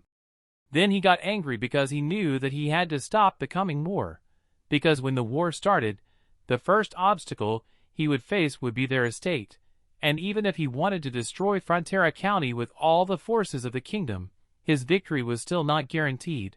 So he thought about destroying it right then, but Xavier could just blow up the entire capital if he laid a finger on it. Lloyd knew this, so he smiled at the Sultan, and Samarkand had no choice but to negotiate. Samarkand was furious with Lloyd's rudeness, because he felt threatened by this man. So the Sultan was silent for a moment looking at the bound men, and then sighed heavily, and ordered his soldiers to release them. This was Lloyd's first victory. Afterwards, the Sultan asked him if he enjoyed using the padishar for his own pleasure. And Lloyd raised his hands in the air, and knelt before him, and began to praise the Sultan for being able to use the padishar. The Sultan was even more angry, but embarrassed because he sensed his sincerity. Lloyd said that he was sincerely grateful for the opportunity. After all, it allowed him to imagine that the president had given him his card at his whim. Because for Lloyd, there was nothing better than a pile of money and jewelry to stand on. The Sultan asked him if he was not afraid of suspicion from the Magentano, because he had taken on a very responsible national mission. And this surprised the Sultan because of his arrogance in this matter. Lloyd was not afraid of suspicion on the part of the Magentano, because he willingly accepted the favor of the ruler of a hostile country, and that he had no problem because the money the Sultan gave him was not comparable to the Queen's money. Then the Sultan irritably asked him if he gave him enough money, would he not go over to the enemy and betray the Queen, to which Lloyd shamelessly agreed. However, Lloyd added that the temptation of money might call into question his loyalty to the Sultan. At first, the Sultan looked at the men kneeling before him with a fearsome look, but after a moment, he laughed out loud for the whole room. The Sultan said he was ready to listen to Lloyd because he liked his character. Lloyd gave the Sultan a sly look and considered this his second victory. Later, Lloyd asked him if he wanted war, and he said he did. And then Lloyd told him that perhaps he wanted to remove the overseas rebel forces, whose strength had increased with the onset of the drought. After all, he could put an end to it. Lloyd told him that he would end the drought if he wanted to, and in return, he could talk to the special representative of the Magentano. The Sultan was surprised and asked Lloyd to tell him the details. Lloyd gave him the contract, and it meant that he had won for the third time. Lloyd laughed at the Sultan and told Xavier how he signed the contract. Xavier was amazed because Lloyd was the first person to ever cheat the Sultan of such a sum. However, Lloyd said that it was much cheaper than a possible war. After all, Isfahan's territories were suffering greatly from drought, and the Samarkand did little to solve this problem. At night, Samarkand met with one of his daughters Saratsat and ordered her to accompany Lloyd, as he was leaving for Kandahar province soon, and said that she should make him her husband at any cost. The next day, Saratsat asked Lloyd to let her join him, as she had been appointed his escort. Lloyd told her that he already had a knight, but she insisted on going with him. Then Lloyd remembered that she was the princess of Isfahan, but didn't understand why she was appointed as his bodyguard, and out of nowhere she struck a stylish pose that shocked Lloyd, as it was unexpected for her.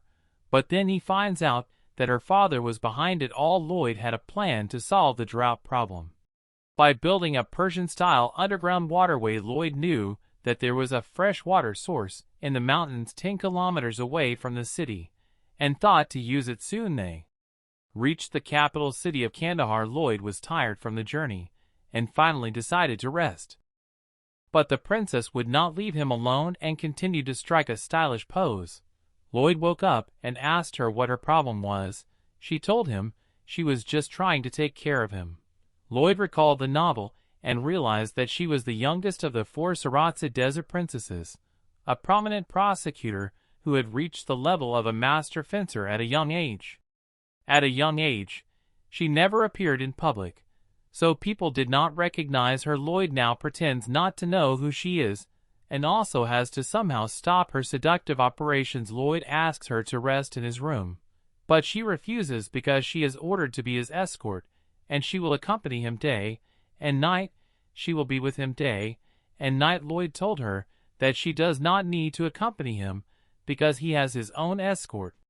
He had his own night escort, who was a highly skilled swordsman, who was much stronger than her. Lloyd starts bragging about his strength, which humiliated her. Sarazai got angry with him, and Lloyd taunted her and asked her to kill him. Xavier was disgusted by his behavior, as well as Sarazai. Sarazai was so angry that she punched him right in the face. Lloyd asked Xavier to save him. Xavier did save him, but it seemed that Xavier was really enjoying the sight.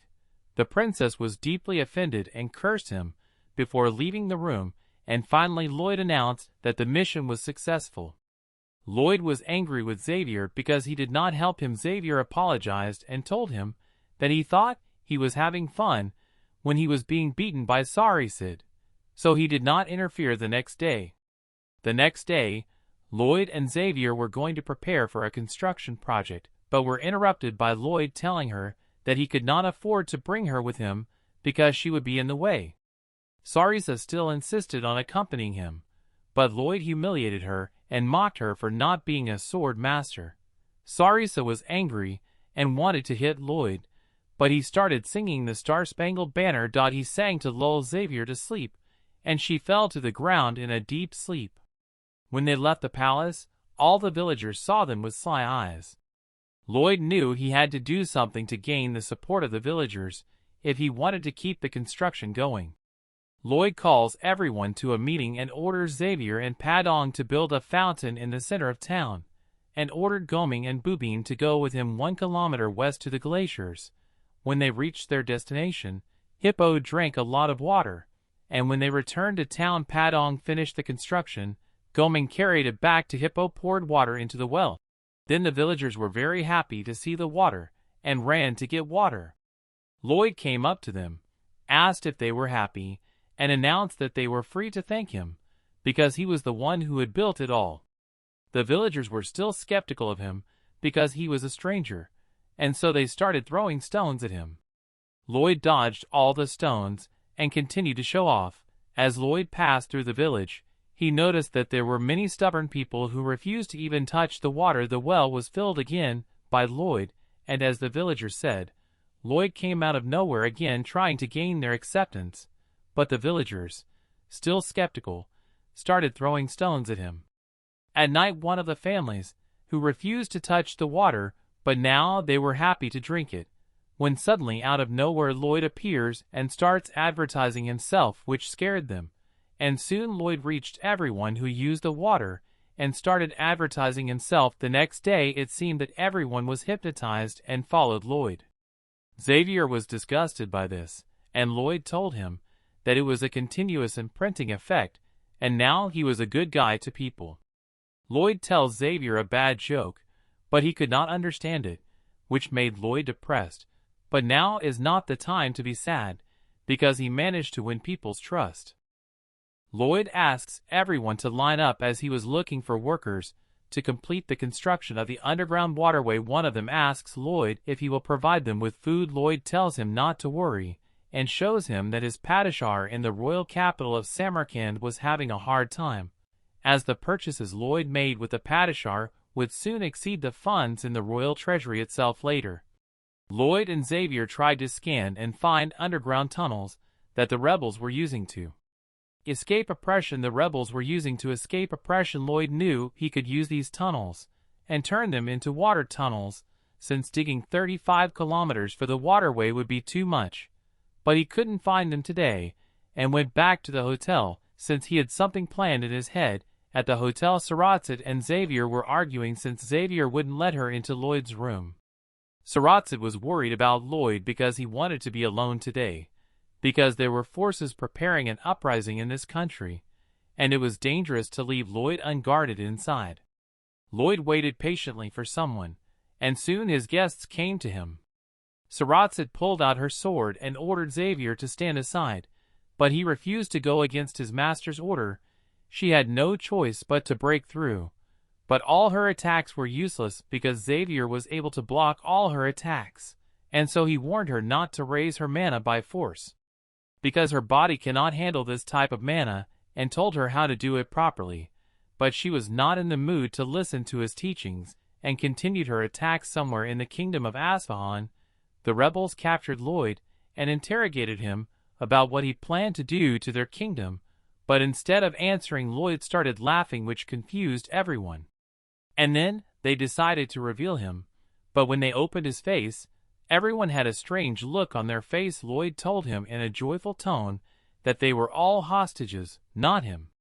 And before he was to reveal his true intentions, they had to first find out how he got there. Lloyd asks the leader to untie him because his wrists hurt, but he denies it and asks not even. Lloyd assured him that if he tried to escape, he would be instantly beheaded because he was against the elite forces that had rebelled against Samarkand.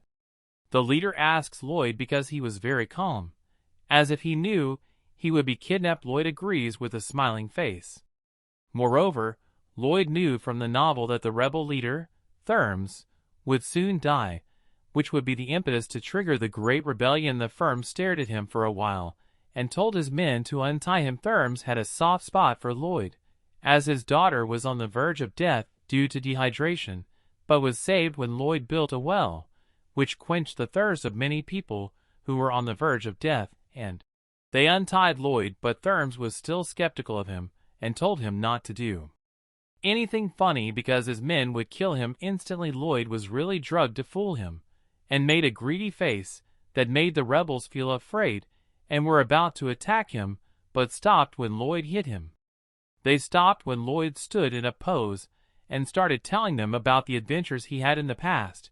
He told them how he saved the Frontera estate, which was on the verge of bankruptcy because of a huge loan, and how he saved the Frontera estate from the domino monsters, and how he saved the port of Cremo from the giant lobster. Then all of their attention was on his stories. The rebels were completely engrossed in his stories, and started enjoying them with their popcorn. The firms noticed that Lloyd was trying to distract them, so he stood up and started shouting at him. Because of this, the other rebels were excited and told him to sit and listen to the stories. Soon the next day came, and we saw Lloyd saying, "I'm going somewhere." Terme was confused because he didn't know where they were going. Lloyd told him that they were going to meet the queen. He explained to him that he would ensure his safety from the emperor and give him a safe place to stay where he could stay with his people. But in return, he had to lend him his secret tunnels. In the royal capital, the queen was just interrogating the evil wizard Cannavaro, who told her that someone named Targa was behind it all. He was supposed to die because of the true spells cast on him. It was then that the royal messenger told the queen that Lloyd was waiting for her. The queen was surprised because Lloyd was supposed to be in Asfahan at the royal court. Lloyd and the conditions were before the queen. The queen accepts Lloyd's offer and said she was ready to sign a letter granting asylum to the rebels and their families. Lloyd thanks the queen, but Therms was confused as Lloyd was able to convince the queen easily. The woman instead told Lloyd that she was quite satisfied that he was following orders properly, and made an evil face, and told him that she would see to it that those who were able to work until everything was burned so that people could live in peace. Lloyd was disturbed and surprised, and because of this, The queen told him about the interrogation of the Cannavaro and said that she would soon need Lloyd for this case. Lloyd was depressed by this and was ready to cry, but still he had to agree with the queen. The woman then asked Lloyd if he was a selfish and cheap guy. Lloyd was stunned as the queen stood up and walked towards him. The queen at that instant grabbed Lloyd and stared at him, and now Lloyd knew that the biggest obstacle in his lazy life was standing in front of him here in Asfahan. Xavier and Saratsid were so tired of fighting with each other that they fell asleep. Suddenly, Saratsid came to her senses and started fighting again, but Xavier was able to easily block all her attacks, and it seemed that he was a little bored in this case. Saratsid was able to summon an aura sword that shocked Xavier, and at the same moment she launched a fierce attack on Xavier, who eventually blocked her again. However, then he too summoned his aura sword. Saratsid continued to swing the sword and Xavier also became more serious, but still he knew that her aura sword was still not stable. Saratsid started to attack him again, but suddenly the door opened and Lloyd returned. Xavier barely had time to dodge the attack, but because of the tremendous pressure of the sword aura, Lloyd was stripped naked. Lloyd was confused for a while. Xavier was angry with Lloyd. Because this attack, Saratsid realized that Lloyd was back and started asking questions, but Lloyd didn't want to answer because he didn't have time, so he started singing a lullaby. Saratsid tried to resist, but she fell to the ground and quickly fell asleep. Lloyd was ready for construction and asked Xavier if he was ready, but when he returned, Xavier was also sound asleep, and it was the beginning of a new project. Step 1 was to go around the underground tunnel, which was like a maze. Step 2 was to confirm the location that would need to be opened or blocked for a direct waterway. Step 3 was that during the day, they had to block off paths other than their waterway route, and at night Xavier had to use controlled explosions to make the blocks. And for step number 4, Lloyd invited the skeletons into the core of the Frontera kingdom, as they were to be the main key to completing the construction. Then Lloyd took them to the construction site and explained to them that since there was a large amount of water just on the other side of the wall, if they dug any further, there was a chance that they would be instantly washed away due to the enormous water pressure. He told them how in the old days people risked their lives to build such waterways. Then the oldest among the workers would give his life when he finished laying the waterway for the sake of his neighbors and their descendants who would continue to live. He told them that there was no sacrifice more noble than this, and pointed his finger at the one and only thinker who had been chosen by him to do such a noble deed. He was devastated to hear this, but when Lloyd looked at him with a look of superiority, they realized that he was serious. Lloyd was more serious than ever. For this, Lloyd, the handsome man with the pickaxe, and ran away from him. He told him that he would go down in history for his great deed, but Toros was too scared for that, so he too started running away with Lloyd and asked Lloyd if an army of ghost skeletons could do it. Lloyd cursed at him because he wanted the undead to feel peace again. Thordis was really depressed about this and asked him if Xavier could do it, but Lloyd refused because Xavier only had one pair of clothes and he couldn't afford to get them wet in hell. King Helcaros truly enjoyed this scene, and was looking forward to what great feat Lloyd would achieve in the future here in Kandar. After much debate, the leader of the ghostly skeleton worker squad set about completing the job. Lloyd was disappointed, because he wanted him to use a pickaxe. The reservoir opened and a huge stream under great pressure rushed to the surface. The water reached the civilization in which everyone was. People were just celebrating when an endless stream of water rushed over them. And then a little girl with a bowl full of water ran to Lloyd and offered him a drink of water. Lloyd thanked her for her kindness and said that he would definitely enjoy it. But the child had doubts, and she asked Lloyd why he was wearing no shirt. Lloyd smiled and told her that he didn't want to spend money on clothes. After the opening of the central waterway in Kandura, they connected the waterways to all the small villages and hamlets nearby. And finally their great journey was coming to an end. The messenger told Lloyd that he had unlocked a new title that would give him 100% dehydration resistance in all desert regions. But he was disappointed because he wouldn't need such an advantage since he had completed his work and would now just be idle. At the same time, Terms approached Lloyd, and Lloyd asked Terms if he was preparing for a long journey from nowhere, and Terms bowed and thanked him for saving him and his men. Terms and all his comrades swore allegiance to the Frontera family for the rest of their lives. And the messenger told Lloyd that their favor had increased, and as a result he had received RP. Lloyd made a strange expression on his face, and said he was very happy with the RP points he received, and soon Terms and his group finally went to the Frontera estate under the leadership of a skeleton squad. As it seemed, everything seemed to be resolved peacefully, but soon they were both summoned to the royal court in Asfahan, where Sultan Samarkand offered Lloyd to join the kingdom, but Lloyd replied to him with strange excuses. Samarkand knew that Lloyd had noticed that Saratzid was his daughter, and so he asked if she was his daughter, and if he would marry her.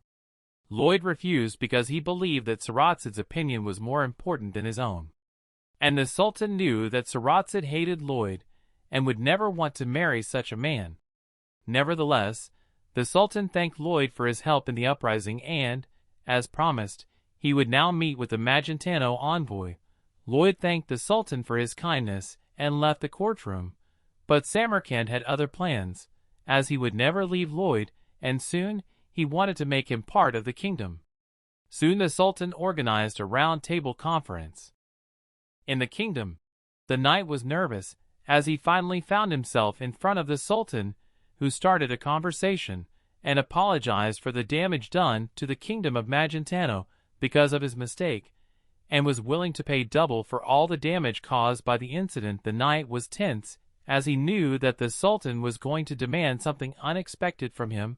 The knight expressed his gratitude to the Sultan, and said that he would pass his message to the queen, but the Sultan stopped him in his tracks, and continued his story, saying that in exchange for this, he wanted them to give them Lloyd Frontera. Later that day, the knight went to Lloyd and told him everything. The knight was depressing as he told him everything, and it seemed that the offer was accepted by him. Lloyd made an unpleasant face, which made the knight panic and start to make excuses. However, Lloyd stopped him and told him that he had done a great thing by accepting the offer, and made another stunning expression. At the royal court, the Sultan came up with new ideas about what he should ask Lloyd to do, but he was soon interrupted by a royal messenger who told him that Lloyd was rampaging through the desert, killing sandworms right on the outskirts, in a place that was relatively small for hunting. Since Lloyd had caught one, he pulled out a shovel and attacked it with all his might, but it wasn't enough. So he asked the pond hamster to attack, and the hamster tried to nail it, but still it wasn't enough. So Lloyd asked Xavier to finish it. Then Xavier pulled out his Aura sword and launched another fierce attack, but the little sandwich was still alive. So Lloyd maniacally used even more firepower and attacked him. The Sultan was watching this scene, and soon Lloyd noticed him and made a happy face. After finishing his work in the royal estate, the Sultan analyzed the situation and knew that sooner or later the whole country would become a battlefield if he kept Lloyd around. But he knew he couldn't break the contract, and he finally realized that it was all planned, and he had been robbed of everything from the beginning. Then out of nowhere a royal knight appeared and told the Sultan that Lloyd had taken his last shower and left the palace, but the Sultan expected this to happen. Soon another servant appeared and told the Sultan that Saratzid had run away, leaving a letter saying that she had much to learn from Lloyd. This was all very unexpected and fast for the Sultan, so he began to beat his head on the table and cry from the loss. The servants ran to him and tried to calm the grieving Sultan. Samarkand cried bitterly, calling Lloyd a scoundrel. On the next sunny morning of the Frontera estate, the Baron and Baroness woke up happily to see another peaceful morning in their estate. Although it was a little strange for the Baron to hear the cries of a baby instead of the cries of a rooster, they were happy here. Suddenly the maid came running into their room and told the Baron that they had received a letter from young Julian. Opening the letter, Arcas read that Julian had become the second-best student in his class, and that he would soon be working in the capital.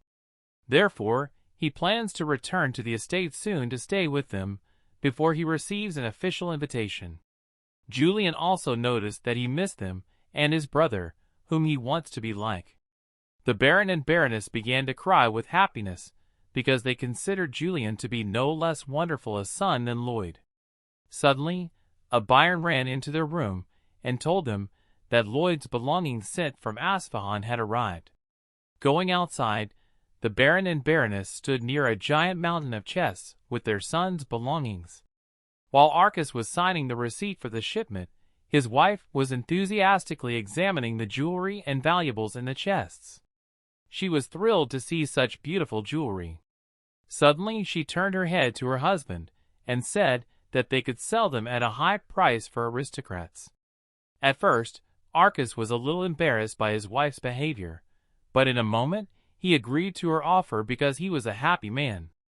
As the Baron and his wife walked through the city, they were approached by the townspeople, who thanked them for everything they had and wished them a good day.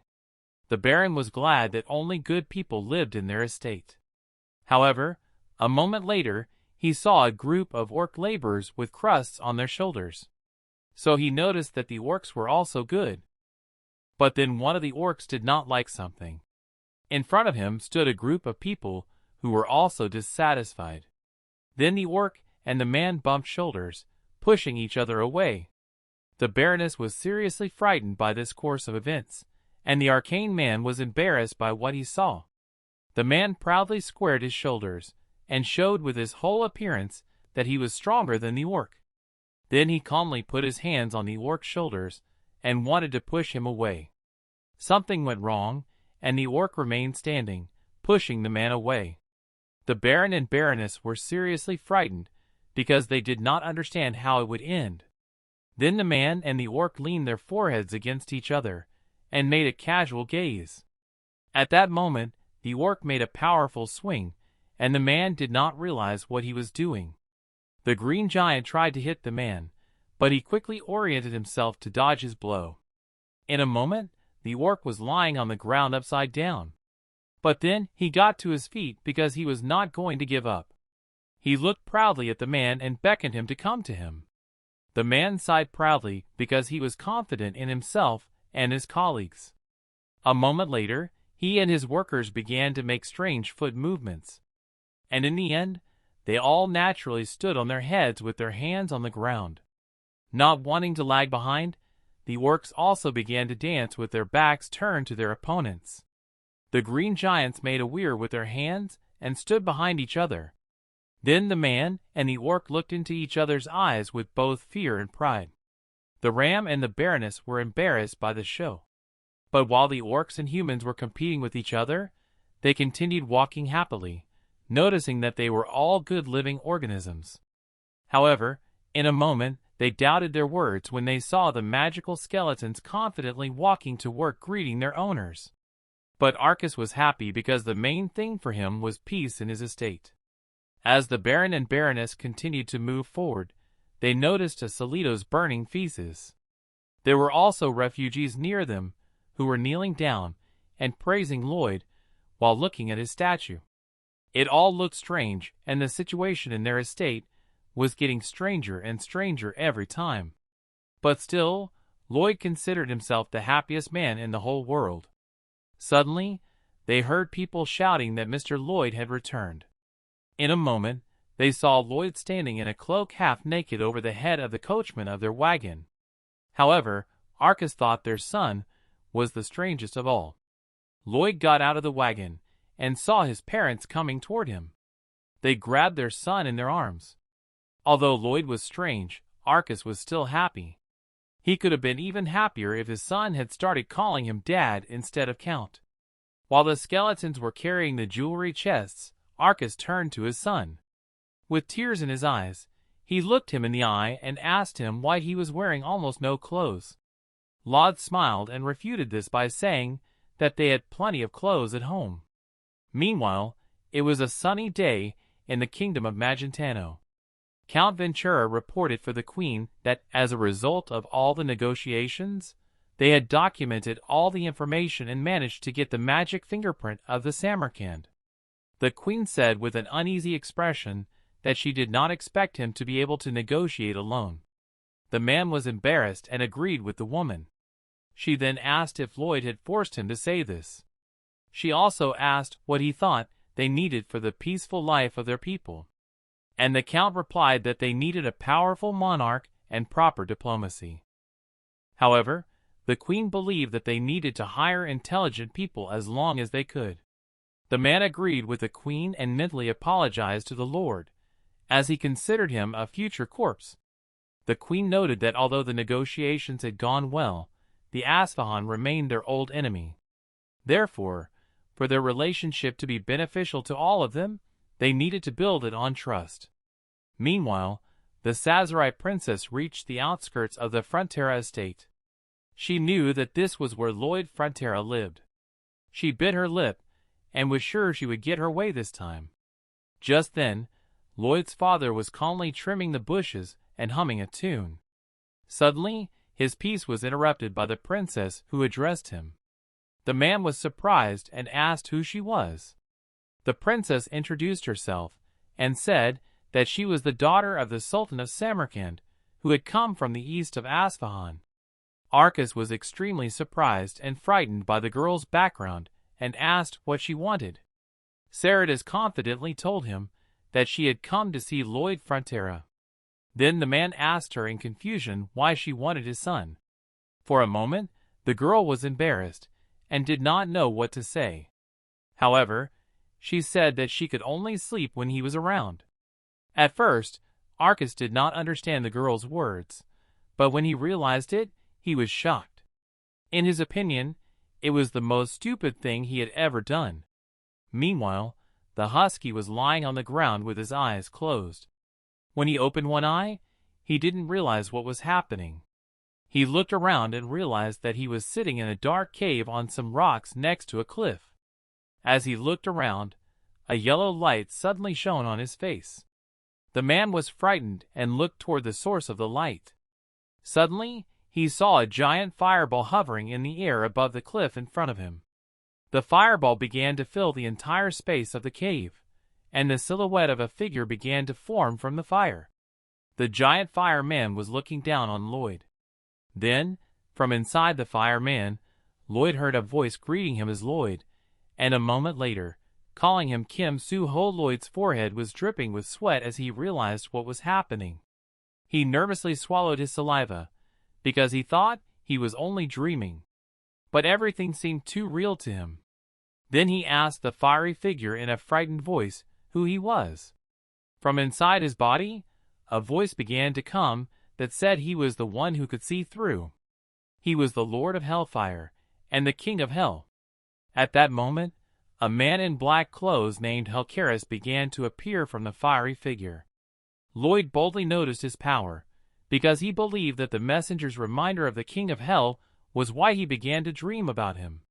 Helcaris laughed out loud and asked if Lloyd was not afraid of his presence. The king smiled slyly through the flames and asked the man if he still thought it was a dream. But Lloyd said that regardless of whether he was dreaming or not, he was unlikely to come to harm him. He believed that he should not be afraid because the king had even introduced himself to him. The flaming figure towered over Lloyd, who stood boldly looking it in the eye. The flaming figure, with the king inside, approached Lloyd even closer.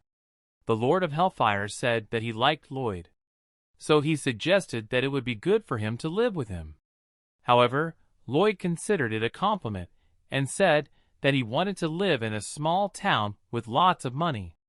The king was surprised that for the sake of such a small dream, he made such a terrible expression that even the Knight of Hell was twisted with fear, and that he sang a song that was more terrifying than any scream. Lloyd was confused because he could not understand why this king was insulting him. Helcaris continued by saying that he was sure that Lloyd would be able to terrify all the inhabitants of his kingdom. During this, LD still did not understand why he was so rude to him. He was worried that if someone else heard him, They would think that Lloyd was some kind of ruthless king or the greatest swordsman. At that moment, the king smiled and asked the Kim dryly what he would say. Then large, strong wooden rods came out of the ground with the intention of grabbing the confused Lloyd. He asked again if Lloyd would come with him to use his talents for his own pleasure. After these words, Helcaris extended his hand toward the man. At that moment, Lloyd tried to escape from the strong grip of the wooden vine. However, he could not escape, and the vine gradually wrapped his body from head to toe. Then the man's messenger told the king not to frighten him so much. For a moment, Helcaris was silent, sitting in his chair in a hellish posture. He asked Lloyd if they were not two noisy people. The messenger said that he was capable of terrible things and asked the king if he wanted to test him. Hulk looked at Lloyd through his glasses and finally agreed. He said he was willing to play by the rules. And then the king and his figure disappeared into the darkness of the cave without a trace. The wooden vine let go of Lloyd, leaving him standing on a stone slope near the cliff. A moment later, a sweaty Lloyd woke up in horror in his bed. It took him a few minutes to realize that he had fallen and was now in his room. The man got up and thought that if he was so naked, it was hardly a dream. Besides, he did not understand who the king was talking to at the end of their meeting. Suddenly, his thoughts were interrupted by Xavier, who knocked on his door and asked permission to come in. Looking at the master, the man asked why he was sweating so much. However, Lloyd said that even in his sleep he was hot. Xavier said that he had a visitor from far away. Lloyd was embarrassed to hear this. At that moment, Lloyd made a very witty and arrogant look to show his surprise. Xavier was surprised that Lloyd didn't even ask him who had arrived. Angier Lloyd confidently said that it was Princess Saridas. He knew she would come to him because she knew how effective his lullaby was. Because it is extremely difficult to give it up later. Xavier was embarrassed because he knew that his master had him in mind as well. A moment later, Lloyd and his servant were sitting across from the princess, who asked him to record his lullaby in her magic lair. That was the only reason for her visit. Arcus was both pleased and saddened to hear that she meant only a lullaby. Lloyd thought about it and made a face, asking the princess if he had to do it for nothing. But the girl said with a frown that she would pay him for it. However, Lloyd continued to grimace because he had plenty of money anyway. The princess began to get angry because she did not understand what Lloyd wanted. In a moment, he quickly put a pile of papers on the table in front of her. The man said he would agree to give her what she wanted if she signed a contract. Xavier was nervous and angry, realizing that Lloyd had prepared the contract in advance. The princess was shocked to read that she would have to serve in the Frontera estate for 5 years, and only after that she would receive her lullaby recording. The girl expressed her indignation, but Lloyd said that since he didn't really need it either, she could not sign the contract. The young frontier said that she could become a sword master if she slept well and trained hard. And Xavier was shocked by how far the owner had calculated everything. He realized that it was all for Lloyd to get free labor. However, Lloyd said with the same expression that he was helping people and making their lives better. The messenger said that Lloyd was too out of control to be the good. Then Lloyd decided to close his ears so that he wouldn't hear what the messenger was saying. The princess was furious because she realized that he had been planning this from the beginning. The girl immediately punched Lloyd in the face. And then she stormed out indignantly, calling the man a bastard. The weather was sunny outside, with gentle rays of the sun breaking through the clouds. The angry princess walked through the forest saying that Lloyd was a very mean man. She could not let him play by his rules alone. However, for a moment she thought that she could become a sword master even if she had to sign this contract. And then her father would finally notice her. The princess thought seriously about it. But then she looked around and couldn't figure out where she was. The girl clutched her backpack tightly in her hands and started to look for a way out of the forest. Suddenly, she came to a tree and looked back at the man who was nearby. His red hair shimmered in the bright sun. The princess saw Julian sitting on the trunk of a fallen tree in the middle of the forest. The green-eyed young man was sitting peacefully in the middle of the forest, looking at the ground. The princess wondered why he was sitting there. Julian continued to sit still and look at the ground. The princess continued to look at him in silence, and he looked very fragile and defenseless, like a little white rabbit who could be eaten at any moment. But a moment later, the boy raised his head and looked sadly ahead. Not far from him stood his carriage and his servants, with a huge stone in their way, preventing them from moving. Suddenly, Julian ran up to the knight and asked for permission to help them. But the knight said that he could not let such an important person grease his hands because of this. Then the young man said that there are times when the situation forces you to anoint your hands, so he wanted to help. But the knight would not allow him to do so, explaining that their mission was to escort him to his homeland. Then Julian furrowed his brow and took off his shirt, showing everyone his body. The knights who accompanied him were shocked to see such a relief. Meanwhile, the princess was watching the Julian from behind a tree. Looking at the young man, she imagined a cute bunny with muscles. Then Julian and the knights stood against the stone and ordered everyone to push it with all their might on the count of 3.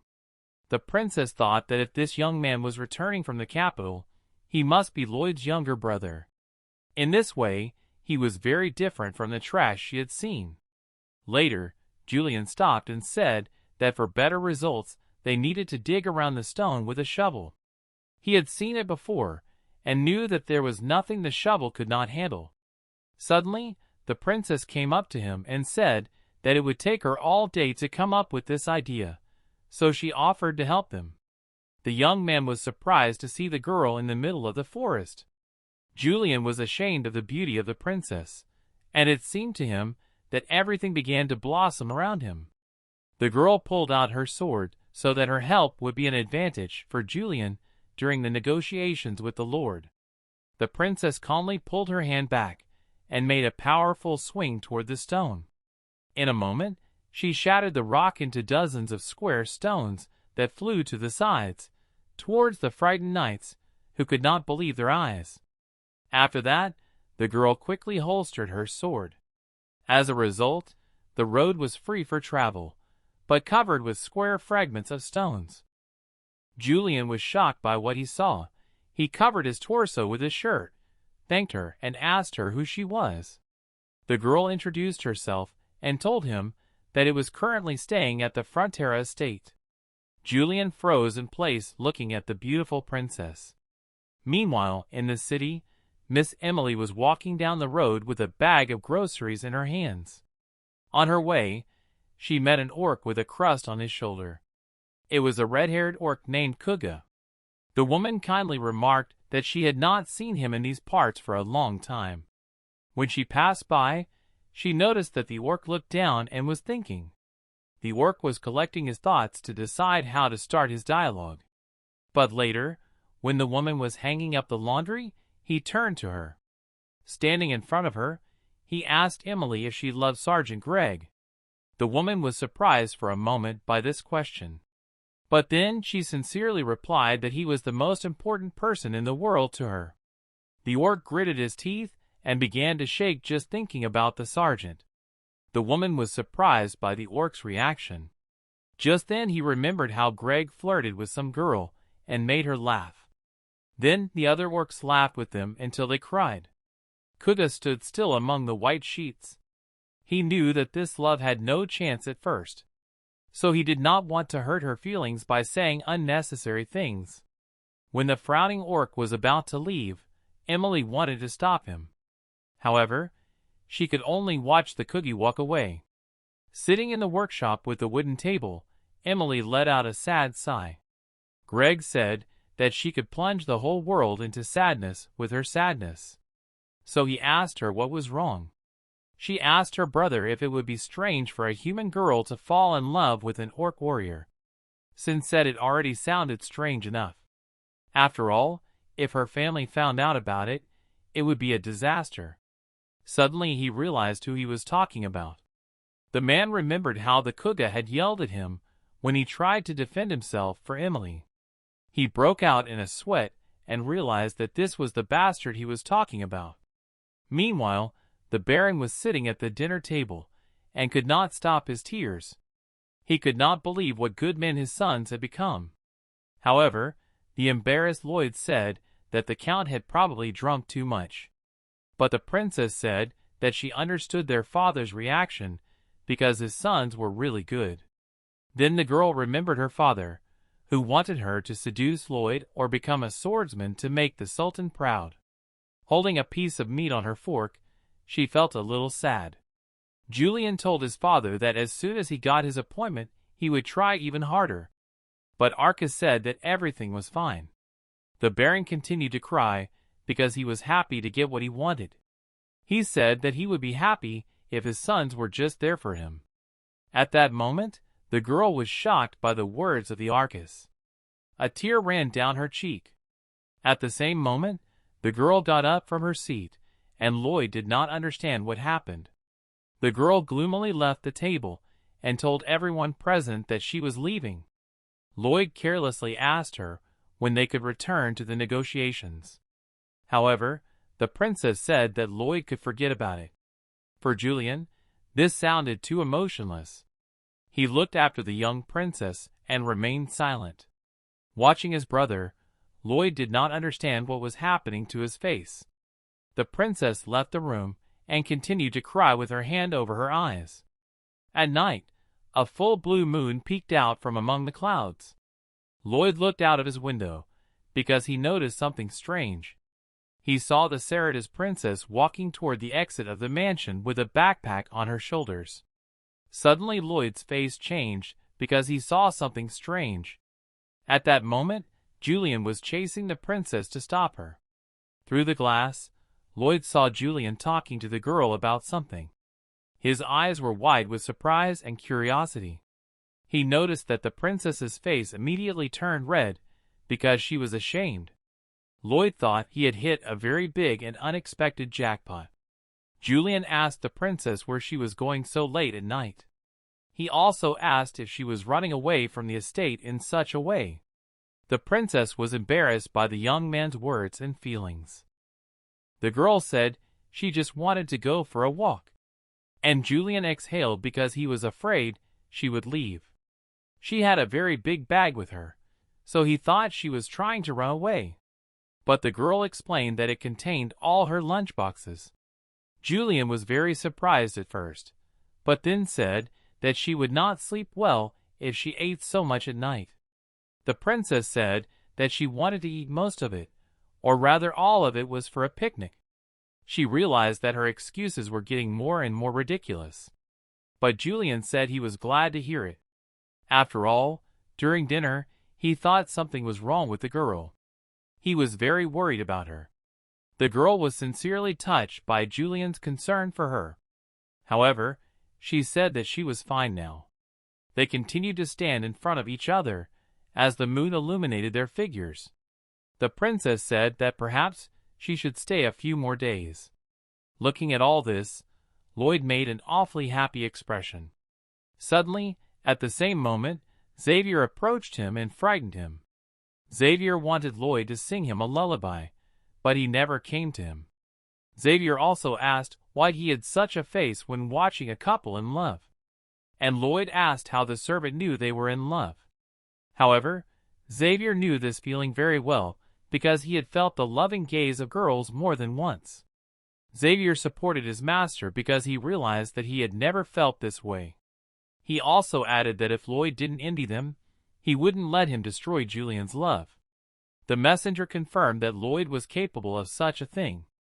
But the front man got angry at him for insulting him. Lloyd said he would be a real Cupid for Julian. After meeting with the queen, he realized something. He had made many enemies with his skills and information about the future.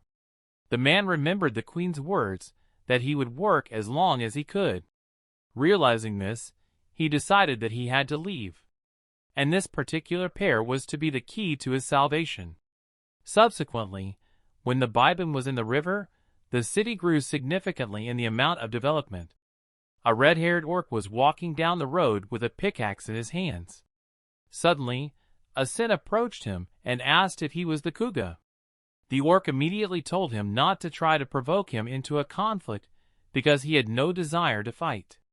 Then the Sin smiled slyly and put his hand behind his back to take something out. Suddenly, he launched a paper airplane toward the orc. The airplane crashed into the unyielding Kugu and crumpled a little. Sin told him to come in the evening to the place indicated in the letter to the airplane. Kuga silently read the letter carefully, turning the airplane around. He said that an orc warrior would never abandon a battle started by someone else. However, at that moment he changed his mind after snatching the letter.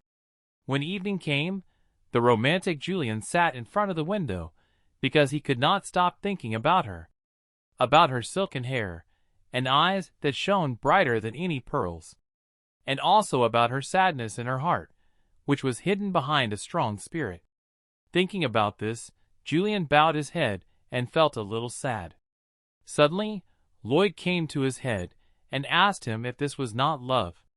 Julian was ashamed and did not understand how his brother had read his thoughts. Lloyd asked the boy if he was right. Then Julian became even more embarrassed and looked away. When Lloyd started calling him his precious little brother, Julian felt disgusted.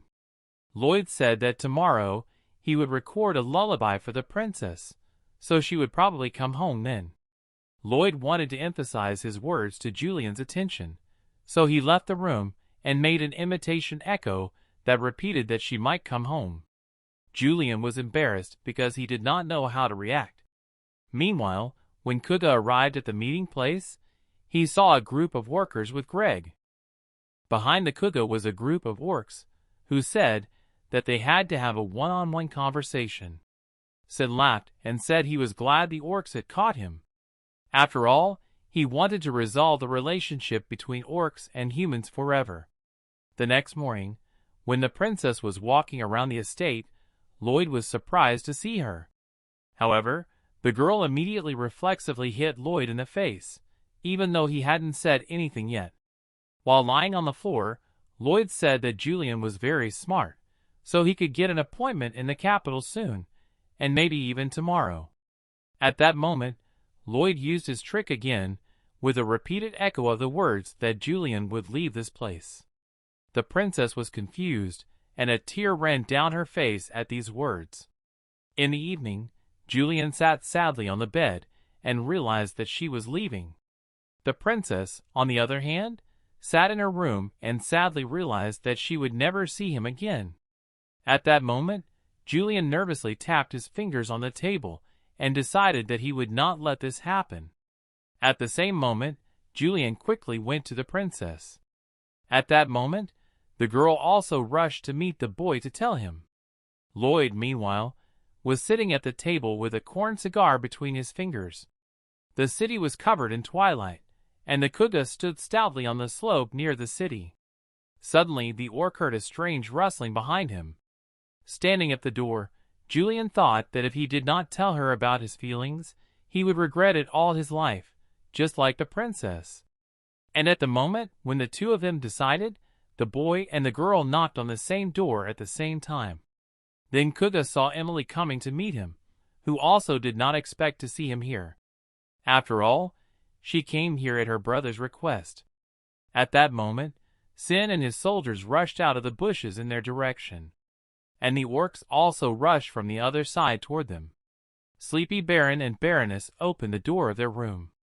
On the threshold, they saw the young princess sitting on her knees, with her hands folded in front of her. When Kuga noticed the orcs and soldiers, he got scared and held Emily tightly to him. Sin turned to his sister and the orc to make an important announcement.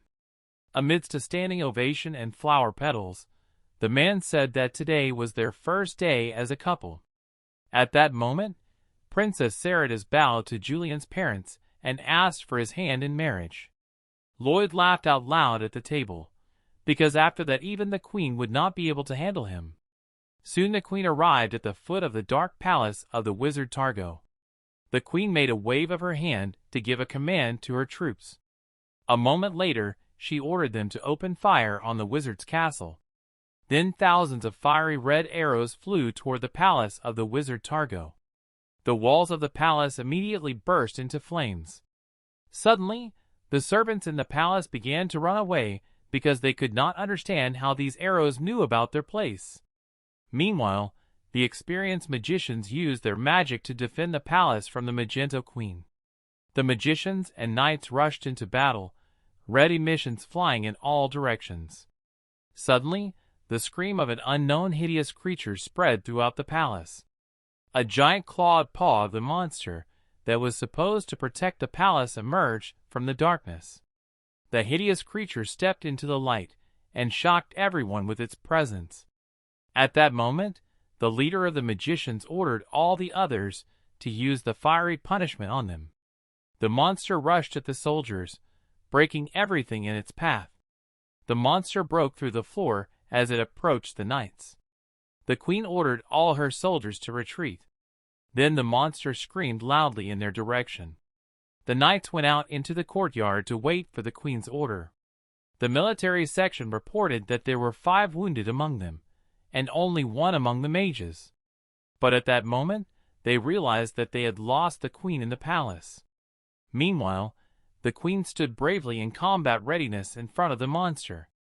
She was holding her sword in her hands, which was glowing with a pink glow. At the same moment, she made a powerful swing at the monster. The queen launched several volleys of mana attacks at the monster. It continued to stand on its feet and fight the queen. A moment later, the giant began to exhale green magical smoke from its mouth. Then the queen covered her face with her cloak because she knew it was poison. The queen's eyes were full of rage because she realized that the poison was created by magic. It didn't matter to her though, because she had been practicing all along to resist any poison. When the monster was finished, the queen exhaled and walked down the corridor. The woman approached the door of the ceremonial hall, sword in hand. The queen was ready to meet with the Targa magician. Upon entering the hall, she saw a giant pedestal with a large skull of an unknown creature next to which stood a man in a robe. The man looked nervously at the queen because he was not expecting such a guest. The queen proudly asked him if he was the Targa magician. The man was embarrassed to see the queen's confident face. However, in a moment, he was sweating and bowed his head in despair. The queen asked him how he dared to create a rebellion against her kingdom, because she was going to punish him for it.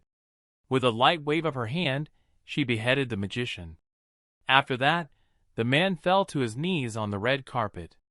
When his body stopped moving completely, the woman holstered her sword and said it was over. But suddenly the queen's eyes and mind became blurred. When it passed, she did not realize what had happened to her at that moment. She took her hand away from her face, and then one of her eyes turned red and veined. Meanwhile, Julian and the Sazerates stood by the wedding pedestal. The princess was happy to be standing in her wedding dress next to her groom. Julian was also happy looking at his beautiful princess. Then Arcas cried like never before, although he tried to hold himself back. Even the sturdy Byron shed a tear when the guests applauded the newlyweds.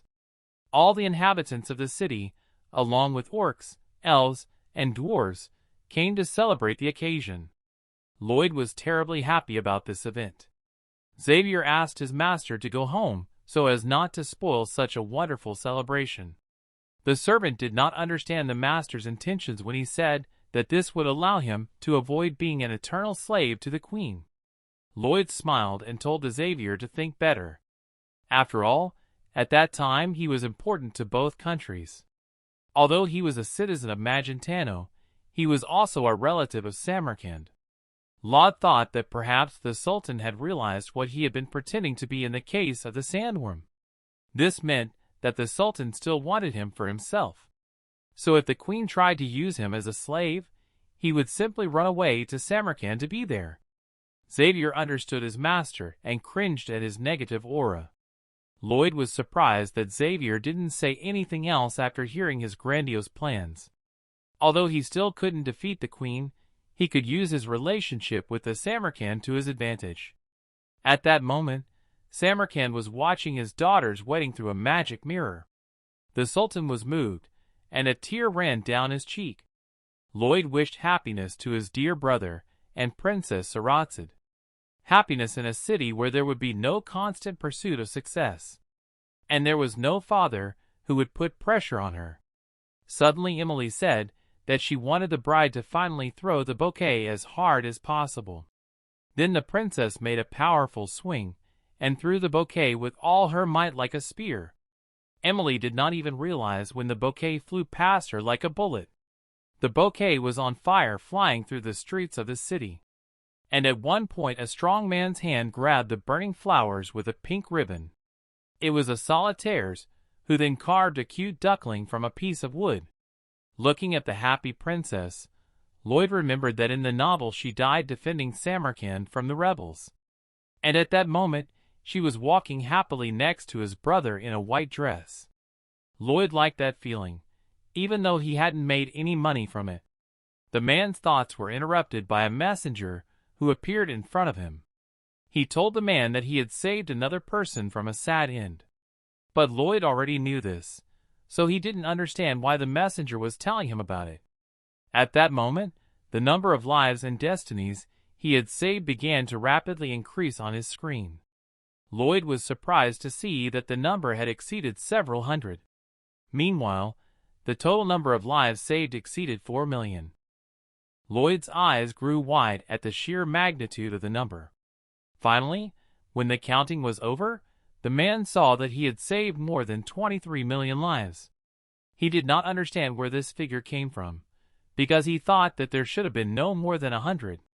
The messenger told the Lloyd that he would be awarded extra points as a reward for saving lives.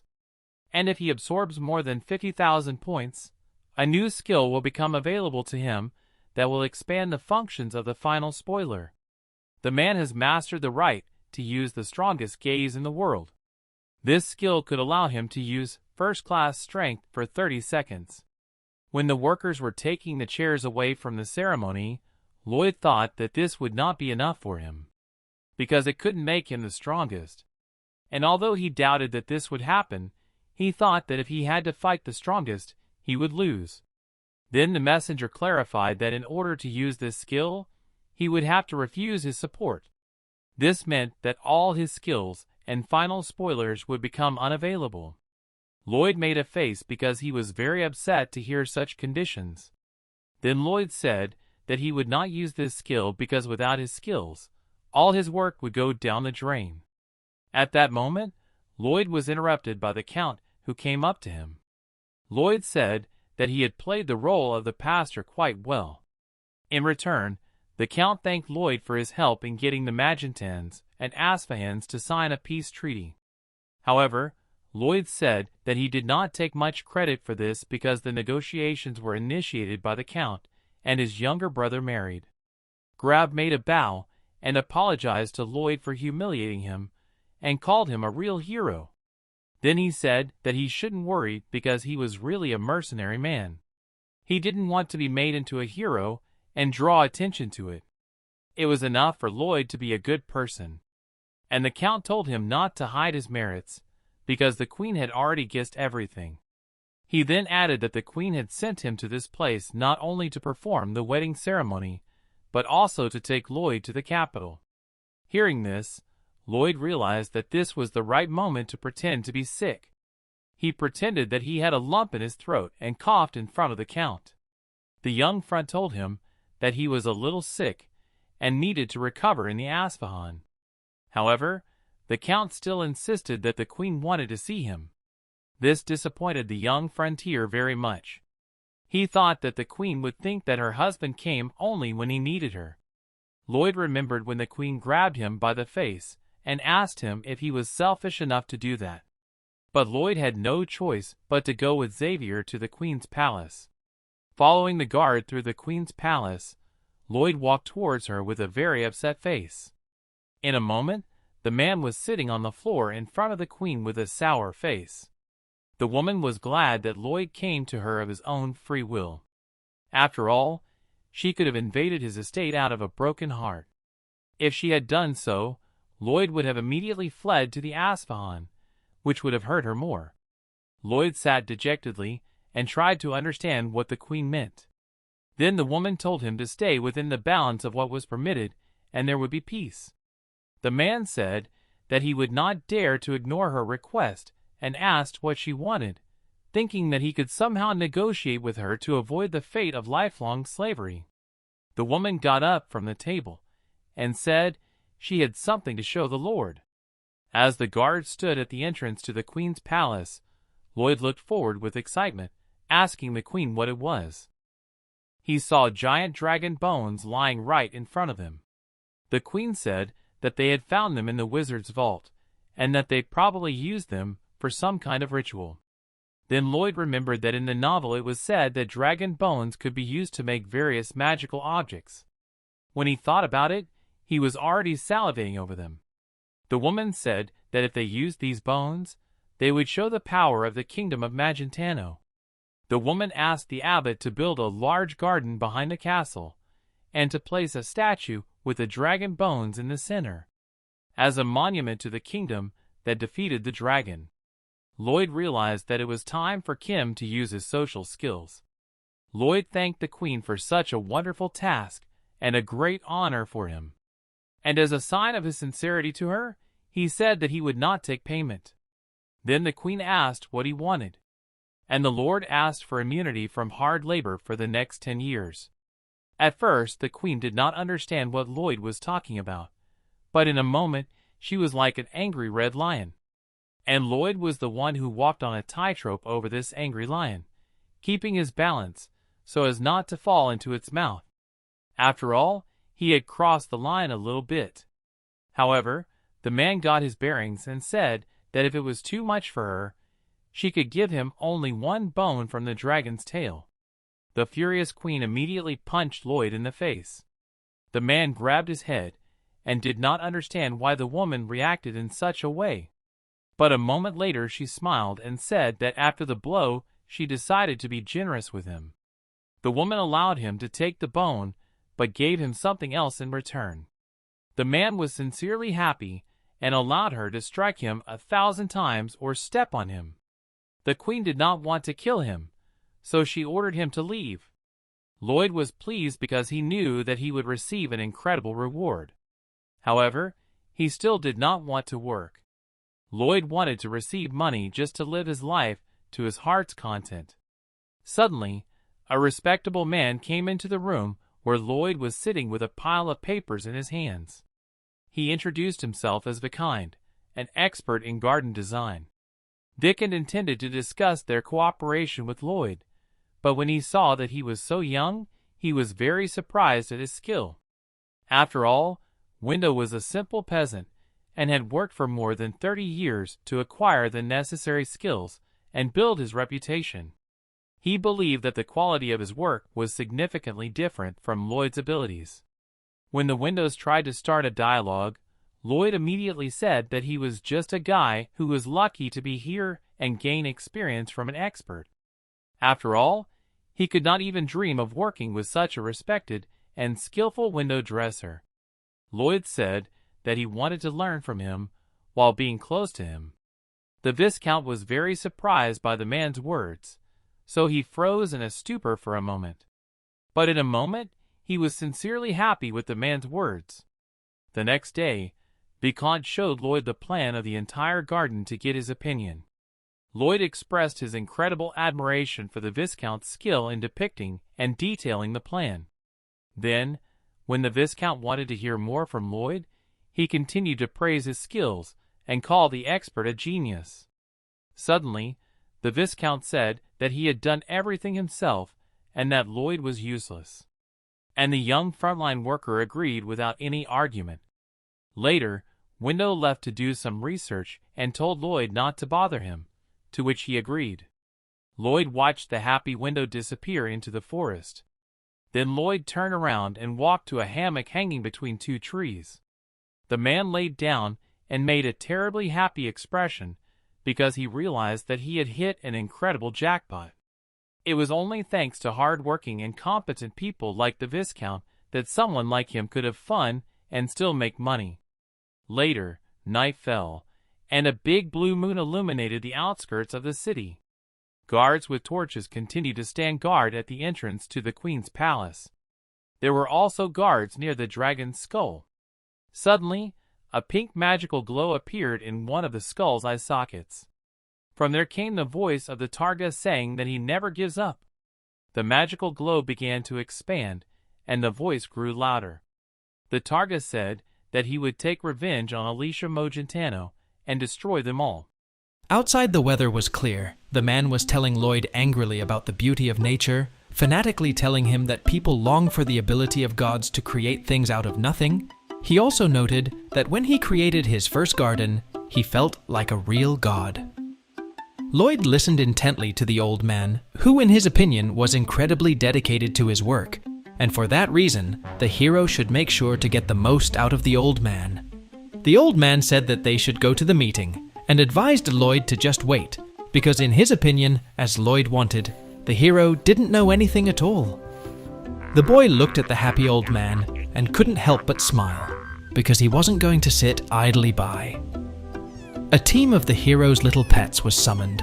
The beaver began to stomp furiously on the ground and say bong, while Lloyd spoke admiringly about how it was time for them to play. Podong and Bebong were in the arena, and Lloyd gesticulated wildly to the pet to use the thunderbolt. Beaver was defeated by a mysterious force. While Xavier already ran to his master, the hero continued to play with his pets. While his servant ran at breakneck speed, something terrible seemed to have happened. Lloyd was defeated by his pet when he missed a direct attack to the stomach. He twisted in pain and realized in ecstasy that this was the most beautiful thing that could be on Earth. Right now, he was getting money just by doing nothing. A servant interrupted his master's joy with the news that the queen had arrived. This news did not seem to please the hero, who had been overjoyed just a moment before. Lloyd took out a huge desk, he put a large pile of papers on it, and pretended to puzzle over an unsolvable problem. The queen watched this picture with a note of incredulity. The boy pretended to notice the queen, and immediately fell to his knees before the owner of these lands, who made a serious face, for it would be obvious to anyone that Lloyd was just having fun. This realization made the boy swallow his tongue. The queen explained that Lloyd was wrong to think Vicomte was an idiot, because not everyone could rise to such a position through hard work. Lloyd was sweating profusely. He assumed the old man had denounced him. Shortly before, the man came to the queen with a report. He said that the dragon statue in the center of the garden and the boat that was created to watch it. He didn't understand how they were made, but the problem was that the speed of the boat was too fast, and he didn't know how to solve this problem. The queen assumed that the man wanted to abandon the project, but he said that a young man, who was actually Lloyd, offered a solution to the problem. The solution was to build a step in front of the launch, install a clapper door at the end of the step, and once the boat was in, the clapper door could be closed, which would lower the water level. And when the water level was back to normal, the clapper door could be opened, allowing the boat to leave. The man said that thanks to Lloyd, they were able to solve a lot of problems. But as soon as the problem was solved, the hero pretended that he had nothing to do with it, and that it was all the Visconti's fault. The man said that Lloyd was a great man for giving up his vacation to help them. In real time, the queen was standing over Lloyd, who had fallen. The guy was trying to figure out how to get out of the situation when the queen ordered Lloyd to raise his head and lower his ass, threatening to kick him if he didn't.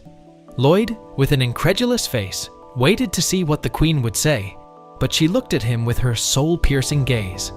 The girl was proud and said that she was incredibly pleased with what Lloyd had done and asked him to keep it up. Lloyd was shocked by this outcome, as he had expected something completely different. The queen and her escort began to leave. Lloyd was immeasurably glad that the queen had not realized that he was just fooling around. Time passed, but the construction of the huge garden continued unabated, and Lloyd did not waste his time either, for he did not know when he would have the opportunity to play so much. More time passed, spring came, the garden was finally finished, and there was a magnificent climax.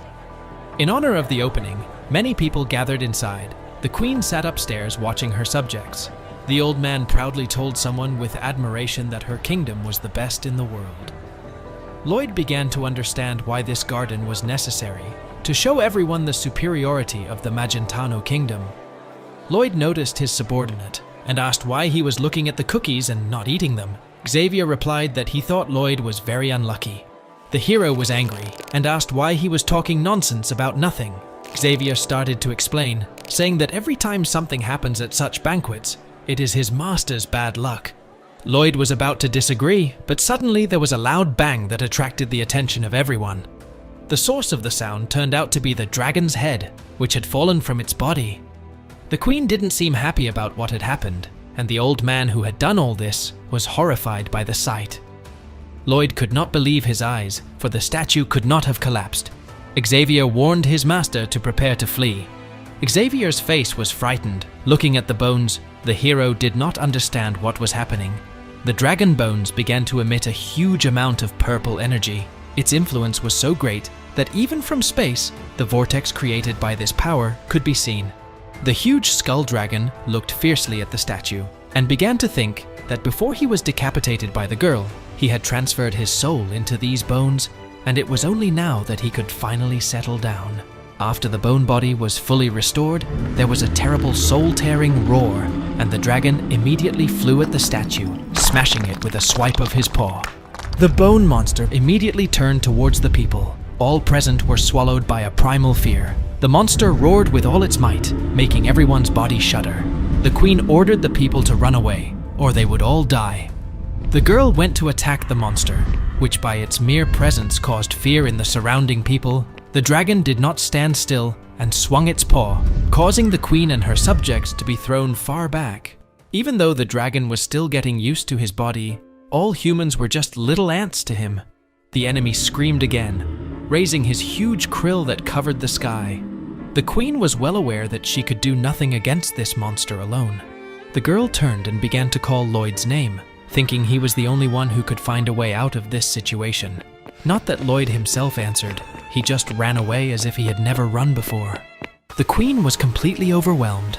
Now she had one last hope left, namely Xavier, whom she began to call. But even he was with Lloyd and ran away with him, leaving the queen alone on the battlefield. Now twice defeated, the queen was left alone with the terrifying monster. Xavier and Lloyd kept running, not even looking back, jumping over the tables and just running forward. It seemed that Lloyd had gained superhuman speed, so fast were they running. Xavier reminded Lloyd that they wouldn't get the money if they ran, but he called the servant a money maniac and said that lives weren't worth a few coins. Xavier seemed shocked by the reaction, but decided to stop, surprising Lloyd this time. Xavier explained that if they left the monster, the danger would affect their entire kingdom, and he had to stop it. Lloyd continued to run away, saying that Xavier could do nothing, but he noticed that his master's feet would never stop in the face of danger. The servant told Lloyd to run as far away as he could, and he would hold the dragon back until he died. Lloyd did not seem to want this outcome. It was then that the dragon prepared a terrible magical attack, attacking the queen and destroying everything in its path. His attacks were followed by explosions of unprecedented power, and the queen could only fly away from the shockwave. Vran continued to attack everything around him with his mana beam. The situation became too dangerous when the queen had no way to dodge. It was at this incredibly dangerous moment that Xavier appeared and hit the monster with his attack. The enemy didn't take any damage, but thanks to this attack, the beam was deflected, saving the queen. The dragon saw Xavier as an annoying fly and began to attack him, while the servant dodged countless attacks from the rag, realizing that if one of them hit him, he would be dead. The queen did not stand idly by and entered the fray. Xavier repeated his attack, and already 2 attacks had reached the dragon's body. It was a terrible thing. Not even that the attacks failed to injure the enemy, but that he had finally gotten used to his body. The dragon flapped its wings and flew into the sky. Seeing this image, fear was written on the faces of Xavier and the queen. The dragon began to fly and destroyed everything in the area. Along with the queen, the servant retreated. Suddenly, the evil Lloyd appeared on the battlefield and threw the beaver right into the fray. The hero's pet ate the nut and returned to its original huge form. Such a huge carcass was able to stop the dragon, and the dragon was pinned to the ground with great speed. At this point, Lloyd was able to grab the queen along with Xavier, and together they began to fly through the air while the dragon couldn't realize what had just happened. The guys were right above the huge creature. Lloyd, with a very confident look, asked Gomin to start the poop bombardment. The pet was embarrassed, but with the help of another pet, the all-important mission began. Countless balls of feces fell from the sky, and the dragon began to take their blows. Although he was not physically harmed by such an attack, he was mentally angry beyond words. The enemy began to shout that he would destroy the heroes. When the queen asked about the plan, Lloyd explained that he was improvising. Together, they were able to rise above the clouds, hoping to escape the enemy, but the dragon followed them, and Lloyd decided to take the beast to a being stronger than himself, the Dragon King himself. The Dragon King, as described in the novel, was a kind and stern dragon who loved humans. As Lloyd ran from his enemy, he thought that the king would not tolerate such foolish behavior. Lloyd asked how far Naples was, which made the queen wonder, because if you traveled to that place at that speed, it would take all day. This information broke Lloyd's mind. By that time, the enemy was already close and ready to crush the boys with his strong jaws, and now he was clenching his teeth with all his might. But by a miracle, the team of suicide bombers managed to survive. Lloyd realized that with a racer like that on their tail, there was no way they could outrun him all day. Xavier asked if their problem would be solved if they got to that place, to which Lloyd replied that it would. With that, the servant prepared to strike with his aura, and used the aura blast to attack the dragon. The dragon was calm, for such an attack would not even scratch it. But to his surprise, the servant's attack managed to pierce the dragon's wing. Thanks to this trick, the boys managed to fall a little behind. Lloyd asked Xavier to continue. At that time, the enemy was beyond furious at such an attack, so Lloyd went to the queen by name and asked her to lend him the sword. The queen was offended, but the man didn't listen to her and took the sword. Lloyd told Xavier that they had to strike in such a way that the enemy would not be able to dodge. The hero also began to charge the sword with aura, and with a fierce expression on his face, he said only one word: explosion. The dragon was shocked by such a show, and the queen didn't realize what was happening. By that time, Lloyd and Xavier's combined attack was already flying towards the enemy. Lloyd's attack hit the target but bounced off, and Xavier's attack was no exception, causing no visible damage. Lloyd didn't understand what was happening. It felt like the enemy was getting stronger. Suddenly, Lloyd received a blow from behind, and then fell down without moving. The queen ordered the servant to lift a part of the hero's body, and together they held the guy like a torpedo missile. The dragon was already close, and the queen ordered Lloyd to scream with all his might, and then she gave him a good kick in the ass. Lloyd made a face of pain and misunderstanding and screamed. The scream was so strong that even the dragon was stunned for a moment. Thanks to this unusual trick, they were able to increase their distance from the enemy. The queen said that Lloyd's face was incredibly helpful, and he shed a few tears with a devastated but seemingly proud look. The dragon began to realize that Lloyd was the one who had saved the queen from being poisoned, and the one who had stopped the Mastodon army. The dragon himself was terrified the moment he saw that face. He didn't fucking understand how a living thing could look so disgusting. The dragon had come to his senses, and now he was determined to take revenge on both of his enemies at the same time. The queen angrily slapped poor Lloyd's ass, and he screamed and squealed from the pain he felt. The dragon did not fall for this trick again. This time, he closed his eyes to avoid seeing this horrible image. Xavier told the queen to cover his ears with mana, and told Lloyd to use the screams of hell, but he objected and ordered the servant never to call his singing that again. Lloyd began to sing, or rather to emit the very screams of hell, but the dragon was able to stand his ground, for this time he also covered his ears. With an angry look, the queen threw Lloyd down, saying that the thing was no longer useful.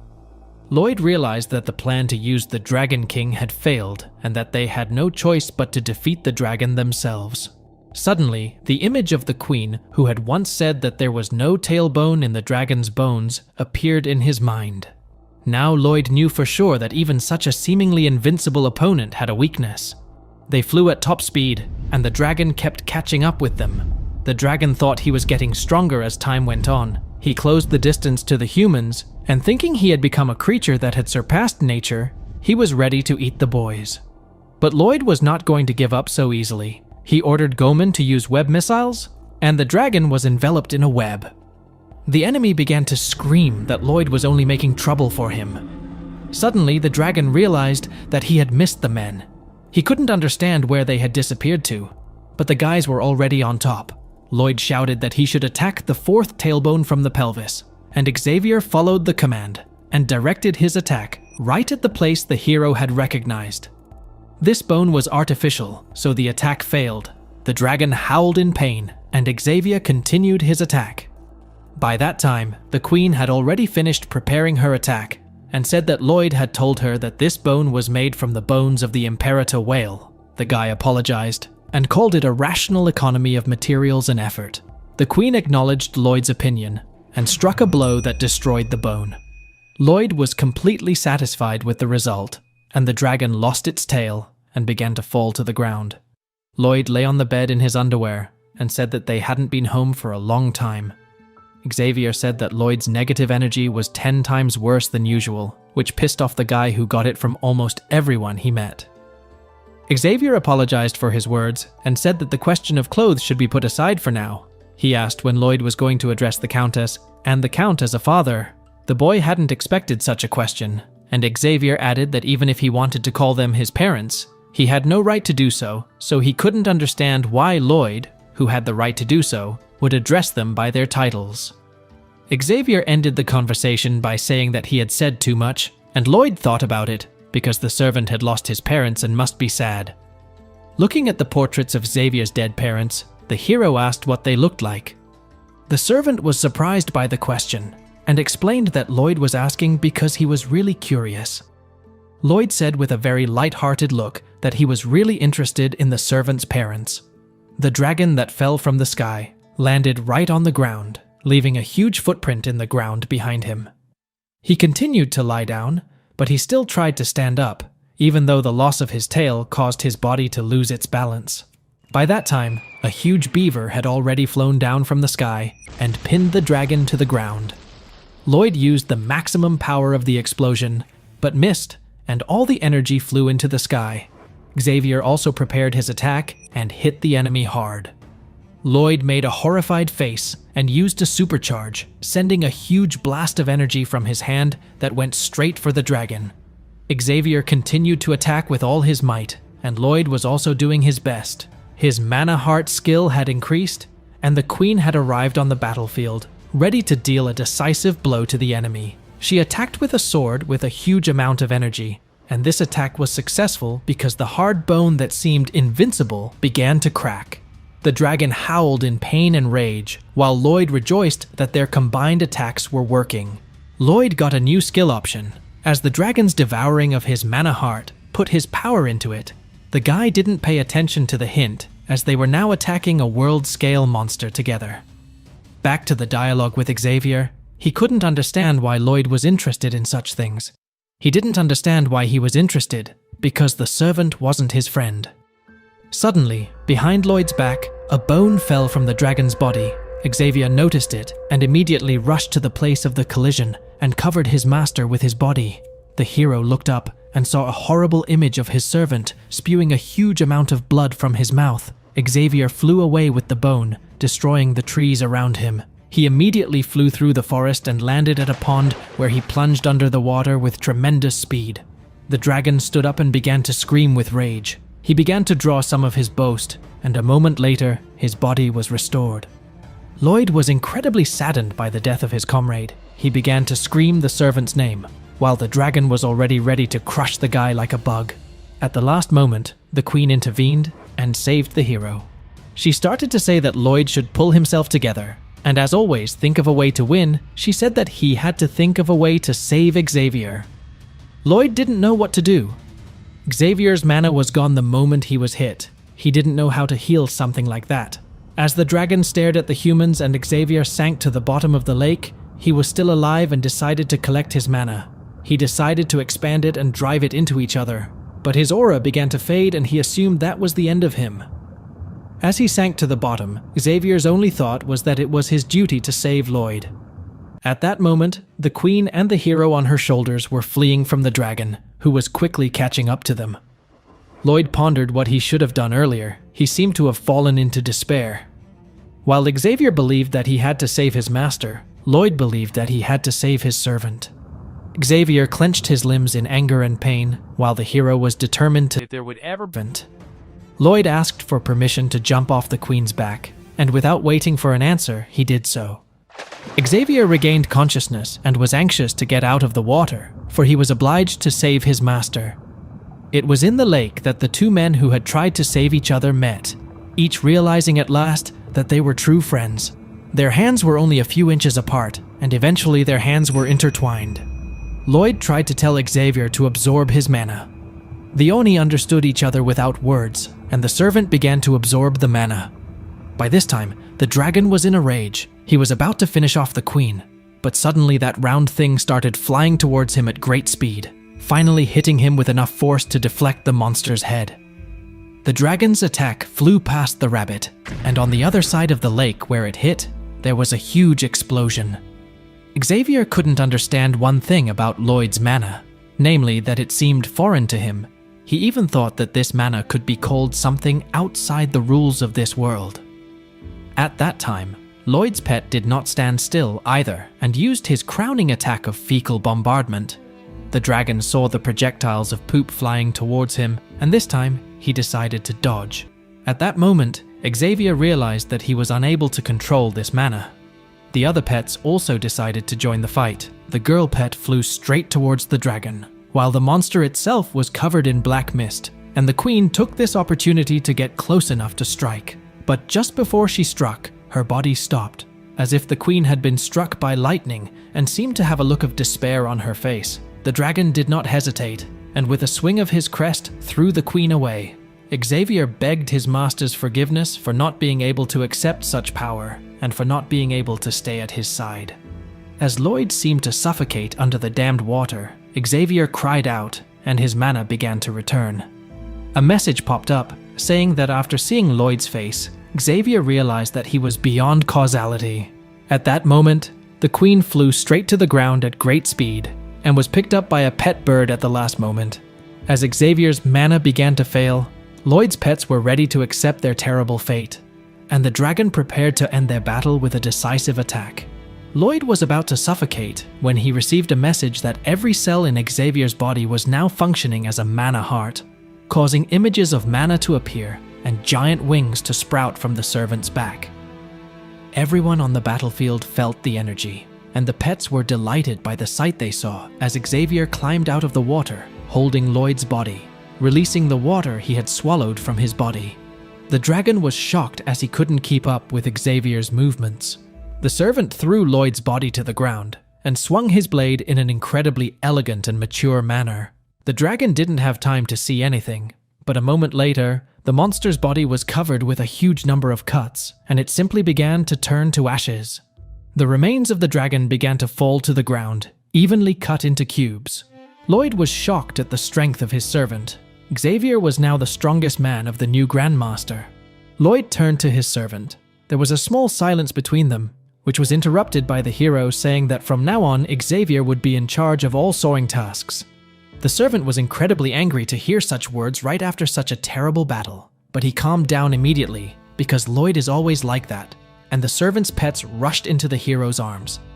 Later, the hero bowed to Corleva and received a message from the system. Now the number of fates that saved Lloyd was more than 3,100,000. It turned out that the number does not directly depend on the hero. For example, if the hero saved some knight, the number can be higher, because the same knight can save more people. The system explained that the life Lloyd saves does not only affect that person. Lloyd said that he would be happy if he could turn 1 DP into 1,000 gold, but the system told him to forget about it. Xavier turned to the Lord and said that the bone dragon wouldn't die, and asked what they should do with the pile of bones. The bones started to move. Lloyd said to do nothing and let the dragon recover. Lloyd's face took on a charm of its own, and he said that this monster could be used for many things. The enemy began to rise from the ashes, and Lloyd's face took on a serious color. The dragon began to scream with great force. The system told him that taking control of the dragon had failed and suggested that he cleanse his soul, which Lloyd agreed to, and the guy's mind began to move into the dragon's consciousness. Realizing that the dragon contained the soul of a mage, the man looked in the direction where he saw a man kneeling. He received information about this man, namely that his name was Targa, and that he was a black magician. The man started the conversation by saying that he was born with cursed mana. He talked about how people had abused him and his family. His own mother told him that he was the cause of all their problems. The man continued to tell his disturbing story, but Lloyd interrupted the conversation and turned to Targa. He asked with a completely indifferent face. And, after that, he struck a powerful blow directly on the man's face, from which he instantly disappeared. By this time in the real world, the hero was unconscious, but the dragon began to transform. Now the protagonist could control the bone dragon. The system told Lloyd that he should greet the dragon, who had just found himself, and that their future relationship would depend on his first words. Lloyd made a horrified face and said, "I am your father." The dragon immediately began to charge a mana beam. Xavier and the queen prepared for battle, but the dragon fired a projectile into the air, and a giant heart appeared in its place. The dragon touchingly called Lloyd his daddy. The queen's face was filled with disgust, but Lloyd reached forward and stroked the dragon's head, saying that he would give it a name. He said that the dragon was not like a zombie and was a grardy creature, so Lloyd named it Yong Yong, which means dragon dragon, and the allies, including the system itself, thought the name was really lame. Lloyd himself was happy about the power he had gotten his hands on, while the allies still thought what a cheesy name the guy had come up with. The queen thought about Lloyd. She thought about the fact that he was now a man capable of destroying the whole world in one morning. The queen was upset, for now the boy was beyond her power. After a while, it was a sunny day outside. The queen began to speak to the people. She apologized for her mistake and promised to take full responsibility for the tragedy. She also began to talk about who had avoided the disaster, but saw Lloyd, who begged the queen not to mention him in the speech. The queen was touched by this behavior. The most powerful man on the planet dreams of being rich and living in the middle of nowhere. The queen found him annoying and blurted out to the whole kingdom that everyone was saved thanks to Lloyd. The hero was shocked that the queen had tricked him, so she looked him right in the eye and stuck out her tongue as if to mock him. Lloyd was shocked by the queen's behavior. It was evening, and the beautiful blue moon illuminated everything outside. At that time, Lloyd was overjoyed with the news that he would receive 2 billion gold for the restoration. Xavier reminded him that the lights were almost out, but Lloyd nagged that they were almost out, and that was what mattered. Xavier looked at Lloyd, who was as happy as a child to be able to live like the emperor himself. Xavier asked the hero if he was a god, but the hero immediately dismissed his thoughts, because if Lloyd was a god, he would not have created such a face for himself. Xavier asked where the real Lloyd was, and the hero thought about it, but answered the truth that he didn't know what was wrong with the owner of the body. He explained that when he woke up, he was already in the body. Xavier asked if the hero had stolen Lloyd's body on purpose, and he confessed that he had, and the servant asked for a lullaby to go to sleep. Lloyd was surprised that he was believed, and Xavier told him that the hero makes a bastard face when he lies, but when he tells the truth, there is always a feeling that the guy feels his vulnerability. After these words, the hero remained silent. Suddenly, someone knocked on the room, then the door opened, and there was a man. Xavier told Lloyd that he couldn't feel any mana from the old man, and that he probably wasn't a living being. The man told him that he was the original spirit of the dragon that Lloyd had defeated, and asked why that spirit was looking for them. The man in the dragon's name ordered Lloyd to go to hell and save Frontera's original soul, but the man just fell asleep and said he wouldn't do it. The old man started crying and begging Lloyd to help him, but he was so indestructible. The old man said that if Lloyd would save his soul, he would let him become a member of the Dragon King. The hero seemed a little interested, but when he turned around, it was clear that he was damned interested in hearing about the benefits of membership. Exactly 5 hours ago, the people were working to rebuild the battlefield. They were working very hard and doing a difficult job, while Lloyd lay down. and sang a beautiful cocktail under the shouts of his men. The queen stood near the boy, who could not find words after seeing this picture. Lloyd was shocked by such a sudden visit of the girl and said that he had only sat down to rest.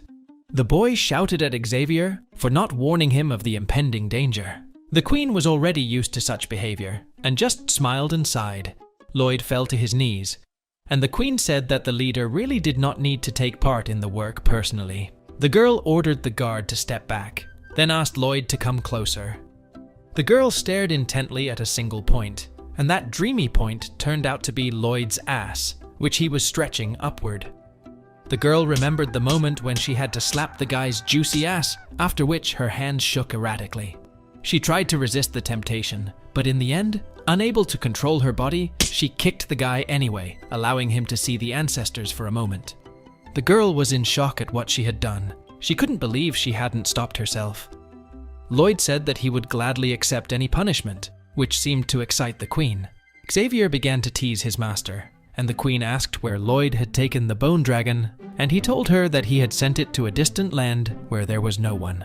The girl asked if Lloyd was aware of the fact that he had the strongest military power in his realm, namely the Grandmaster and the Bone Dragon. Lloyd started to explain to the queen that she should not worry, but now the girl was busy looking at his butt. He continued to talk. But if you look from the outside, the queen was only worried about the protagonist's butt. She opened her mouth for a moment because of the guy's words, and then sincerely thanked Lloyd for those words. Still in a strange position, the guy thanked the queen for those nice words. After a while, it was evening outside. Inside her castle, the queen was walking with the escort of guards, thinking about the possibility of controlling powerful forces. In her opinion, Lloyd was incredibly strong. Suddenly, the girl's body went numb, and a moment later she fell to the ground. She felt the effect of the poison, which could not be removed, and suddenly the number of people saved by the hero decreased, which made him afraid. He was afraid because now 10 million people were in danger, and Lloyd was afraid that unexpected thunderstorms would continue to occur. At that time, the queen was writhing in pain. The girl's body seemed to have a second personality that wanted to eliminate Lloyd because of his power, but she honestly did not want to kill the guy. After a short battle with herself, she grabbed her sword and went straight to Lloyd. In such a state, the girl was not like herself, more like a demon. At that time, the grandfather was telling Lloyd his story, but the guy stopped the old man by making it clear that he was not interested in the story at all. He was only interested in the terms of the deal. The Dragon Soul began to tell him that being a member of the Dragon King would give him access to the Dragon King's almost inescapable supply of treasure. By this time, the Mad Queen was already nearby. The old man told her about the most important bonus, an immense life force, which would allow Lloyd to resurrect even if he died. Xavier grabbed his sword, sensing an intruder, while Lloyd was talking to the dragon. If it was true, Xavier didn't draw and went out of the room, looking around for an enemy. Lloyd asked what was wrong, but after hearing the answer that the servant was imagining things, Lloyd ironically called the servant the Grandmaster. By this time, the queen herself was huddled in a corner, breathing heavily and cursing herself for these terrible thoughts. Lloyd told the old man to give him magic to escape from hell, and if he failed, his soul would be destroyed. The soul was shocked that Lloyd knew about the soul oath, but he just wanted to hear the answer. Then the old man started the ritual of the soul oath, and raised his hand and said that he pledged his soul to fulfill the promise, which surprised the hero because he was expecting nice special effects. Lloyd said the old man's beard bothered him because it looked like tentacles. So the old man drew an escape pattern on the boy's arm and told him about the spell. The old man explained that the gate would open next to the person he was thinking of. Lloyd was completely satisfied with his new deal and called his servant to go to hell together and save the dragon's life. After these words, the portal to hell opened, but Xavier's face was full of regret. He was very upset that Lloyd didn't even ask his opinion before dragging him into hell. The boy simply explained that no matter where he went to hell or anywhere else, the servant had to follow him everywhere. Lloyd jumped into the portal without a second thought, and Xavier thought about the fact that his paycheck now seemed very small compared to what he was making. The boys began to fall into the demon world, and it was at this point that every demon received an alert. All the demons knew this man, and all of them thought of only one thing. Was the famous singer from hell coming to give a concert? The strange soul began to run on the horrible earth of hell, gasping for breath but continuing to run forward, when suddenly her movement was stopped by a leg demon blocking her way. The creepy guy smiled when he found the escaped soul. He picked up the poor soul and asked with a creepy look how she dared to escape. The horrible monster promised to do scary things to this soul, and yes, his partner drilled the little one with his scary look. The soul cried. It was incredibly afraid. Next to the demon was Lloyd, who was furious when the demon ignored his question. At this point, the soul realized that the worst thing that had ever happened to it in its entire existence had just happened to it. The demon was angry and said that no matter how famous Lloyd was, he was still human, and after saying that, the poor demon was hit in the face with a heavy shovel. The monster that had just scared the poor soul was knocked out. The other demon started yelling at Lloyd and asked the guy to apologize for what he had done. Xavier stood behind the demon and said that the monster had a warm heart. After these words, the demon turned to the servant and started to justify himself, saying that he was cruel and cold. But Xavier stood his ground and suggested that the mother raised this demon with love. Xavier continued to talk about what the demon's mother was like. The demon seemed incredibly angry, but with every word the servant said, more and more tears came to his eyes. The demon continued to deny the obvious, but Xavier continued his powerful mental assault, speaking confidently and ordering the demon to be more respectful of his mother. At that point, Lloyd turned around and saw an image of a crying demon begging Xavier to shut up, like a little girl beating the servant on his chest. Lloyd seemed to take pity on the demon, but after his kind words, he delivered a crushing blow with his mega shovel. The demon cried into Xavier's chest, and Lloyd continued to beat him in every way possible as time passed, and the abuse continued. A short time later, the beaten demon said that the boys could ask him anything they wanted. Lloyd was happy that his beating therapy was paying off, but Demon was thinking about how impressed he was with the man across the hall.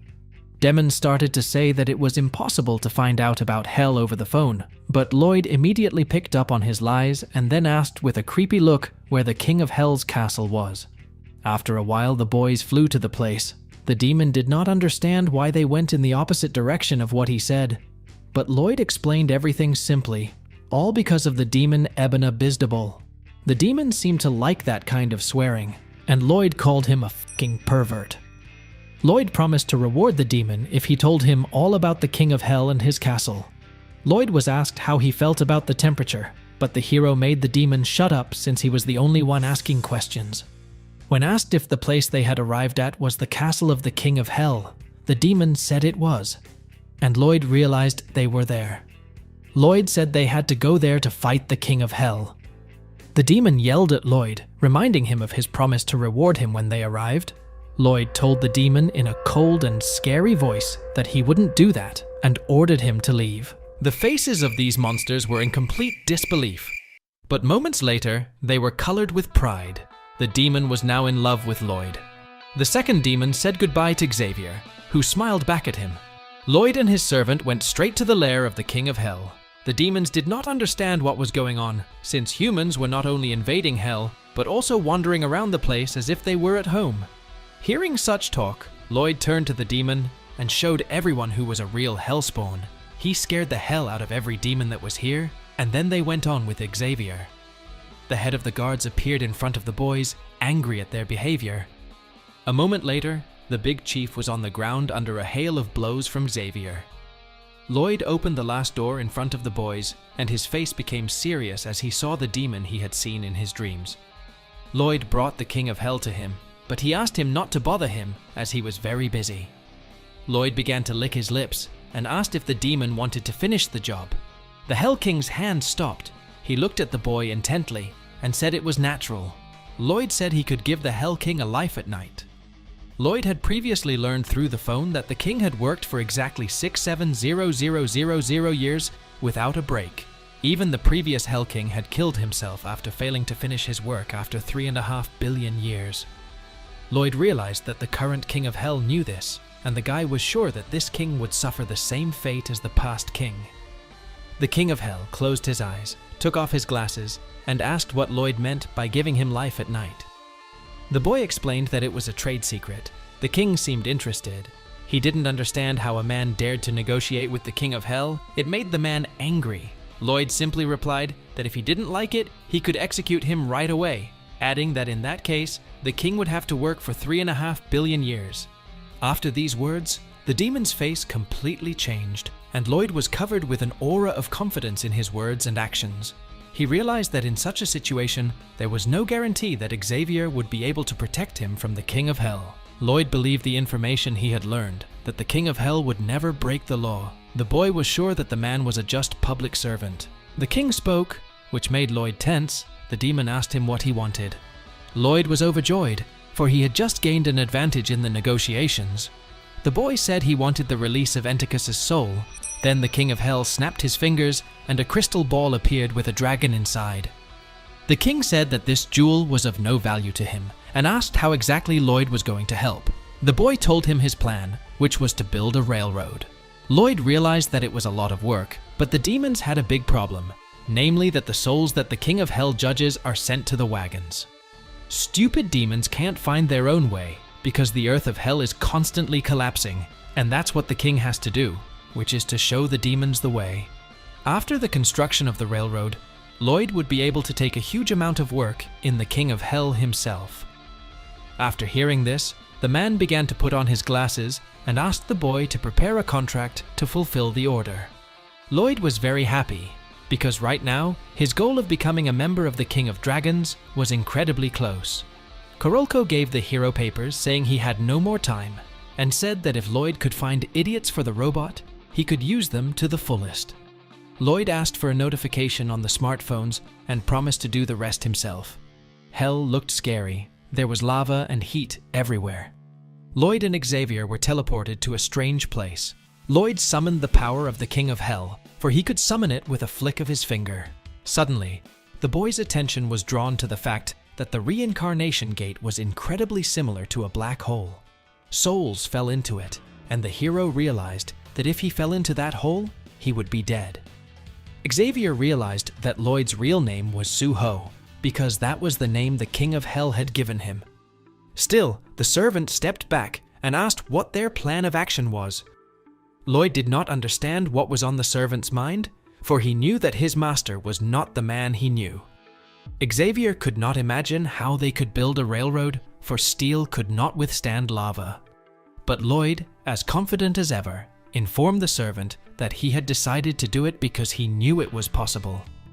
A message was sent to all telephones that Lloyd would be giving a concert. The demons were mad with joy. They were very eager to hear Lloyd's infernal singing, and they all went together to the address given in the phone. A huge number of demons as one entered the venue of the so-called concert. Lloyd and Xavier stood on a podium and looked down on the huge crowd of demons who were eager to hear Lloyd sing. The hero stepped forward and prepared to begin his legendary infernal song. The demons were thrilled, but Lloyd said with a scary look on his face that he would not sing. The faces of all the gathered demons turned pale, angry that they had come to this place to hear Lloyd sing. Lloyd, when asked why there would be no singing, said that his heart told him so. The demons were angry. They were ready to tear the man to pieces. They were eager to hear the singing, and Lloyd did not hesitate to say that it was time for Xavier. He asked if he had to keep his promises, and all the demons started screaming like crazy that he had to keep his promises. Xavier told the huge crowd that they had received an excellent home education. After these words, all the demons cried. They started to shout for Xavier to stop, while Lloyd, as the real leader of the demons, started to laugh at them, as they were very easy to fool. The demons couldn't hold back their tears and anger, and Lloyd continued to provoke them with his barbs. Lloyd seemed to enjoy the anger that came out of the demons' mouths at him. The hero bird flapped its wings in the infernal sky, as Lloyd ordered the demons to come to him if they wanted to do anything. The angry mob decided to finish the man off, so Lloyd descended to the ground with the bird and began driving the already angry demons to the ground. One of the enemies grabbed a stick and started running towards the protagonist at high speed, smashing the stick into the ground. Lloyd did not stand idly by, and with a hellish expression on his face, he threw a rock that knocked the demon out of the air with great speed, and it began to fall directly into the lava lake. The other demons were frightened by the outcome of the event, but the enemy was lucky because he fell on the only rock in that lava lake. Lloyd made a horrified face and told the demons in all seriousness that he was sorry. The angry crowd fell silent as they watched their kin nearly lose their lives only moments before. Lloyd lay quietly in his bed, as if waiting for the next demons. At that time, a group of demons had gathered in the Great Demon Community Center building to take revenge on Lloyd, gathering a whole army of hell centipedes and launching a furious attack on the man. They began to attack a huge wall, but as soon as they were near the place where the main character lived, they realized that Lloyd was missing. Suddenly, one of the centipedes began to kick, and the others began to behave improperly. A huge number of centipedes stopped obeying the demons. Now the demons were trapped by their riding animals, all moving in the same direction. At the point of recognition was a cave, in which was Lloyd himself. Xavier was sharpening his blade as if before a bloody battle. Even the pet bird looked scary, and Lloyd himself was a demon. Yes, such as never existed in hell. The poor demon who had arrived in this hellish cave was absolutely terrified. Xavier completely destroyed the centipede with a single stroke of his sword, cutting it into many cubes. The next demon prayed that he would not repeat the fate of his fellow demon, and Lloyd made a mad face and called out the number 2 to indicate the demon, after which remnants of the sword appeared near his body. As Lloyd dealt with each demon that entered the cave, time passed. 28 of them were destroyed, and after an enormous amount of time, Lloyd sat on a mountain of centipede corpses and called out a number that exceeded 30,000. Lloyd was unbelievably creeped out, though inwardly he was glad to have gotten the building material. Lloyd's attention was drawn to something to his right, something that appeared to be thousands of demons, nothing more than a labor force for the humans. Lloyd was in a state of ecstasy and ordered the new workers to dig. All this was being broadcast on a laptop at the time, and the watcher turned out to be the king, who was thinking of capturing Lloyd and making him the torturer. As he watched Lloyd, he wondered if it would be a good idea to entrust his position to this man. After a while, a large number of demons worked on the construction of the railroad. There were times when panicked demons tried to escape, but thanks to the video surveillance and Xavier, any such attempt was cut off, leaving the rest of the humans to wonder what would be done with the fugitive. There was a moment when the demons rebelled, guaranteeing the rights of freedom. Xavier responding to the demands only that it was the right thing to do, which left the rebels in tears. A grandfather in the factory collapsed, and a young man, disturbed by his condition, ran up. Lloyd walked over to the frail old man and held out his hand, giving the demon hope. The demon was touched by Lloyd's kindness, but a moment later was disappointed when Lloyd squeezed the old man's hand with all his might and then screamed so terribly that the demon seemed traumatized. Lloyd was a devil when he ordered the old man to lift 5 times his previous weight. The demons cried and called Lloyd the worst person in the world. But after a moment, their faces changed, and they seemed to fall in love with Lloyd's evil belly.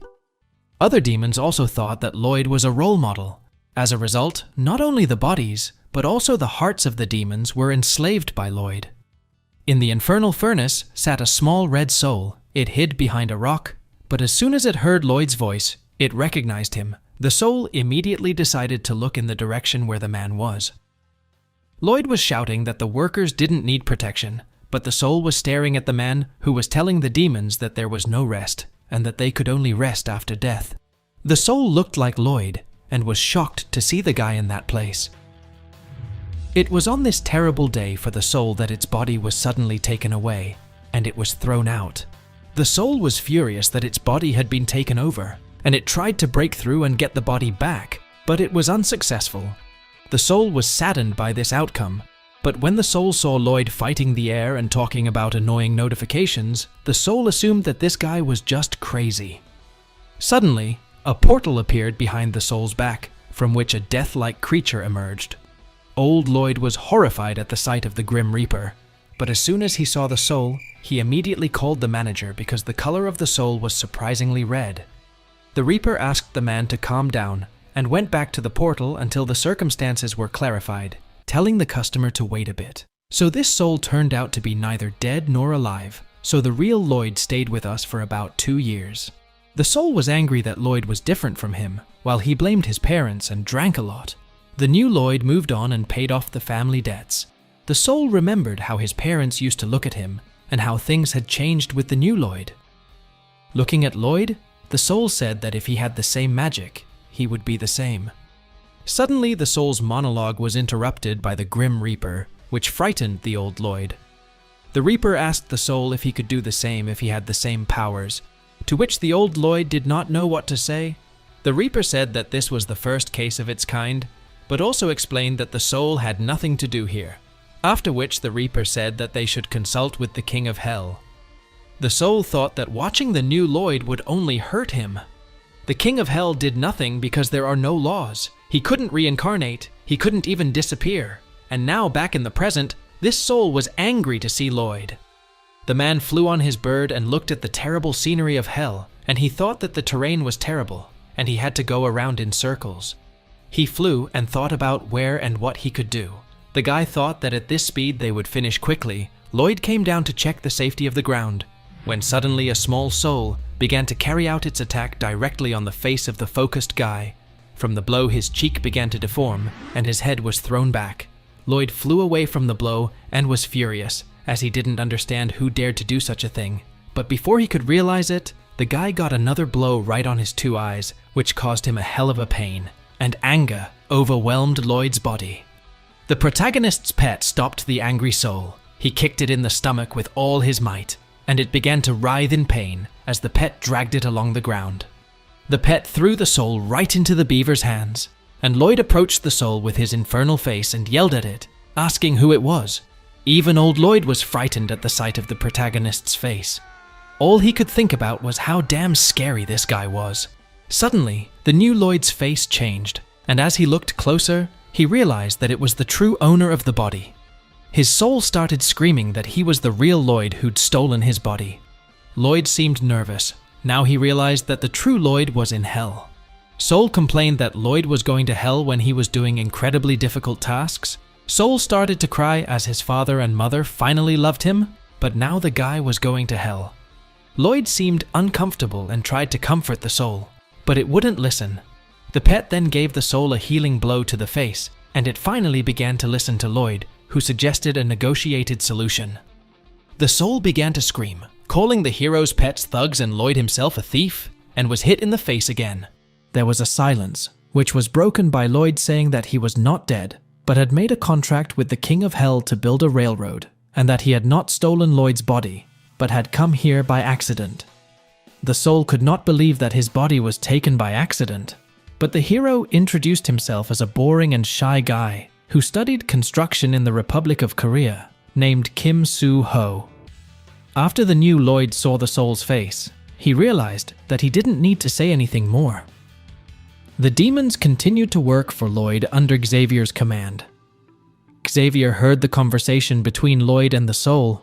He began to listen and gradually realized that Lloyd was talking to none other than the soul of old Lloyd. The soul screamed that it could have lived on if it hadn't been for Lloyd, and now it was a soul without a residence permit. It demanded that the new Lloyd take responsibility, and the new Lloyd thought about what he should do, and then he started to talk, which disturbed the soul a little. Lloyd suggested that it would be good to live separately, as there was no point in helping this soul. The soul was shocked by this answer, and Lloyd said goodbye to the soul. It tried to run after the guy, but got hit in the face by the hero's pet. The soul lay on the ground and cried out of hopelessness. Lloyd turned around and saw the poor soul crying and could do nothing. The boy thought about the fact that this soul was the real son of those very people. Lloyd stopped and thought deeply. He touched his hair, and with an angry look, seemed to have made a decision.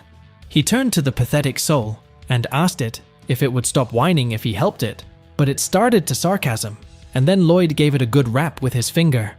Lloyd was mad at the soul for calling him a fake. Lloyd got mad and told the soul to shut up until the end of the construction, and then he would help it. After the soul was inside the hero's cloak, it became quiet, because there were horrible monsters nearby, which were Lloyd's pets. Lloyd told the soul to be quiet, and decided to finish the construction as soon as possible, because then the soul would be quiet.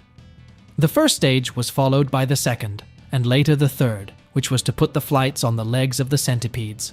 The fourth step was to install the rails and the centipede pantsers, and finally came the fifth step, He used the animal to press the rails to the foundation. Lloyd realized that the road would be dusty and unpleasant, but honestly, he didn't care. Lloyd was determined to check everything out and ordered the servant to keep an eye on everything. At that time, Sol wondered if this imposter had been working for a whole month without a break. Sol was shocked because the hero simply does not party or drink. Sol remembered the Grim Reaper's words that Sol would not be able to do the same with similar powers. Sol thought deeply, but still had a bad opinion of Lloyd. At that time, the guy's pet continued to work, causing a very loud sound to come from around. Even the lava vibrated from the pressure on the ground. Suddenly, a strange creature thought that it had only slept for 20,000 years, and it was awakened by some freak making noise. At that time, the creature continued to push the flights with all its might, from which the noise continued again and again. Bulbuls began to rise from the lava lake. It was a strange creature that couldn't take it anymore. It began to pull out of the lava lake and screamed at the whole neighborhood to get some damn sleep. Lloyd was furious that some monster had stopped his construction. It complained a lot that the place was too noisy, so it could not sleep. The demons were scared and started to run away, and Lloyd also ran away and threw the demons right back, which made them admire the guy even more. The monster was in a rage and assumed that the noise was coming from the tracks, so he kicked the tracks with all his might, causing them to shatter. Lloyd suddenly stopped and screamed that the monster was a fucking bastard and started running straight at him. Lloyd shouted with a horrified expression on his face that life can be noisy sometimes, but that's no reason to destroy buildings. The monster was just as angry because some cockroach had dared to accuse him. The demons were happy because they thought that the tyrant's reign would end now. With a serious look on his face, the monster said that one of them would die today. Lloyd confidently called to Xavier, who instantly appeared beside him like an anime character. With a cruel face, Lloyd ordered the monster to show him how they dealt with such things. Xavier just looked at Lloyd, who didn't understand why the servant was standing there, and ordered him to attack. Xavier said he thought he should apologize, but Lloyd explained that he was the only one who was disturbed and insecure in this situation. The demons had already accepted Lloyd's death. They thought the man had gone mad. The monster wasn't having any of that, and pointed its legs straight at the boys. The impact caused the ground around them to crack, and not only around them, even the demons at a reasonable distance were affected by the impact. Xavier miraculously managed to save his master from this terrible attack. After tossing Lloyd a little farther away from the battlefield, Xavier immediately went on the attack. The servant immediately drew his sword and unleashed a series of devastating blows that left the monster helpless. Unfortunately, the lava began to gather and form, frightening the servant, as the monster's body began to regenerate from almost nothing. The enemy started screaming that he had just been hit. He was in full rage, and Lloyd was shocked that Xavier's attack, who is a grandmaster, didn't work on the monster at all. The giant monster began to absorb the air currents, and when the pressure reached its peak, it spewed a huge column of lava, which frightened Xavier. He began to block the lava with his blade, while Lloyd chaotically dodged the lava shards falling nearby and asked Xavier to stop. The servant looked at Lloyd cautiously, and then resumed what he had been doing. Xavier managed to fight back and immediately lunged at the monster's carcass, the servant unleashing an incredibly powerful attack that shattered the enemy into many pieces. The monster shattered into small particles of lava, but later began to reassemble itself at one point. After the regeneration was over, the monster shouted loudly that it was invincible. The monster didn't understand why Xavier was attacking it, but Xavier explained that he was the Lord's guardian and that the monster could hurt a lot of people. The monster told Xavier to leave because he was not a bad guy. The monster went on to say that a bastard like Lloyd was not worth protecting. Xavier thought about it, which made Lloyd very nervous. Lloyd begged the hero to run away, but he didn't listen and just shoved the ghost back into his pocket. Lloyd told the soul to run away only after he had tried everything. The soul seemed to be touched by these words, but it was actually shocked because Lloyd was the one who would run away first in any mess. The hero ordered the soul to take a close look at the power that could be gained through hard work. The soul didn't understand why the guy pretended to be tough. At that time, Lloyd found himself in front of the lava monster. At that time, there was a dragon sitting on a mountain in the icy places. He was very cold and was eagerly waiting for Lloyd to call him. The dragon remembered the hero's order not to be seen by humans, and he was incredibly bored. At that time, the monster in hell was preparing to crush Lloyd, but thanks to Xavier, the attack was stopped. At that moment, Lloyd stretched out his hand and began to speak the spell he had received from the dragon's soul with a pitiful look on his face. The seal began to glow, and Lloyd thought about getting to where the dragon was. Suddenly, the dragon saw a green light, a portal appearing from above, and the dragon rejoiced, for it was his father's scent, Lloyd's if anything. The monster didn't know what the portal was, but one thing was clear: it was incredibly cold. The monster's body began to stiffen and break, and then it began to run. At that time, Lloyd was incredibly relieved and said that this was the end. The hero shouted with all his might that the dragon would come to him. Then the dragon arrived in hell, and with great speed, with the words, "Daddy," flew straight to the hero. Lloyd asked if the dragon was cold. He also pointed to the monster and said that he was a great warmer. Then the giant dragon began to chase the lava man. He hugged the lava man, and the dragon finally got warm, while the monster hardened and turned to stone. Lloyd, however, did not stand still and approached with a demonic look and a loud laugh. He ordered the dragon to retreat, then attacked with his energy, shattering the monster into huge pieces. The demons who watched this battle were shocked, for this was the strongest monster in hell that had just been destroyed. The soul was also shocked by the hero's victory, and the monster continued to fall, showering the ground with a hail of body parts. Lloyd had said that this was the kind of strength one could achieve if one worked hard. The soul thought about what it had been doing all its life, and realized that it was beginning to think the new Lloyd was incredible. A monster's voice was heard, which surprised the hero. Something began to emerge from the ground, and it was a monster who said he was immortal. It turned out that because of his wounds, he had become small, and Lloyd looked like a giant in front of him. The monster told Lloyd to wait 1,000,000 years, because then he would recover and come back for revenge. At this point, Lloyd's face showed a hint of disapproval, and then he began to laugh out loud, saying that he could not live that long. The monster began to cry, calling Lloyd a disgusting freak and saying that he hated him. At this point, the hero did not stop and continued his taunts, suggesting that the monster attack again. What happened seemed unbelievably crazy, and his soul was once again disappointed in the hero. In his opinion, this guy should definitely burn in hell. Lloyd received a message from the system. He had gained a new cold control skill, much to the hero's delight. Lloyd turned around and saw an image of a large number of demons bowing to him. One of the demons called Lloyd a superior being and said they all admired him. They promised to gladly obey any command the protagonist gave them. Lloyd seemed pleased, and with a smile on his face, called the demons pathetic slaves. Demons as mosaicists were delighted by such words.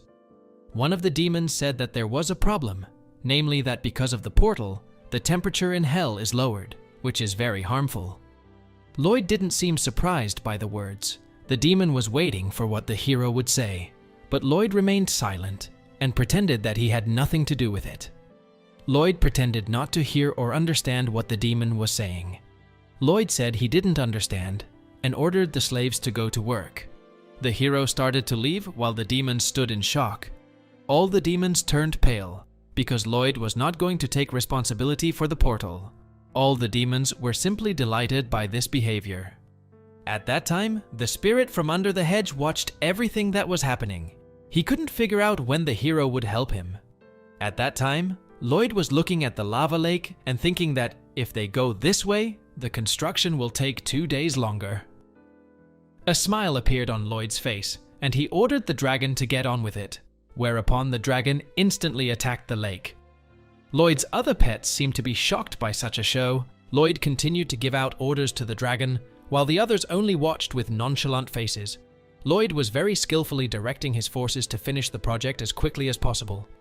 After the dragon's successful work, the hero hugged it, which displeased the other pets, who seemed ready to kill the dragon. After a while, the dragon was sitting on one of the islands resting, and a voice was heard behind him. It was the other pets who were lashing out at the newcomer, as they were older and didn't like the attention Lloyd was giving the dragon. As soon as the dragon moved, they were scared, but something was definitely wrong. They saw a picture of a huge dragon starting to beckon to them. The boys climbed on top of it, and it instantly flew upwards. The other pets were very happy. Such a ride made them very happy. That was how the dragon officially became a member of their gang. Lloyd saw this and was happy for the dragon, who now had a great social life. At that time, the soul approached Lloyd and started calling him a bad person who had betrayed him. Lloyd asked why the soul suddenly started talking like that. The spirit started yelling about how Lloyd had promised to help him.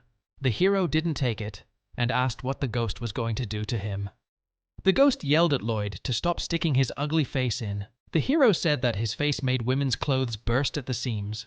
The spirit said that the face is the mirror of the soul. And since the hero's soul is dirty, the face is also ugly. They argued and looked at each other, but in a moment they turned away because neither of them could look at the other's face anymore. Lloyd explained that he was busy, and now he didn't know how to help. Soul began to whine again about Lloyd taking everything she had. Lloyd asked if he really needed to help the soul, since she would have died of alcohol poisoning a long time ago. After saying that, the soul's face twisted. And Lloyd said that he had saved the whole family, and he thought that was enough. The soul began to scream that this was nonsense, but suddenly the King of Hell appeared and confirmed Lloyd's words.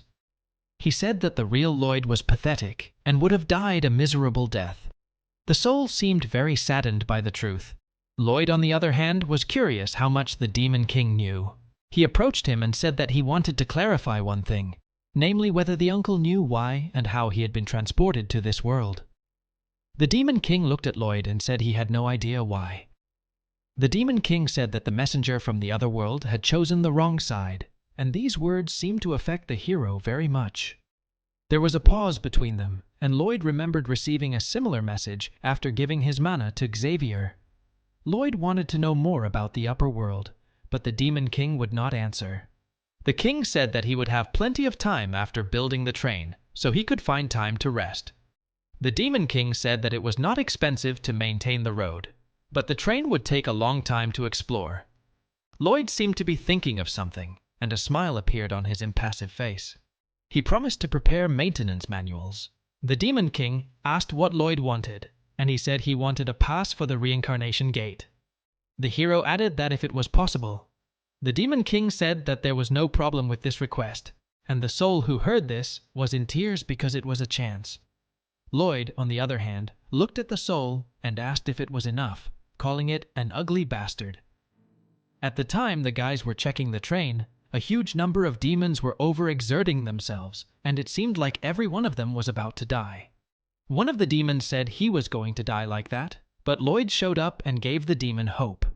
The hero hit the demon with all his might, so hard that it flew off the cart. Seeing that the demon flew far back, and looking at the hero who promised such a vacation to everyone who was hard, the demons began to work even harder, and did not complain. At that time, the demon outside lay down, and was very happy to be treated like trash. The soul turned to the hero, and asked if what he had received from the King of Hell was true for him. Lloyd said it was, and that there was nothing to worry about.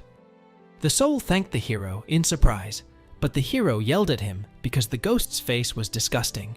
They argued for a while, then sat down again, and the ghost asked how his family was. Lloyd said they were fine, and the ghost asked about the rest of his family. Lloyd said that Julian had married a princess and now lived in the capital. Lloyd also revealed that the father was now an earl instead of a baron. Soul was shocked that Lloyd could do so much. Soul said that his father had become jealous of Xavier as soon as he brought him into the house, and that was why he had mistreated the servant. Soul asked the protagonist to tell him that he was sorry for the broken sword. It also asked him to tell his father and mother that he was sorry. The time came and the soul found itself near the reincarnation portal. It looked back to where Lloyd was standing and started to say the last words. Lloyd didn't listen and just gave the soul a good kick with his foot, and it flew straight into the portal. Lloyd said he wouldn't listen to this nonsense and ordered the soul to leave. The soul promised to work harder than the protagonist. He promised to become a man that everyone in the world would be happy to see. After that, a smile appeared on Lloyd's face, and he told the soul to do so. The soul smiled and disappeared. Lloyd stopped and stared at the gate. Now he could breathe a sigh of peace. Smiling, he said that the mission was finally over, and now it was time to get paid. It was then that the dragon's soul was released. The king of hell had kept his part of the bargain. He said he had done everything according to the contract, and Lloyd didn't understand how he could become a member of the Dragon King. The king said it had been about 5 hours in the real world and promised to send the hero and his bodyguard back. He said he was looking forward to their next meeting. Lloyd didn't seem to understand what that meant, but he didn't have time to say anything as he was being transported back. Lloyd said he didn't want to go to hell, while Xavier said it seemed like the hero would be more comfortable there. Lloyd, on the other hand, said that Xavier was having just as much fun.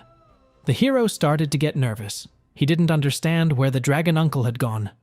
A voice was heard. A portal appeared outside the window. There was a huge monster covered with darkness.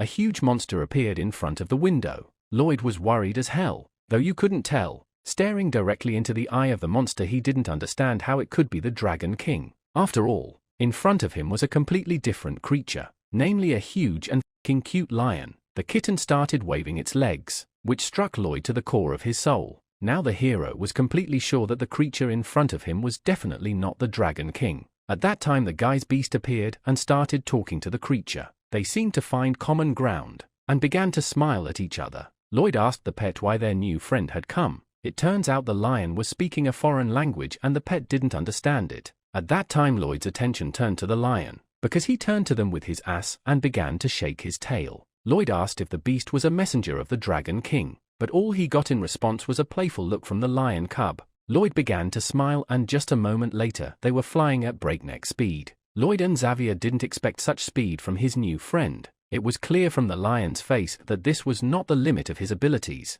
Lloyd gasped from the air currents and assumed that such speed would make him even uglier than usual. Suddenly the hero had an epiphany, and instantly glanced in Xavier's direction. But to his disappointment he was still as handsome as ever. Lloyd began to voice his displeasure to the servant, and the servant, as always, responded nonchalantly, so the seemingly strange team continued their journey. A little while later they finally arrived in the kingdom of Manjato. Lloyd realized that this was the place where the strongest creature of all, the Dragon King himself, was to be found. They continued on their way, but came across an unexpected place. It was a huge castle that was completely surrounded by an incredible amount of gold. Lloyd began to drool at the sight of such riches. The hero squinted and noticed a strange man sitting on a couch. They began to move towards him, and Lloyd was visibly nervous, because most likely the great Dragon King was in front of him. Lloyd didn't wait and said hello to the man, and the guy interrupted his sleep. Lloyd and Xavier looked up. The dragon was complaining about not being able to sleep properly. Lloyd's face changed. He could barely comprehend anything.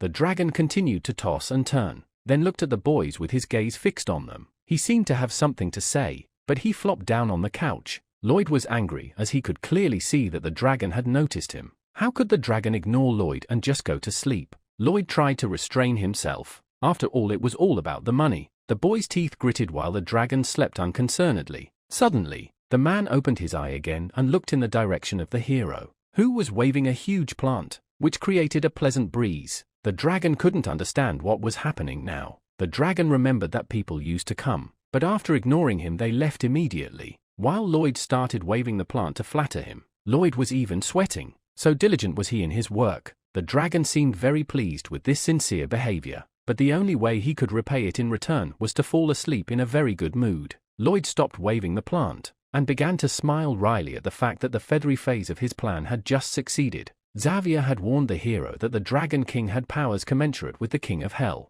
Xavier asked him what he was trying to do, and he explained that as soon as the king woke up he would give him water. Lloyd began to praise the dragon's methods, and said he would pay with his life to befriend such a creature. Xavier was as frustrated as ever with his abnormal master. In a place where there seemed to be no sound, Lloyd's voice began to come out, as he dressed up like a rich man and began role-playing with himself as rich man and slave. He started throwing gold around, shouting and then pretending to be hurt by the coins. He shouted that to be rich you had to suffer, and playing the slave he happily accepted the gold coins. Xavier was watching. He thought deeply. He thought they were in big trouble. As this show was starting to look very interesting, Lloyd continued to play furiously. Xavier didn't realize what was about to happen. Lloyd didn't wait long and said they needed to eat. After all, a rich man can't be hungry. At that time Xavier thought that this was a typical thought of a poor man. Lloyd said that this place was beautiful, for there was much good to be found under the floor. At that time, Podun seemed to have found something.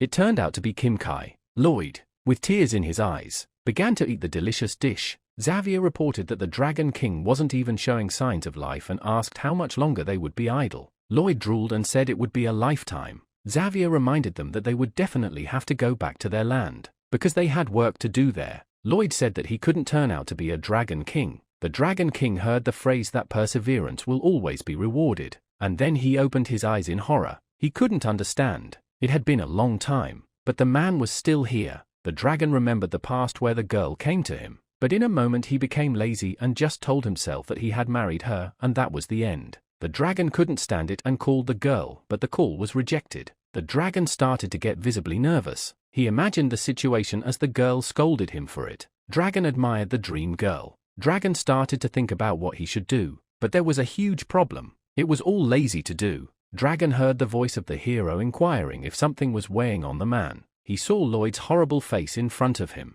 Then a beam of intense energy shot from his eyes as he thought it was the face of Satan himself. The beam flew behind Lloyd and there was a nuclear explosion at the point of impact. Lloyd felt like he'd just lost his life. Lloyd calmed down and said he was ready to help the Dragon King. The king was shocked by Lloyd's calm demeanor. The dragon was also shocked at how well Lloyd knew his nature. At the time, the hero himself was thinking that his actions could be called the hidden principle of sales. He thought that the most important thing is not the product itself, and not even the customer's opinion about the product, but how much the customer likes the seller. The dragon decided to share his worries with Lloyd.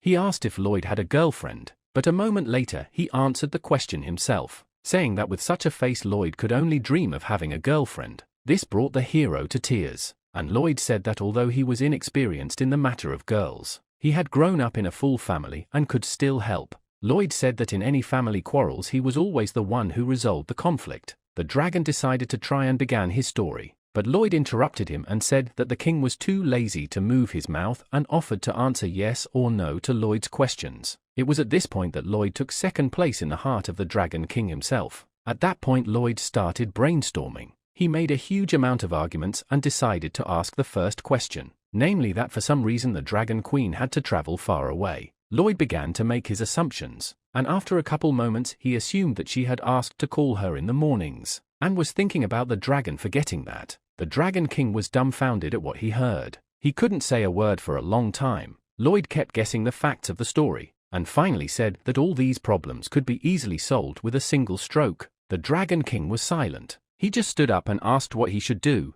At that time, the Dragon King's servant was shocked at what he had just seen, because the dragon had just risen 15 degrees. At that time, Lloyd raised his finger up and said that the solution would be to move to his realm and lie there. That's when the queen's heart would thaw. At that time, on Lloyd's land, construction was underway as always, and the man ordered the others to work harder. The others seemed as happy to plow as ever, and they kept repeating the words Lloyd spoke. But the man realized that the endless construction was making him a little tired. The girl reported that because of the increased number of migrants, more apartments would have to be built. As the senior knight was dealing with other issues, one of the problems was that there was a water leak in the rice paddies. At this rate, the knight was faced with a huge number of problems. Later, he was informed that Vicon couldn't pay the water bill, and the knight decided to go there immediately. But already he was thinking about the fact that he wasn't feeling well. It was Byron. He was 57. He was the senior knight of the Frontera Territoria. In this place, he was doing all sorts of things. The nobleman was yelling for the knight to look at him and finally realized that he couldn't pay his water bill. He kept complaining,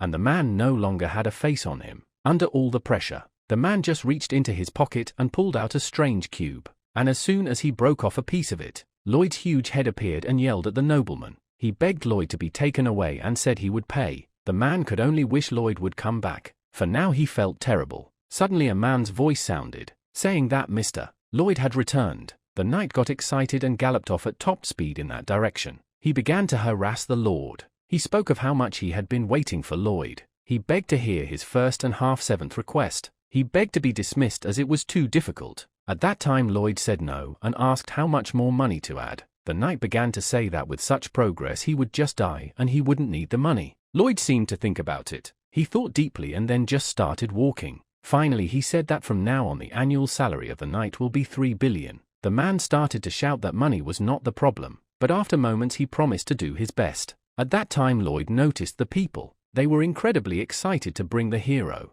At that time the guy seemed to realize that this was the place where he could be truly happy. After a while the evening came. They agreed with the dragon that Lloyd would wake him up every morning to call his wife. The dragon asked if Lloyd could make up for not calling for a month. Lloyd said he couldn't, and dragon was upset that the guy had cheated on him. Lloyd said that they should start from scratch and communicate a lot. That's when the dragon queen would return. The dragon seemed to think about it, and then smiled like a fool, then fell asleep instantly. Lloyd reminded the dragon king of his membership, and then the dragon took out a marker with a trembling hand and drew a heart on Lloyd's neck, which turned out to be a bonus life. He said that Lloyd was now a member of the club and went to bed. The hero sighed, then called Xavier along with him. Lloyd was glad he was done. Xavier didn't understand. Lloyd told him that he was now the richest man on the continent. He said he had a good servant, even a knight of Grandmaster level, and behind him a free dragon king and 2 lives. Lloyd said that as of this moment he was invincible. Xavier thanked Lloyd.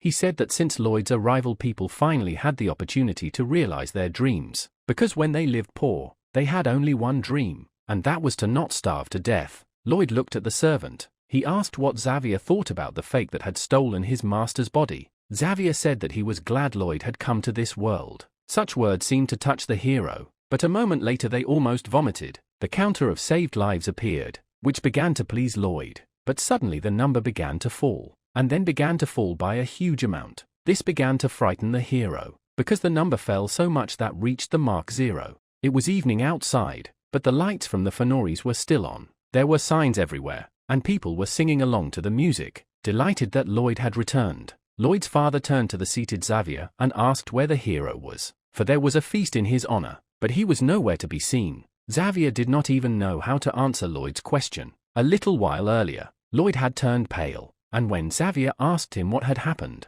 he said briefly that he had urgent business to attend to and started to leave. Lloyd also added that if he didn't solve these matters, it was possible that they wouldn't be able to hold festivals in the future. Xavier was visibly nervous, as it was the first time he had seen his master in such a mood. Xavier never said a word to the head of the family. At that time, the protagonist ran away, and Xavier decided to speak. He said that Lloyd was busy with urgent matters, and that the festival should continue. The hero's father didn't really understand these words, while Lloyd himself decided to use the future spoiler. This feature cost the hero 30 points, but he didn't even think about such a thing and instantly confirmed the purchase. Moments later, the guy found himself in a space covered in darkness. Moments later, he heard his voice suggesting that he was from the past watching over it. He said he foolishly didn't finish watching the future spoiler. He said that if the hero did nothing, it would actually happen, namely the day all the people saved by the hero would die. He said that the events would take place 3 years later, and then he disappeared instantly. Lloyd remained standing at the place where the Count had arrived with his wife on horseback. Lloyd couldn't seem to understand what was happening. At that time in the real world the party was going on.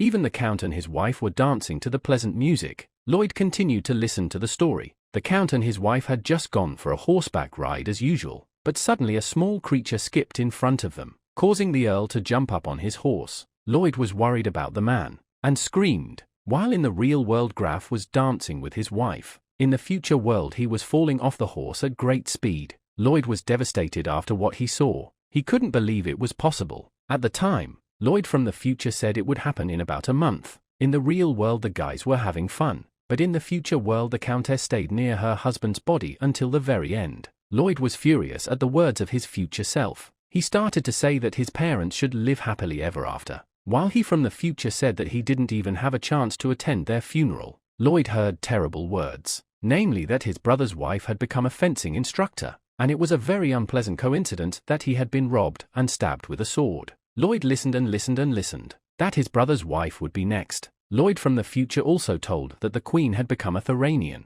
Just like in the events of the novel, families of acquaintances had died doing the Queen's insane bidding. Arosh had died while hunting after leaving the territory, and Malika couldn't eat anything and died. Lloyd yelled at himself from the future. He tried to punch the man, but his hand went through. Lloyd started looking for a message to turn this off. Lloyd from the future looked at Lloyd and, coughing up blood, asked if he could stop this disaster.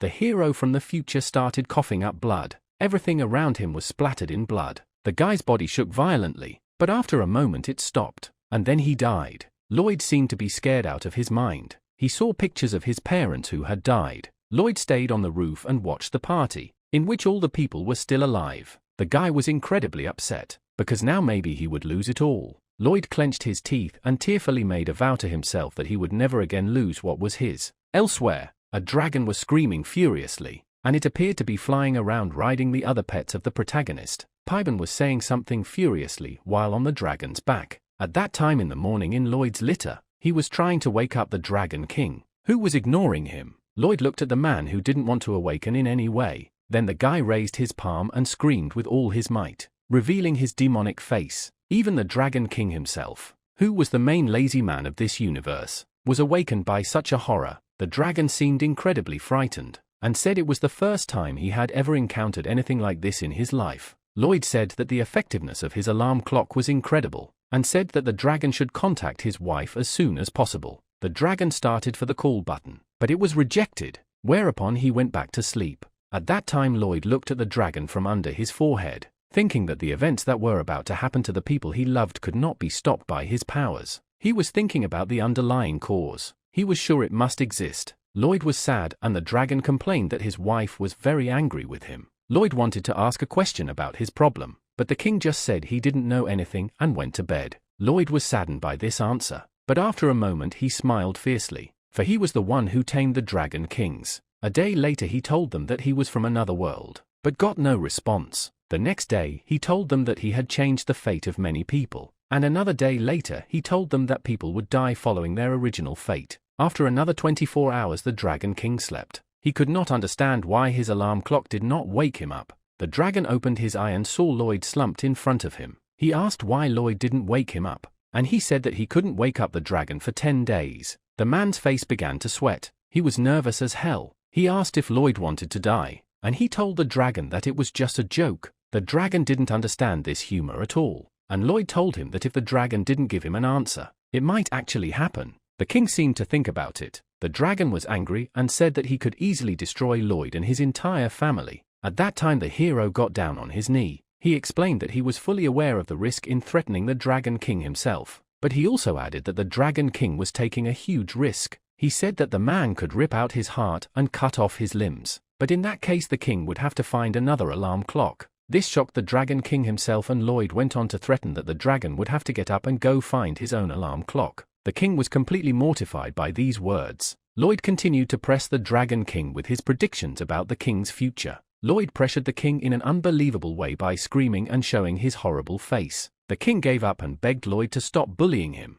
After these words there was silence, interrupted by the dragon's words that he was losing much more than Lloyd, and that the king recognized the hero's victory. Lloyd finally got what he wanted. They began to talk about how the fates of all those who were changed by the hero began to object to his scenario, and Xavier, who had been eavesdropping on the dialogue, was finally able to relax. He even thought about the fact that with such risks his salary is too low. The dragon said that such a thing could be called a bowstring. He explained that no matter how much you pull the bowstring, it always comes back with more force. The dragon explained that the phenomenon of restoring fate is like a law that cannot be broken. Lloyd wondered if there was no way to stop it, but the dragon emphasized the word impossible. He explained that even the king of hell, the archangel, and even he could not break this law. The dragon explained that their world is like a simulation with its own rules that simply cannot be broken. Lloyd asked if it was possible to find some hidden alternative. The dragon said he didn't know, but Lloyd said he would do anything to save his family. Xavier listened to this outside the door and seemed moved. Even the dragon himself was amazed by Lloyd's vitality, even thinking that Lloyd might be a legend.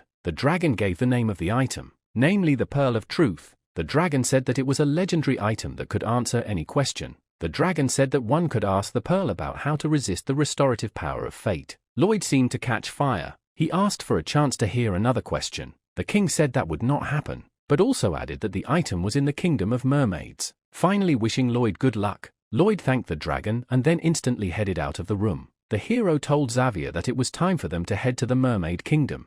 Lloyd and Xavier were flying at great speed. The servant was complaining that the Dragon King could have sent them straight to the mermaids, and Lloyd noticed that Xavier did not understand how to interact in society. After a while they were near the town of Cremo, and although all the information Lloyd had was that the mermaids were at the bottom of a stormy sea, he understood the sea that had been described and headed for it. The town had a life of its own. As it was a trading town, there were many ships at the wharf. At that time, the townspeople were trading in strange things, and Lloyd thought that the place was definitely revitalized. In the novel, the town was completely destroyed and the count who helped Xavier was killed. In the novel the town was poor and many people and even children were begging for alms, while now the town was filled with smiles of full families. It seemed as if all the people around were truly happy. Lloyd watched all these people closely and began to tremble. He was glad that he had made this town so happy, but he also began to cry violently because he should have asked for a bigger reward. Xavier noticed how his master began to cry.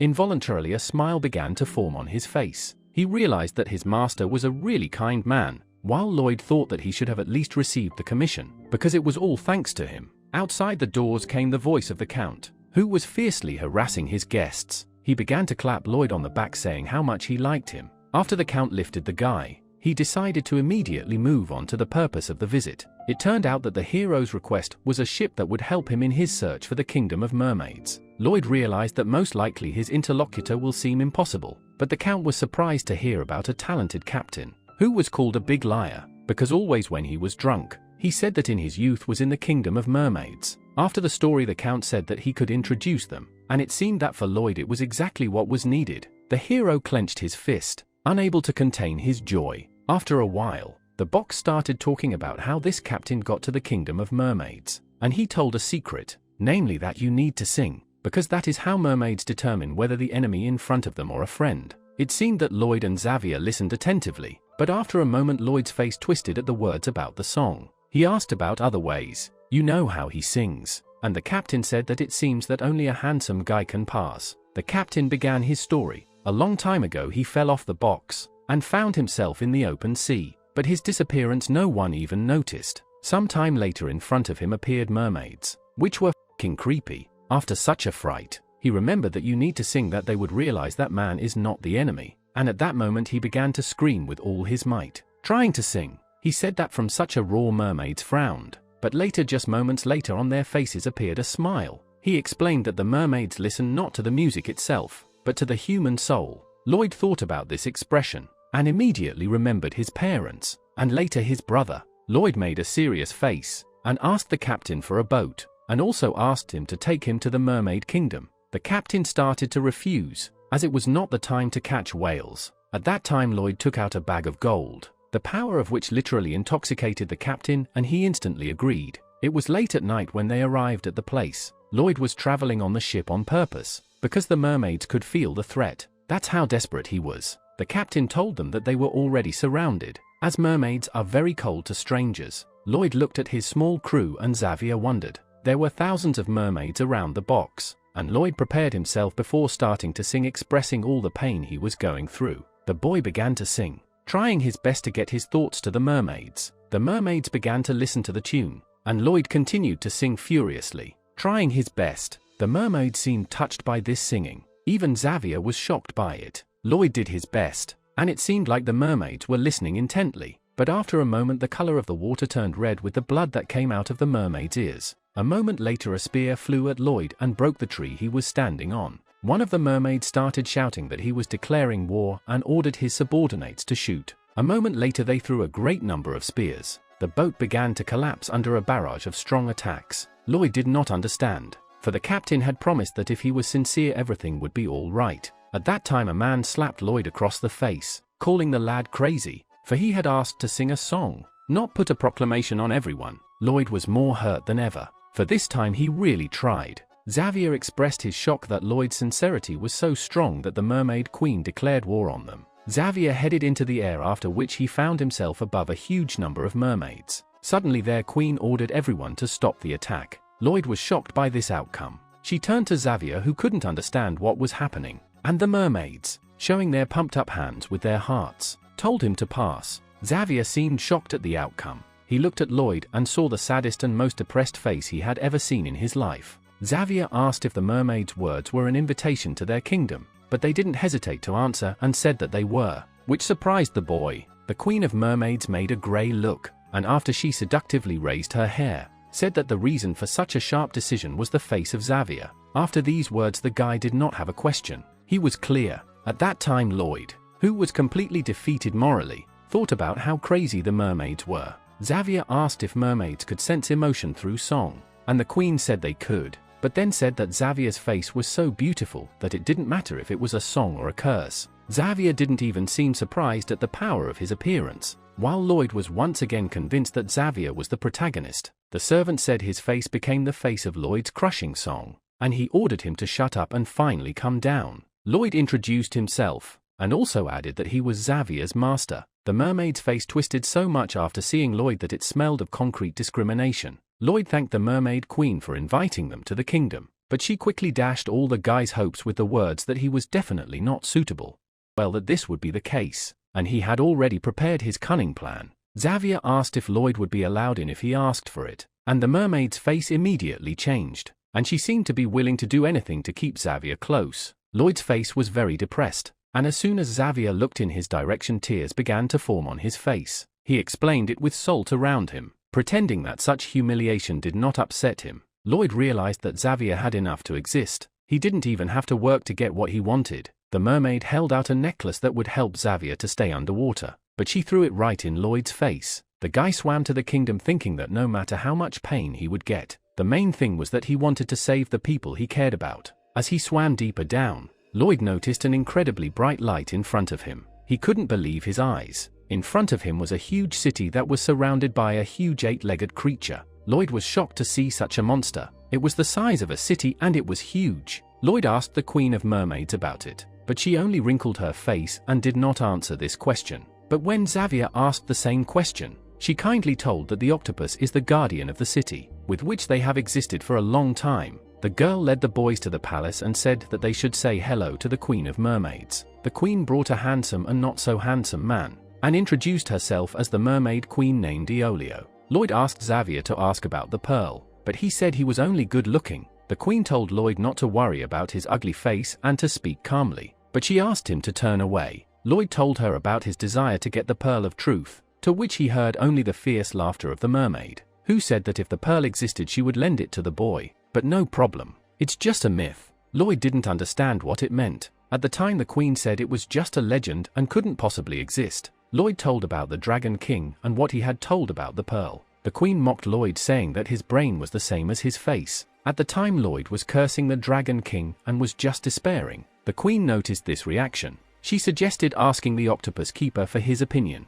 He is the oldest creature in this place. Lloyd's eyes were hopeful, but the Queen joked again, because where is it seen that octopuses talk? Such jokes made Lloyd very angry, and he decided to get down to business. He clarified that the pearl was an object that existed in the mythical era, and this is not a fictional story. The girl said that the ancestors spoke of it as something that existed, but none of them had ever seen it. Lloyd seemed pleased at even such a small hope. He asked the Queen for a favor. He asked for the opportunity to do research, and explained that the Queen would also benefit from it. The Queen said she didn't care, and that either way they would be able to enjoy Xavier's face. The Queen said she couldn't help it, because there was a huge problem, namely that the gates of hell had opened over their gates. Lloyd tried not to let it show, for it was the consequence of his deeds, and the Queen explained that the heat of hell was causing the ice to melt. The Queen couldn't imagine what kind of freak did this. She vowed to kill the bastard. Lloyd started to chime in, saying that the man who did it was a real bastard. The Queen said that the man who opened the gate was an evil devil. Lloyd thanked the Queen for the opportunity and promised to find the bastard who did it and present him to the Mermaid Queen.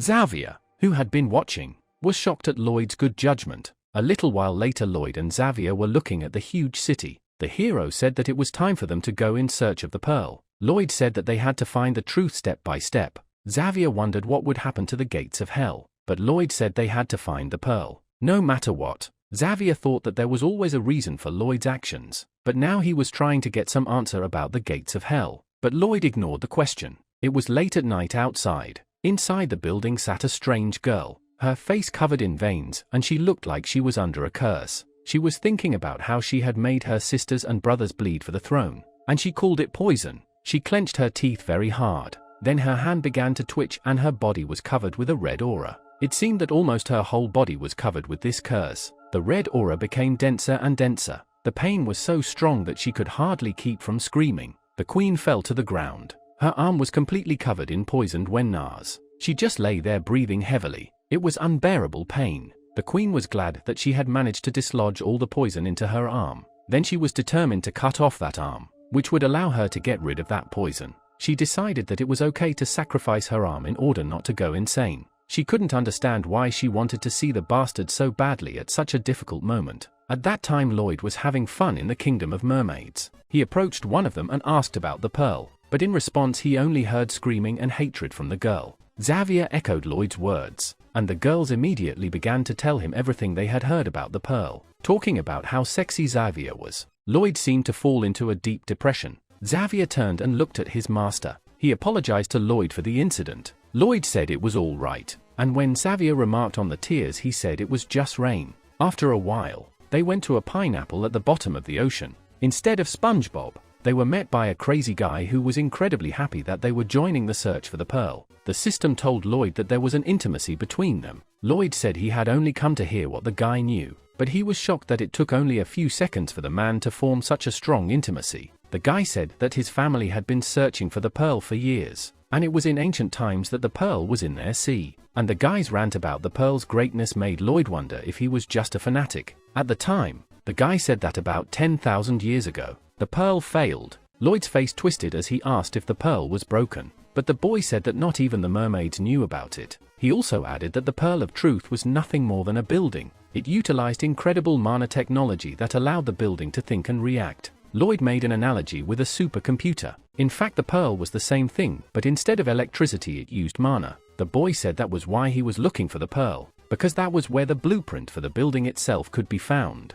Lloyd seemed to realize something, and then asked the boy what the excavation site looked like. After a while, the team went to the site in full force. To the words of the men that the boy was lazing around with a shovel instead of swimming practice. The guy seemed to get angry and started to say that it was because mermaids swim like crazy that their muscles grow but their arms atrophy. The guy started to give a divine massage, which gave the old man a real treat. The boy was angry that he was always treated like a fool, but Lloyd asked why they had not found the pearl, since they had been excavating since the time of their ancestors. The guy explained it simply. The sea floor is incredibly wide, and that's why it's like this. He pointed to the holes he was digging and then showed the map, almost half of which was painted with crosses. Lloyd thought that the mermaid in front of him was a complete nutcase. Lloyd began to think of a way to speed up the process. He even thought about Xavier hitting the bottom, but all that was in the way was that there was no way to lose the building blueprint. Lloyd thought about the fact that for such a job he should prepare a huge number of people. He could only imagine what would happen if it was possible to mobilize the incredible physical strength of mermaids. Lloyd wrinkled his face, then instantly turned to Xavier. He asked him to gather all the mermaids and put them to work. The mermaids begged Xavier's forgiveness as they can't spend their time on anything other than training their bodies and muscles. After that, he and Lloyd were left standing alone. This was the first time Xavier had failed to accomplish something with his face. It caused Lloyd to laugh, for finally Xavier was facing his problems. But after a moment came the realization that the operation was a failure and they needed to object. Lloyd thought about how to speed up the process, because at this rate they wouldn't be able to do it for the rest of their lives. Lloyd was running out of time. Suddenly Xavier told him that it was very hot in this place. Lloyd explained that there was a spring where the water was heated by magma, and suddenly his face changed. Lloyd's plan was to build a sauna in this place and then put all these mermaids to work. In the past, the guy always thought that hard work pays off, but even so he never managed to make money, and there were many reasons to cancel the guy's work, one of which was the limitations of his own body. He was thinking about taking a break, but a friend came up to him and began to openly mock the hero, saying that he was pathetic. Lloyd seemed to react to such behavior with restraint, but inside he was seething. The evil bastard suggested that they go to the sauna together. He said that the hero was definitely tired after hard work, and it would be good to rest. The hero seemed barely restrained from beating the guy up, but he replied with restraint, saying that he didn't have the money to go to the sauna. The bastard smirked at the time, and said it was stupid to assume he didn't know about it. He said he was going to moonlight at the sauna and let the hero steam there for free, but at the time Lloyd couldn't understand why the guy needed a part-time job, since his family was very rich. It turned out that the sauna belonged to his mom, and starting today he will help her. Lloyd was angry, and the guy ordered the hero to stop whining and follow him. The rich boy seemed to care, but Lloyd realized that it wasn't for nothing, and the boy was up to something. The major said that Lloyd should take his umbrella, since he couldn't afford to buy it. After a while, Lloyd found himself in paradise, enjoying a sauna. The guy was just happy to be on vacation. It seemed like his body was recovering right now. Lloyd even began to feel as if he had become one with the mysterious cycle of the universe. In real time, Lloyd together with Xavier headed through the village. The hero realized that the demand for the sauna will be simply cosmic, because a huge number of mermaids were suffering from muscle pain. Lloyd was confident that now he could finally achieve his goal, and the proec he called simply, a rich catch in the kingdom of mermaids. Lloyd told his plan to the Mad Mermaid, but he couldn't understand how it would help him find the pearl. Lloyd said it was the easiest way to get labor, and also noted that the three of them would never be able to dig up the whole area. The madman told one fact, that mermaids are very afraid of steam. He said that some mermaids were tempted by the heat, lay down beside it, and then died inevitably as they lost their minds and went to the hottest places where they were fried to a crisp. Lloyd knew that this behavior was most likely caused by the heavy metals inside the water, but it didn't seem to be a problem for the hero. He said in his ear that a hot chimney would solve all these problems. Lloyd and Xavier began the first phase of construction and found a location, although it was far from the source, but Lloyd said that safety was paramount. He called up the design drawings and then began to design the future building. Lloyd ordered Xavier to follow his instructions while he himself headed for the materials. Xavier immediately grabbed his sword, after which he began swinging it violently in different directions. Lloyd was actually amazed at this obedience. He asked why the servant didn't start asking questions. It was strange to Lloyd that Xavier didn't ask why the pearl was needed. Xavier remained silent and then simply told Lloyd to hurry. He assumed that if they didn't get the pearl their land would be in danger. At such words Lloyd could only walk away and thank his servant profusely. Xavier's face seemed to express no emotion, and Lloyd's reaction was very strange, but a moment later they both vomited at the words. Lloyd went in search of the materials he needed. Luckily the source had everything he needed nearby. Lloyd got to the pipe worms, which were exactly what he needed. The worms started spitting mucus and Lloyd collected the secretions for finishing and gluing. Then Lloyd went to collect the pipe casings, and the third step was to assemble the pipes and install them on the hydrothermal spring. Then they ran the pipes through each room and started finishing. They adjusted the size of the pipes so that each room would have the same temperature. Lloyd began the final phase, themed as the Emerald Room, the Coral Room, the Extraordinary Room. Lloyd solemnly announced that the first sauna in this world was finished, and then immediately rushed to ask the mermaid about the sensations. But he just lay down and did not react to the words of the guy. Xavier didn't understand why Lloyd needed so much money, but he explained that he wasn't going to take money from the mermaids. He turned to Xavier and with a creepy face repeated that he wasn't going to take money. Xavier seemed to have already felt it, the hell that would await the mermaids in the future. Late in the evening a bird flew over the sea, and as soon as it was as low as possible above the water, it seemed as if there was a movement, and then from under the water something began to rush out. It turned out to be a mermaid,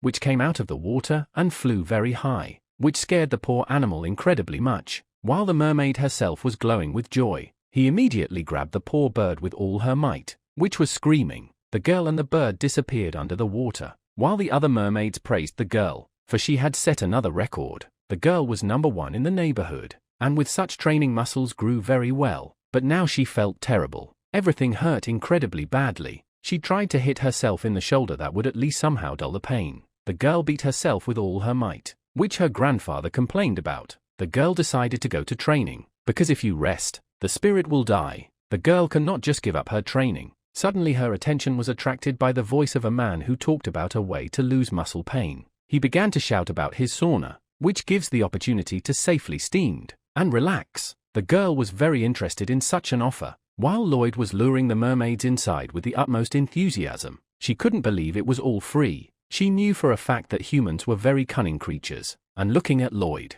they could only get the feeling that they were looking at a real con man. But looking at Xavier, the girl decided that such a handsome man could not be a bad person. Going inside, she felt as if she had been tricked, but just a moment later she began to feel a pleasant heat. She was shocked, as she was now starting to feel like she was at the age she was in her prime. The girl instantly went to her old man to go to the sauna together. Lloyd was happy to welcome his guests. While the guests were just over the moon, Lloyd thanked the mermaids for visiting the sauna 5 days in a row. At the time, The mermaids couldn't believe such magical results. They rejoiced in joy as they all seemed to have a new life. Lloyd was overjoyed. He thanked the mermaids and said that he was as happy as they were. He said that tomorrow and the next day they would meet again in the sauna. After a while, Lloyd's face was hurt, and the girl noticed the wan look on his face. And when she saw the entrance to the sauna, she instantly asked why it was closed, and Lloyd told her that the event had come to an end, and now the sauna was only available to members of the club that Lloyd had advised the mermaid to join.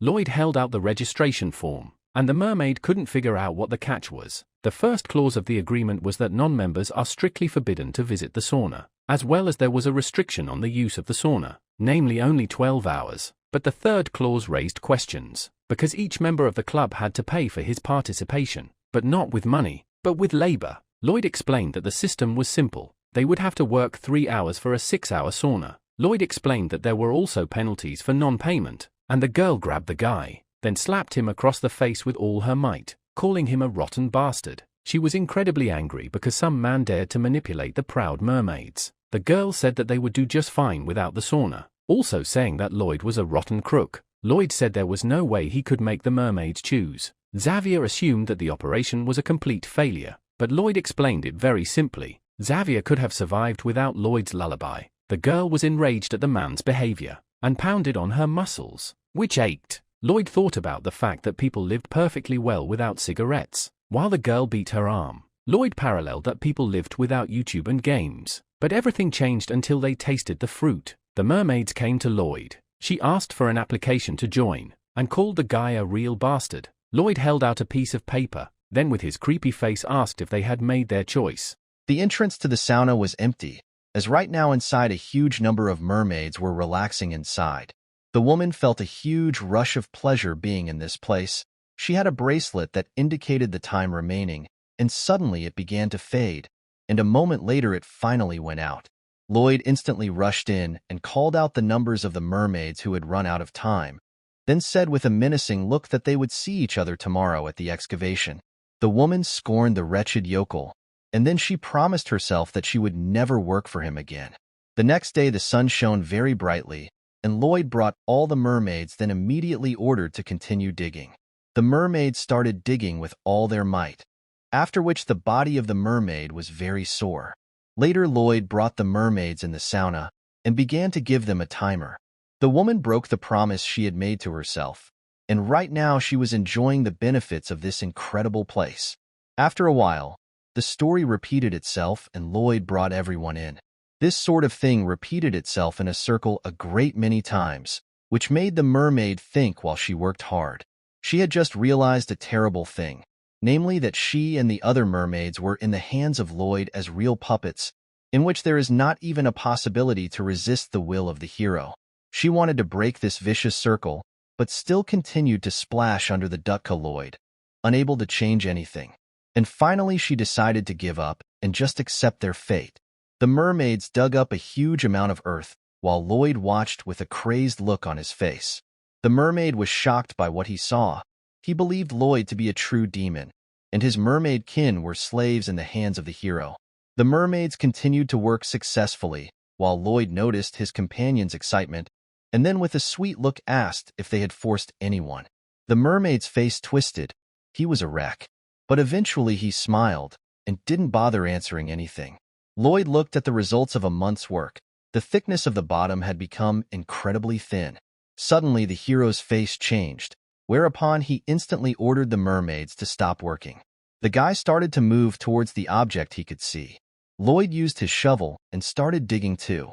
Then he froze, as he was finally able to find the place where the pearl of truth was. The hero was worried. He had many thoughts. For example, that it all could be just a legend. He was worried that he would not be able to help his family. But now the hero could finally calm down. He said that they should start looking for the blueprint. The hero asked the mermaid what to do next, and he cried hard and could not believe his galasms. He himself did not believe that it existed. Ruzel told him where to look for the blueprints, and then he began his search.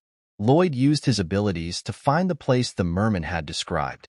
It turned out to be exactly the place they needed. The hero could not figure out where they could get the key that would fit this lock. Suddenly from that place began to emanate waves, and the guy said that the lock itself will tell them where to look for the key. The hero looked in the direction of the waves, and then his look changed. If the guy's words are true, then the key is inside a huge octopus, which amazed Lloyd. While the monster itself seemed to be in pain, the whole city began to shake, and it was clear that if the monster fell, it would be over. So they had to evacuate the people. The queen was told that most of the people were now at Lloyd's work, and she was glad because it would be easier to evacuate everyone. Lloyd was worried that it was all his fault, and Xavier confirmed that it was. Xavier promised to help deal with the queen and let Lloyd find the key.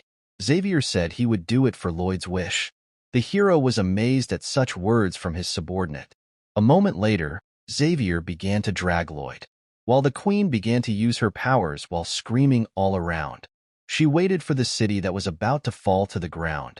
They touched, and then the girl started to push forward with all her might. Suddenly something started to come out, and Xavier intervened, for which she thanked him profusely. Xavier looked at the queen carefully, and then said there was no need to thank him. While the monster was not feeling well at all, he seemed ready to fall to the ground at any moment. Lloyd watched the monster carefully, and he could recognize those symptoms. He knew for sure that this monster right now had indigestion. The octopus swung its tentacle, causing Lloyd to be thrown backwards. The monster completely threw the city and began to rampage. Xavier and the queen became many times more difficult. Even outside there were huge waves rising. At that time, Lloyd pondered on how to rid the monster of indigestion. At one time, he had also suffered from the same ailment. He began to remember his father. He heard the problem the hero was facing, and then began to walk away. The hero could not throw up. Although he wanted to, the guy did not know what to do. At that time, his father took out his knife, then said that the son gave him his finger. The hero started screaming that at this rate his father would just cut off his finger. At that time, the man said that it was just a joke, then took out a small needle. He began to stab the hero, and said that the blood is very dirty. The father was very insistent in asking his son if he was getting better, but the hero didn't seem to be getting any better. The man tried to get his son to say that he felt better, but he did not. The mother told him that such things do not help. At the time, the man could not believe it, because in his childhood he was treated only in this way. The mother drove the father away, then took matters into her own hands and told him to cleanse his stomach. The girl asked if her son believed her, after which the hero did not have time to answer anything, while the mother got ready to deliver a powerful blow. The guy did not have time to react, and the mother began to attack. The blow had incredible force, after which the guy seemed to feel terrible pain, but a moment later he vomited a lot, and he finally was able to vomit all the contents of the stomach. At that time in real life, the octonog continued to rampage. The hero wondered if such a method would work on the octonog. The guy thought that these methods were definitely based on something. In the past, the mother had heard a similar question from her son, then said that this method was based on direct experience. The hero started screaming with all his might and calling for Xavier. The guy ordered to attack the octopus pike, but also asked in no way to tear them off. Xavier gritted his teeth and then shouted with all his might that it was too much. A female mermaid intervened in the process of holding the city, and then she began to shout that the others would also join in. A great number of mermaids joined in the rescue of their city. Thanks to daily labor and rest in the sauna, they were able to gain great strength, thanks to which they were able to lift the city up. At that time, Xavier hurriedly headed towards the monster. He flew at a tremendous speed, after which he found himself next to the huge creature. Xavier prepared to make a strong attack. Then he attacked, and a huge amount of energy flew towards the monster. The monster seemed to be in pain and didn't even pay attention to the attack, and they made contact with each of the creature's tentacles, after which the monster's face twisted and seemed to vomit a lot. The hero thought that the piercing had had its effect, and the monster made an opening. Lloyd shouted that it was time for the final blow. Then he began to call his companions, and they held their breath under the water. The hero asked his allies to finish quickly as they wouldn't last long underwater. One of the pets began to prepare for the release of air, after which the others clung to him, and together they began to fly at great speed through the water. They were a small pea compared to the monster, but they were coming closer and closer. Although the octopus was waving its tentacles, the guys managed to get to the right distance, and then Lloyd shouted with all his might and began to prepare for the attack. The guy struck a blow, after which they at a great speed began to fly straight into the belly of the monster. The hero's face was twisted from the overload his body was experiencing. And finally, they were very close to the target, and after a moment they collided with the belly of the monster, which caused an instant effect and the monster's face changed, and finally he was able to spew out all the contents of his stomach. Amongst the vast amount of bulbuls, Xavier was able to find most likely what they were looking for, which was a strange statue of a sea creature. Lloyd was overjoyed, for his plan had succeeded. At last the monster could breathe a sigh of relief, while the hero received a new reward, namely the ability to breathe freely underwater. The octopus instantly turned its gaze to the city, and then at a great speed began to close in on it. The octopus returned to its place again and embraced the city. At that time, all the mermaids rejoiced with happiness, while Lloyd couldn't be happy that he managed to find the key. The queen turned to the hero, and then with a serious look said that looking at the hero's face, she thought he was very brave. The guy seemed to be surprised by such words, while the woman thanked the guy that he increased the power of mermaids and protected their home. All the mermaids began to cheer in honor of the protagonist. Eventually, the protagonist was recognized as a true ally, for which the guy received RP points. The hero was surprised by this attitude on the part of the mermaids. At the time, the system said that it all happened just because of the hero, but the guy did not just ignore the system, so and proudly accepted praise from the mermaids. An argument started between the hero and the system, and the guy tried to change the subject. While the system said incredibly harsh words about Lloyd's parents, the guy seemed to think about it and then warned the system not to cross the line. He thought that his dead parents could not be grateful to him. Lloyd said he wasn't looking back. He was only thinking about protecting his new family. The boy put the key in the lock, and then light began to fill the room. Suddenly, a strange pattern appeared in front of them, and Lloyd's face twisted as he couldn't understand what it was. He thought it looked like a tomb of some kind, a building that looked like a pyramid. The hero used his ability to save the drawing of the pearl. After that, the guy decided to look at the necessary materials, and his face twisted. He began to poke through the air looking for the necessary materials, while Xavier and the mermaid were discussing the fact that Lloyd was insane. The hero started looking at the list, then gritted his teeth and ordered to move out. They were to head to the kingdom of Manhwa, as that was where one of the materials they would need to make the pearl was located.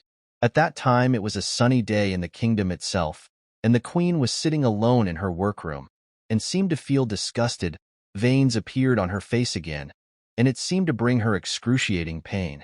But after a while, she managed to get over the attack and took one of the gloves off her hand. Turns out the virus had progressed. The girl could not even imagine how much the virus would concentrate. The girl felt that she had to fix this situation.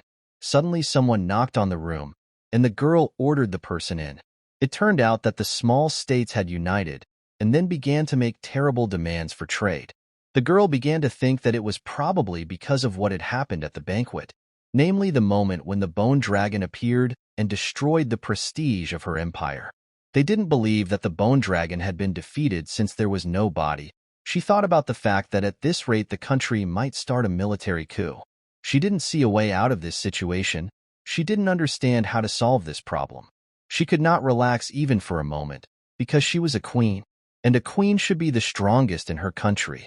Suddenly the girl heard that Lloyd had asked her for an audience, after which the girl ran with all her legs to the place where the hero was. People were surprised by this behavior of the queen.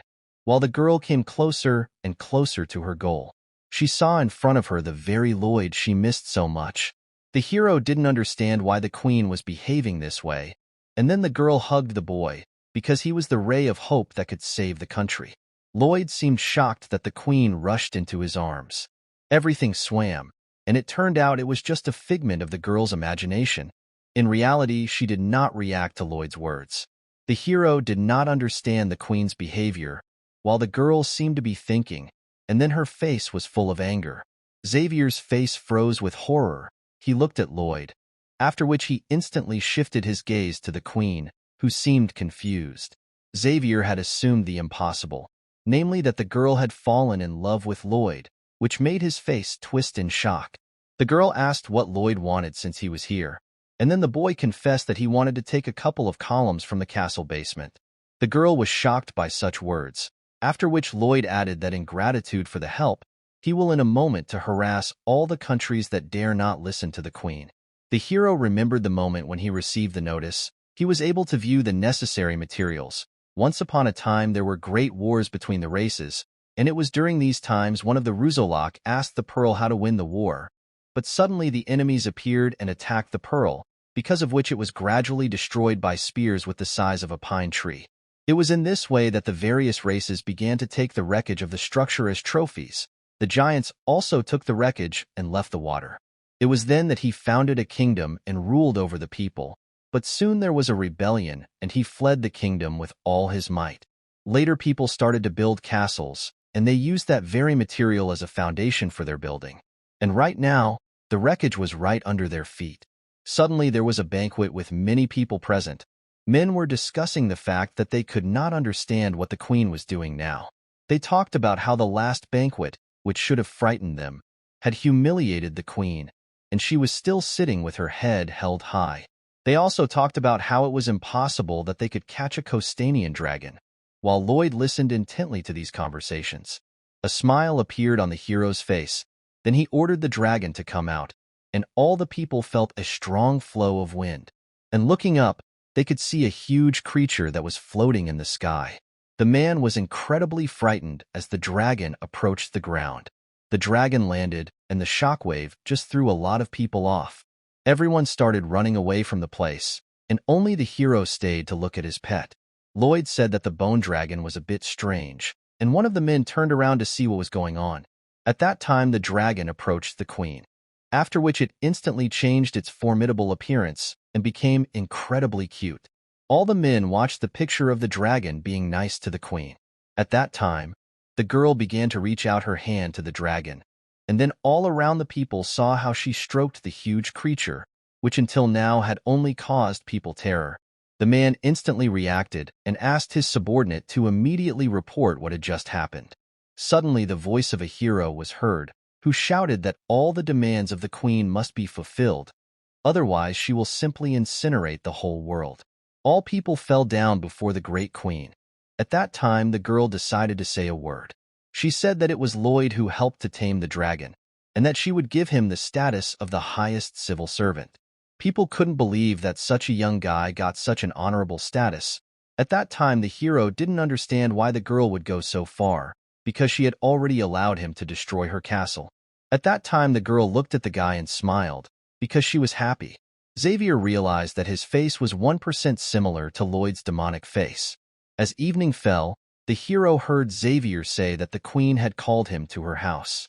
He explained that she wanted to train with him, and he also wanted to talk to her about a case. Xavier asked if the hero felt anything special for the queen. At the time Lloyd didn't get it at all, and said that of course he felt it was the queen. At that time the hero asked to check the queen's left hand. The hero thought about what he should do. He decided to find his little brother. Xavier figured it out. At that time, in another part of the capital, the guy was sparring with his wife. She was easily behind his back, then instantly started to approach him. He reacted too late, and the girl kissed him on the cheek. The guy couldn't admit such a defeat, after which he kissed the girl's hand. It was a very sweet picture, but Lloyd's face was horrible. He was jealous, because it would never happen in his life. He realized that he would die alone. The hero decided not to visit his brother, and then he looked at his younger brother and saw how much they loved each other. He also remembered the terrible events that could happen if he did nothing. Lloyd promised himself that his brother would continue to live happily ever after, for he would do his best to make it real. Suddenly a voice was heard behind him. It was some madman who kept insulting Lloyd. The hero turned to see the face of the offender, but the enemy was ready to deliver a fatal blow, which tried to kill Lloyd. In the past, the guy was walking down the corridor with his friends. Everyone around was afraid of him and did not dare to even raise their heads in his presence. His name was Werflord Tanis, and he was the man who wielded the most power in the academy. One of the minions noticed one of the parrots, who was Lloyd's brother, who was as afraid as the others to even raise his head. Preen thought that the boy had a talent for magic, and for that reason he left, telling his subordinate that he wouldn't want to see him at the academy. Even the henchman was frightened by such words, and not only the students but even the teachers bowed before the boy. But in an instant, he found himself kneeling with his father. The queen announced a huge number of crimes that were made by this couple, and then said that all the status and property of the guys will be cancelled, which sent the guy into a fit of terror. A little while later, Ote yelled at his son, accusing the boy of all the sins of their family. He prepared to attack with anger in his eyes. Then the boy wailed in pain, which he felt the moment the sword stabbed into his body. He was left in the rainy weather tied to a tree with a sword stuck in his chest. True, this story did not end. He had a great talent for magic, and it was for this reason that he managed to survive. Then he pulled the sword from his body and removed the ropes that restrained him. He began his journey completely lost. He had absolutely nothing.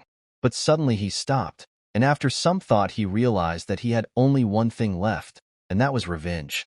And so in the present, Lloyd turned towards the source of the sound, while his opponent tried to attack with a knife. Lloyd easily dodged the sudden attack, which incredibly surprised the enemy. At the time, Lloyd could not understand what the hell was going on. The hero didn't just stand there.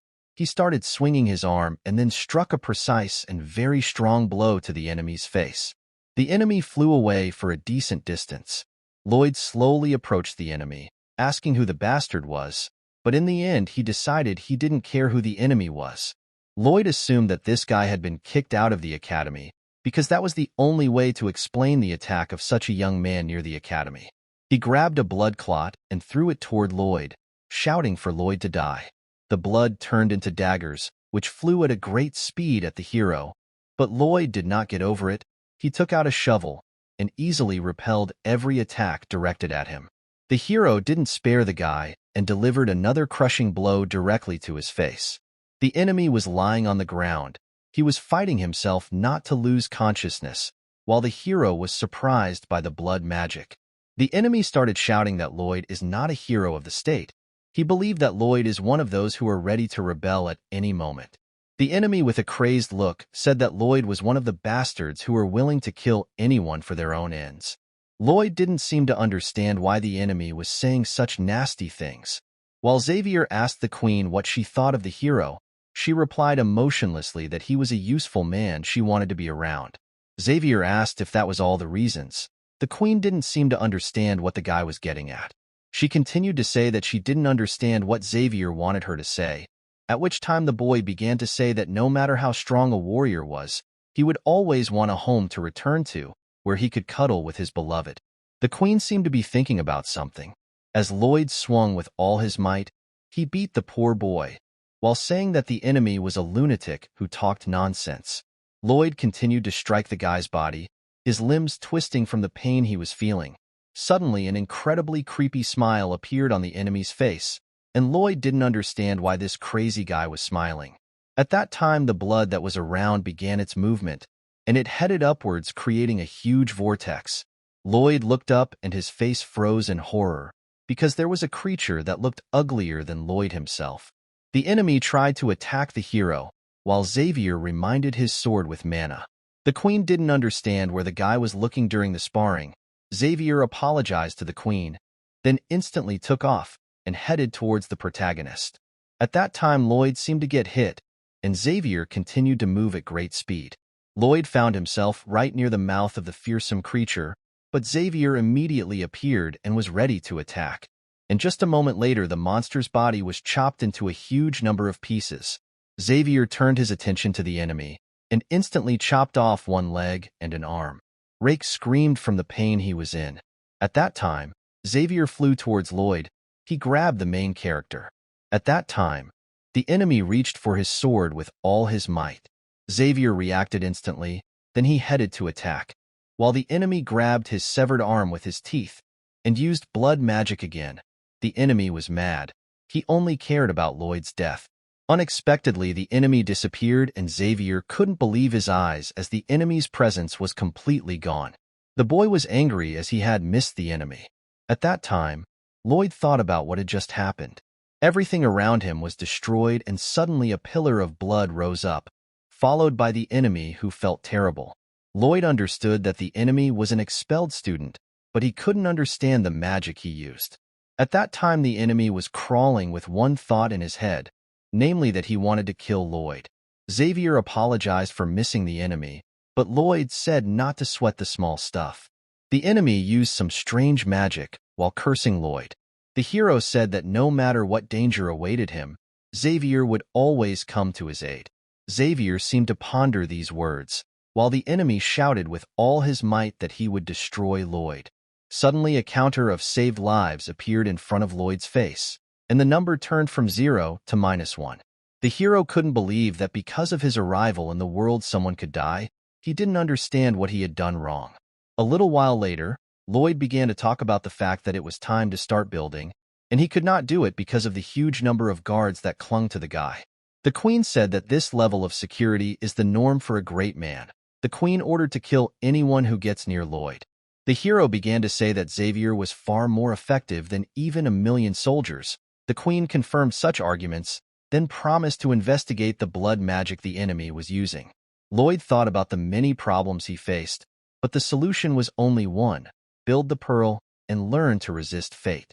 Lloyd shouted for the men to get to work. He thought about what they would need to dig inside and get the material. The nobles were against such actions, but the queen had easily solved the problem. Lloyd presented a scheme to minimize the damage, but he also realized the castle could collapse if he did so. Lloyd led the people. The hero decided to use a way to strengthen the ground, and for this he decided to use the artifact of the Heart of Winter. It was one of the 3 mysterious objects that holds the winter of the world within it. In the past, this terrible weapon was given to the royal family by a dragon. There was even a scene in the novel where the queen used this artifact and froze the soldiers. The queen solved the issue of using such a scary artifact. She even had to pay a bribe. By using the ice, they can suppress the earth, and because of that, they can safely get the material they need. Suddenly, one man reacted when he saw Xavier. He didn't understand this behavior, while the girl took off her capuchin and looked the guy straight in the eyes. And it seemed that even inside of the most unperturbed Xavier, something twitched inside. Then the girl waved and hurried out of the place. Lloyd said that a genius like this girl could be trusted with such an object. Lloyd asked Xavier to catch up with the girl, as he realized that the boy had missed her. The boy tried to pretend that he didn't understand the hero, but Lloyd made it clear that his intelligence was quite high. He also began to brag with a sly look that he could tell who was in love with whom at a glance, and it was 100% accurate. Xavier's face twisted at the thought that this incredible skill didn't work on Lloyd himself. Xavier couldn't leave because he was worried about Lloyd's life, while the hero bragged that he could easily kill that madman himself. The first stage of the work was a tunnel downward, which was drilled by one of the hero's pets. Next, they built rooms to pump refrigerant into the basement. The third step was that while the best mages of the country managed the artifact, they inserted a pipe that connected the earth with the artifact. The fourth step was to dig upwards, and this was also done by the protagonist's pet. Xavier noticed that they were doing everything faster than before. The hero was saying that they needed to finish as soon as possible. Lloyd thought that he didn't have much time. He also thought that there was a way to get the material instantly, but there was no way to use it. The hero slapped himself on the cheeks, then began to shout to get the rebar ready. While the mages were working hard, the same girl was also doing her best. The door that led to the room was completely closed, and suddenly blood began to seep through the gap. Then it began to rise up again, and the guy appeared. He had made himself a prosthetic arm, and he had also made a device for his leg. It was late at night, and the events had taken place just a few days ago. The men were discussing Lloyd, who had become a top civil servant.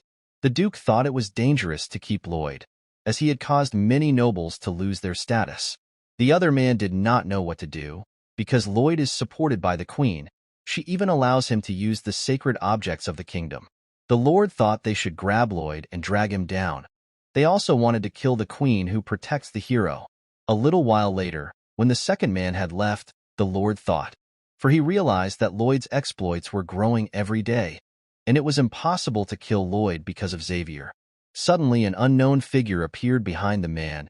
He was startled and jumped up from his seat. It turned out to be the same enemy who had managed to survive the battle with Xavier. Lloyd was surprised that the boy had managed to survive, while the boy began to say that the Lord was definitely concerned about Lloyd, and added that he could help with the case. Such words interested the Lord. The boy asked what exactly Lloyd was doing in the palace. At that time, the Lord said that it was a reconstruction work. As soon as the boy heard about the artifact of the Heart of Winter, a crazy smile appeared on his face. He asked the Lord to do him a favor. Then he held out a vial of his own blood and asked the Lord to pour this liquid in the place where the artifact would be. He also added that if the Lord would do this task, he would make sure that the whole world would know that Lloyd was the real true evil. As people continued to work in the present tense, Lloyd was called by a man, and the hero thought that people were uncomfortable working. It turned out that the man just wanted to thank the hero, as he had given him the opportunity to learn pottery techniques. Other workers pulled in as well. Literally, every single one of them was grateful to the hero. This made Lloyd proud. Then he said that if people are grateful, then let them give him 1,000 gold pieces each. The people did so. Xavier was shocked that Lloyd had taken money from the common people, and Lloyd didn't think they would give it to him. At that time, the guards were standing at the gate. One of the knights asked to see where their replacement was, and as soon as the second guard stepped away, he instantly pulled out a bottle of blood. Then he spilled it on the floor, and just a moment later an eye appeared in the liquid, which immediately began to look around, and then began to move to the door and went inside. The mages noticed a strange man who was laughing at the top of his voice. Xavier instantly reacted to the appearance of the enemy. While Lloyd did not understand anything, Xavier immediately realized that this was the same enemy he had missed recently. The mages started the battle and sent a huge number of fireballs towards the guy, but the enemy easily dodged each attack. At that time, Lloyd ordered Xavier to protect the artifact, and he instantly went to fulfill the errand. At that time, the enemy cut his wrist and the blood turned into a weapon that was aimed at the mage. The magician used iron wall magic, but in the end, the magic was instantly broken by the enemy's blood. The blood had already gotten close to the artifact, and Xavier arrived on the scene. The artifact began to behave strangely. Frost began to cover everything around, and people began to be pushed away by a strong wind. Xavier was angry, as the enemy had already disappeared. Suddenly there was worry on the guy's face. The girl was trying to take control of the artifact, which made her body start to endure the intense cold. Xavier was very worried about the girl he loved. While behind his back, Lloyd started yelling that Xavier needed to stop the Heart of Winter. Xavier wanted to object, but Lloyd ordered him to trust him. After saying that, Xavier headed to do his master's bidding and then headed straight towards the artifact. The girl was worried about the boy while Xavier tried to apprentice the artifact. Xavier realized that he wouldn't be able to hold it for long, as the artifact had the power of a high dragon.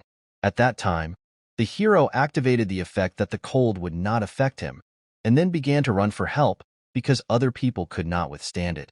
The hero ran with all his might, thinking that he is not a fighter for justice, but he is obliged to return people their money. Suddenly, behind Lloyd's back there was an enemy who was ready to instantly finish off the protagonist. This time Lloyd did not have time to react to the lunge, and the knife pierced the guy's stomach. The enemy looked very creepy, while Lloyd did not expect such a move. Suddenly, the hero's body was covered with unbearable pain. Lloyd began to develop hematomas, which were also in the queen. Suddenly he found himself in a strange space, so also in his own body. Behind him he heard that he didn't have time to stall. The creature was saying that if the guy just pulled out the right thing it wouldn't take more than a day. The Altrigo was saying that they had the strength to do it. At that time, Xavier was trying his best to stop the artifact. He was at his limit, because it was breaking with incredible power. At that time the mages had already started to be covered in ice, and it seemed very soon they would be finished. The girl decided to use fire, and directed it directly at the artifact. The girl was also on the limit, while Xavier was grateful, because thanks to her he would be able to endure a little more time. At that time the enemy pulled out his blade, and Lloyd screamed at the pain he felt. The enemy laughed at the top of his voice, for it was an ancient curse of the coming darkness. If there is even a drop of darkness in a person, it multiplies and then completely subdues the inner self.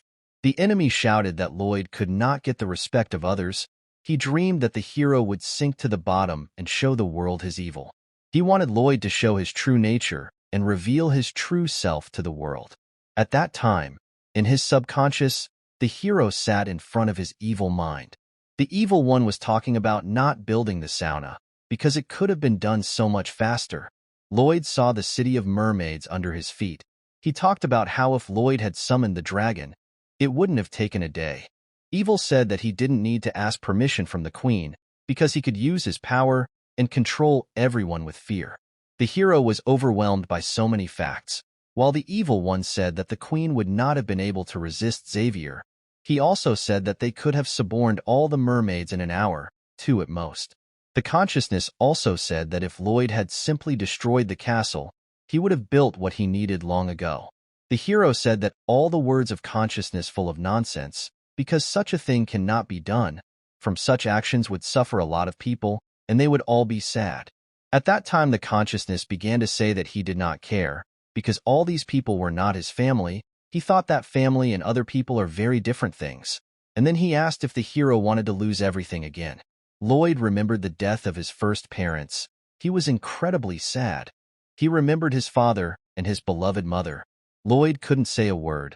He just stood there in silence as the space around him began to transform. The hero's face became as serious as possible, and then his subconsciousness suggested that he go and save everyone he loved. The hero started to approach his subconsciousness, and then he started to reach out his hand, but in the end he hugged himself. They stood together in such a horrible place. The hero asked if the subconscious was scared, then told him not to worry. He took the guy by the shoulders, then with his trademark look said that you can solve any problem without acting on your principles. He also added that they were omnipotent after all.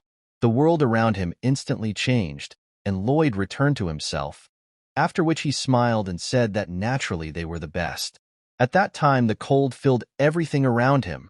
Lloyd regained consciousness and stood with his head proudly raised. Rag couldn't believe his eyes. Such a strong curse had no effect on Lloyd. He not only remained conscious, but also got rid of the curse completely.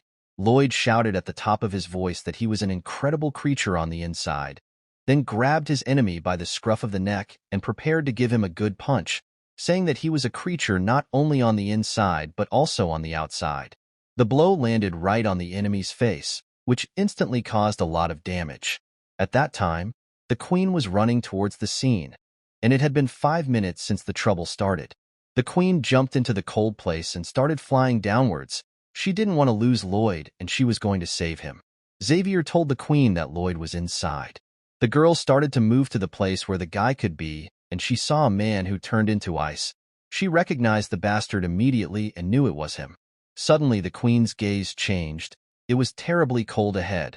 While Lloyd was trying to save the people with all his might, they were in a terrible state because the cold was incredibly harsh.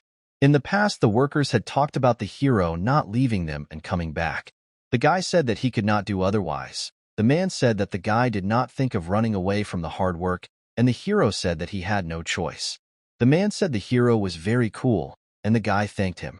Everyone liked the man because he was always smiling and making other people smile. He was a father, but he ended up getting injured and had to leave his job. And the reason for this terrible incident was that all the equipment was not safe. But in the end, no one ever took responsibility for what had been done. When they saw profits, they shouted about their rights. But as soon as the moment comes to take responsibility, they instantly ignore their responsibilities. The hero did not want to be such an unscrupulous customer. He tried his best to take responsibility and save as many lives as possible. The queen saw the terrible condition of the guy and ran towards him, whereupon she instantly embraced the hero and enveloped him in her cloak. The girl felt that there was almost no mana in the hero's body, and she realized that Lloyd had given all his mana to the workers and was left without any protection. Lloyd started to beg the queen to save 8 more people who were left there, while the girl decided to save Lloyd first. She started dragging the guy with all her might. The hero tried to object, but the girl shouted that he should believe her. They ran at a great speed, and the girl began to climb upwards. She developed great speed, and after a moment they were outside. The queen did not stay where she was and set off to save as many lives as possible. At that time, people started to warn the hero, who was really in a terrible state. The hero thought that there was no use of the effect when the body was already frozen. He felt the warmth of the sun and thought that he could finally rest. At that time, the queen continued her movement. She saw the main character's pet who was holding all the staff, even though he was very cold himself. People were getting nervous. The queen was taking people out time after time. Lloyd was finally able to breathe a sigh of relief. He was glad the queen stepped in and helped. People were asking the queen to stop. She was a royal person after all. She ordered the man to shut up. If he was inside, he wouldn't be talking such nonsense. Lloyd finally closed his eyes completely, but suddenly he opened his eyes. At that time, near the artifact itself, it was just hell. Xavier was hugging the girl with his last strength. At that time, outside, the last person was saved. The queen said that there were still a few people left in the cold room. Suddenly, the amount of cold intensified many times that even the ground was torn up. The queen was shocked at what was happening while the cold began to consume everything around her. All the buildings began to be covered with ice, and the people who were outside felt the terrible cold. A dragon arrived at the place and used its breath to attack the cold vortex. At that time, the queen ordered to evacuate all the people and also to move the wounded. Suddenly, the queen's gaze changed. Lloyd stood up. Although just a moment ago he was one step away from death. The girl shouted that the guy should run, because it is very dangerous. Lloyd said he wouldn't lose a single person today. Then all the cold began to move into the hand of the protagonist. The girl tried to stop the guy, because this way he will die. While the cold continued to move into the main character's body, the queen looked up and saw that the cold was getting smaller and smaller, and then the last clot went straight to the protagonist. Lloyd took all the impact on himself, thanks to which this terrible disaster ended. It snowed outside. While the girl was shocked by what had just happened, Lloyd had turned to ice, and it seemed that was the end of his story. All the people saw the noble deed of the guy. While down below the cold began to fade away, Xavier couldn't understand what had just happened as the artifact disappeared somewhere. While Lloyd remained standing still, he literally turned to ice. It was snowing outside. While they announced that literally all the people had been rescued, one of the people couldn't believe that he had survived because his body was literally freezing cold. But in a moment, the cold seemed to disappear. While Lloyd stood motionless, the story of the genius boy seemed to end like this. When Xavier saw his master, his face was frozen with horror. The girl who was with Xavier was also shocked by such a picture. The queen could only stand helplessly and look at Lloyd's breathless body with horror and great pain. The girl began to move towards the boy. She was shaking and her eyes were filled with despair at the loss of her loved one. She started to pull her hand towards Lloyd, after which she squeezed his icy hand. Suddenly his face changed. She felt the guy's heart was still beating. She immediately shouted that Lloyd was still alive, to which Xavier was shocked. People began to gather around Lloyd, while the hero himself stood unmoving. He seemed to be tied up and felt an unreal cold. He couldn't understand why he couldn't move and what the ropes were holding him. Suddenly a voice was heard, which explained that the only thing working in the hero's body was his heart. The heart said that the guy was alive only because of it and asked him to thank it. Lloyd was surprised and called the creature a monster's asshole, which caused a negative reaction from the heart, which said that it was the artifact of the heart of winter. Lloyd said the creature still looked more like an ass than a heart. Lloyd asked what the ass of winter was doing inside its body. It explained that the hero had swallowed it, and that was the reason it was inside his body. The artifact explained that the hero was able to swallow the artifact that the great dragon had been creating for 100 days. Normally, Lloyd wouldn't be able to swallow even 1% of the cold heart, but Lloyd had a special power that the artifact sensed, because the power was something similar to the dragon's heart. Lloyd realized that it was because he was a half-dragon, and that was the reason why the artifact treated him so well. The heart said that was not all. It was amazed at how Lloyd had sacrificed his health to help others. His heart said he was curious to see where such a man could go. Lloyd wrinkled his face and said he just didn't want to be criticized. The artifact said to stop, which Lloyd didn't really understand. At that time, the heart started a strange movement, then went straight to Lloyd, and a moment later the guy's body started to glow. Lloyd became one with the divine artifact, and now he got the ability to freeze time. The hero woke up and couldn't understand anything. A moment later he was amazed at the ability he had gained. He could freeze time and create an area where time would continue to pass. Now Lloyd was overjoyed, for such a power would allow him to speed up the pace of construction by leaps and bounds. Now the hero had a much better chance to stop the disaster, But there was a problem, namely that the skill required 3,000 points to activate, and the hero had only 2,600. The hero thought that it was very cool that he got a strong skill, but there was also a bigger problem, because he was in a room with Xavier and the Queen, who were already thinking about his death. Xavier wanted to say something, but Lloyd deftly stopped the servant. The hero ordered the lad to be silent, and began to stare intently in the Queen's direction. The girl was sleeping sweetly. She seemed very tired lately. Lloyd began to talk about how he had destroyed a sacred object of the kingdom. He even drew a parallel to stealing a nuclear weapon from another country, and for this reason Lloyd believed that he would be executed. Lloyd also said it was time for them to run. Xavier started to say that running away would not help. Lloyd started to shake with terror, thinking about how to get out of the situation. At that time, the Queen woke up and said that it was too late to escape, which scared Lloyd. Lloyd started to crouch down and apologize to the Queen, at which time the girl said that this was a very strange way to solve problems and asked Lloyd to put his buns down. The girl with a serious look started to say that she knew roughly what had happened. She said that even though the situation was due to interference from outside, Lloyd was still responsible for the artifact. Lloyd asked what happened to the bastard, and the Queen said that he survived, but almost immediately he was arrested and burned at the stake.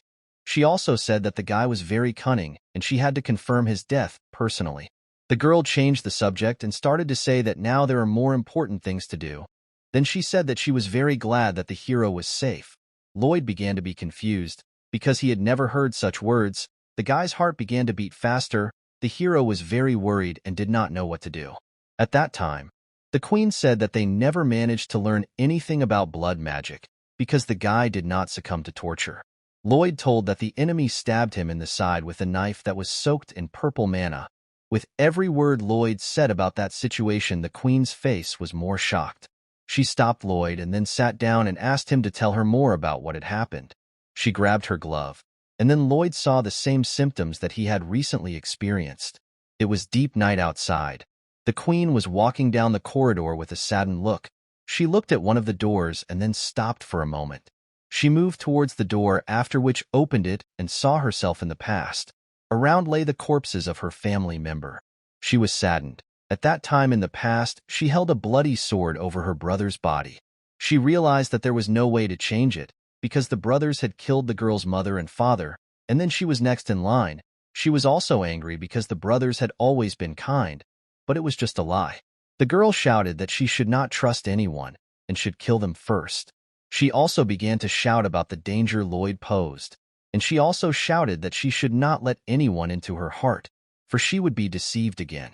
She began to shout that at any moment a man could put a knife in her back, and then she began to persuade the Queen to fight to kill everyone, and then suppressed everyone with fear. The Queen came to the girl and hugged her and asked her not to make such an angry face. She thought that the entity was sad and scared. She also said that sometimes it's okay to be weak. Then tears appeared in her eyes. The entity disappeared, after which the Queen started crying. Suddenly she woke up in her room. She started to look at her hand, which had gone back to normal. She thought about it. A little while earlier Lloyd had told her that he had simply accepted the truth, and it had allowed him to get rid of the curse. He said that there are always moments when a person is weak or angry. You cannot accumulate these moments. The girl was saddened. At that time Lloyd said that this disease is very scary. The girl pondered over his words. In the present she kept looking at her hand. She was ashamed that she was once again in debt to Lloyd. The aristocrats were out of their minds. They were eager to sue Lloyd. They said that now the Queen would not be able to protect Lloyd, because he had destroyed the sacred object. A man shouted that Lloyd would now be deprived of all his phineas. While Lloyd stood in the center of the room, the Queen announced the beginning of the trial of the hero. The girl said that now the House of Lords would personally bring the charges. The girl was very sad. Even she, the Queen, cannot ignore the laws of her state. She thought that at least she will help the hero to avoid serious punishment. The other girl started shouting that Lloyd was not guilty, because it was really the fault of the man who attacked the mages. Xavier said that Lloyd was the one who couldn't prevent the problems. He also said that the hero would be okay. He also added that Lloyd had said that everything was under control, and that was the reason Xavier knew that everything would be okay. One of the men gave Lloyd his word, but before he did, He said that the hero had been entrusted with such an important item, and that was what it came down to. Lloyd silently searched his pocket for something, and then he pulled out a vial of what used to be the enemy's blood. The man's face changed, though he did not yet realize what was coming.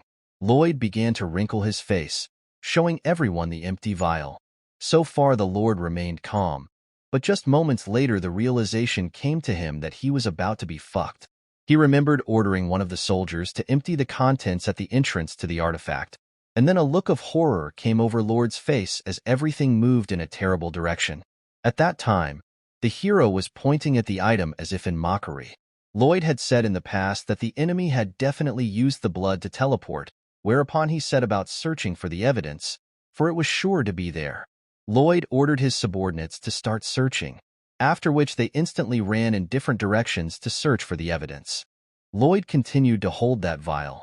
Lloyd tried to say something, but he was incredibly scared. As Lloyd kept moving the object right in front of the man's eyes, the guy looked at the official with a threat. While the man seemed ready to shit his pants with terror, the guard who had spilled the contents of the vial was also there.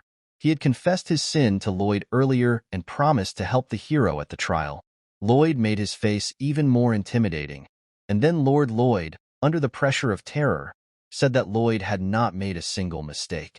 Then Lloyd's face changed, and he said that Lloyd was a living legend and should not be punished in any way. He continued to praise the hero, while the other lords did not understand what was going on. Even the queen herself was surprised by this turn of events. Lloyd danced to the Lord's praise, as if to show his superiority over the man. With his facial expression Lloyd in front of the message, namely that if the situation with the Lord repeats itself, he will be finished. At that time, the Lord said that Lloyd was a true hero that everyone should respect. It was a clear day outside. Because Lloyd was a hero of the kingdom, he didn't get punished. He lifted the thing he originally wanted to get. The hero's pet dragged the block with all his might. Lloyd took on the responsibility of building the kingdom. Now he will not be able to refuse if the queen asks for something.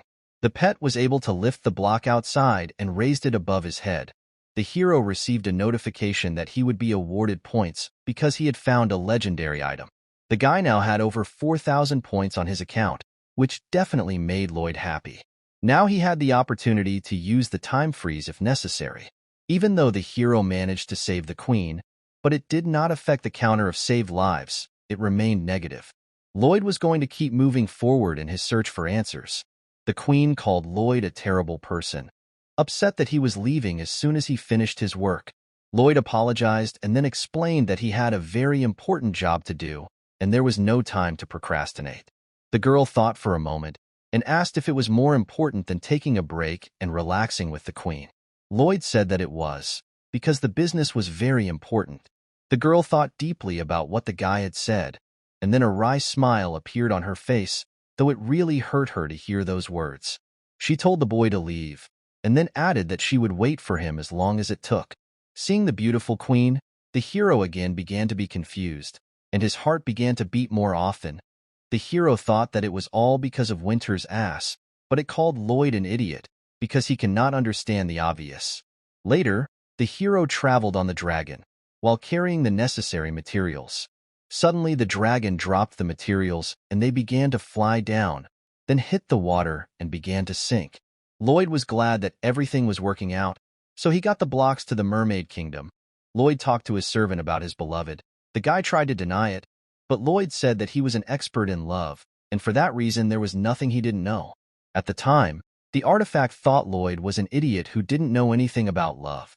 Xavier's face changed as he remembered the girl saying that when she became an archmage and Xavier's job was over, she would declare her love for him. Xavier kept a nonchalant face, but just a moment later embarrassment appeared on his indifferent face, which caused an instant reaction from Lloyd, who was jealous and said he hated that kind of face. Xavier asked where their next destination was. Lloyd said that the next material was in the southern plains. Xavier asked if the tribe he thought was their destination, and Lloyd confirmed that it was. Plains Centaur bikers. It turned out that the second material had fallen into the hands of the centaurs after the war, and if they could find the centaurs, they could find out more about the material. Xavier complained that it would be difficult to travel across the plain, and the hero said that they couldn't ride a dragon in this place. Lloyd also said that they would be found soon anyway. Suddenly the ground began to shake, as if an earthquake had begun, and a huge fog of dust appeared, which came closer and closer to the guys with each passing moment. It turned out to be the very people they wanted, but they immediately started to attack Lloyd with the excuse that they had invaded their territory without permission. Lloyd was shocked, as he had imagined these creatures in a different way. The guys were surrounded, after which Lloyd asked them to stop yelling so he could start a dialogue, but the man started to say that people do the same thing. Lloyd realized that the place was in complete disarray. Lloyd said that he had come to meet the wisest of the centaurs, but the man ended up getting angry that a man wanted to meet their leader. Lloyd said that it didn't matter how many legs the creature had. He said that if he could be faster than the centaur, would he allow him to meet their leader? The man was so shocked at the audacity of this. He shouted at the top of his voice that some man had challenged him, the captain of the guard. He started shouting that the one who was challenged would choose the finish line, and the one who would finish first would win, and Lloyd agreed with all of this. Lloyd refused Xavier, who wanted to run, and then explained that he could do it himself. Xavier said that the centaur's speed was comparable to that of a swordsman. Lloyd knew that the centaurs were fast, but he already had a brilliant plan ready. He wasn't going to run away. The centaur pointed his finger at the place that was going to be the finish. Then he promised to show Lloyd how insignificant humans were. Everyone moved out of the way, and then they got ready to run. One of the Mentauros fired a slingshot, signaling the start of the contest. The hero's adversary instantly jumped up from his seat and began to run toward the finish line at breakneck speed.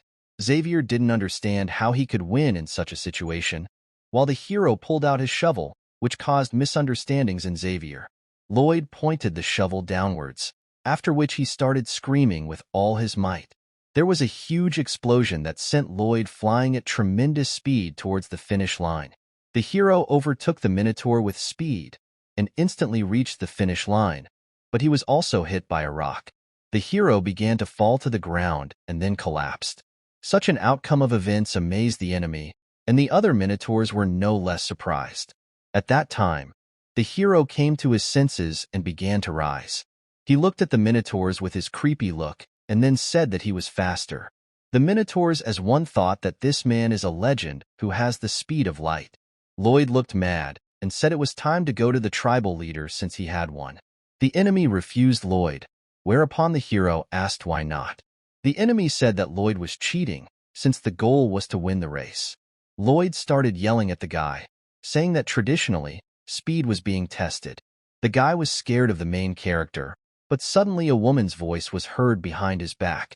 The girl was very beautiful and said that the guy was not behaving nicely. She said that only speed is important, because in their laws it is written that he who is fast has everything. The boy got upset. She turned to Lloyd and told him to move with her, because she was going to take him to the leader.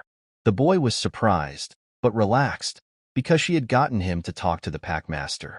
They walked through the field. Xavier was surprised at Lloyd's good mood, and he explained that this was the place where he would be on the lookout. He said that in this place, women liked fast men, and she'd pick the fastest one anyway. Lloyd said that this girl was in love with him, but Xavier said she wasn't.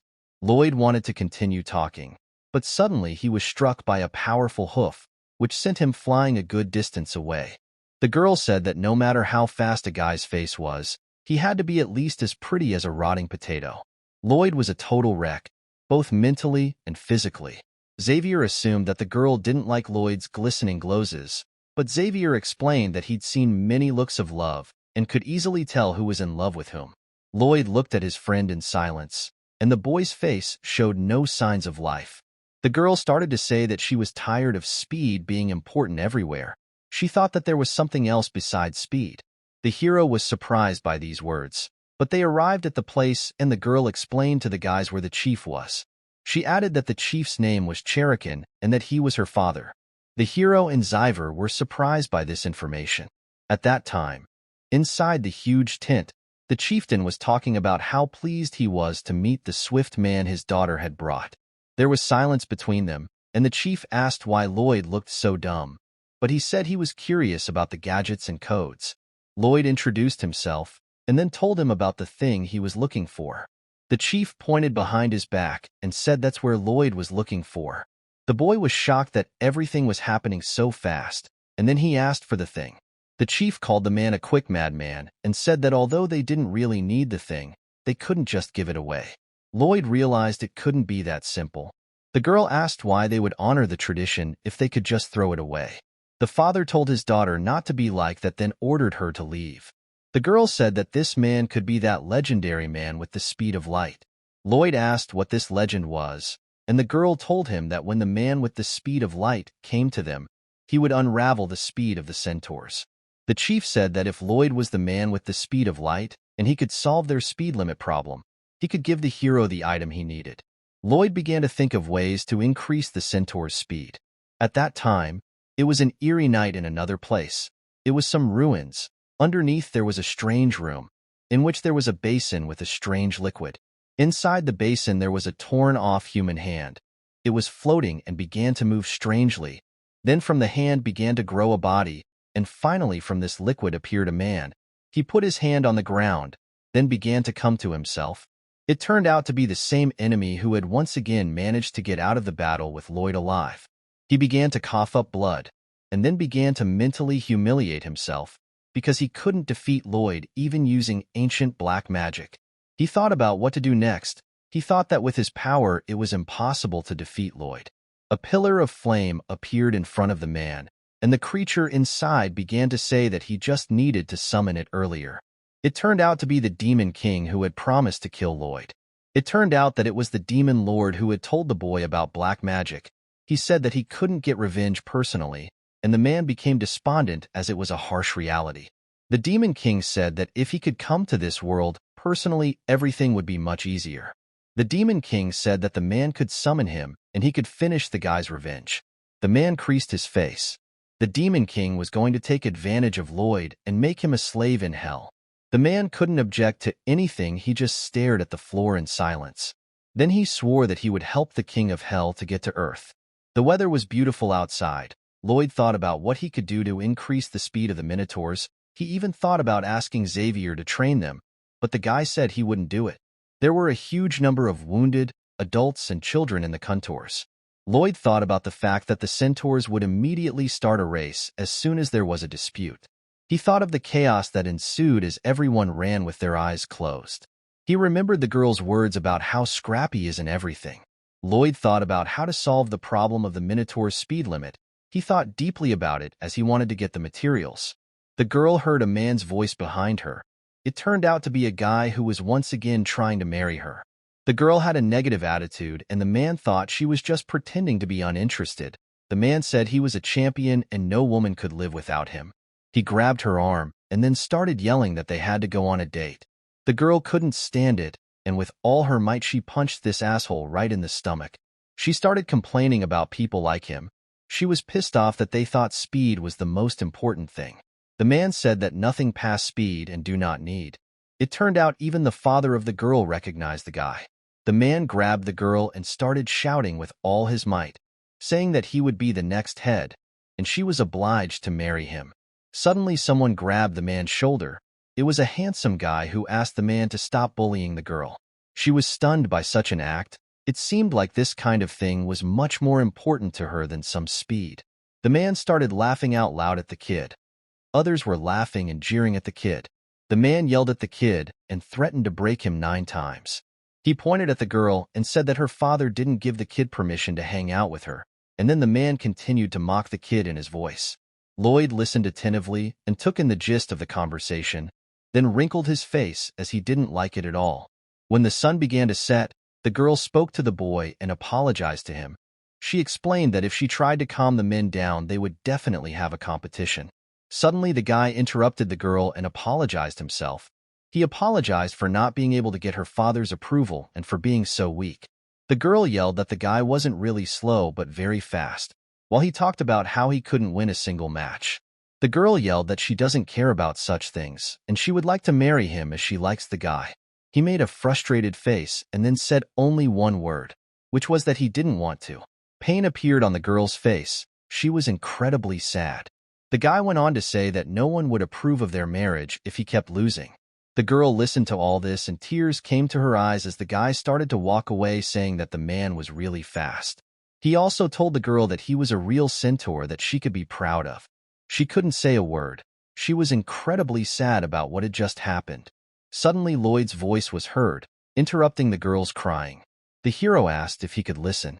The girl told Lloyd that the guy was really fast, and Lloyd thought so too, but she couldn't understand how he knew that if he hadn't seen the guy in action. The hero explained that the guy looked fast. In fact, Lloyd remembered the events of the novel, where the guy was given the nickname Lamborghini. The girl had said that it didn't matter how fast the guy was, because the most important thing was to win. Lloyd assumed that the guy was using his strength incorrectly because he was nervous, but the girl said that wasn't true.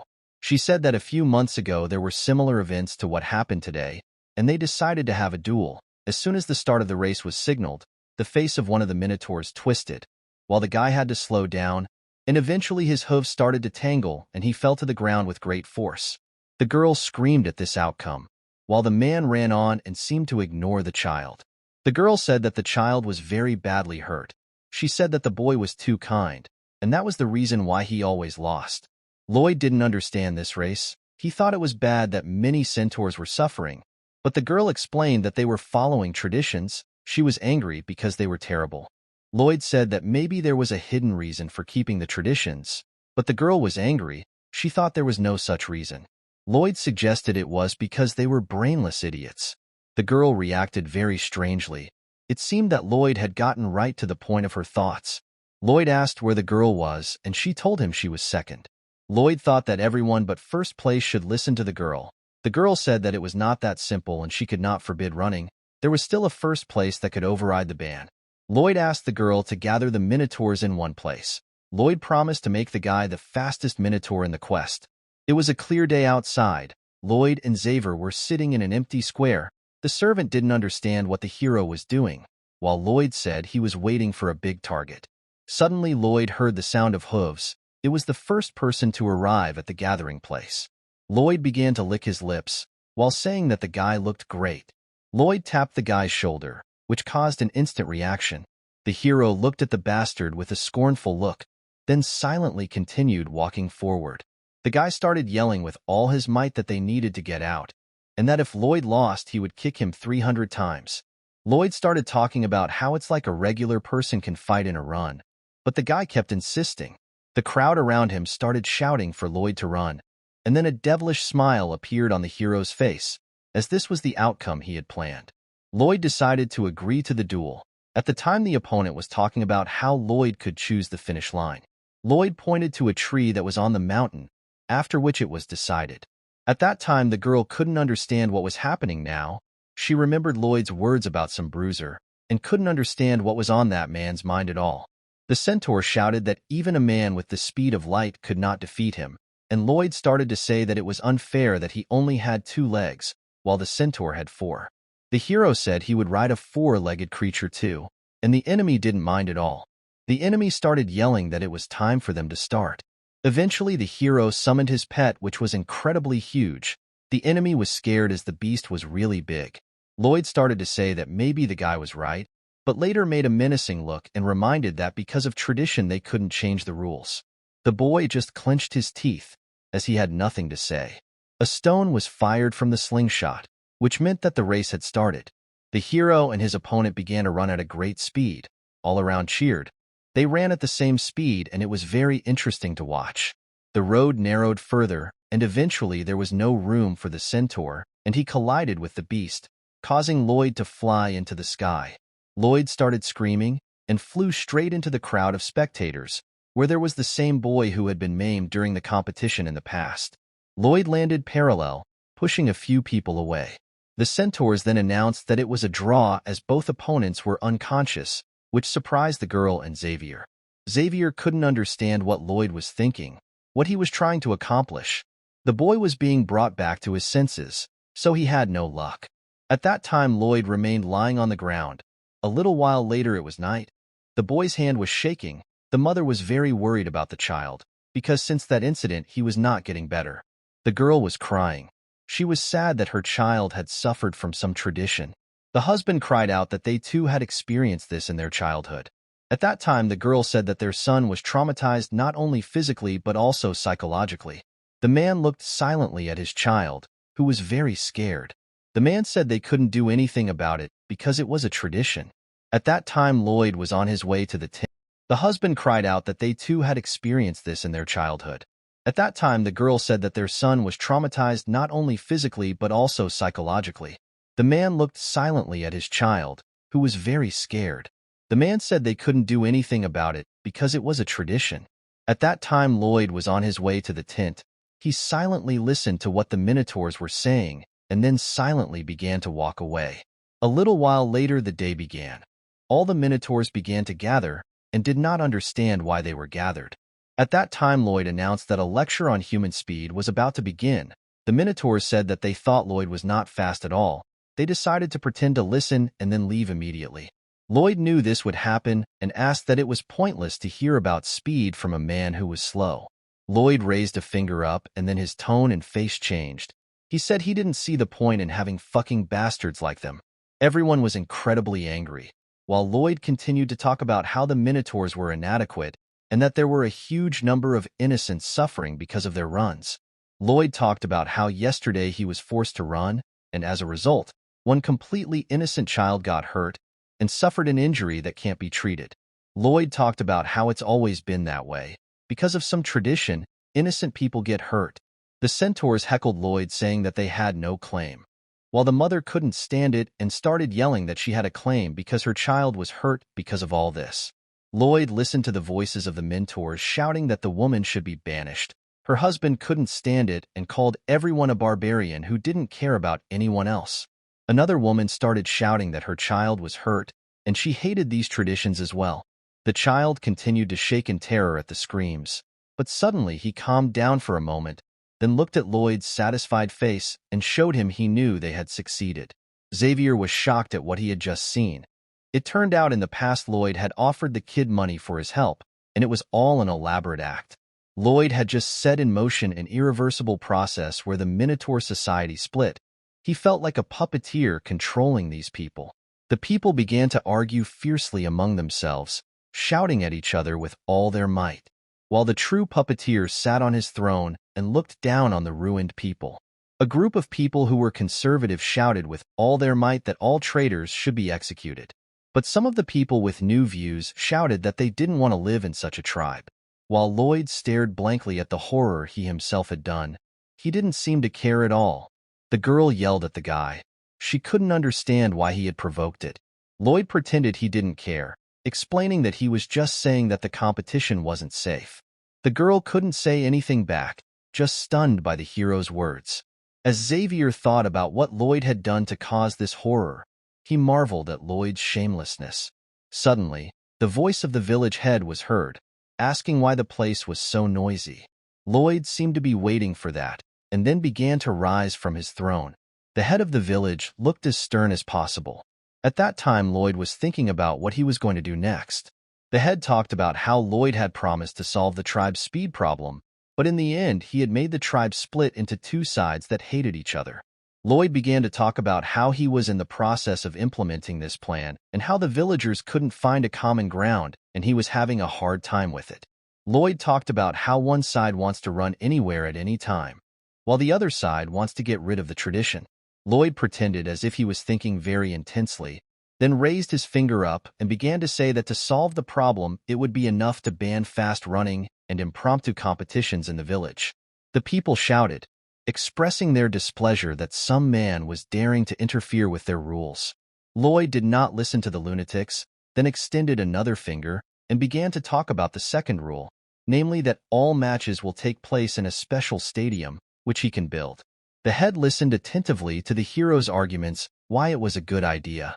After Lloyd began to talk about the fact that thanks to such a rule in the village may appear a genius who will be able to set a new speed record. The girl seemed to understand what Lloyd was getting at, while the head also looked at the boy, who always loses, even though he has great talent.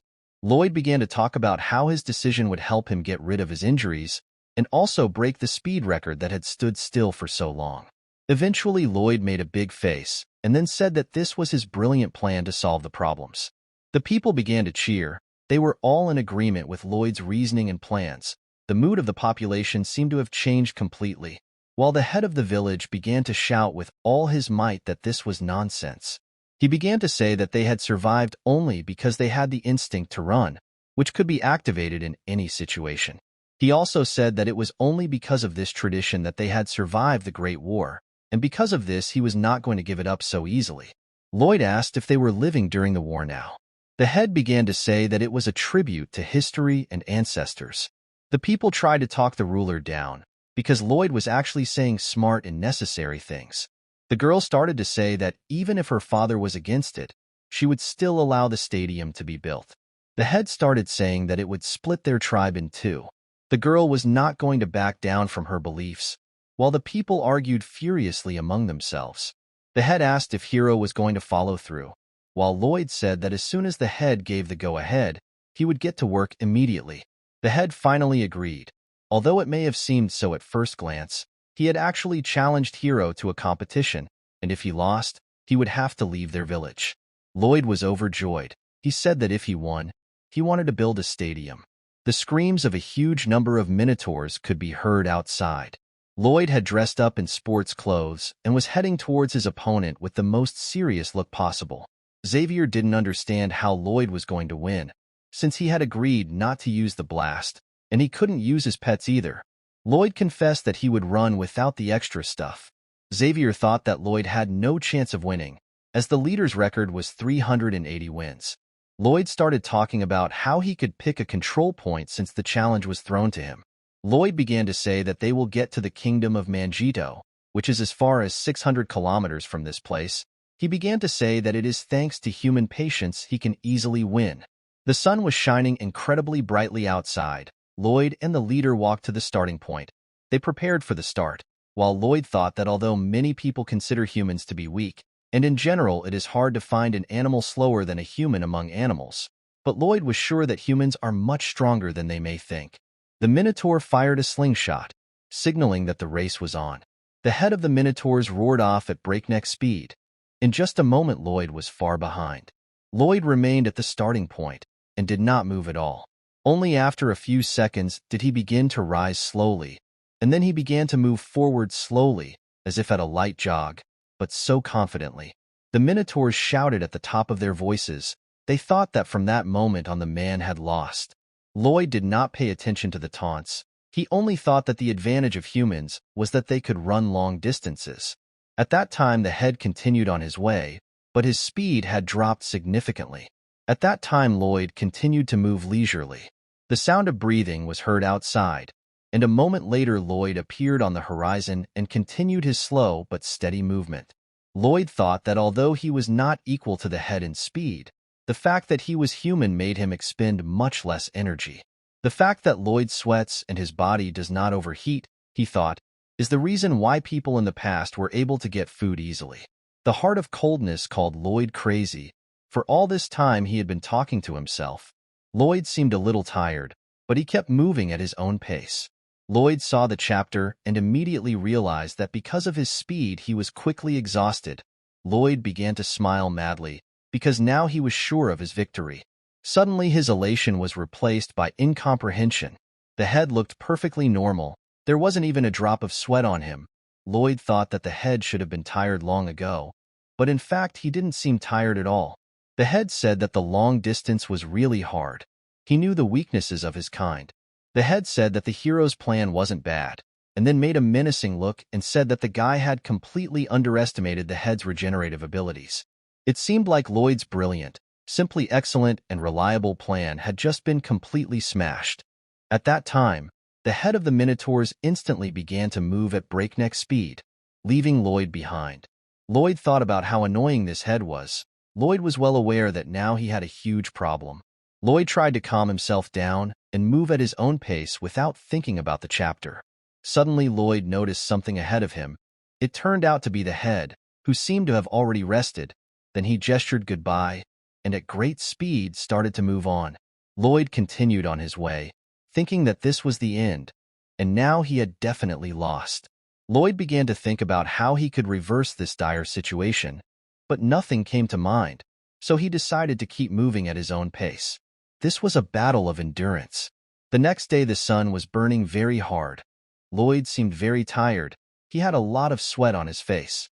He reached the northern border of the kingdom of Mangetto, where the head of the Minotaurs was waiting for him.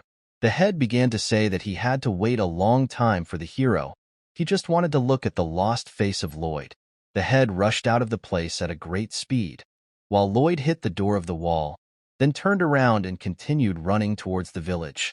Lloyd thought he should not have gone that way, and pondered how he could get what he needed.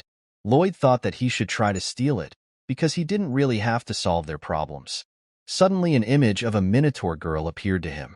He thought about the girl's words. She wished they had different traditions. Lloyd made his mad face, then started running even more furiously. He ran with all his might. He seemed ready to fall at any moment, but he kept going. He kept thinking that he had to keep going. While the head was sitting on the rock, he was very tired and tried to rest a little. The hero did not stop to take a breath. He always continued his movement. Finally, he was able to overtake the head of the Minotaurs. But it was not for long. The man gathered his strength and continued his movement. The man was also very tired. But there was no comparison to how tired Lloyd was. It seemed that Lloyd had turned into a soulless creature that continued to move only on instinct. The head of the Minotauros was running across the field.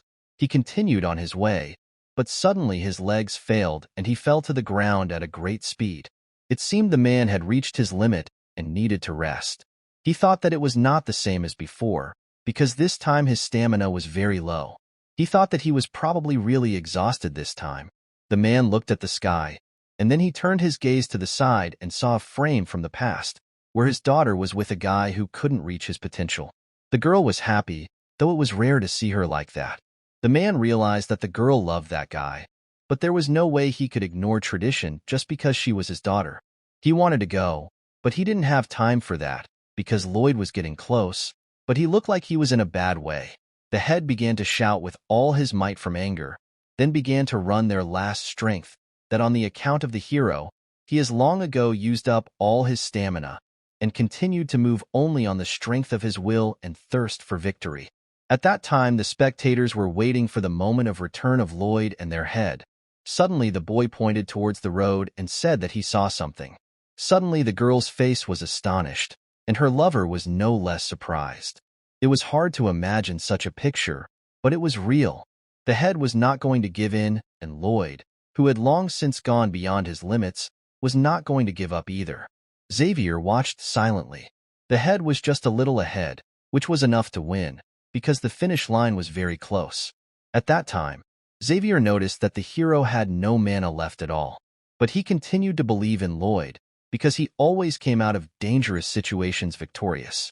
The system asked Lloyd if he wanted to use the Energizer skill, but Lloyd continued to believe only that he had to keep moving. The system tried to get through to the guy, but he kept moving without listening to it. Xavier seemed amazed at what he was seeing. Lloyd was literally a few centimeters behind the head. They were doing their best together. Lloyd thought he was really going to die, and couldn't understand why the man could still move. Suddenly, the man's hooves began to shake and he fell to the ground, leaving a cloud of dust behind him, while Lloyd continued to run and managed to overtake the chapter, after which the man instantly jumped up from his seat and was ahead again. Lloyd prayed that the head would fall, for at this rate he would lose, and all efforts would be in vain. The head was just as incredibly eager to win this confrontation. Lloyd's foot was about to touch the ground, but suddenly a terrible feeling came over him. He felt as if he were underwater. His body became incredibly heavy, and Lloyd himself seemed to be suffocating in the thick of the water. As the head continued his movement, Lloyd was getting further and further behind. It seemed that this was the moment when the guy reached his true limit. The hero remembered how his nose had bled in the past, and how the guy had made a joke about Lloyd not only having no money but also no stamina, and then started wiping the hero's nose. Lloyd apologized, because he was being served meat and his nose was bleeding. The boy looked at the hero with incomprehension. He thought that the hero was not balanced at all. He said that the hero had a brilliant mind and strong willpower, but he could not understand why the hero seemed so depressed every day. He felt as if the hero came from another world and couldn't adjust. He said that in anime this was common, while the hero said that he had been quiet since childhood. The guy only looked at the hero with suspicion. The boy confessed that he couldn't buy meat for the hero now, because his parents had been summoned to court for fraud, and they would definitely go to jail. He knew that soon he would lose all his money. He said he was a natural loser, just like his parents. The guy assumed that the hero didn't need to see him now because he had no money at all, while the hero said he only had one friend, and it was this guy. The guy said that friends should give and receive something, but he couldn't understand what Lloyd could learn from him. He also said that the hero was actually very tough. He said that no matter what terrible conditions the hero was in, he kept going, and imagined that if he had been in similar conditions, he would have given up at the beginning of the journey. He asked how to become as strong as the hero. He said that he is not strong at all. He does the same thing, namely teach and work, every day. The guy laughed and then made a promise to himself to become like the protagonist. He decided to try to break through, so to speak, to open a second breath. Lloyd started screaming with all his might. Xavier was amazed at what he was seeing. Lloyd kept going, even though his body should have given up long ago. He took one step at a time while Xavier marveled at the boundless fortitude Lloyd was showing right now. Xavier saw that for the first time the hero was not relying on his mysterious abilities, but was pushing the limit with his own efforts. Now Xavier was very curious to know what kind of life this monster had lived in the other world, since he had such a strong will. The girl stopped her breath. It was a very exciting moment, but not only for her, but also for almost all the villagers, because they saw an incredible picture that took their breath away. Lloyd's mind seemed to be foggy, but he kept moving forward like a madman. Suddenly his eyes began to close and darkness followed. The first thing he saw when he opened his eyes was Xavier, with the rays of the sun shining on him. The hero was lying down. His body was in a terrible state, but the first thing he asked was if he could win. Xavier closed his eyes, then looked in the direction where just a few meters away from the hero lay the head of the village, and confessed that Lloyd was able to win. Xavier helped the boy up. After Lloyd was able to get up, he heard the voice of the head of the village, who began to shout enthusiastically that their village would finally be able to enter a whole new era. All the villagers were shouting in delight. It seemed that there was no trace of the past discontent left. Lloyd was proud. He began to claim that everything had gone strictly according to plan, but Xavier wasn't so sure. Xavier didn't understand why Lloyd didn't use his powers. He could have one so easily. Lloyd didn't know what to say to that question. While the Minotaur cheered and showed everyone his muscles, Lloyd answered that seeing the man running, he could not use his power because it would not be fair. The system said that Lloyd was using his mana and heart, but he thought that passive skills didn't count. Xavier sighed. At that time, Lloyd looked in his direction with disbelief, and Xavier said it was time for them to start building. He also called Lloyd his master and promised to do everything in his power to achieve his goal. Lloyd didn't understand why he had suddenly become a young lord. Xavier explained that Lloyd was now worthy of being addressed that way. Xavier was now determined, ready to give his life to protect Lloyd. Meanwhile, in the tent, the hero began to talk about how the construction would take about a year. He also said that he came from another world, and he was also going to stop time in order to finish the work as soon as possible. He also said that it would be hard for everyone to leave this meadow after he used the ability. Xavier was amazed that the hero had not only told about stopping time, but also revealed his identity to everyone. The head shouted that there was nothing wrong with it, which made Xavier freak out at the strangeness of these guys. Lloyd and Xavier stood on a small hill like the good old days, looking out over the empty meadow. Lloyd opened a skill window and then used a time freeze that took 3,000 points. Lloyd began to make a face. Then with all his might he pressed the button to start the process. Winter's heart began to emit a faint light that grew brighter and brighter with each passing second. Lloyd's body began to shake, and he began to make very strange noises as the convulsions continued, and nothing seemed to be happening at all.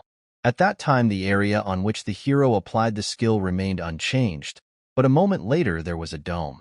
The guys were shocked that such a great power could look so boring and uninteresting. Lloyd decided to go and check out the area, whereupon he saw a beast that froze in an attempt to catch a butterfly. Lloyd was disappointed that it wasn't spectacular at all, but at least it worked, so that was a plus. Now Lloyd was going to start building. Xavier was hitting the ground furiously. It looked like he was going to destroy the world, but in reality he was just doing the first stage of construction, which was leveling the ground. Xavier then began to prepare the ground while Lloyd relaxed on the recliner. After that, Xavier began the third phase and began tamping the ground fiercely. Xavier's patience ran out, and he asked Lloyd why he was doing absolutely all the robot work while the hero himself was resting. Lloyd began to shout at his subordinate. He said that since Xavier recognized him as a young master, he must obey the demands that are made of him. Xavier's rage was boundless. He seemed to want to strangle the asshole. Lloyd summoned one of his pets to help with the tamping of the earth. Bell began to produce rebar and concrete. Lloyd was thinking about step 6, which was to lay the rebar. Lloyd imagined what this would look like, but he also thought that it would be difficult to do it all alone, so he called the centaurs, who proved to be completely useless in this endeavor. Lloyd realized that nothing would be accomplished at this rate, while Xavier worked day after day without rest. They started the pouring of the concrete, and then immediately began to take care of it. After that came step 9, and they began to set the sand. Lloyd started yelling behind Xavier's back that there was one last step left, namely the grand finale. Lloyd looked at the beautiful structure that had been created. Lloyd rejoiced that the massive 7-month construction project had come to an end. Lloyd bragged to Xavier and asked him to recognize Lloyd's feat, for he had done it in only 7 months. Xavier was incredibly angry, and it seemed he was about to take Lloyd by the head and tear him apart. But in the end, he was able to restrain himself and said only that he agreed, then hurried away from Lloyd. The system informed the hero that Xavier was now feeling a great deal of anger towards Lloyd, but he seemed to be enjoying it, grinning his teeth. There was a great shouting sound near the arena. It turned out to be the head, who started showing the residents their new stadium for the competition. The head started to say that now you can't run in the city, only here in this arena. He also added that even though there are residents who don't like it, it doesn't matter, because it's the head's decision. The head announced that there would be a tournament for the heart of his favorite daughter, and although she tried to object, her father did not listen to her. Participant number 1 was incredibly happy, as he would finally be able to get the girl. But contestant number 2 was the girl's lover, who also wanted to win. The man tried to hurt the guy. He said with the most formidable look that no amount of training would help the guy to win. He also said that last time he did not run at full speed, and this time he would not leave a chance for the boy. The kid was silent, listening to all that diarrhea coming out of his mouth. Lloyd told the guys to stop, then pulled out a spatula that would signal the start of the contest. They got ready to run. The girl was watching the guys carefully, because her fate depended on it, and the head was also watching carefully, because only then it would be clear whether his daughter would be happy or not. Lloyd announced the beginning of the race, and then the young man ran so fast that he tore the clothes not only of his opponent, but also of Lloyd, who was standing next to him. All the spectators felt a strong gust of wind, and were incredibly shocked. They didn't understand what happened and saw that the guy crossed the finish line in an instant, and instantly became the winner of the competition. The guy said that now he had an urgent matter, because that's why he decided to finish quickly. The man was just shocked at what he saw. At that time, the guy jumped to his beloved, and Lloyd heard the guy asking the girl to marry him. She started shaking and crying. She seemed incredibly excited. She hugged the lad and told him he could have done it much sooner. The father was also very happy for his daughter, because she could finally be happy. She shouted at the top of her voice that this incredible guy was now hers. The couple looked at Lloyd with grateful eyes, while the half-naked Lloyd was also happy that there were at least 2 more happy people in the world. It was late at night. The atmosphere inside one of the tents was bad. The man confessed that there was no other way to solve their problem. He suggested divorce. The girl thought it was the right decision, because she also did not know any other way to solve the issue. At that time in the arena began to announce the last match for today. It turned out to be the same couple. The man decided to fight for the right to be in a relationship with the girl again. The signal to start the match sounded. Lloyd couldn't understand what was wrong with the name of the match. At that time, the girl started talking about how popular this kind of thing was among the tribe. It turned out to be a popular practice for couples to divorce and have a match to get back together. Lloyd was shocked at what he had just heard. The girl interrupted her story as she remembered a small thing. She held out a map and said it was the location of an item the guy needed. Lloyd instantly snatched the map from the girl's hands and bragged that he had promised he could. Lloyd's face changed as the girl thanked him for the changes he had brought to their settlement. Lloyd said he didn't need thanks, because he had done what he had to do. The system congratulated the hero for leaving a mark in the history of the centaurs and sent him 100 points. At the time, Xavier looked at Lloyd and seemed to think, he thought that although a hero always does things for himself, the result ends up benefiting all the people around him. Xavier thought that Lloyd was different from the heroes of fairy tales. As he walked away, Xavier continued to think that Lloyd was the main hero of this world to him. Suddenly, Xavier's body began to distort. Suddenly, Lloyd turned his head back with a look of fear on his face, and he didn't see Xavier. He was gone. Lloyd was horrified, but suddenly he heard his friend's voice, and Xavier was standing there, unable to understand what had just happened to Lloyd.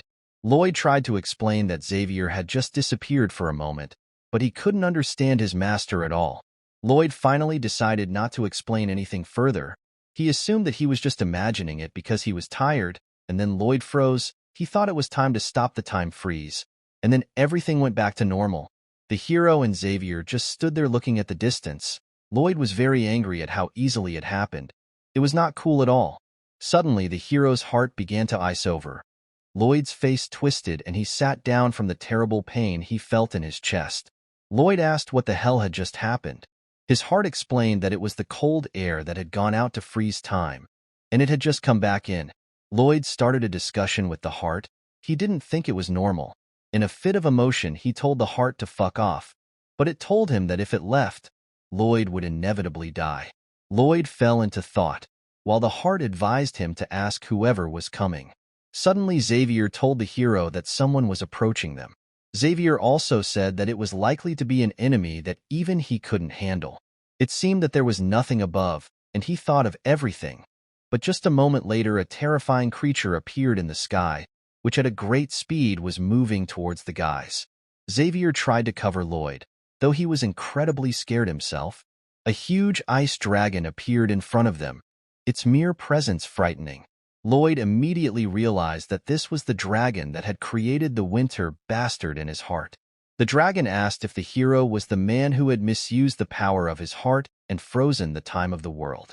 The dragon was incredibly angry and said that Lloyd should bring him back.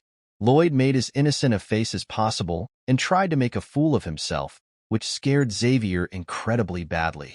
The dragon looked at the guy in silence. Even his very heart sank at this atmosphere. The dragon asked if it wasn't really the guy's fault, and Lloyd said that the dragon seemed to be mistaken. So Lloyd wished the dragon good luck in finding the bastard, and then began to walk away. Lloyd and Xavier realized that if the hero's stupidest deception didn't work, they would be dead in a second. Suddenly, the dragon turned to the couple, then made it clear that he was not to be fooled.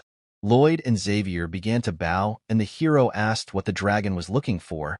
He was looking for the heart of winter, and Lloyd pretended that he had heard wrong. Lloyd was also angry that his brilliant plan didn't work. At the time, Xavier couldn't even imagine how the hero could have hoped for such a stupid and obvious plan. Dragon started yelling about how he gave the artifact to the founder of the Manjito kingdom, and yet Lloyd doesn't even look like an extension of the royal lineage. Dragon assumed that Lloyd had simply stolen the artifact, but Lloyd began to say that although he was not related by blood to the royal family, he was the groom of a member of the cow family. The dragon began to wonder whose boyfriend the groom was. Lloyd began to say that he is the groom of the Queen of Manjito. Dragon wondered if he should check those words now. Lloyd, with a confident look, said let him check. Then the dragon instantly took off and headed towards the kingdom. The guys remained on the ground. Lloyd started to rise slowly, and then realized that this time he was going to die. At that time, the girl brought the dragon over and didn't understand his question. While the dragon once again asked if the girl was really married to Lloyd, the man who had absorbed the artifact. The queen was shocked by such a question and simply froze. The myth said that it was this dragon that helped create the kingdom of Manjito. The girl just now saw that very legendary dragon in front of her. The girl thought about the purpose of the visit of such a powerful being. The dragon asked if it was true that she was Lloyd's wife. The girl didn't even look up. The question seemed to have no emotion. She asked again, and then heard the same question, which finally snapped her out of her calm state, and to put it mildly, she freaked out. The dragon began to shout that Lloyd had lied to him, as the girl's reaction screamed it. The queen began to guess what might have happened. The girl instantly realized what was happening. Then she confessed that they had a secret brother, and that's why she was surprised. Dragon didn't understand why their marriage was secret. and the girl confessed that she was actually embarrassed. The dragon didn't understand what there was to be ashamed of, and the girl began to say that when she saw her husband Lloyd, she became shy and self-conscious, and she was afraid that others would call her a shy queen when they saw her. Listening to this, the dragon couldn't believe that these words could sound so convincing. The girl said that she had given the heart of winter to her husband, and added that it had not been stolen. The dragon fell silent, then said that he believed the girl, and instantly disappeared, leaving the queen standing alone on the balcony. The girl continued to stand, and could only hear the sounds of the doors moving because of the wind. The veins on her forehead were starting to show, for she was very angry. She was definitely going to take revenge on Lloyd for this situation. At that time, Lloyd and Xavier had already accepted their deaths. A great dragon instantly appeared right in front of them. At that time, Lloyd was looking at this terrifying creature with dead eyes. The dragon also looked into Lloyd's eyes, then said it was true. At that time, Lloyd was incredibly happy that he managed to survive. He was also very grateful to the queen who made it possible. The dragon magnanimously decided, since the man hadn't stolen the heart, now he was going to pull it out quickly and without pain. All of Lloyd's hope was dashed to smithereens. The dragon began to say that Lloyd was too dangerous to the world. That was the reason the dragon was going to take the heart. The heart began to leave Lloyd's body, and he felt a terrible pain. Xavier instantly reached for his sword. Lloyd ordered Xavier to stop and shouted to the dragon whether he would pity the guy if Lloyd died. Suddenly his heart stopped and then went back up, causing Lloyd to fall to the ground. The dragon asked to explain the hero's words. Lloyd was glad that the dragon would at least listen to him. Lloyd confessed that he was a member of the Dragon King's Club. The dragon couldn't believe that the man had become a member of the Dragon King's Club, so Lloyd told the dragon to check. The dragon began to stare at the man. Then he saw that the very underdog Dragon King recognized him. Lloyd thought about the fact that based on what the dragon said, he was on par with the Dragon King, and if Xavier attacked, he would die. Lloyd said that if the dragon killed him, the Dragon King would be angry. The dragon was angry that the man was threatening him, then said he could tolerate the Dragon King since it was worth the order of the world. Lloyd said he wasn't going to threaten.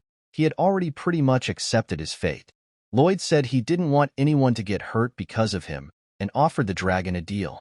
The dragon was interested and told Lloyd to speak his offer. Lloyd offered to make a bet, and if he won, he could live. Lloyd said that he would probably lose, but added that if the dragon killed the hero after the outcome of the bet, there would be no problem. Lloyd offered some interesting terms, namely if he could make the dragon nauseous with a blow, then he would win. Lloyd also always tried to convey the idea that such a thing was not even possible. Lloyd also added the words that after death he would be given the title of the man who struck the legendary dragon. The dragon pondered this offer while Lloyd pleaded with him tearfully. The dragon decided to accept it because it would be easier for him, because Lloyd had not failed in anything. Lloyd thanked the dragon for coming down and then asked for one last wish. Lloyd wanted to go somewhere else. Xavier didn't understand what Lloyd was thinking, because that was impossible. Lloyd pretended to cry, while Xavier assumed that Lloyd only wanted to stop the dragon and run away. They reached a body of water. The dragon got ready to strike, while Lloyd went completely pink, though it only looked that way from one side. He actually had a crazy smile on his face. The dragon began to shake from this hellish expression.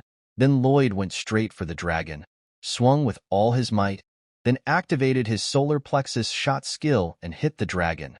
But the blow seemed incredibly weak. The dragon praised Lloyd for trying, but suddenly it started burping with all its might. It turned out the effect of the skill was that any creature in the water would burp after one hit. Lloyd rejoiced as he had now easily outsmarted and defeated the legendary dragon. In the past, the dragon was having a great time alone, but suddenly time froze, and then the dragon stayed in that state the whole time. He couldn't understand what kind of creature was able to stop the time of the whole world. He began to search for the creature that created it all. Then he realized that it was a man who did it all. He couldn't understand what kind of a man it was that could stop time. The dragon thought it was very dangerous. That was the reason why, as time went on, the dragon found himself in this situation. He threw up after being hit in the solar plexus by a man. Lloyd started to play dumb again and pretended not to understand how he had won the argument. The dragon didn't even know what to say. Suddenly his body began to glow very brightly, and then he took human form.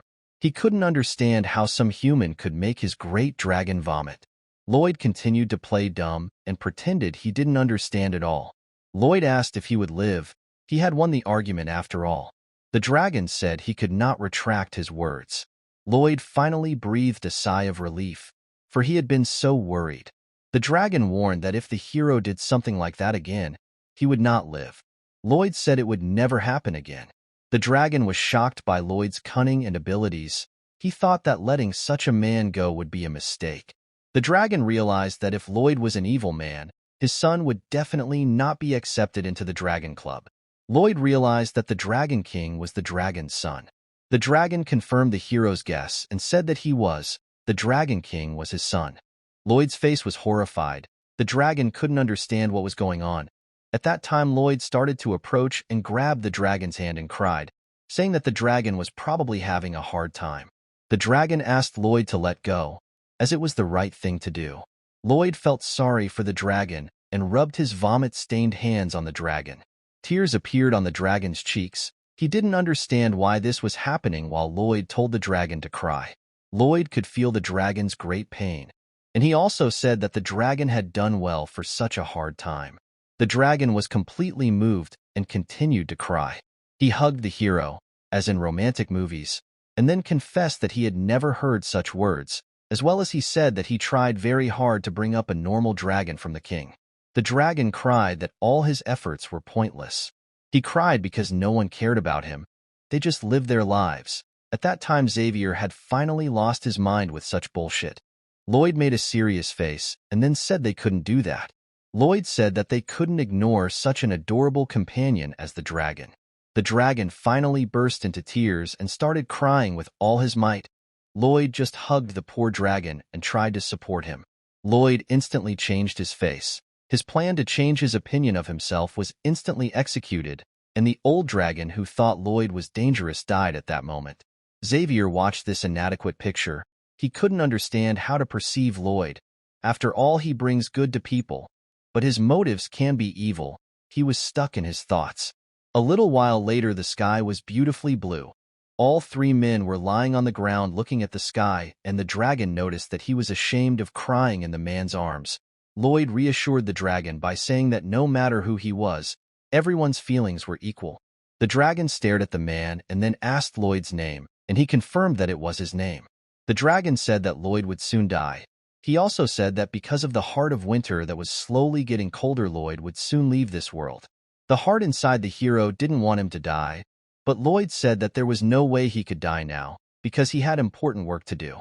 The dragon said that the problem could be solved if Lloyd absorbed the pupils of summer, which contain the power of fire. Lloyd realized that it was a relic of Mangetto, and that he would have to go into debt to the queen again.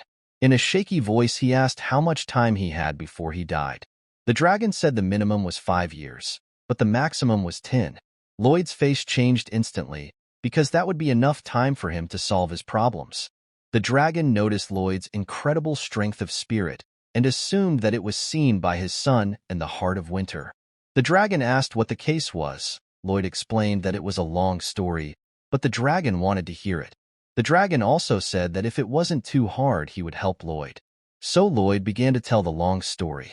The dragon said that he had 2 of the necessary artifacts, which made the hero's face hopeful. He instantly started begging the dragon to give the artifacts. The dragon gave Lloyd the go-ahead to take the artifacts. Lloyd was incredibly happy. He was worried that he would not be able to find all the artifacts. There are 5 of them, and now he got 2 more artifacts so easily. Lloyd was left to find the last artifact. The dragon said that Verge had this artifact. The dragon said that this artifact was sent to another dimension. Lloyd was incredibly angry, as now he had no idea where to find it. Suddenly, the dragon remembered something, and said that the artifact Lloyd wanted to find was in Seoul. A little while later, in a mountain peak, which is on one side of the southern plains, the hero was able to get the artifacts he needed, after which he was awarded 2,200 points, and he went to the ocean, where he successfully asked out the necessary materials in the water. Also, the hero received 2 artifacts from the dragon, for which he also 5,000 points, and in the end, in the presence of the hero, were as much as 8,955 points. The dragon asked if it was necessary to send these artifacts as well as those to the kingdom of mermaids, but the hero refused. Lloyd thanked the dragon for such great help, and he confessed that it was not difficult for him at all. Lloyd said he would not bother the dragon again, and simply asked him to watch his actions from now on. The dragon warned that to get the last artifact Lloyd would need the help of the Dragon King, and he was not easy to convince. Lloyd made a neutral face, and then said with a frantic look that it was no problem for him. The dragon got nervous. He thought Lloyd was a very scary man, because he had gotten everything he wanted from him. Lloyd began to shout to the dragon to come to him, and then the dragon went to his favorite father. The dragon successfully arrived. The dragon was amazed that the man was able to summon the Bone Man. He thought that if Lloyd wanted to, he could easily destroy the whole world, but he would not do it. The dragon began to say that the phenomenon Lloyd was facing was incredibly complex, but also added words of encouragement. He believed that Lloyd was bound to get what he wanted. Lloyd smiled. Such words seemed pleasant to him. After that, he and Xavier flew home on the dragon. Xavier wondered if the dragon would be willing to move the hero, as he was incredibly lazy, but Lloyd already knew what he would do to achieve his goal. Xavier seemed to ponder, then asked if Seoul was the protagonist's hometown. Lloyd looked at Xavier carefully, then asked why Xavier thought so, and Xavier confessed that he had seen the change in Lloyd's face as soon as Seoul was mentioned. Lloyd's face wasn't the same as it had always been, and he said that his only home was Frontera. He actually misses it a lot. He was worried about his friends and residents. At that time, the city itself had beautiful and tall buildings. Suddenly, a soldier's foot stepped on the ground. It turned out that there was a whole bunch of them. The squad leader said that this was the place where there was a lot of gold and silver. It turned out that it was an old prince, who is now a thief, and thinks that by capturing this village he can create his kingdom. The woeful prince ordered the men to begin the assault, and then asked them to cut off the lord's head. The warriors set out to attack the town with the goal of destroying everything to the ground. But halfway through their journey, they came across goblins who were looking at the incomprehensible humans invading their lands. The knights were frightened by the sudden appearance of the orcs and began to run for their lives. The woeful prince could not understand what the orcs were doing here and why they were walking around freely. The woe prince said to go to the city through the forest, where they successfully met the elven women, who were just preparing for a meal. The knights were dumbfounded, while one of the elven women looked at the knights with disdain. It turned out one of them had killed a flower that was growing on the ground. She grabbed her bow and began to glare menacingly at her opponents. As a result, terrible screams were heard from the forest. It seemed as if a huge number of people were being tortured. Eventually, the knights returned again with a total defeat, and reported that the elves in the forest roasted very appetizing meat. The Prince of Woe was furious, and ordered the knights to go all out. They began their movement, a real huge number of bandits. The orc reported to the man that a group of thieves were moving towards them. The man didn't seem nervous about it at all. He was thinking that these thieves would make excellent guinea pigs for testing new weapons. Eventually, they used one salvo of the new weapon, and the missile flew right over the heads of the bandits, and upon impact caused a huge explosion that instantly instilled a terrible fear in the hearts of these bandits. The man complained that the shell flew over, but they were glad that this time it was better than last time. The grief-stricken prince threatened to kill everyone. His loyal servant also stayed with him. The people began to ask the dragon to send these idiots home, and quickly. The dragon instantly started to fulfill the request, then began to spew flames very effectively, chasing these people away. A little while later, a man covered in soot was walking with a cane, repeating the words that he was a great prince, and that he would surely destroy this village. But suddenly he saw a huge dragon above his head, after which the light of hope was always extinguished in his eyes. The villagers were shocked by the sudden appearance of the dragon. Lloyd started to rise to his feet, then with his mad face asked what that idiot prince had just said. As soon as the people saw that it was Lloyd, the surprise fell off their faces. This was something they were already used to. While the grief-stricken prince fainted from fright and shattered psyche. Later, Lloyd's territory was called the territory of the demon god. Lloyd climbed down from the dragon and went to the Dragon King to open the door to Seoul, while the king himself slept carefree and had no idea that he would soon have to exert himself. A little while later the day came. The skeletons were moving around inside the room. They were playing a tune. They unceremoniously invaded the king's chambers and started playing as loud as possible. One of the skeletons was hitting the strings with all his might. The others were doing their best to make the sound as loud as possible. At that time, it had no effect on the king, and he continued to sleep sweetly. The violinist also tried his best to wake up the dragon. The people around could not stand it, as the sound went far beyond this room. The dragon finally opened his eyes, and the first thing he said upon awakening was that it was very noisy, after which he directed his evil gaze towards the tendrils and instantly sizzled them with a volley from his eyes. One of the bones fell on the leg of the protagonist. Lloyd continued to move into the room, after which he, with a mad look, took a lungful of air that even Xavier was afraid of the consequences and used magic. Then from the mouth of Lloyd began to come out such a hellish scream that this time the people outside almost deafened by this horror. Even magic didn't completely save the Xavier from the psychic attack. The dragon instantly woke up and the emotion of horror was frozen on his face. Even after a few seconds he couldn't move away and his face remained with the same emotion. Lloyd finally stopped his infernal chanting and then inquired as to how the Dragon King was doing. The king confessed that he had been doing fine up to that point, but as soon as the hero's mouth made those awful sounds, he felt sick. Lloyd asked if the dragon liked the sound of the alarm clock, and suddenly the dragon's mood changed. He remembered that he had not contacted his child for months, and because of that he was in a deep anger. It seemed that now Lloyd's life was about to end. Lloyd reminded him that he had been waking the Dragon King steadily and regularly as he had promised. But the fact that he hadn't contacted the girl was his problem. Lloyd also said that it was the Dragon King's own concern, not his. The dragon was completely broken, for he had let the girl down again. Lloyd began to speak, after which hope appeared in the dragon's eyes. Lloyd began to talk, or rather to make up a story about the Dragon King, who was occupied by a villain from another world, who was able to move between worlds.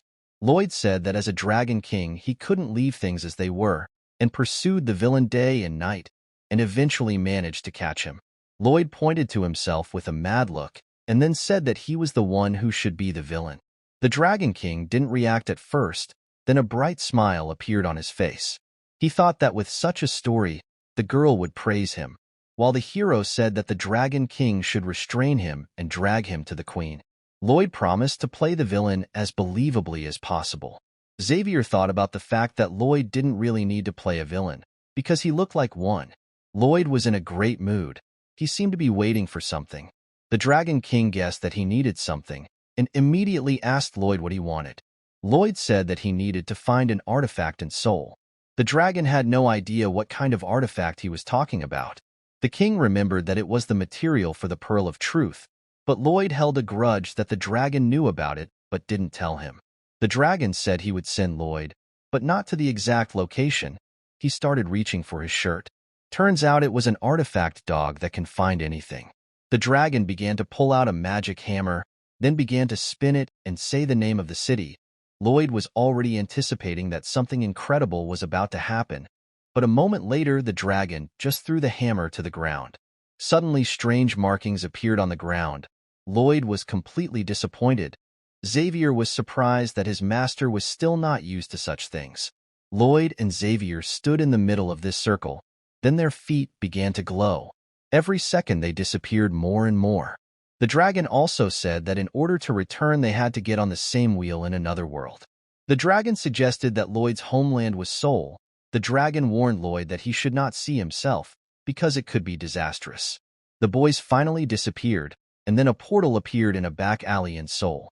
Xavier, along with Lloyd, began to appear from the portal. They were standing in an alleyway, and Xavier thought about the fact that they were in Lloyd's hometown. He was worried that the hero might want to stay there and not want to go back. Xavier thought that even if he had to use force, he would bring Lloyd back. Suddenly Xavier noticed a very strange thing, namely that all the mana in his body had suddenly disappeared, because it didn't exist in this world.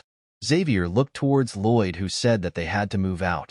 Xavier was worried about losing his mana, because if there was a dangerous situation he wouldn't be able to protect Lloyd. Suddenly a bright light hit the servant's face.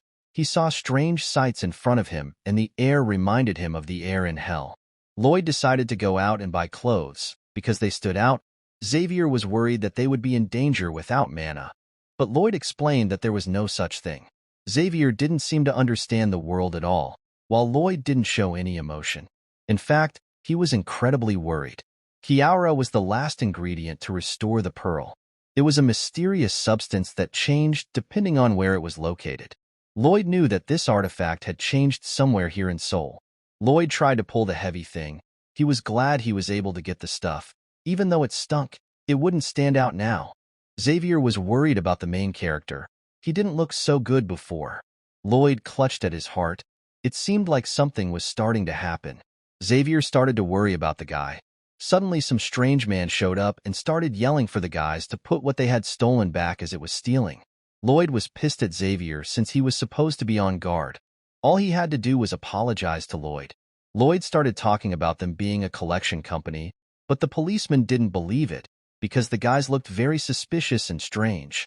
Lloyd began to take something shiny out of his jacket and hinted to the policeman as much as possible about a bribe by taking out shiny pieces of gold.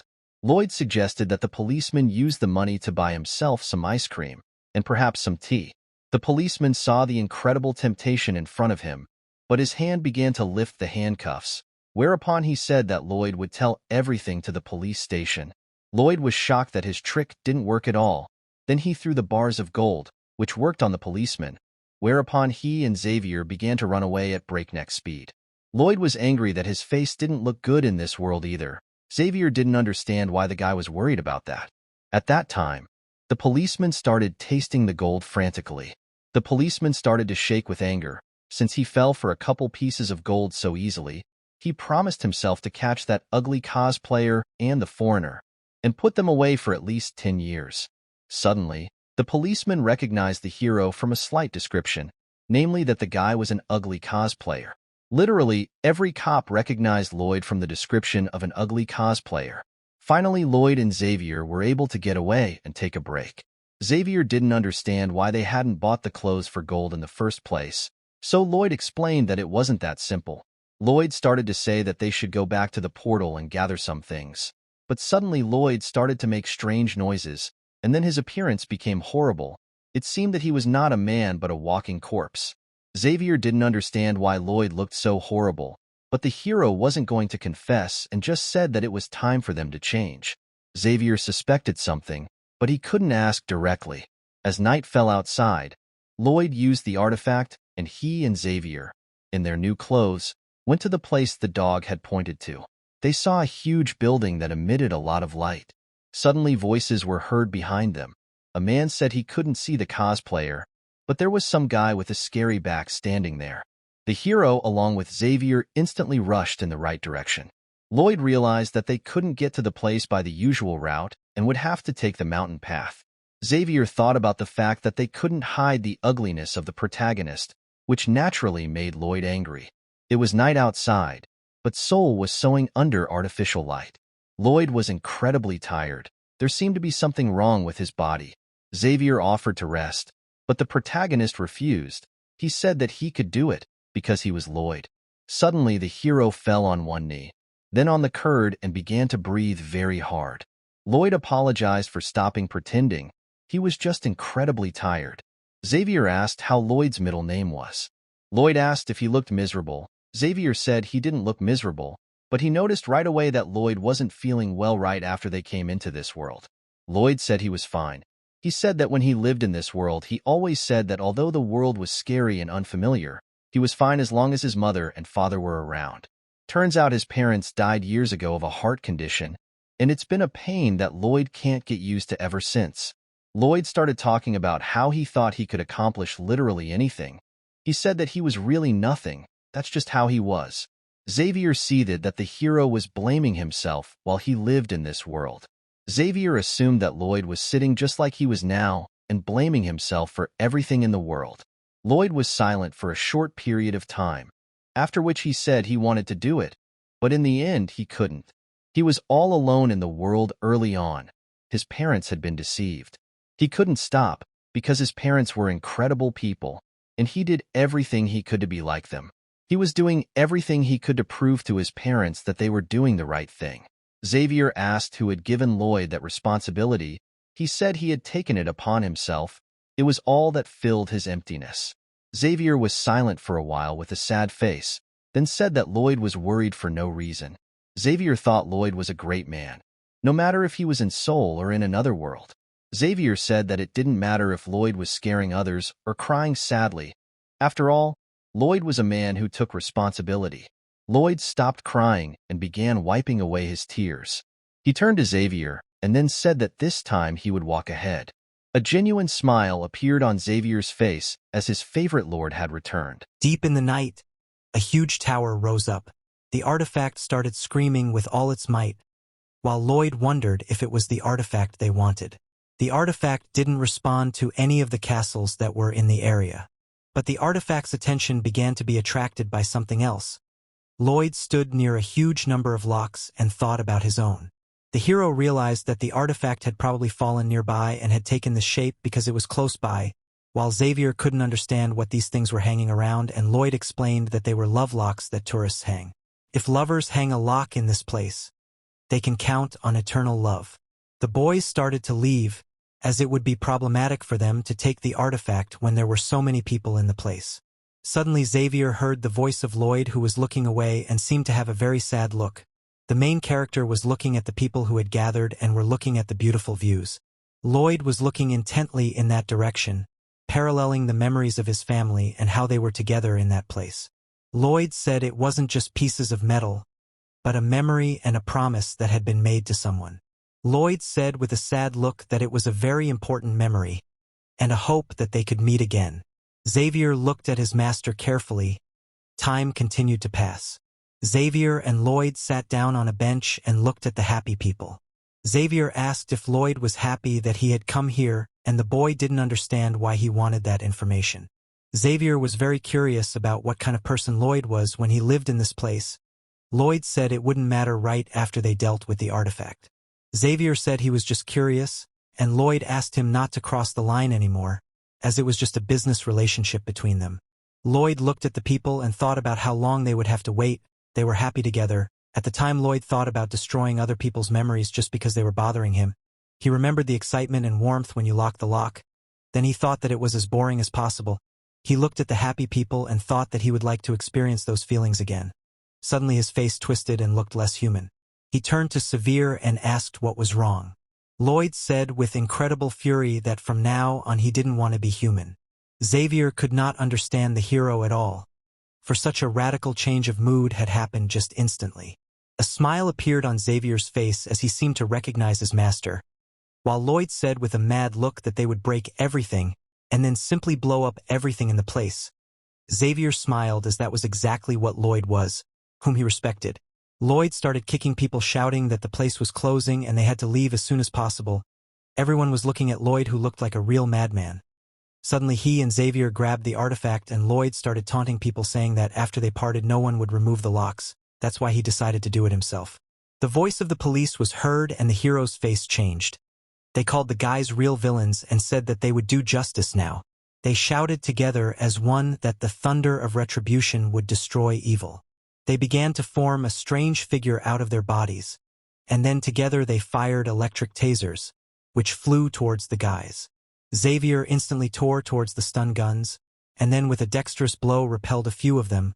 All the girls who were around fell in love, because Xavier was incredibly handsome, and he moved just incredible. They started to take pictures of the handsome guy, after which the posts with his picture instantly collected an unreal number of likes. Lloyd and Xavier continued to drag the fence while the cops continued to chase them. Xavier wanted to deal with them, but the hero said he didn't need to. Lloyd said that they are much faster as they are hardened by hard work. Then they continued to run at a great speed. While the police could not catch up with them at all, they decided to cheat and just started Googling the beautiful thief, and immediately could find pictures of where the guys are at that moment. They instantly reacted and ran in the direction where the guys were supposedly. While Xavier and Lloyd were there, Xavier turned to the hero. He wanted Lloyd to stay in the homeworld a little longer, because they were unlikely to return. Lloyd undressed with the words that he had already seen his family, then looked up at the sky and said that there might be a guy he would like to meet, but it would only happen if he wanted to. At that time, Ko Jaeong himself was working very hard while his comrades didn't understand what was wrong with his face. A man started shouting that he saw the guys around the corner, while his girlfriend was saying that it wasn't the guy's fault at all. The police instantly turned the corner, and then one of the police officers had a look of confusion on his face as he saw a strange pattern, scattered things and a note in front of him. The note had gold on it, while the pattern began to shrink and eventually disappeared. They approached the note and it said it was gold. It was a thank you for the efforts of the police officers. It was a clear day in the other world at the time. Lloyd along with Xavier and a huge amount of lovelocks arrived at the homeworld. Lloyd was breathing heavily while Xavier didn't realize what was going on. The hero started to shake and he just kept quiet. Xavier looked at his master with worry, while Lloyd began to shout with all his might that he had managed to gather everything he needed. As a bonus, the system gave him 2,800 points. Lloyd said that even fate was giving them gifts and it was very nice. The man stood on the rock and looked at the eerie views around him. He looked at the creepy view in front of him. He looked very tired. He was thinking that to summon a demon king you need to have a strong desire. To kill someone you need to get the body of someone you hate a lot. The man walked inside the cave and thought about the words of the demon king, who directed him to this place. With a sad look he began to look down. There was a body that had been decapitated, and it seemed that this man had died a long time ago, as there were only bones left of his corpse. This man studied black magic for his family, and eventually met his death at the hands of the protagonist, or rather Xavier's sword. The man raised his head in front of him and called out the name Rafilon. Then with a smile on his face began to talk about whether the corpse wanted to know how the man who had done this to them was doing. He said that Lloyd was respected by many now, and added that he had taken from them what they should have had. He was mad with anger. He thought that Lloyd was just lucky and that he was nothing in himself. He started laughing madly and saying that they should kill Lloyd because he deserved it. An aura began to appear around the man, and he said that Lloyd should die in agony.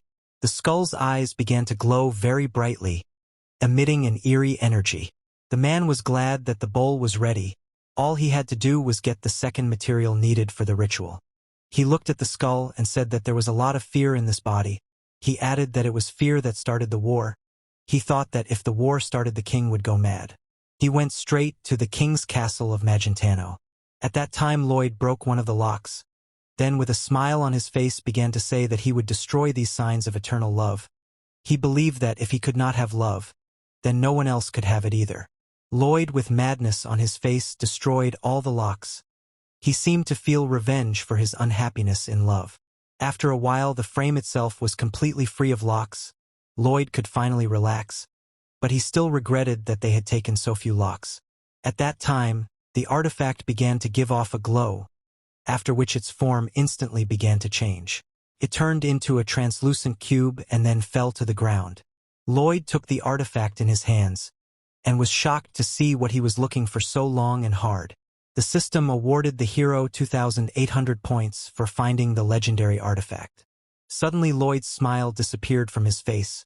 His gaze went blank. Then he clenched his teeth and his body began to shake, which Xavier noticed. Lloyd instantly jumped up from his seat and said they should get down to business. He said that, and they should create the pearl as soon as possible. Xavier thought that at least they could rest and celebrate the victory, but a smile appeared on his face, for Lloyd is the kind of man who sees only the goal. Lloyd walks confidently towards his goal, wondering what he will accomplish. A little while later in the Mermaid Kingdom it was business as usual. Lloyd and Xavier sailed to the kingdom, and the hero said that they had experienced many things. He talked about how they had built a suspension bridge in the capital, a railroad in hell, a stone glacier for the orcs, a ropeway in the desert, a bathhouse in the Mermaid Kingdom, and they had even built a field for the minotaurs. Lloyd creased his face and asked why good things were created for others. Xavier suggested that it was because of the mermaids' buildings, but he also added that they couldn't affect it in any way. Lloyd then said it was no problem, and with a mad look added that he knew exactly how to get the artifact he wanted for himself, namely by building it in their homes. Lloyd was surprised at the wave of disapproval Xavier was giving off, the look on his face that said that Lloyd was the worst person in the world. Then Lloyd recognized that he was not a good man and accepted it.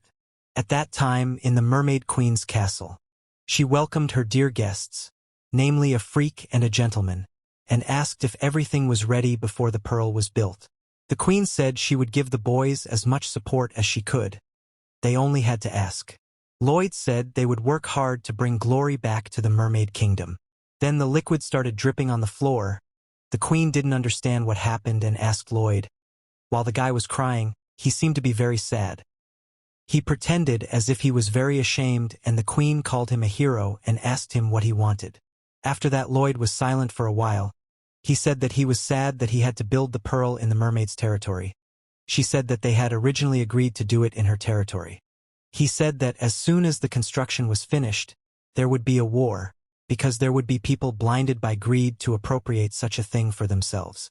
The queen's face changed instantly as she seemed to realize that such a scenario was possible. Lloyd said that since he had promised, it didn't matter and he would continue with the construction, but the queen stopped him. She asked if it was necessary to build the pearl in this place, and Lloyd said that it was not necessary, and then the queen suggested to build the pearl in another place, and Lloyd at that very moment achieved what he wanted so much, and then he and Xavier left the castle. Lloyd was completely satisfied with his work. Xavier looked in disbelief at the Lord, and Lloyd confessed that all his words were true, though not all of them were from the heart. Lloyd asked if Xavier thought he was a coward, but he said he was not, and then asked if they could go. For now Lloyd was happy. Lloyd was glad that Xavier was more practical and said that they were now somewhat alike. Xavier looked at Lloyd and thought for a second, then shook Lloyd's hand and they went on with their business. Lloyd also said they would find a way to lock the portal to hell. Then they shook hands again. Lloyd along with Xavier were standing near Lake Kapua, and Lloyd talked about it being the best option to place the pearl. Lloyd asked his pet if he was okay with them starting construction at that location. After the pet agreed, Lloyd began to undress, then began to move swiftly underwater. He used the skill to see if the bottom terrain was suitable for construction, then he used the simulation mode. He also decided to check what will happen after the activation of the pearl, and it began to eject a huge amount of energy, after which the look of the hero changed because the energy was really a lot. He did not even assume that after the installation can happen so.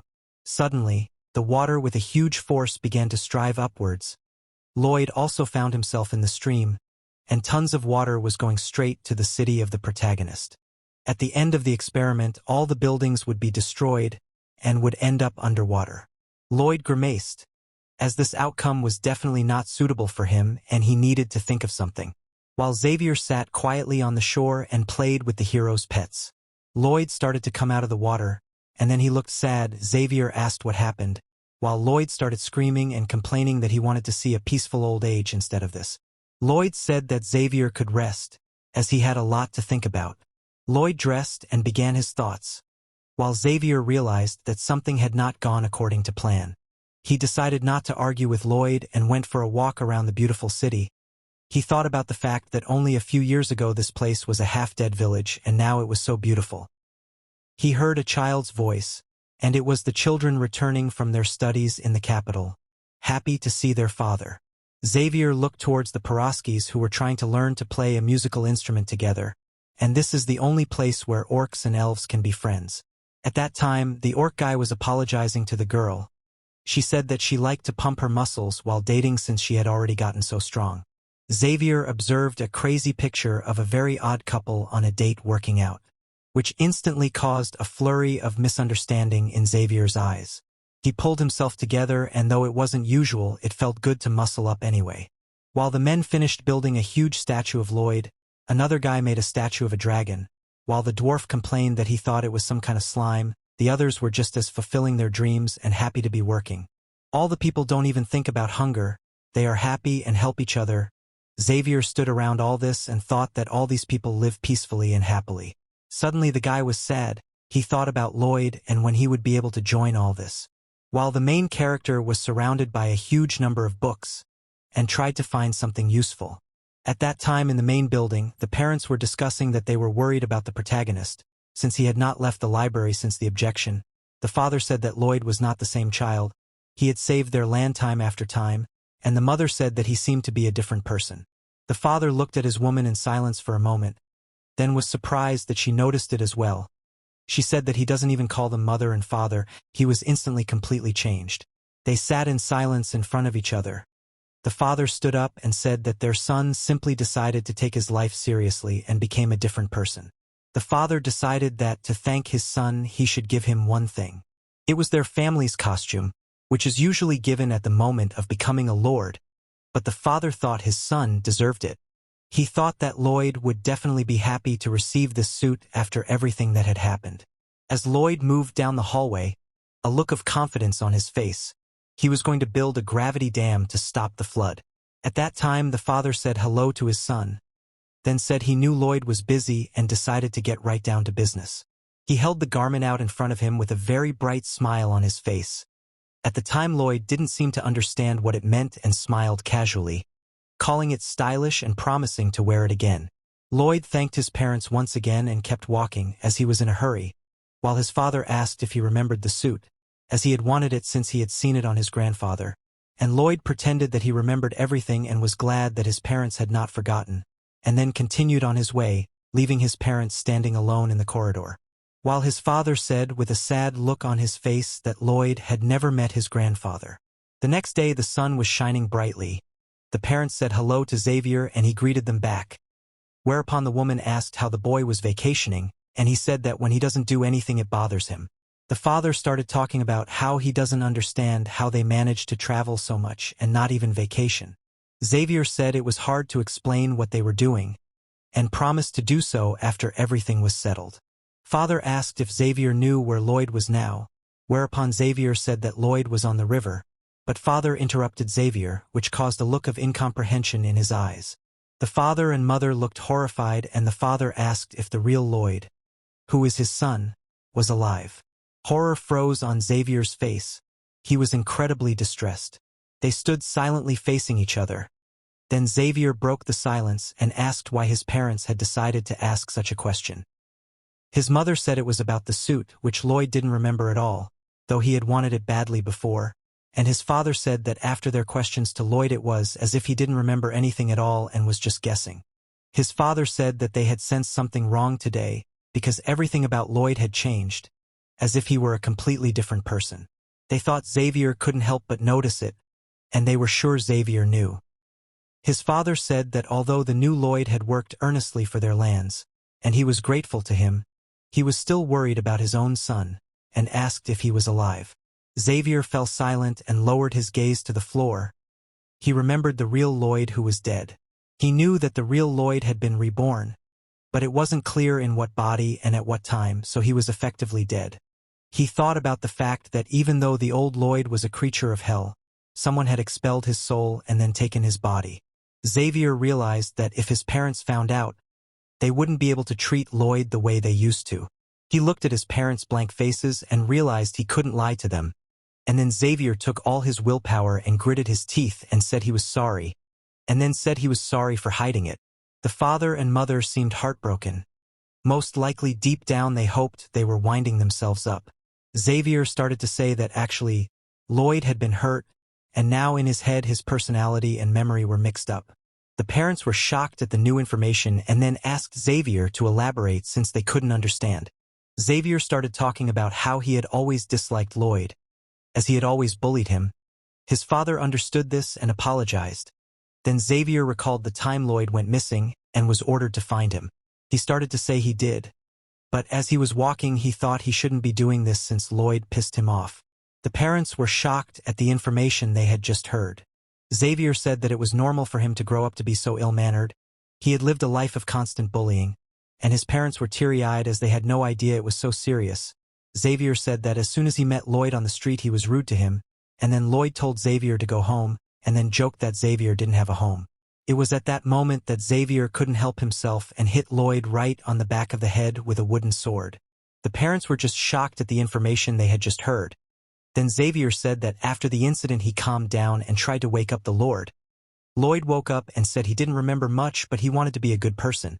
Xavier told Lloyd that he would be killed as soon as he confessed that he had hit Lloyd. But the hero promised not to say anything. That's how Xavier explained what was happening to the protagonist. The parents were stunned for a while, then Xavier grabbed his blade and tried to kill himself, but the couple stopped him. Then they said that Xavier was not guilty at all, and moreover he had made a man out of Lloyd. The father thanked Xavier for what he had done, At that time Xavier just smiled. Suddenly Lloyd appeared and said he had some urgent news. He asked his parents to follow him. Lloyd walked past the legendary Xavier, and then he said that Xavier had finally grown up and he confessed that he had learned from a real master. A little while later, inside the room, Lloyd told about the dreams he had about the deaths of people dear to him, and that he needed to build the platinum in order to install the Pearl of Truth.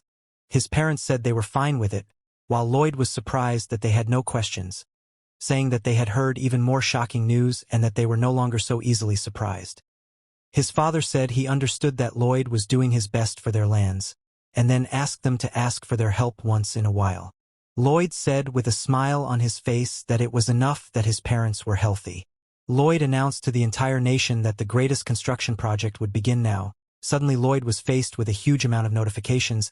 He received the skill of eloquence, a huge amount of titles, and the most important skill, namely absolute trust.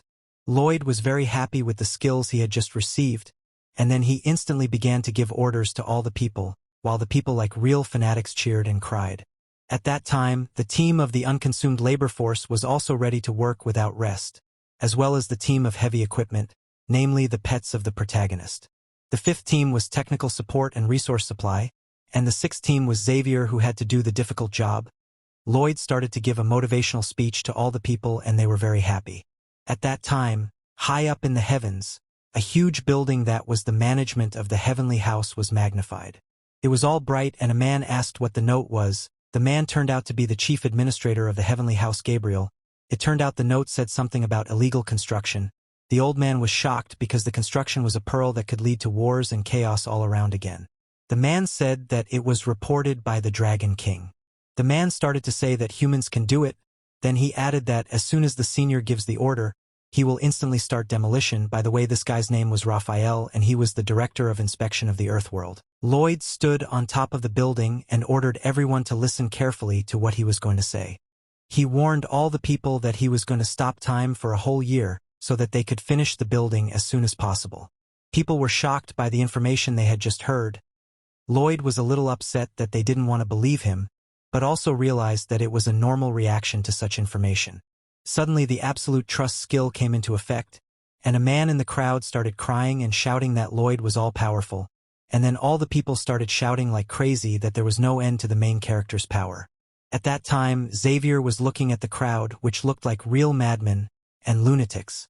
At that time, Lloyd was enjoying himself to the fullest, while Xavier was worried about the people and their mental state. Lloyd applied his time-stopping skill, after which an area where time was stopped appeared. At that time, the main character's heart was covered in ice, and Lloyd felt a terrible pain and coldness in his chest. However, this did not prevent the protagonist from rejoicing, because now they would begin the construction of the pearl. The dam project was incredibly complicated, but through skill and persistence Lloyd was still able to design the structure. He envisioned what it would look like.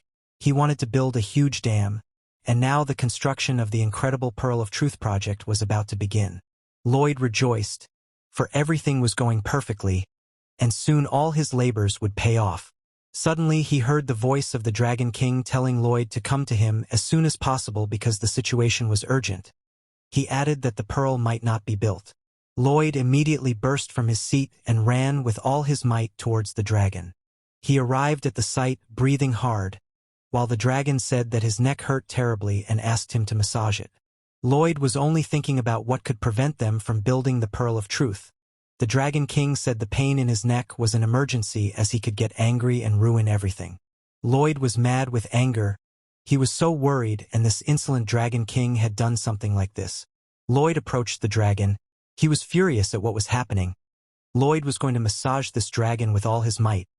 Then the energy started to circulate strongly, and Lloyd started massaging, thinking about how dare the dragon distract him. Lloyd thought about killing the dragon, and put a lot of energy into it. He tried with all his might. At that time the dragon complained that Lloyd was stroking him, and asked him to be tougher. Lloyd was ready to burst at any second of his anger. He started to exert a lot more strength. It seemed like the infernal lord himself came out of hell to kill the dragon, while the dragon said that Lloyd was useless and couldn't even give a massage. Lloyd was very angry with the dragon, and suddenly he got a new skill, namely absolute ugliness. which had the effect that when seeing the guy's face everyone would only think about how ugly he was. The dragon spoke before Lloyd, who was trying to push his neck as hard as possible. He asked what the hero would do after he could outwit fate. The dragon asked what Lloyd would do with the Pearl of Truth, after which Lloyd said that he would simply destroy it, which aroused interest in the eyes of the Dragon King. Lloyd poured out his stress and said that the pearl could only bring him trouble, but that he wanted to live in peace. The dragon turned away as he fell under the effects of the skill absolute freak. The dragon was very happy that the Pearl of Truth could not be used for evil. The dragon thought Lloyd was a hopeless dreamer. The dragon said Lloyd could leave, and the hero was upset that he never heard the dragon scream. The system started to say that the hero had pushed his mana heart to the limit, which made Lloyd angry as he didn't know what that meant. The system also said that from now on Lloyd was a top-level sword expert, which struck the hero as misunderstanding. Dragon asked what happened to Lloyd while Lloyd hovered in incomprehension of this life. Suddenly, because the protagonist's senses sharpened, he felt great pain from the noise. He started to scream. The dragon did not understand what was happening. At that time the hero said that the Master Syndrome. The dragon congratulated Lloyd for advancing in strength, while Lloyd screamed with all his might from the pain. After that he could not move normally, because any noise hurt him. Lloyd was thinking about whether he should pump his mana heart, or whether he should keep the points just in case. Xavier wondered if Lloyd was suffering from Sword Master Syndrome now. Lloyd yelled for Xavier to shut up and not say anything, while Xavier began to smile and cheer a lot. Xavier, with a smile on his face, began to give instructions while Lloyd literally started to bleed from his ears. Lloyd lay on the floor in a bloody puddle while Xavier took great joy in tormenting the hero. Lloyd marveled that his eyesight was much better now. He could literally see everything in detail. They began their training, Xavier helping Lloyd adjust to the new sensations, and after a few months Lloyd stood with his trademark shovel and seemed to feel no discomfort. The dam and the Pearl of Truth were almost complete. Xavier asked how Lloyd was feeling, and it seemed he hadn't fully adapted yet. Xavier mocked Lloyd, and the latter was incredibly angry. Xavier had never looked so happy. Lloyd looked at Xavier with a mad look and said that they were still seeing how Xavier would feel when he was harassed by his employer. Suddenly Lloyd heard some kind of sacred chanting. Then he started to look at a very bright light. Before him arose some man in the sky. This person had huge wings and seemed to be moving towards Lloyd. Lloyd stood still and looked at this being. The angel introduced himself as an official of the heavens. His name was Raphael. He was the head of the inspection of the lower world. Lloyd was shocked to see the angel, while the angel took out a notebook and said that Lloyd should immediately stop building the pearl and destroy what he had already done. At that time Lloyd himself was shocked by the information he had just heard. All the people looked in the direction of the great being. They could not understand what was happening. They all stopped their work and only looked up at the sky, because the angel himself had come down to them. At that time the angel ordered to obey the sky and to stop building immediately. Lloyd began to shout that he was not going to stop and that it was not clear whether the angel was real or not. The angel asked if Lloyd could see his wings. What other creatures could have such wings than angels? Lloyd pointed to Xavier and said he had wings too, but he wasn't an angel. The angel noticed that Xavier did have an angelic face. Xavier was happy that his appearance was once again praised, but Lloyd became angry and said that he could not know for sure that it was the will of heaven, adding that he had worked very hard on this project. At that time, the angel silently folded his notebook, then began to move his hand. Then something at a great speed began to move in his direction. It turned out to be a huge hammer.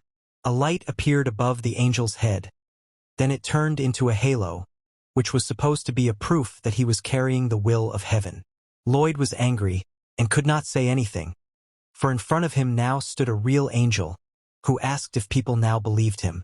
People thought it was the legendary hammer of fate which was described in the scriptures. People were now sure that there was a real angel in front of them. At that time the angel said that the real name of the hammer is universal, and it serves for state affairs. Lloyd began to wonder why the pearl was not legal, and why they were building it on their land. Angel said it was an anomalous artifact that unlocked the secrets of the heavens, and at one point a great interracial war broke out over it, in which 4,370,000 people died, 27 million were injured, and the total losses were estimated at 72 trillion. Angel said that because of this, the structure was illegal and warned that if he refused, he would personally destroy it. Lloyd was outraged, whereupon he called the whole thing oppressive and said he intended to appeal. The angel said that appeals are accepted by prayer, and if the motives are sincere, they will consider it. He said that it is to ease the burdens of earthly life. Lloyd fell on his knees and began to pray for the salvation of his loved ones. He did not want to lose anyone else. While in heaven they were listening to all this nonsense, the face of one of the angels twisted, because the prayer was distorted. Then he instantly rejected the request. And the angel said that they rejected this prayer because it was not sincere. The angel said that the boys should destroy the structure. Lloyd said that he would never do that. The angel said that he would do it himself. Then he raised his hammer above his head, and at great speed he headed towards the structure. He flew very fast and was already near the pearl. At that time Lloyd started to shout that the angel should stop. Suddenly a green aura appeared near the angel. It turned out to be Xavier, who was going to stop the angel from destroying the structure. The angel aimed his hammer at Xavier, but Xavier managed to repel such a terrible attack. Because of fending off such an attack, a tremendous amount of energy was released. Lloyd was struck by a rush of pain as he was still reeling from the Sword Master syndrome. Xavier introduced himself and said that the angel was not welcome in their lands and asked him to leave the place. Xavier also warned with a mad look that if the angel did not leave, he would destroy him with his own hands. The angel was shocked at such words, a mere mortal daring to say something like that. At that time, the dragon was heading towards the incident at all speeds. He looked up at the sky and saw two Fikras. He was shocked that the angel himself had come to them. He realized that as soon as the angel took the hammer in his hands, he was ready to destroy everything around him. The dragon was incredibly angry and was going to team up with Xavier in a battle against this creature. The Dragon King told him to calm down as heaven, hell and dragons should not harm each other, as there would be a war that would most likely destroy the entire planet. The dragon said that peace would only work if they turned a blind eye to small incidents. The creature asked what kind of person would think that way. Lloyd at that time was commanding people to leave the place as soon as possible. The angel warned Xavier to leave, as failure to leave would be seen as treachery and he would be destroyed. Xavier said that each of them must be loyal to their cause, whereupon the angel instantly attacked. Xavier was able to dodge this swift attack. Lloyd was shocked at how tough Xavier had become, while Xavier was behind the angel's back, throwing a punch that could have ended the Supreme Being's life right now. Suddenly the angel's halo began its movement, and then it repelled Xavier's attack. Lloyd agonized over the pain caused by this noise, while Xavier was not going to give up. He continued a series of powerful attacks towards this opponent, but the angel, with the help of his halo, easily repelled every attack directed towards him. Xavier didn't understand how he could win in this unequal battle. At that time the angel began to say that it was not too late. He said that Xavier could still stop and obey the will of the sky. Lloyd told Xavier that there was about to be a simultaneous attack and ordered him to cover his ears. Lloyd, like a mad demon, started sucking huge streams of air into his lungs. A huge amount of air was in Lloyd's lungs. Xavier reacted instantly and used magic on his ears so that he wouldn't die, while Angel didn't realize what was happening. Lloyd, with all his might, started screaming his infernal chant. But a moment later he felt a terrible pain due to the syndrome. He fell to his knees and started screaming with a terrible pain piercing his brain. Xavier was shocked as he was already sure the battle was won. Lloyd fell into a depressed state. Even his own singing no longer brought pleasure, only pain. While Xavier had also lost all faith in winning this battle, he seemed ready to give up. Angel didn't realize what it was, for it sounded like the screams of some ancient demon, while Xavier was ready to finish off Angel standing in bewilderment. Nimbus reacted again and easily deflected the guy's attack, after which the angel instantly went on a counterattack, but Xavier was able to dodge this dangerous attack with his speed. Xavier was moving at an unbelievable speed, screaming at the same time. He was up to something and seemed to be about to do something crazy. While Angel said that all of Xavier's actions were useless, he swung his hammer at the same time. The Nimbus easily deflected the incredible number of attacks Xavier had directed at his opponent, while Angel said that the Nimbus was impossible to penetrate and was an absolute defense. Angel added that as long as he had a pure and just soul, this ring would continue to protect him. Angel hit the hammer right on the block that Xavier had put up. As a result, Xavier flew at great speed towards the pearl, after which the guy realized that there was no way he could defeat this angel. Xavier managed to control the flight and didn't destroy the artifact with his body. The angel immediately appeared right in front of him and was ready to deliver the decisive blow. Xavier was able to block the attack, but still started flying at great speed towards the artifact. Xavier typed with great speed into the pearl. It seemed his body took a huge amount of damage and he screamed in pain. Angel similarly descended on the structure and then looked at Xavier, who was rendered unconscious from the pain shock. Angel seemed fascinated by the guy's beauty and said he forgave Xavier and asked him not to get up again. The angel started to walk away from Xavier's body. At that time Xavier opened his eye and looked in the direction of the departing angel. Then he very quietly got to his feet and started to approach. The angel turned around with a mad look and said he warned the guy to stay down. Xavier used a bullhorn and pointed it directly at Angel's eyes, after which Angel started yelling about Xavier being a cowardly bastard, which affected the Nimbus, which turned red and said that Angel got a 10-point penalty for swearing. Angel seemed shocked at the outcome, while Xavier was overjoyed that Angel wasn't such a saint. Lloyd was shocked at how cool Xavier looked now. Lloyd was shocked at how cool Xavier was looking now, while Lloyd was shocked at how cool Xavier was, and the halo deflected his sword, but the second attack was much worse, which frightened Angel because the blade was so close. Angel started screaming in fear. He finally backed off a bit. Then Xavier struck again. Angel dodged, then counterattacked with his hammer, but Xavier easily avoided the attack. At this point Lloyd wondered if Xavier was sending him some kind of alarm signals. Xavier continued his fierce battle with Angel, while Lloyd decided that he should react to the signal Xavier might be giving him. Suddenly wounds began to appear on Xavier's body. The angel was breaking through the guy's defenses. The angel's face was completely insane. He seemed ready to kill the guy now. Lloyd closed his eyes as Xavier fought the angel with all his might. The angel was getting wounds, which made him very angry. Suddenly Lloyd shouted for them to stop fighting. He fell to his knees and began to talk about Angel stopping hurting his dear friend. Xavier was shocked at what he had just seen. Tears appeared on Lloyd's face and a notice popped up. Angel asked if the guys would destroy the Pearl of Truth if they stopped. Lloyd said he would do it on one condition. Lloyd started crying hysterically and begged the people around him to just be happy, because he loved them all incredibly. He begged the angel to save the fates of all people.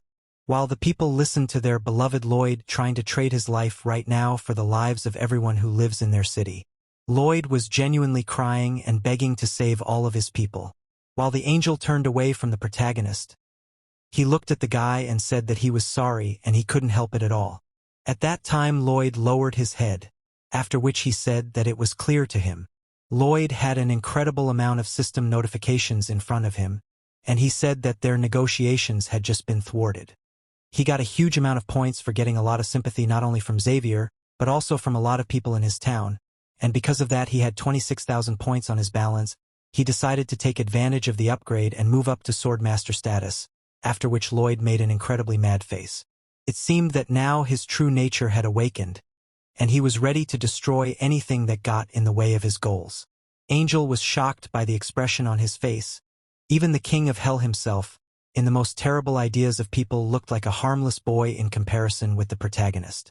Lloyd stood like a true madman, a child of the underworld itself surrounded by an enormous amount of energy. Lloyd started talking about how Angel was going to dance to his tune right now. Huge streams of energy were bursting out of the main character's body. It looked very terrifying. Xavier was shocked at what he was seeing. He couldn't understand what was happening. Angel said that Lloyd should not become a criminal who interferes with the will of the heavens.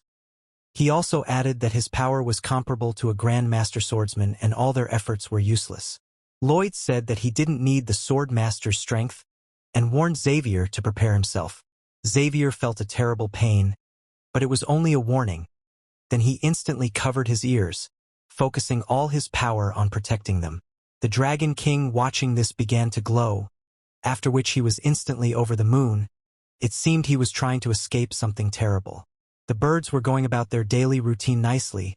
The fish were also living a peaceful life on this planet. The birds flew while the fish jumped out of the water. Lloyd prepared to perform something terrible, so much so that the Dragon King himself left the land in a hurry to hide from this horror. Lloyd began his demonic chant, which was so terrifying that it began to take on a physical appearance. It instantly began to fill the space around the pearl, then instantly filled a huge area of land. The people who were nearby felt a terrible pain. They seemed to be tormented much more than the most sinful people in hell.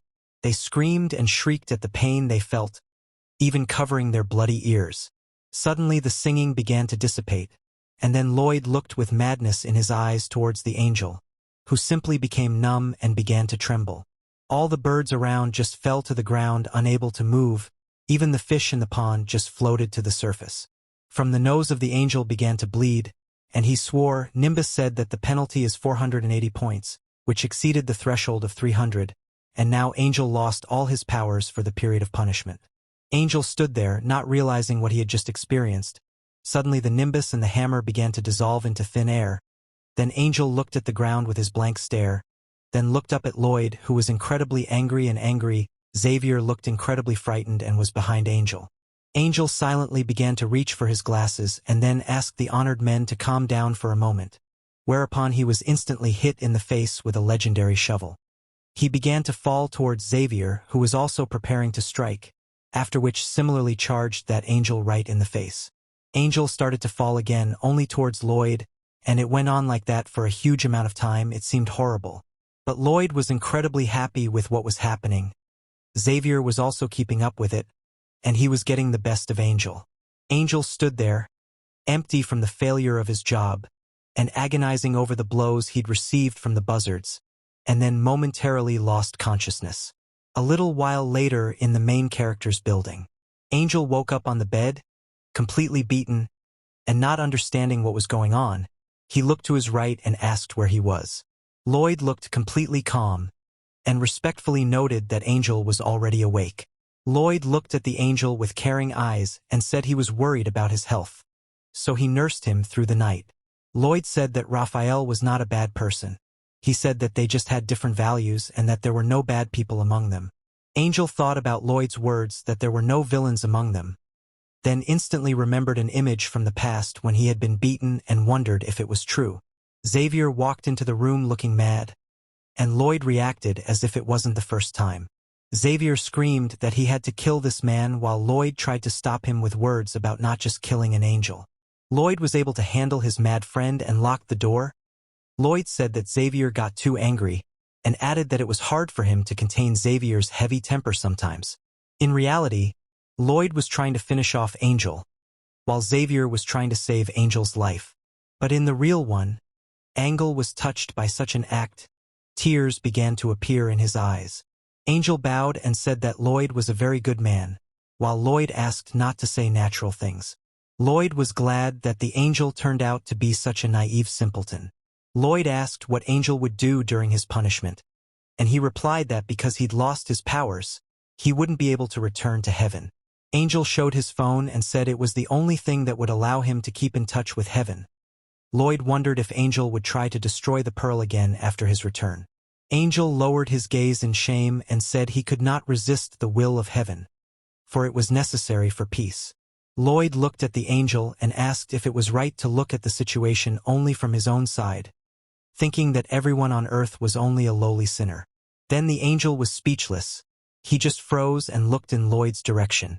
Lloyd said that even though the angel was strictly following the will of heaven, had he ever tried to think about the problems that people were facing? Lloyd asked the angel what to do about people who suffer even more because of heaven's will. The angel lowered his gaze and started looking at the floor. The angel said that Lloyd was completely right and he himself didn't want to listen to the earthlings. Lloyd offered the angel to stay on his lands and study the people and how they lived.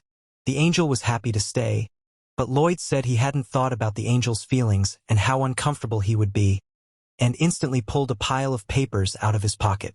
Lloyd looked mad and told Angel to sign a contract, fulfill a few of his requests, and then Angel could stay. Angel was overjoyed and instantly started signing the papers, while Lloyd stood over him and rejoiced at his success, for with this contract he would solve a great many problems. Now Lloyd was going to use the angel to get the eyes of summer, so he could save his heart from freezing and live. The weather was clear outside.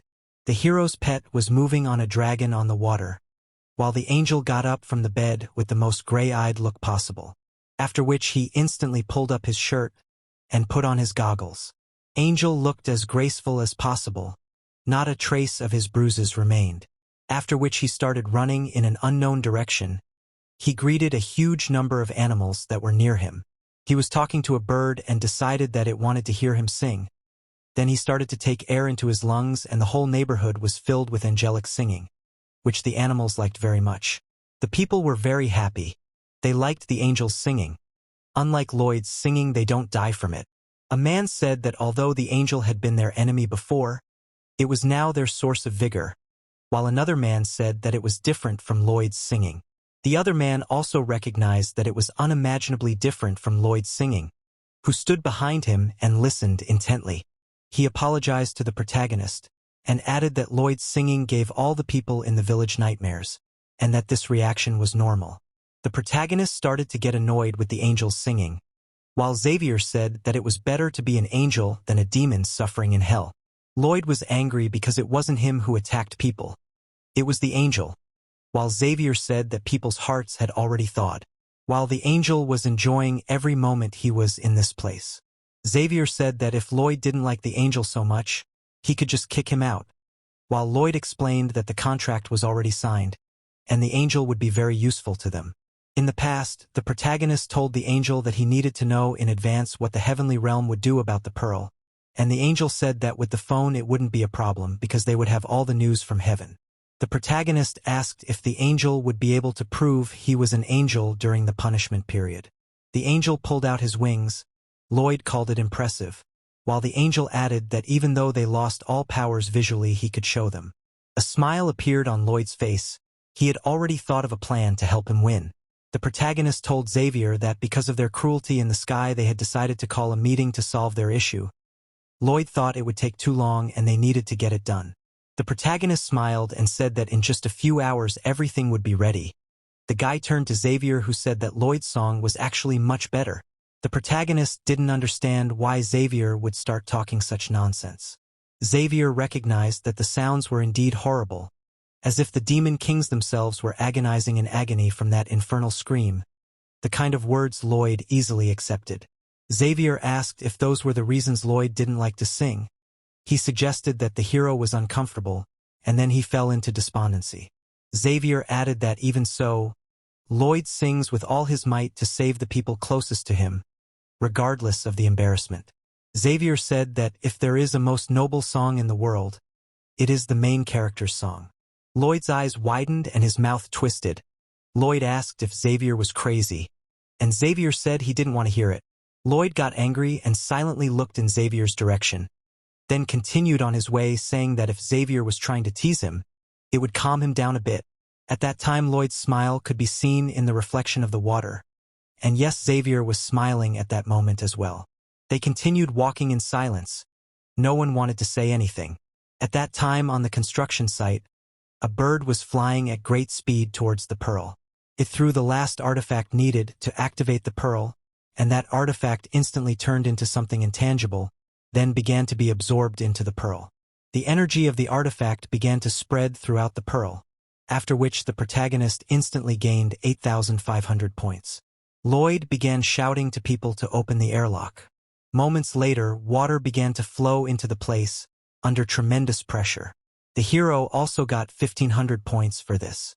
The water began to come to the pearl at a great speed, and just a moment later it was covered with liquid to the top. Lloyd descended into the water. While the energy circulated, the protagonist rejoiced that it was now that he would finally be able to get an answer. Lloyd started the process of activating the pearl, and light began to emerge from it. The pearl said hello to the protagonist and told him that it could answer any question, but in return it had to tell him a secret that only Lloyd knew. The protagonist looked at the artifact in incomprehension, as he didn't know what to say. The protagonist thought about what should the pearl be told, what secret does only Lloyd know. The protagonist began to tell that after doing things in the toilet he takes toilet paper, then twists it and digs it deep into the ground, then turns 5 times to the left and 5 to the right, repeating the procedure 3 times. After that, from the top of the artifact, light started to move to the top. This secret appeared in the sky. Absolutely all people could see the secret that a moment ago only Lloyd knew. This made Lloyd very much embarrassed. At that time Xavier asked how deep, which made Lloyd angry, and he asked to just forget those words. Xavier said that when the pearl activates there will be a very strong pulse, and he is worried. Lloyd didn't understand why Xavier was acting so strange since morning. Then the pearl said that now Lloyd can ask what he is interested in. The protagonist talked about the fate restoration trying to kill people, and asked if there was a way to stop the process. The pearl began to glow, after which it instantly released a huge amount of energy. Xavier protected Lloyd with his energy. At that time the hero found himself in an incomprehensible, very empty space. The pearl explained that it was a space for conversation and only the protagonist would know the secret. The artifact began the story that the real Lloyd should be dead, but he is alive. Also Lloyd took the place of the protagonist, which originally should have been Xavier. For this reason the world tries to kill Lloyd to restore destiny and return Xavier his place. But the world experiences a mistake because of Lloyd's bugs, and cannot find the protagonist. Fate seeks to restore the original story, even if it means destroying randomness. Pearl said that in order to restore peace they need to reboot the narrative, and this can be done by establishing a single protagonist. She said that once Lloyd or Xavier dies, that's when the story will reboot. Pearl added that there is no other way. In the real world, Lloyd was on his knees while Xavier tried to bring him to his senses. The protagonist had a panic attack, and Xavier was trying to revive him. Lloyd, on the other hand, was thinking about the fact that he kept trying. He believed he could get better. Xavier asked Lloyd to breathe. It appeared the hero was having some heart problems right now. Lloyd thought he would just have to be patient for a little while and then it would get better. Lloyd couldn't breathe properly. It seemed he was going to die. In his head Lloyd tried to swim out of his eternal problems, but in reality Xavier was trying to resuscitate the protagonist, because now he was on the verge of death. At that time in his head everything was black and white, and in reality he looked terrible. It seemed that he was going to die. Xavier tried to restore Lloyd with his aura. At that time the hero asked what would happen if he died. The pearl said that if he was resurrected it wouldn't work. The hero asked if it would work if he just went to soul, because then he wouldn't be in the world. Pearl said that it didn't mean he was dead. Lloyd's heart began to freeze at a rapid rate. While the Heart of Ice was very worried that Lloyd would die at that rate, it hoped that Xavier could do something about it, while the system explained that it was a mental illness, adding that there was nothing she could do about it. While the main character's eyes lost their luster, and the pearl said that the only way to solve the problem was for Lloyd or Xavier to die. Lloyd's eyes began to close while the pearl said that was it. The time freeze that had been there all along was instantly gone and the world went on again. While Lloyd clutched at his heart and screamed in pain, he agonized lying on his bed. The protagonist didn't understand what was happening. He thought the system had decided to mess with him and force him to make a choice. The protagonist thought that how can she think she is above gods and demons? Who is she? While the system asked for forgiveness, the hero said that he is always weak, because he is an unhappy person who is destined to always remain unhappy. The Heart of Winter was also worried about the protagonist, while Lloyd lay on the bed and could not do anything. The boy's parents were very worried about their son, while Xavier said that Lloyd was just a bit overworked. The mother wondered if the lad had found a way to solve the misfortune that threatened them. Xavier piously believed that Lloyd knew exactly how to solve the problem. The father seemed to understand something and looked intently in the direction of Xavier, who was looking just as intently into the man's eyes. Father said he understood and asked Xavier to take care of Lloyd. Then they started to leave. As Xavier silently began to turn toward the door, he stepped inside and said that although he didn't know what answer Lloyd had heard from the Pearl of Truth, he believed one thing, and that is that Lloyd is the man who can find the answers to all questions. Lloyd did not react to the words, while Xavier asked him to wait a little longer, because he would do everything he could to make the Lord wake up. Xavier was determined to get out of Lloyd's room while Lloyd lay on the bed. Xavier was worried if he could do what he had planned, then decided that of course he could. After all, he had watched Lloyd so many times that Lloyd's Zastic had become a part of Xavier and he was confident. Angel revealed that he had news, namely that heaven was planning to bring Lloyd back. Xavier asked when that would happen. The angel said that there was no exact date, as the meeting could be delayed. Xavier stared at the angel in silence for a moment, then grabbed the candles, made them into a sword sheath and a stick, put the candles around him and lit them instantly. The angel didn't understand what Xavier was doing, while the boy explained that he was praying. Xavier remembered the angel's words that if he prayed secretly and persistently, his words would be heard. He began to beg for Lloyd's return as quickly as possible, because there was no time at all. Angel was shocked at how sincere Xavier was in asking for Lloyd back. They couldn't even ignore such a loud and clear prayer. They couldn't help but answer it. A portal appeared in front of Xavier and he said it was easy. Xavier motioned for Angel to come with him. Angel didn't understand why. The angel confessed that because of the trouble that had happened because of him, he might have to answer personally and he was scared. Xavier silently grabbed Angel, who begged him not to.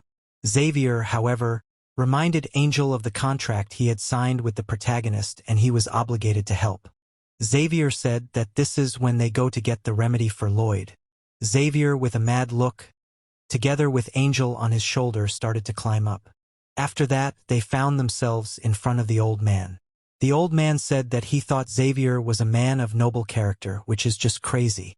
Xavier said that noble people can also complain, and added that the angel spoke of people who complain as if they were inferior beings. Suddenly the halo above the angel's head began to blush, for this could have been a humiliation to the client. The angel apologized, then said that Xavier was wrong, for if they knew how dangerous the pearl was. Xavier interrupted Angel and said that tearing down the pearl was the right thing to do, because the artifact shouldn't exist. Angel was surprised that they were going to tear down the pearl. At that time Xavier, with a look inherited from Lloyd, said that of course they would tear down the pearl, but under certain conditions. Xavier asked when the angels knew about the construction of the pearl. The angel said that maybe since the heart of winter appeared. Suddenly Xavier slapped the old man's desk, which startled him. Xavier asked why the angels had not told him at once that it was not worth building the pearl, but had waited until it was almost completed. Did they really want to mock him? Angel confessed that he didn't think the humans could really get all the materials. Xavier assumed that Angel had decided not to do anything until he smelled something fiery. The old man was shocked that Xavier was taking advantage of something that was hidden deep in his heart. Xavier asked if his speculation about the angel's thoughts was true. The old man began to cry and said that it was true. In fact, angels can't lie. Xavier began to say that because the angels were not performing their duties well, they should delay the demolition of the pearl. The angel seemed unwilling to agree to such terms. Xavier interrupted the old man, saying that because of the angels' actions the humans had suffered, the celestials should make life easier for the humans. Could they do that? The angel couldn't resist the facts, and said that until then they should keep an eye on the artifact. Xavier thanked the angel sincerely for his generous concern. Angel senses lies, and looking at Xavier he sees an incredibly sincere man. Xavier then began to talk about the second condition. He said that Angel would be sent to the kingdom of Manhwa and deliver an artifact to Lloyd that could help him get out of his current state. Angel was shocked at this request. He began to scream that it was too much. They had just talked about the problem and solved it. Xavier said that it should be as compensation. After all, he had been up for several nights thinking about the conflict with the heavens, and they were obligated to compensate for that heartache. Angel was shocked. He thought Xavier was much angrier than he might have thought at first glance. Angel was surprised, but Xavier's words were true, and the pain was such that he simply cannot help but compensate for it. At that time Xavier's face began to frighten the angel, who had earlier thought to invite him to heaven. But now he was sure that he was a client from hell. In Lloyd's manor there was a knock on the door, and then a completely exhausted guy asked to come in, the one who knocked. It turned out that it was a girl who looked at the completely broken protagonist, who clearly felt terrible. She instantly began to apologize for entering his room, and suggested that the protagonist continue to rest, while Lloyd began to get out of bed, saying that there was nothing wrong with the girl's actions, and he wondered what had happened. She immediately began to hand over a letter that was addressed to Lloyd. The guy accepted the letter, under the girl's words that it was an invitation to the wedding. The girl confessed that she was marrying Kujur. She seemed to want Lloyd to be there. The boy began to look at the letter under the girl's words that only Lloyd had gotten such an invitation, because only thanks to him this day could happen. While on the face of the protagonist there was no emotion at all, it seemed that he was completely shattered and simply lost the ability to feel anything past sadness. After the girl with a sincere smile began to tell that only thanks to Lloyd in their lands reigns peace, and all live happily, while the boy silently lowered his head, then put on a very sad smile, and thanked her for the words she said, because he was happy to hear them. Lloyd jumped up from his bed. While the girl asked the protagonist not to move, she wanted to bring him a new blanket. Lloyd stood at the door thinking that he always dreamed that all people around him would be happy. Then he congratulated the girl on her marriage, and instantly slammed the door, leaving the maid standing in the hallway. The protagonist felt even worse, for he was completely powerless, and could not help these beautiful people in any way. He remembered Pearl's words that the only solution to this situation was that Lloyd or Xavier had to die. Lloyd thought that Xavier could not die. He was the real hero of this world. And then Lloyd's heart was attacked again by a huge cold force, which made him feel bad, and he fell to the ground in terrible pain and agony. Lloyd started to think that there was a way to save all these people. He started to think that if he died, people would be happy and would not die, while the system window appeared right in front of the protagonist's face saying that his death would not help. It started saying that Lloyd still hasn't gotten his wish, and as long as he is alive, he can do anything. After these unexpected words, the system window began to disappear, while the protagonist was left lying on the ground enveloped in the particles of the system. The guy began to close his eyes, falling more and more into the depths of his consciousness, after which Lloyd finally lost his consciousness. At that time, an incredibly horrible creature appeared in the deep sea, which was definitely hostile to humans. While the ruler of the land where the monster appeared watched and pondered on what he saw before him, namely the huge number of monsters that filled the water in front of him. While in another part of the world, there was a strange structure that instantly began to crack. At that time in the kingdom of Samarkand, king did not understand who dared to attack their land, while his subordinate explained that there were strange heretics who attacked them under the cover of some god. At that time in the forest a huge monster was chasing the small animals.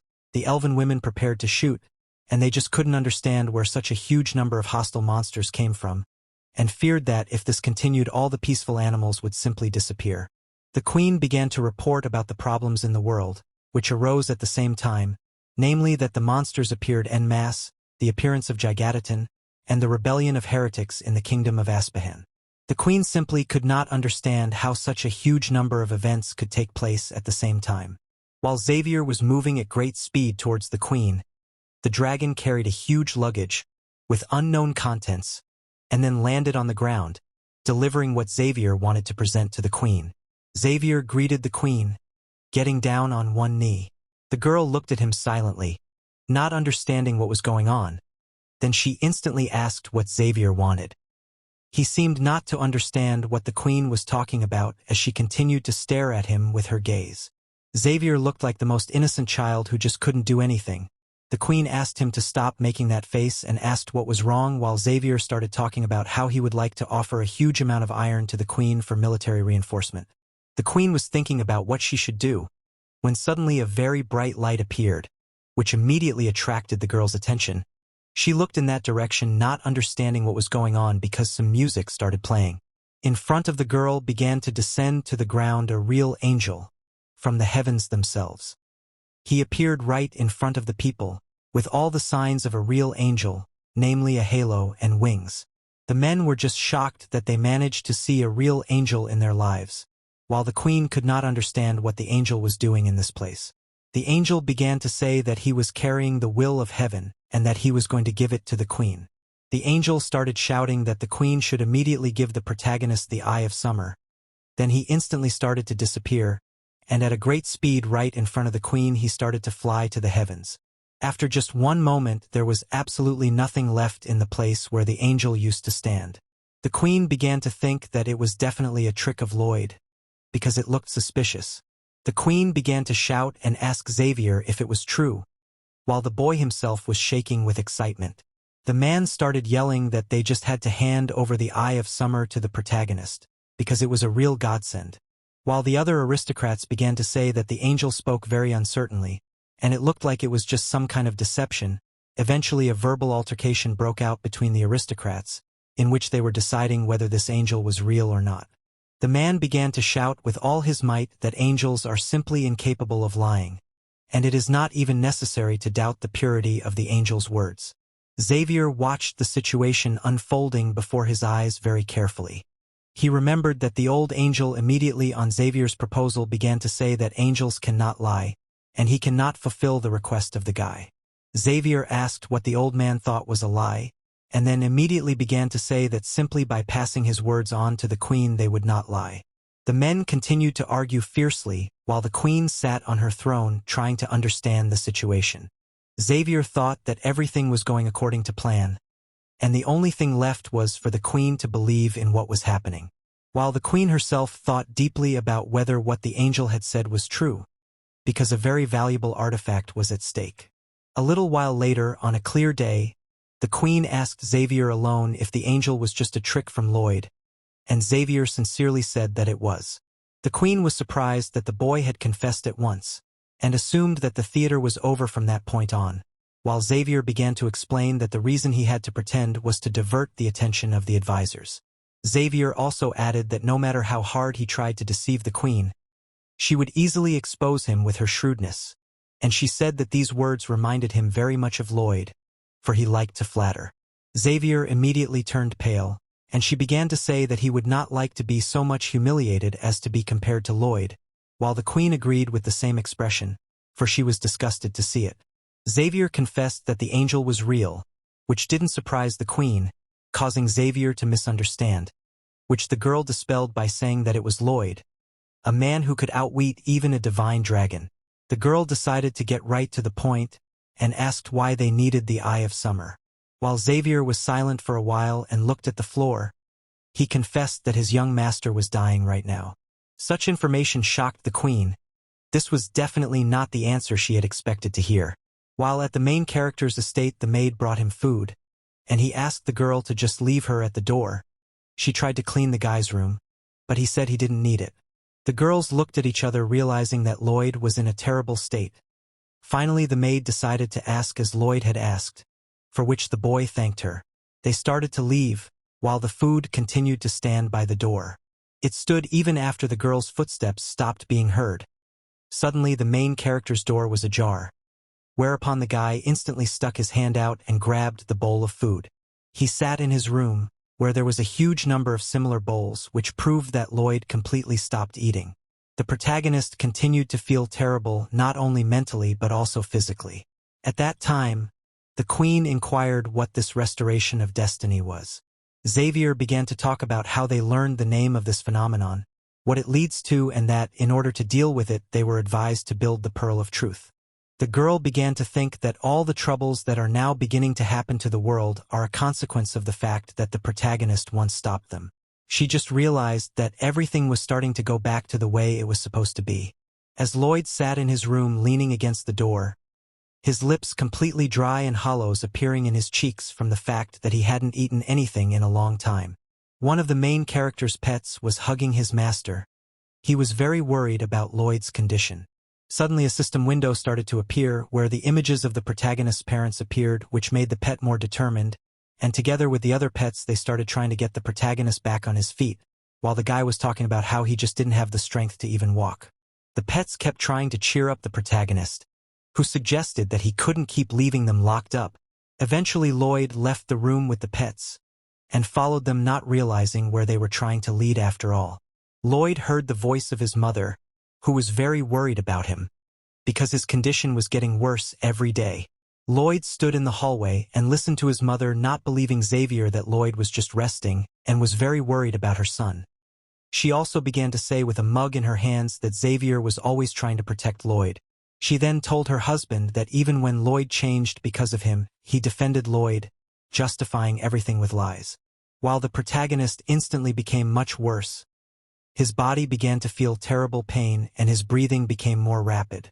The man began to say that if Xavier was trying to help so sincerely, Lloyd was really a worthwhile person. The girl agreed with her husband's words, and began to say that the protagonist would be fine after he was back to normal, when he himself would explain to them how everything had happened. The man also believed that this was exactly what would happen. While the protagonist started running at a great speed down the hallway, he was very quickly approaching his room, after which the guy instantly opened the doors and went inside. He started to pull out a blanket with the thoughts that he just had to live. After that he started to eat his food with all his might. There was finally a purpose in his behavior. He sat at the table eating, with the window open. Then with a confident look he thought about the fact that he just had to tell the truth to the real Lloyd's parents.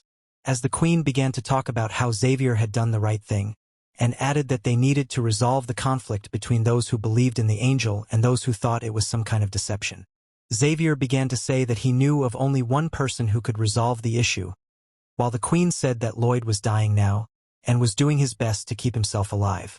Then under Xavier's gaze the Queen said that only Lloyd could stop the restoration of fate, and thus protect her entire kingdom. After she said these words, the Queen began to smile, then with the same smile on her face began to say that convincing people to work was her forte. Xavier smiled as well, as he was sure that together, they would do well. As the protagonist sat in his room thinking that the first thing he needed to do to improve his condition was to deal with his panic attacks, he looked at his pets, who were trying their best to help him. The protagonist thought about what plan he should make in order to survive. Although he had a plan to extend his life a bit, he needed a plan to resist the restoration of fate.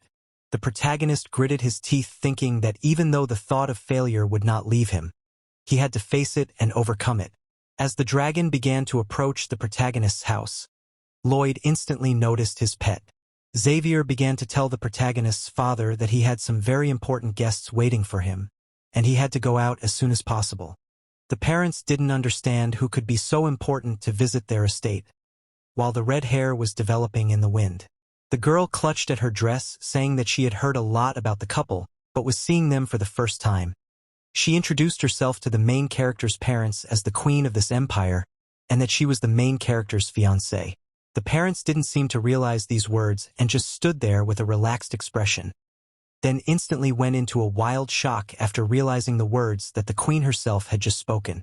They instantly fell to their knees, surprised that the queen herself had come to them, asking the parents of the hero to calm down, because she is still the fiancée of the main character. Then the queen looked at Lloyd and asked if it was true. While Lloyd stood staring out the window not understanding anything, Lloyd's face at the moment of realizing the queen's words is not easy to describe in words. To put it mildly, he was fucked up. In the evening at the main character's estate, the queen sat at the table and stared intently ahead, while Lloyd's parents seemed to be beyond excited. They were pouring in their own sweat. Lloyd himself was in such a state for the first time in his life. He seemed incapable of saying a word. While the queen sipped her tea in silence and seemed completely calm, she began to tell that the tea was really delicious, and asked where her new mother had gotten the leaves. Such words shocked the poor girl, who still couldn't believe that the queen was her son's wife. She began to shout with all her might that she had not stolen the tea leaves, while her husband tried to calm her down, for she was talking a lot of nonsense because of her excitement. The man himself started shouting that he was the person who stole the tea leaves. The protagonist asked his parents to calm down and began to say that he would tell everything, after which the queen made a gloomy look and asked if Lloyd was going to tell about how he tricked the queen into agreeing to the marriage. Parents turned pale with fear. After the words that the girl said, they silently fainted, for such words meant that this was the day when they would be finished. The protagonist began to say that his parents would calm down, and then began to confess that the engagement was just a pretext. The parents fell out of the world again, unable to react in any way, while Lloyd looked at Xavier and mentally questioned what he had come up with in bringing the queen to his house. Xavier looked at his lord carefully, seeming to understand his worries, and then turned away indifferently, making Lloyd even more worried, for he could not understand what was going on. While the queen said that enough jokes from now on, and said that she would tell the whole truth, the parents listened attentively to the story that Lloyd had to take away one treasure of their empire, which was a gift from the holy dragon, and then the queen told that the dragon met the hero and asked him how he dared to have this treasure, because he was not of royal blood. Then the parents heard the words that Lloyd had lied about being the queen's husband and that he belonged to the royal family. The parents of the protagonist seemed to fall out of this world. They were in a distant space thinking that after the explanation became much worse. The queen began to say that Lloyd needed to answer for lying to the most holy dragon. while the father of the protagonist realized that a terrible punishment was about to await them all. He began to shake and say that for such a transgression, they cannot atone even by death. While the queen looked at the man with a cold-blooded look, the protagonist also looked at his father, who instantly fell to his knees and began to say that Lloyd is dear to him as a son, and began to beg not to kill the guy. Lloyd was shocked by these words and didn't understand what was going on. While his mother began to beg the queen for mercy for the protagonist, Lloyd instantly started running to his parents screaming for them to stop. He started telling the queen that it wasn't his parents' fault and he alone should be punished for his actions. The father started yelling at his son, saying that the parents should be responsible for the misdeeds of their children, while Lloyd didn't understand this, and then he was about to tell them that he was not the son of these people, when suddenly the queen started talking about being stuffy, and added that she had heard that Lloyd was mentally broken, and then she started smiling because as soon as there is a challenge, he starts fighting again to the end. Lloyd listened attentively to the queen's words that she wasn't going to kill him, and then she was silent for a while. Then looking Lloyd straight in the eye she said that she wanted to make their engagement real. Lloyd couldn't fully comprehend the words he had just heard. And then with the stupidest face he could make in this situation he asked her what she had said. She immediately slapped the stupid guy with anger and then repeated that she wanted Lloyd to be her husband and part of the royal family. The parents heard the queen ask Lloyd to work with her for the kingdom, while the protagonist refused the offer with the most indifferent look. The parents were shocked by their son's refusal and listened to them and the queen arguing about it. But in the end the girl sighed and suggested a compromise. She told them about the angel who had ordered them to give the Eye of the Summer to Lloyd, and that two groups of counselors had formed, those who were against it and those who were in favor of giving the eye. Lloyd didn't understand what was going on, because he had nothing to do with the angel doing something like that. Xavier stood silently looking at the uncomprehending protagonist, and then he turned away, pretending he didn't care what was going on. The protagonist didn't know what to say, because he didn't see a way out and just kept falling deeper and deeper. Lloyd thought about the fact that he should have looked for a solution because he just had to cope. The protagonist thought that he was not the only one who had to do something. Then he found himself together with his loved ones and realized that only with their help he could do something. The queen looked carefully towards Lloyd, waiting for his answer, while the protagonist with the most confident look declared that he would calm all the chaos. The boys set off towards the dragon, to return to the queen's house. The protagonist thought that there must be a solution to the problem, and that he should take care of his health first. The boy looked back at his parents, who were very happy that their son was finally back to normal, while on Lloyd's face there was sadness that he was not the native son of these good people. The protagonist began to smile, thinking that he would protect his new mother and father. While the queen also turned towards Lloyd's parents, they didn't seem to understand why this was happening, and a moment later their faces were frozen in shock at what they saw in front of them. The queen herself bowed to them to show them her respect, and she quietly said that they would see each other again very soon, addressing them as father and mother. This surprised the poor parents very much, while the protagonist seemed not to feel very well. As the palace was filled with unbelievable screams, people began to fight among themselves. They were very angry because they had different opinions. Suddenly the doors to the council chamber opened with great force. The protagonist in his manner announced that the culprit of all their troubles had arrived on the scene. A little while later on a clear day in the castle, Lloyd was sitting on a chair in a dark room, and seemed to be waiting for something, when suddenly there was a light that fell on the guy's body, after which the man announced that at this very moment an emergency meeting of the council begins, and that they will decide whether they should fulfill the will of the heavens. Count Altez raised his hand and was then given the floor, whereupon the man announced that they had missed the clause in the title of the meeting that they would decide the fate of the Eye of Summer. While another counselor sat there not knowing what to say, he repeated the same thing but added the subject of the Eye of Summer to the whole thing. One of the counselors started to shout that this was nonsense, but he was interrupted saying that he could only speak after raising his hand. He did so and then started talking about how they were just wasting their time trying to name this meeting. He started yelling that their meeting should definitely include the word great, while the counselor changed the title again. One of the counselors started yelling at the others, for it really was a waste of time. While the others yelled that their meeting should have a decent title, they continued to bicker amongst themselves with no chance of finding a solution to the dispute. The protagonist, on the other hand, felt the silly atmosphere and thought about the fact that part of something like this was native to him, whereupon a smile appeared on his face and he was about to start processing these counselors. After a while, it was deep into the night, the counselor started saying an incredibly long name, which told me that they were still only concerned with picking a name.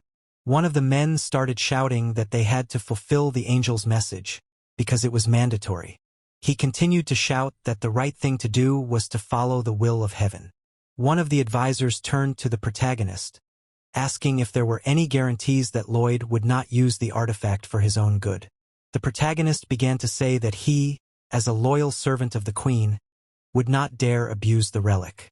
Then the protagonist began to say that if the neighboring countries attacked, he would not be able to accept it.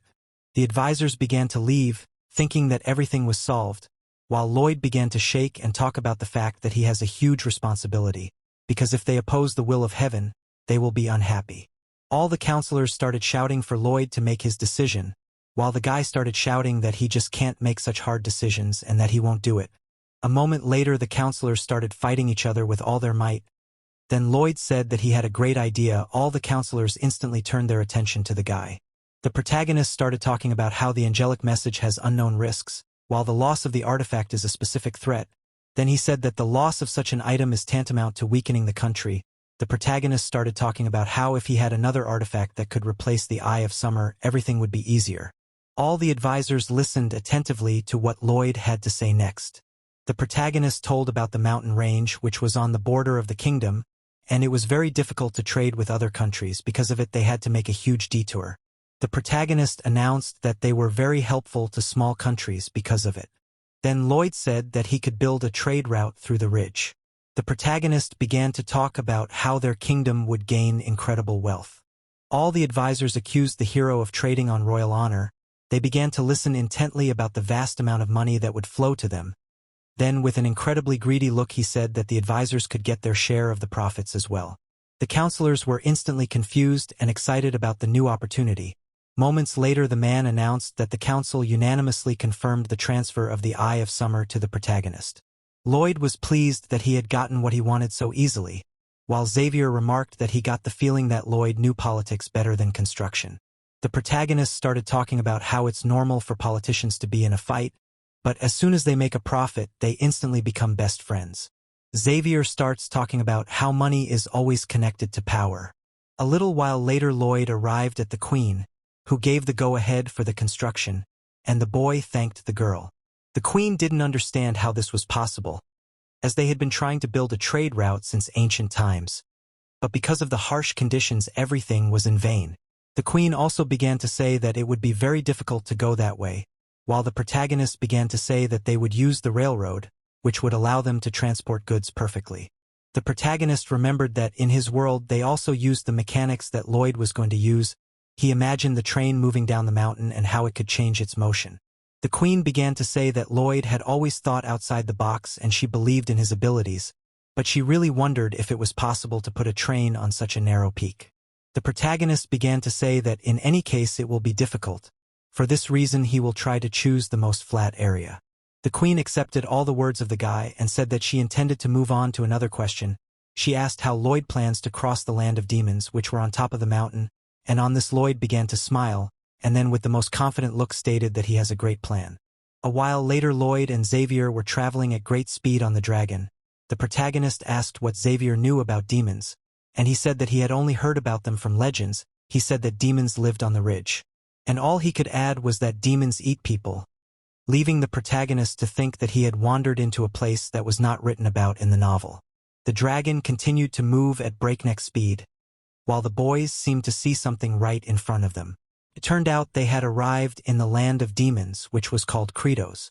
Xavier started talking about how it was not going to be easy for them and asked what Lloyd's plan was, while the protagonist started shouting madly that his plan was to invade. Xavier grinned at Lloyd while thinking about how cruel Lloyd was. The protagonist began to laugh, thinking that they had managed to defeat both demons and angels, and that these enemies would be defeated as well. Then the dragon began to spew a huge amount of flame, which instantly destroyed a section of the strong vortex, after which they were able to get inside at great speed. There they found themselves in a completely different climatic conditions, The protagonist thought that he expected from this place exactly something darker than what he now saw in front of his eyes, namely the incredibly beautiful fields that enveloped a vast tract of land.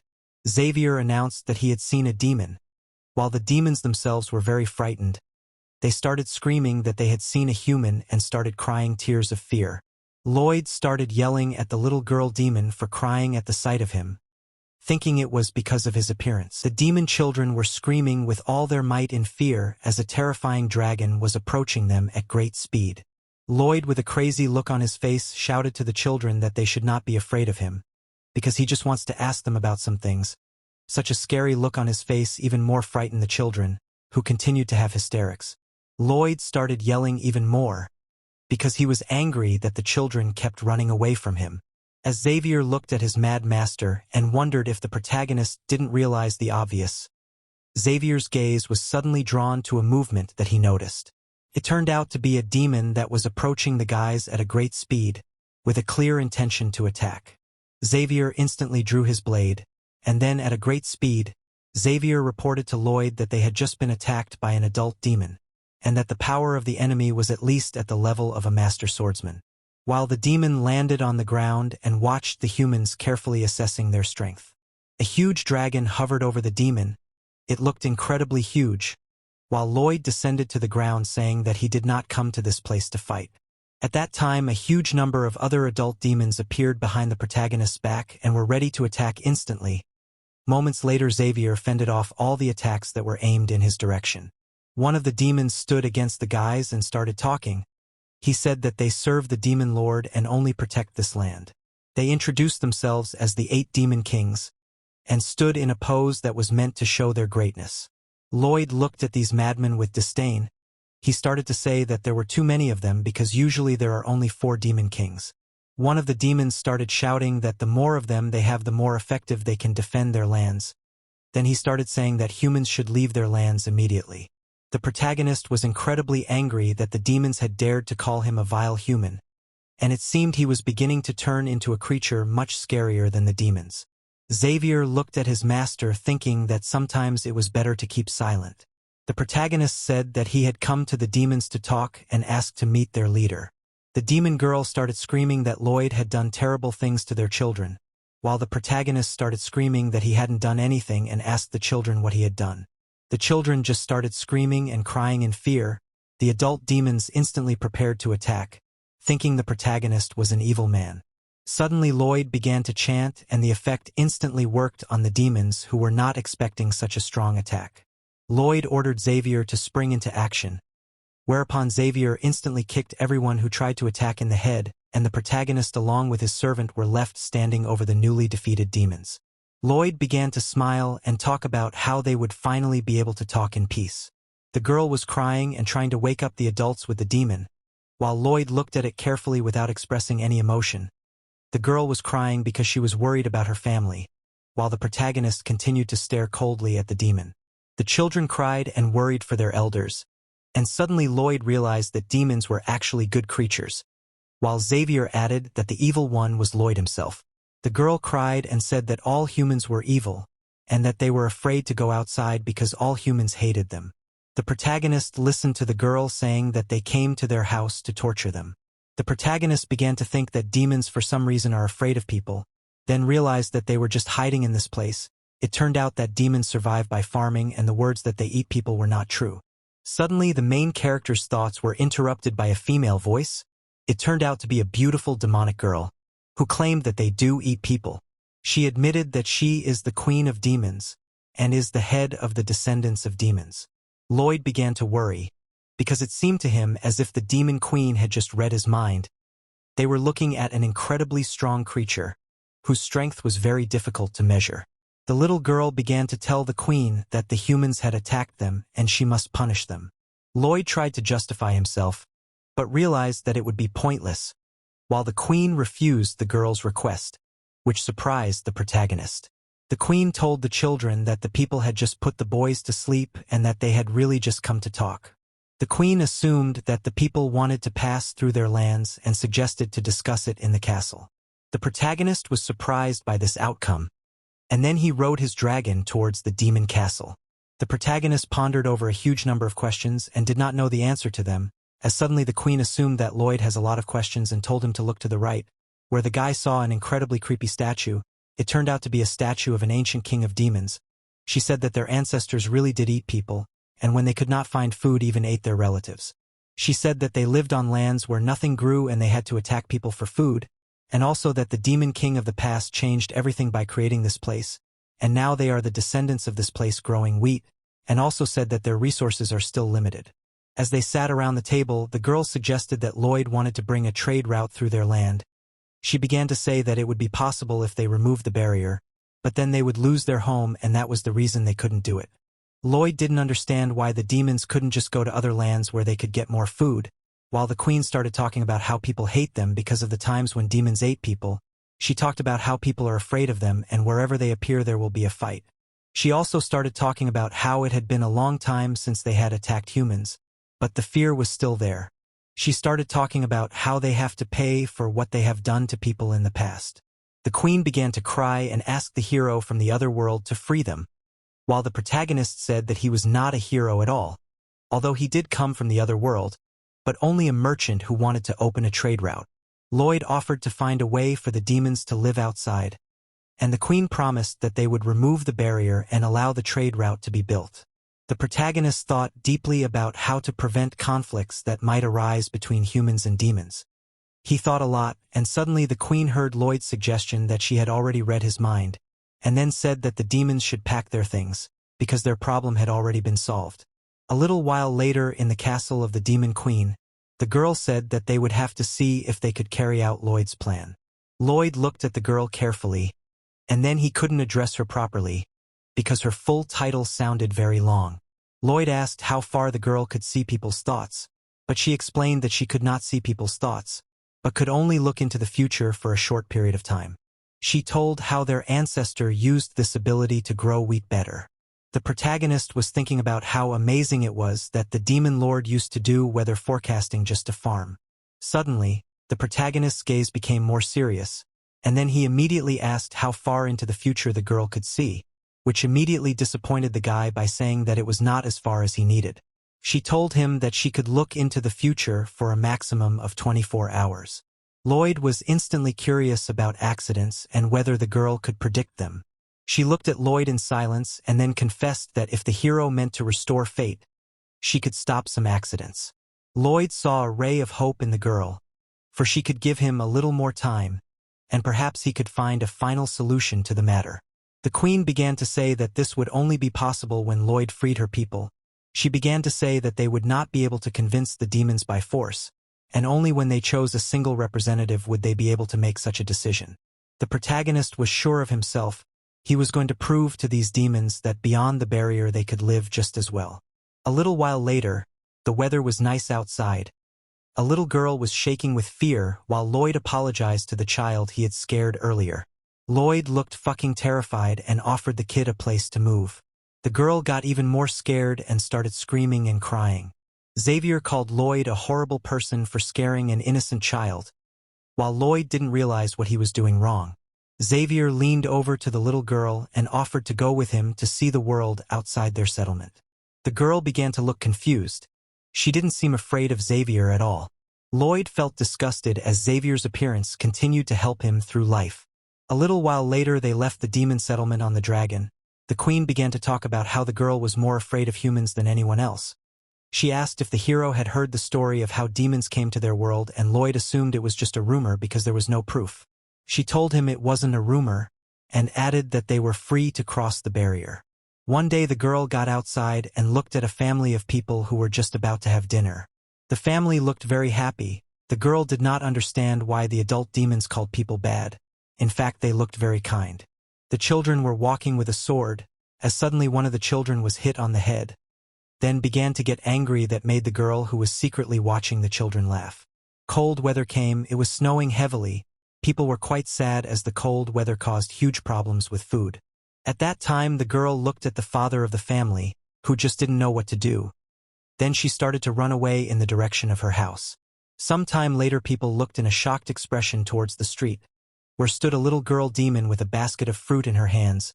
She offered people these fruits that would make their lives easier, as suddenly the woman began to shout with all her might that demons have arrived to them. This very much frightened and upset the girl. She saw people who ran away to their homes in a panic, because they were very afraid of her, while the man prepared to attack the little girl. She had time to look behind her back, and at the last moment to dodge the attack of this man. She was naturally very much frightened and began to run away from the evil man at great speed. A huge number of people went in pursuit of the girl. They hated her simply because she was a demon. They cornered the poor demonic girl and were going to kill this harmless child. She became angry at the way she was treated, and then she took on a completely different appearance which immediately scared the people who wanted to kill her. The girl in a moment thought about the words she had been told since she was a virgin, namely that they should never attack people. Then she got on all fours and started running away from the evil people at a great speed. She ran with all her might while the voices of the men were heard behind her back. The girl was crying, for she was very much offended at the way she was treated, for she was only trying to do good. In the present, they flew on a dragon, while Lloyd began to shed his tears, saying that it was too formulaic a story. As they flew, the hero talked about how it was time to end such stories. They were already near the protagonist's land, after which they descended to the ground and walked around Lloyd's domain. The girl was very much scared. She was afraid of people. While Lloyd said hello to the inhabitant of the place, the girl instantly closed her eyes out of fear, while the orc started talking about how he needed to dry off as he had overpumped his muscles. The girl's gaze instantly went blank while the orcs started walking away from the guys. The girl wondered and asked why there were demons walking around in the human settlement, while the queen told her it was the orcs. At that time, the skeletons began to enthusiastically greet the protagonist, and seemed very happy for his arrival. While the girl watched all of this carefully, at that time, a huge dragon flew over them, complaining about missing the time to clean up. The girl turned to the protagonist. She assumed that the protagonist was also the Lord of Darkness, because he has the same scary face. Such words made the main character angry, who asked the girl what was wrong with his face. The men with smiles on their faces greeted Lloyd, after which the protagonist asked what they were doing, and they assumed that the guy arrived because of the wedding. While the demon girl was looking at the men intently, amazed that they didn't notice her, then one of the men looked directly at the girl without showing any emotion. This scared the little demon, and she started to hide from the man, who looked towards the demon queen, who also didn't know what to expect from the man, which was saddening. The man assumed that the girls are demons because he saw their horns. The demon queen said that the speculations of the man were true, while the little girl closed her eyes in horror, expecting hatred in her direction, while the man without any emotion looked at them and without averting his gaze indifferently said that he understood. After the men silently left the boys and began to talk on their own subjects, the voices of the people were heard around the settlement, who were very glad at the return of their lord. The old man asked the girl where she was from, and she told him where she had come from. The old man was surprised, for it was the first time he had seen a small demon. While the children were also surprised to see a new child in the settlement, the girl was instantly frightened, while the boy wondered if the demon knew what soccer was, and his friend said that Lloyd had taught them this game and it was a lot of fun. The girl asked Lloyd if they could play together with her companion, but he said it wasn't his place to ask. The boys started asking the little girl if she wanted to play with them, while the little demon didn't know what to say and was very nervous. Then she said she had an ugly skin color, suggesting that she had no right to play with people. The little girl looked at the demon with an incomprehensible look, then began to shout that the demon would not show off, because they have many like her and they are everywhere, then asked if the girl would play with them, which in turn surprised her very much. She immediately looked at the queen, trying to see if she could play with other people. While the queen smiled very softly at the little girl, she held the little girl's hand and let her go as a sign that she could really go out with people. The little girl instantly ran with her new friends, and she seemed really happy. The main character said that he wasn't completely sure that everything would be okay, while the girl took on a completely different appearance, and then hit the ball with all her might, causing it to fly through the children at great speed, and instantly breaking a huge tower. The girl was instantly frightened because she thought that she had done a very bad thing, and now she will definitely be hated, while her new friend said that she is now the head of their team and said that it was incredibly cool, which was supported by the boy saying that the girl was incredibly strong. The demon girl was incredibly happy about this attitude. It was the first time people treated her so well. While the demon queen got down on her knee, then began to beg the protagonist to lead their clan, and said that he was the new Demon King, which caused only misunderstanding from Lloyd, as suddenly the body of the Demon Queen began to glow aura, which caused incredibly strong gusts of wind. After that the aura began to flow into the body of the protagonist. It turned out that the girl changed his title of Demon King, which was notified by the system, which caused even more misunderstanding Lloyd. After that his aura began to go out, creating an incredibly strong flow. The protagonist got huge horns and also demonic wings. The system notified that Lloyd got the skill, and now anyone with one glance will realize that he is a Demon King, and that's all the title gave him. Lloyd stood silently in place while Xavier watched intently. Xavier told Lloyd not to worry because he was no different now than he had been to them before, while the humans were not really surprised and thought that Lloyd had been a Demon King from the beginning. Lloyd was very sad that everyone saw him as a true Demon King.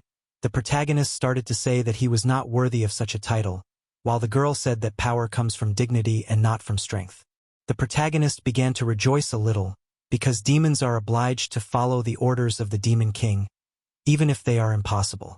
At that time the human girl and ogre couple were getting married. All the humans were incredibly happy for this marriage, while Xavier was surprised that the hero could hide his horns, while the couple was just happy for this unforgettable moment. The protagonist thought about what happened in the novel compared to what is happening now, because in the novel they all became slaves, but now they are truly happy. Lloyd decided to deal with the problems as soon as possible, and Xavier supported him in this, and then they flew at great speed on the dragon. After hearing the girl's story, the demons decided to go to a new place. While in the basement of the Demon King there was an artifact that created a barrier. The girl touched the artifact, while outside there was an incredibly strong wind, which in an instant subsided. The girl gave the artifact to the protagonist, saying that he would be able to create cold air wherever he wanted. Lloyd was incredibly happy about such a thing, because he knew exactly where it could be used. At that time it was snowing on top of the mountain, and the protagonist along with the demons were walking, and Lloyd ordered everyone to listen to his words carefully. Everyone started to wait for the motivational speech, looking at their savior, while Lloyd made a crazy face saying that now they will all build a railroad right to his territory from this place. All the demons didn't change their facial expressions. They didn't seem to realize the hell they were going through.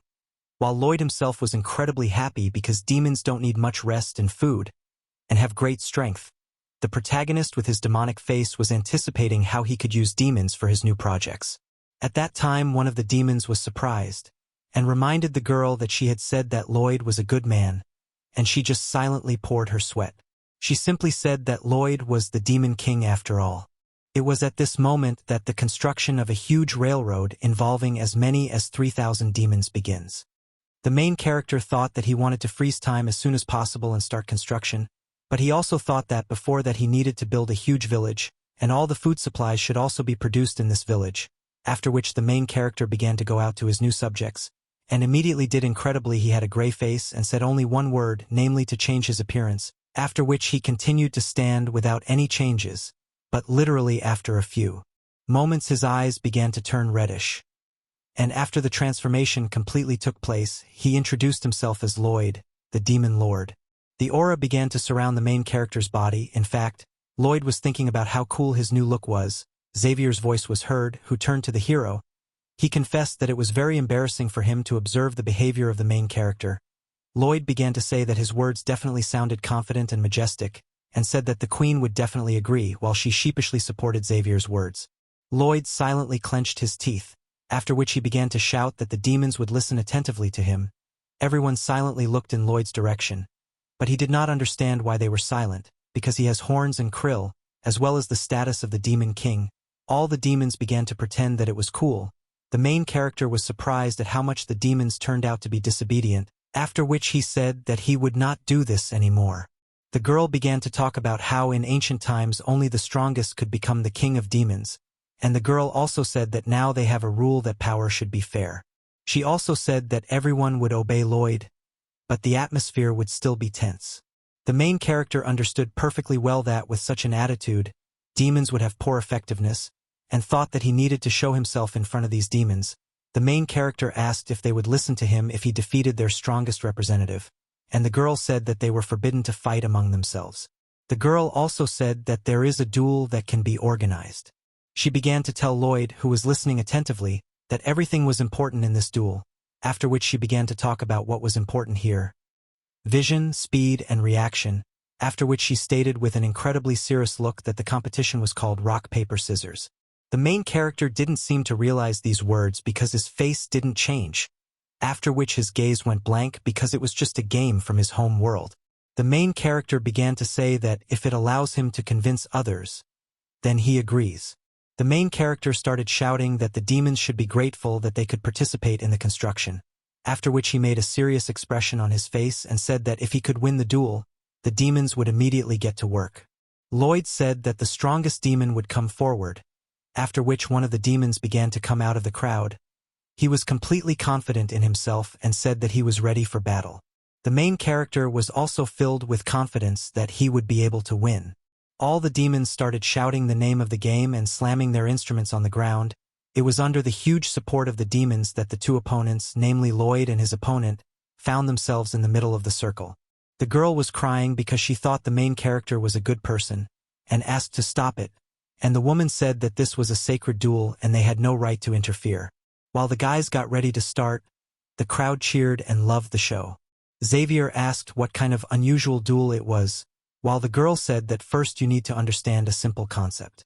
She began to talk about how a stone is a hammer that shakes the earth, scissors are a guillotine that cuts the heavens, but paper, according to her, is just a rag. She told about what and how the other wins, after which she began to talk about how after the signal, the warriors begin to choose two weapons, after which, after another signal, they remove one out of hand, and as a result, there remains one weapon that is compared with each other.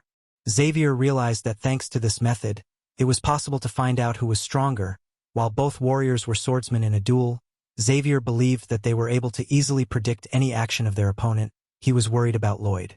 While the queen shouted for the guys to get ready, Lloyd got ready to start. His opponent was also seriously preparing to start, after which Xavier, watching the duel, was greatly amazed at something. It turned out that in Xavier's opinion both chose scissors. While the hero was already moving, Xavier did not understand why the guys had a draw. While Lloyd made an incredible face, he made a creepy face and screamed, which made the demon close his eyes and change the position of his hands. All the demons were horrified by what they saw. Even the adults were shocked by the picture that appeared before their eyes. The main character's opponent turned out to be with two papers in his hands, while the main character was with two scissors in his hands, after which Lloyd eagerly asked what kind of weapon the demon would choose. At that time, silence arose between them. The earlier chanting crowd was simply silent, and the opponent of the main character fell to his knees. Xavier closely watched what happened.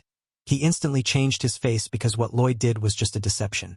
The queen started talking about how Lloyd turned out to be a legend who could win even before the game started, which simply amazed Xavier. While the opponent began to address the demons, after which all the demons bowed their heads to the new demon king, who instantly took on a demonic appearance and spread his wings. Lloyd said that in the name of the true demon lord, they should learn how to cut down mountains in terraces. Xavier grimaced again because he asked the main character not to do that anymore. Some time later, Lloyd's dragon was moving at great speed, and together with the queen, they headed somewhere. Lloyd thought about what the Queen of Men had told him, namely that all the cases he was involved in were starting to return to their original point. The main character thought that the phenomenon began to act much faster and he could not even imagine what the future might be. He was worried that the queen might fall into darkness, although he knew that so far there were no signs. The main character was worried about all the people of his territory, because while he was building a settlement, he could not freeze time, which was why he silently reflected, after which a smile appeared on his face. After all, in fact, he found a way to save all people from misfortune. The guy smiled and looked in the direction of the queen, because he knew that she was able to predict the future, and he called her ability a weather forecast, which would greatly help in saving people. The dragon arrived at the main character's estate, where Lloyd told his parents about the girl who used to be the demon queen. Lloyd's parents began to praise the girl's appearance, while she was surprised that people were not surprised at all after Lloyd's words. Lloyd announced that he was trying to deal with the phenomenon of restoring fate as soon as possible, because if they didn't make it, then everything would be over. He also announced that now the girl will check the fate of people on a daily basis. The main character began to move from the side of the building, shouting that it was time to start.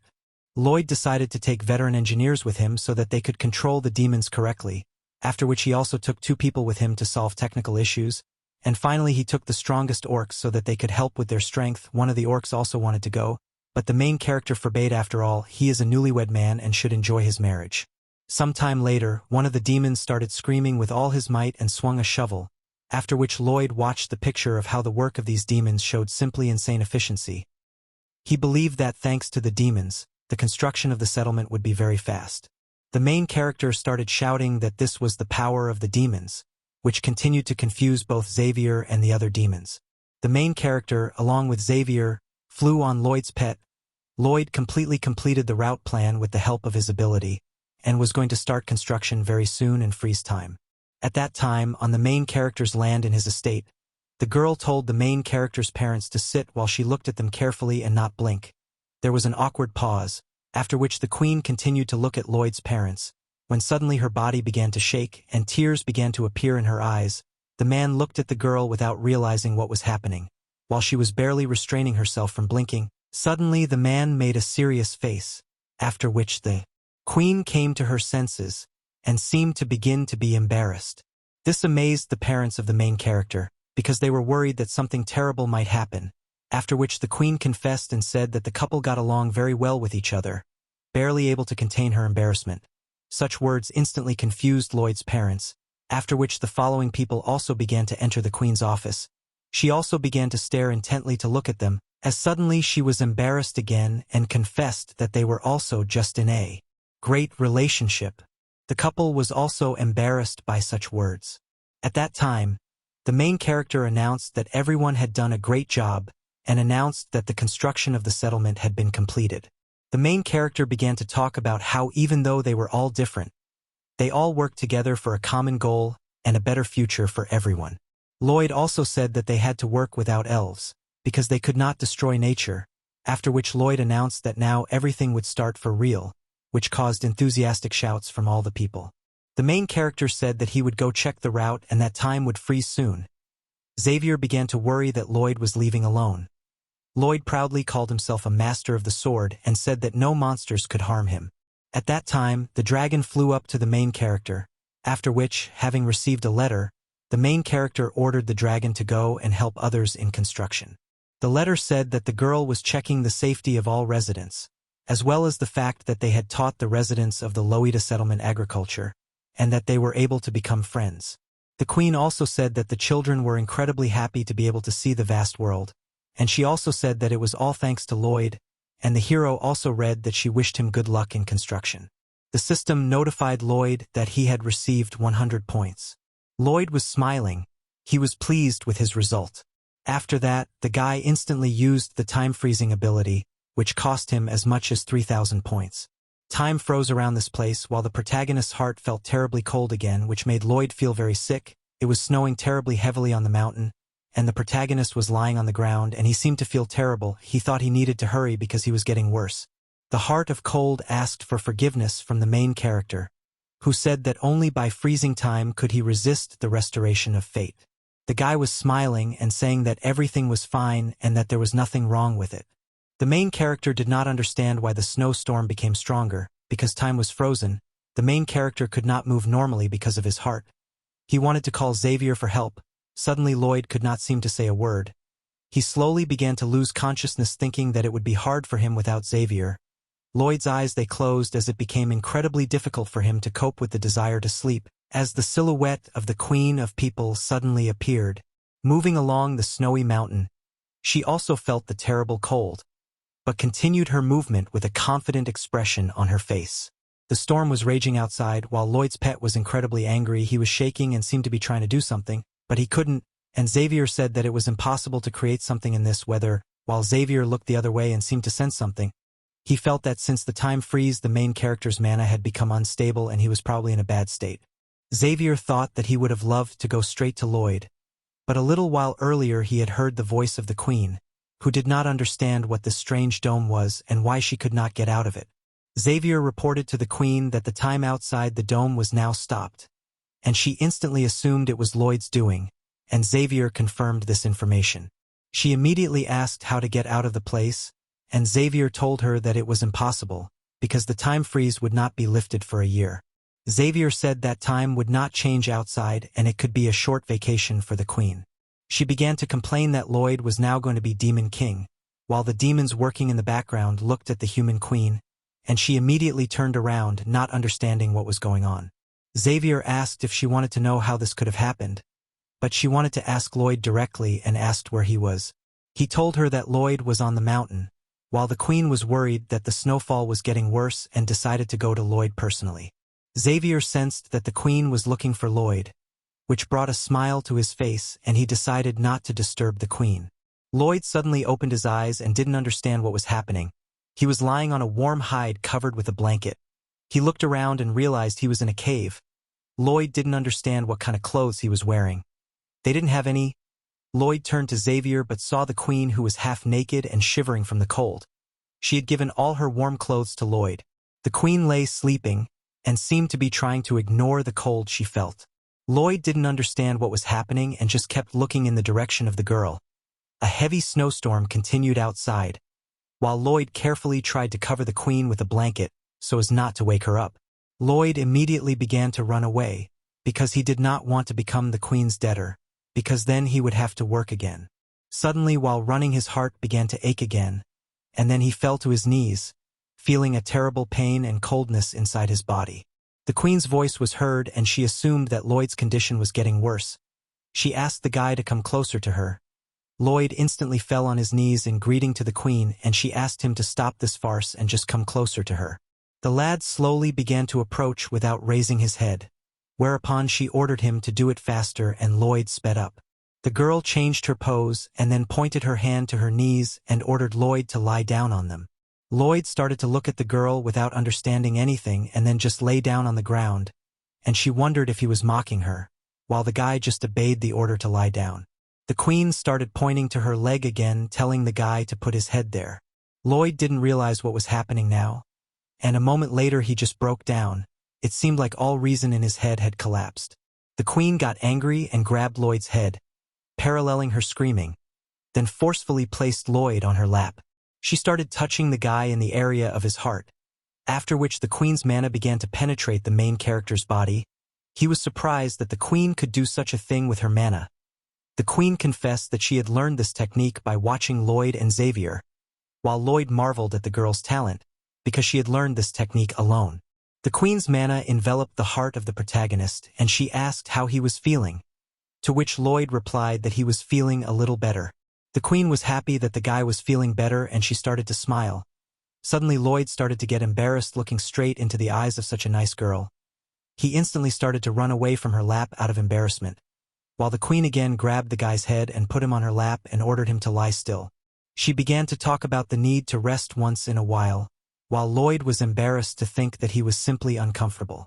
Lloyd asked how the queen had come to be in this place, and she confessed that she just wanted to see the protagonist. Lloyd started talking about how he always does the errands he's given, saying that even a snowfall wouldn't hurt him. The queen directly asked if the guy really doesn't understand, or if he's just pretending, and Lloyd seemed to break down again, because this is the first time he's had something like this in his life, and he just doesn't know what to do. She began to say that the guy is smart, but the direct offer of marriage from a girl does not take seriously. Lloyd did not understand what was happening now. His head could not work properly. Suddenly in his head there was an image of how the queen offered Lloyd to marry. Then the guy's face turned completely red, his eyes began to twitch because he thought that the queen just wanted to load him with work, but it was not so. Suddenly the cave they were in began to shake. The queen assumed it was an earthquake. The protagonist began to realize that all the factors that were happening were proving that right now someone was trying to stop them. Lloyd started to get angry, saying that someone was trying to stop him, but the queen was not surprised by the guy's ingenuity. She thought he was a real genius. Lloyd made a mad face, then promised to make all those involved pay. The queen turned away when she saw his face, thinking that Lloyd's face really should have been changed. Outside, the snow continued to fall with great force, while something began to form in the air. A huge amount of wind began to form a cone from which a strange old man appeared. His name was Fantarasa, and he was the king of the spirits of the mountain range. He thought about the fact that in order to protect this place he had created conditions under which people could not survive in this place. He thought about how when the demons came to this land in ancient times, the spirit didn't care much, He told how their dragon guardian created a separate space where they all lived together. But the spirit's face changed as he remembered what happened then. He remembered the main character and Xavier, who in his memories looked like real villains. He thought about how these men had taken the demons and later brought more men.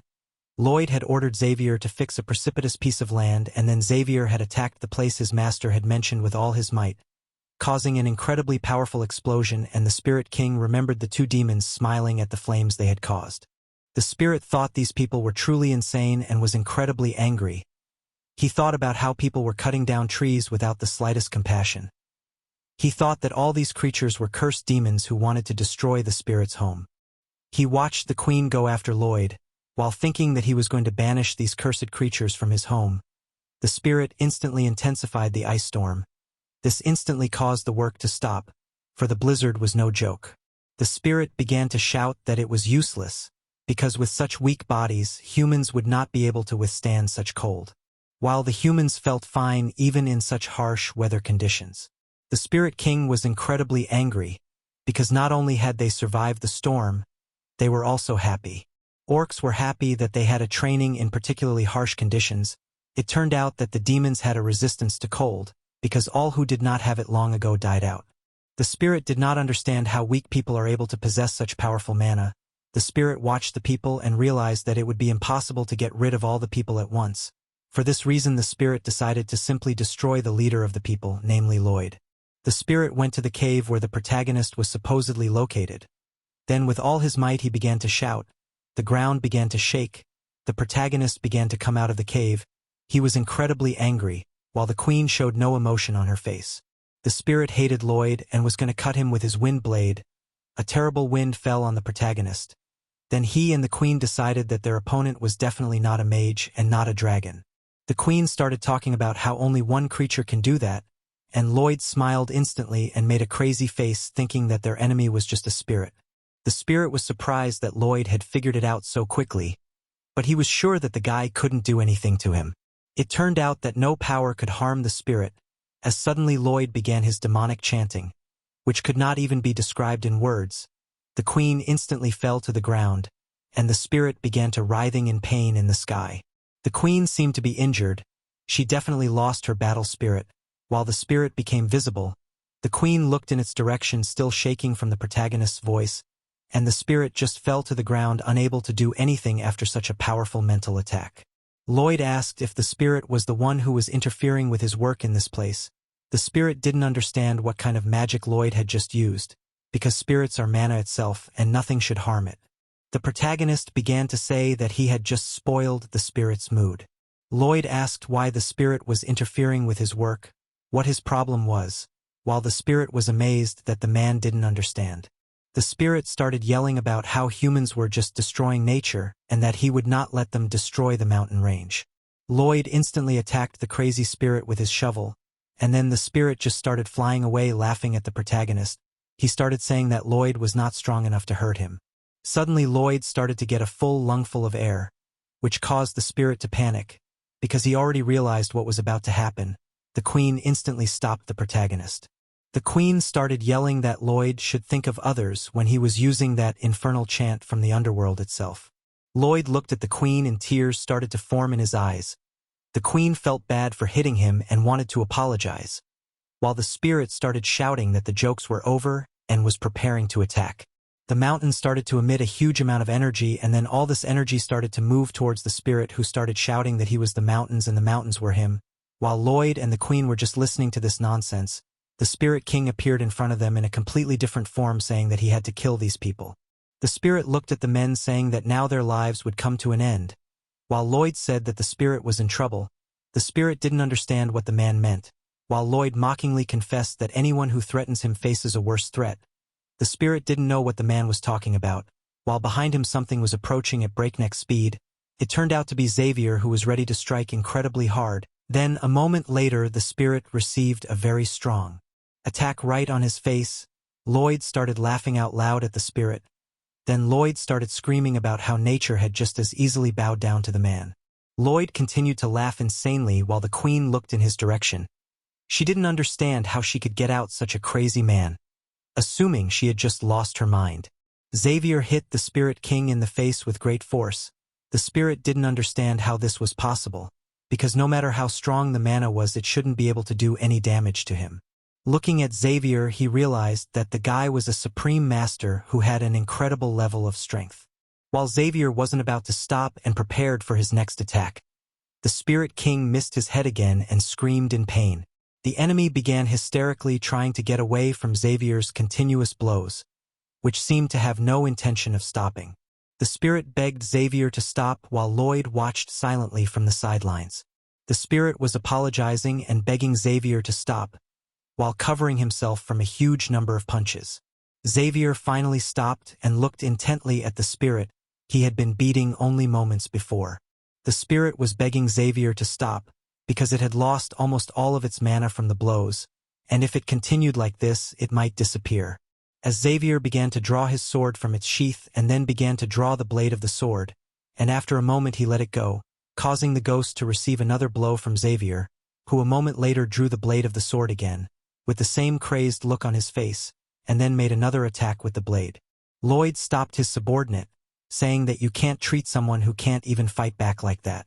Lloyd said that violence does not solve anything. The Queen thought that in their case one strong blow could solve everything. While Lloyd sent Xavier away and started to respectfully lift the poor spirit, Xavier tried to attack again and Lloyd defended the spirit, saying that the guy should stop, it was too violent.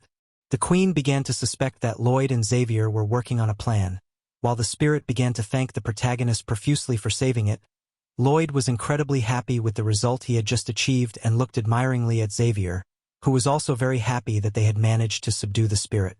The Queen, who had been watching the whole thing, sincerely began to believe that the boys were a real band of bandits. Lloyd invited the spirit to talk to him and again asked why he was interfering with the construction. The spirit tearfully confessed that he just couldn't bear to watch the nature of his mountain range being destroyed. Lloyd asked the spirit if he would mind if they improved the nature of the place during the construction. Such words struck the Queen. She had not expected to hear something like that from Lloyd. The spirit began to say that under such conditions he would not mind, but also wanted to add that people do not usually do that. Lloyd confessed that the spirit was right, for while other animals adapt to nature, humans change nature to suit themselves. Lloyd also began to say that having the power to destroy nature, they should improve and protect it. The Queen watched as Lloyd promised to make this mountain range even more beautiful. The Queen didn't understand why they should take care of nature when they had already subdued this spirit. Lloyd asked if the spirit could make the climate of this place warmer, for then it would be much easier for them to work. The spirit, with a delighted look on its face, began to say that it could do so, as long as it did not harm nature. While the Queen still couldn't fully understand Lloyd, she looked at the protagonist thinking that he intrigued her. The first step in the construction was to punch a hole in the gorge and widen it. Later, they began to create a solid track in order to install the railroad. Also, the second stage was to create a system of switching railroad tracks, but thanks to the engineers this stage was over quickly. The third stage was the construction of the train, and it was also not a problem because Lloyd did such a thing in hell. The demon girl began to talk about the fact that demons are willing to work for food, because to earn food is the most sacred thing. The demons worked very hard and ate very little, which was just fine with Lloyd. The fourth step was that they were busy with plants, creating beautiful species which demons are also good at. Suddenly Lloyd's heart began to ache again, and he clutched his chest. The Queen was worried about the protagonist, because the construction was taking a long time, and she thought they should hurry up. Lloyd began to say that they could not do that, and then with a tired look said that nature must be preserved.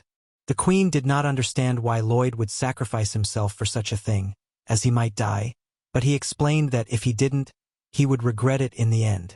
Lloyd made a mad face and then said that if the nature of the place made it popular with tourists, he could make a fortune by setting up a hotel here. The Queen instantly lost the glare in her eyes. It was all Lloyd, as always, in his repertoire. The Queen was surprised that the guy was spending her money to make money for himself. Lloyd instantly fell to his knees and started talking about how the benefit to the kingdom was much greater and that he only needed a small building. The Queen began to smile while Lloyd watched her reaction carefully, and then the Queen said that Lloyd should strive for more, because his greed benefits many. Lloyd was overjoyed, for he had the opportunity to create a business that would bring him pocket money. for now all his money went to maintaining his territory. At that time the train was completely ready, and the demons moved it with the help of the mechanism. The train moved along the tracks while Lloyd ordered a lever to be switched, pointing to the railroad. A moment later the railroad tracks began to change, and then the train went in the direction they wanted. Such a thing caused only delight in the children of demons, because they could see such a thing for the first time in their lives, while the spirit also with a smile on his face watched what this place could turn into.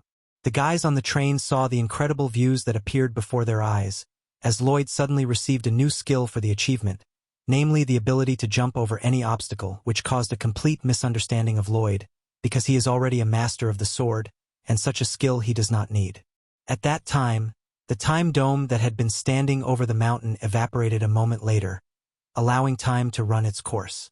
At the same moment Lloyd immediately felt a terrible pain in his heart. The guy continued to sit and did not give any signs of pain, and a moment later he began to fall, but at the last moment the queen managed to pick up the exhausted Lloyd, and then she swore an oath in her ear, namely that she will definitely protect the protagonist and he should not worry. At that time the dragon hovered over the train, after which the queen said that it was time for them to leave to save the royal decree. Some time later a very bright sun rose over the palace. At the same time Lloyd was finally able to open his eyes. Then he instantly noticed the hand that was pouring its mana into him. It turned out to be the queen, who didn't seem at all surprised that the guy had regained consciousness. Lloyd tried to get up and apologize for his rudeness, while the girl said that a sick person should stay in bed. The queen asked Lloyd to hurry up and put on formal clothes, for she was about to start the ceremony of handing over the Eye of Summer, which appealed to Lloyd with absolutely no emotion at all. A while later the queen started to announce to a large number of people that thanks to Lloyd they got the trade route. Then she started to shout that now their kingdom is the center of trade of the whole world, and they were able to get the power of a great nation without a fight. Then the girl looked towards Lloyd, who felt just awful, while the queen talked about giving the Eye of Summer to the hero as a reward. The queen was very worried about Lloyd because his condition was getting worse by the second, but she just can't ignore the official procedure. After that the wizards brought the artifact itself while Lloyd's heart was getting worse by the second. His eyes were completely empty and his body was shaking. Suddenly the heart of the protagonist stopped. After that the artifact of the Heart of Winter began to force the heart of the hero to beat, because at this rate he would just die. The nobleman began an incredibly long speech that they begin the ritual of transferring the artifact, while the hero completely lost control over his body. It seemed from minute to minute he would simply die. The emptiness more and more absorbed his heart and soul, and after a moment his head began to fall, and then the body itself began to fall to the ground because Lloyd lost his life. While the queen instantly drew her blade and then screamed with all her might, while Xavier instantly flew into the air from the crowd of people, after which the queen instantly swung towards the box containing the artifact. This caused a complete misunderstanding from the nobleman who could not understand what she was trying to do, while the queen instantly shattered the box with the artifact with an incredibly fast strike of her sword. This caused a complete shock in the eyes of the people, as they could not understand what was happening, while the artifact became visible to all the people who were in the place. The artifact began to emit a tremendous amount of light. The artifact seemed to emit incredible flames, while Xavier was instantly near the artifact, seemingly a second before the explosion was about to occur. Xavier then covered himself along with the unstable artifact with a shield of mana. Xavier's body began to be covered in burns due to the temperature this incredible artifact was emitting. The queen who was running towards Lloyd pondered how she could do something so reckless for just one person.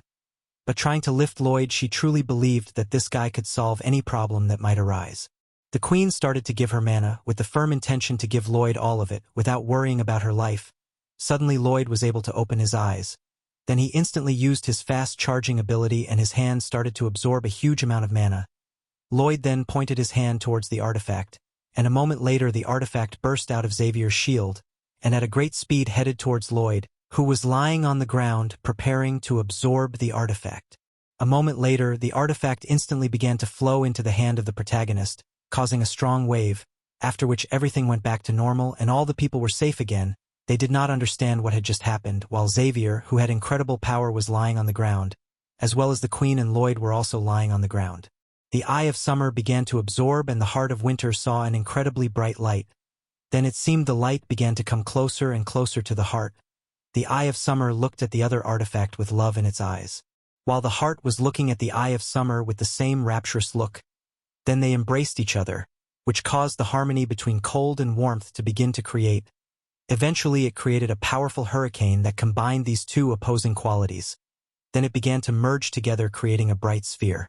After that, the heart of the protagonist instantly returned to normal and the cold finally receded. After that, Lloyd was able to open his eyes again.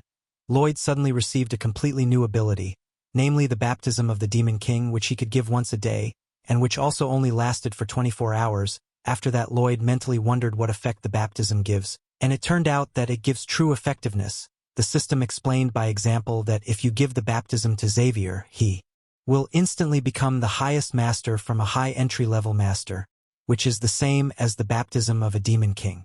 Lloyd was shocked at the information he had just learned. Then a smile instantly appeared on his face. Lloyd started to rise to his feet, under the Queen's gaze. The guy landed flat on his feet, after which he immediately addressed the people of the kingdom, saying that this was an incredible performance that had been invented by the Queen herself for them. Lloyd said in a loud voice that now everyone will know that their kingdom will soon become the richest country in the world. He also gesticulated incredibly and began to say that even if they were to be attacked by dragons, they could easily hold them off. Such a speech caused an instant reaction of all the people. They were incredibly proud and happy for their kingdom, while the Queen and Xavier just smiled silently, looking at the protagonist, who after a moment began to turn around to them, and with a wide smile and a glint in his eyes looked at them. Everything was fine in the kingdom of Magentano. The moon was shining outside. It was snowing heavily behind the mountain in the southwest, and conditions were still harsh. At the time of the events in the village of the Veneto tribe, a boy presented his mother with an incredibly beautiful bouquet that he had collected for her personally. His mother was very happy about the gift, and said that the bouquet was really beautiful while stroking the boy's head. At that time, the father of the family burst into the house shouting what kind of talk was going on in his house.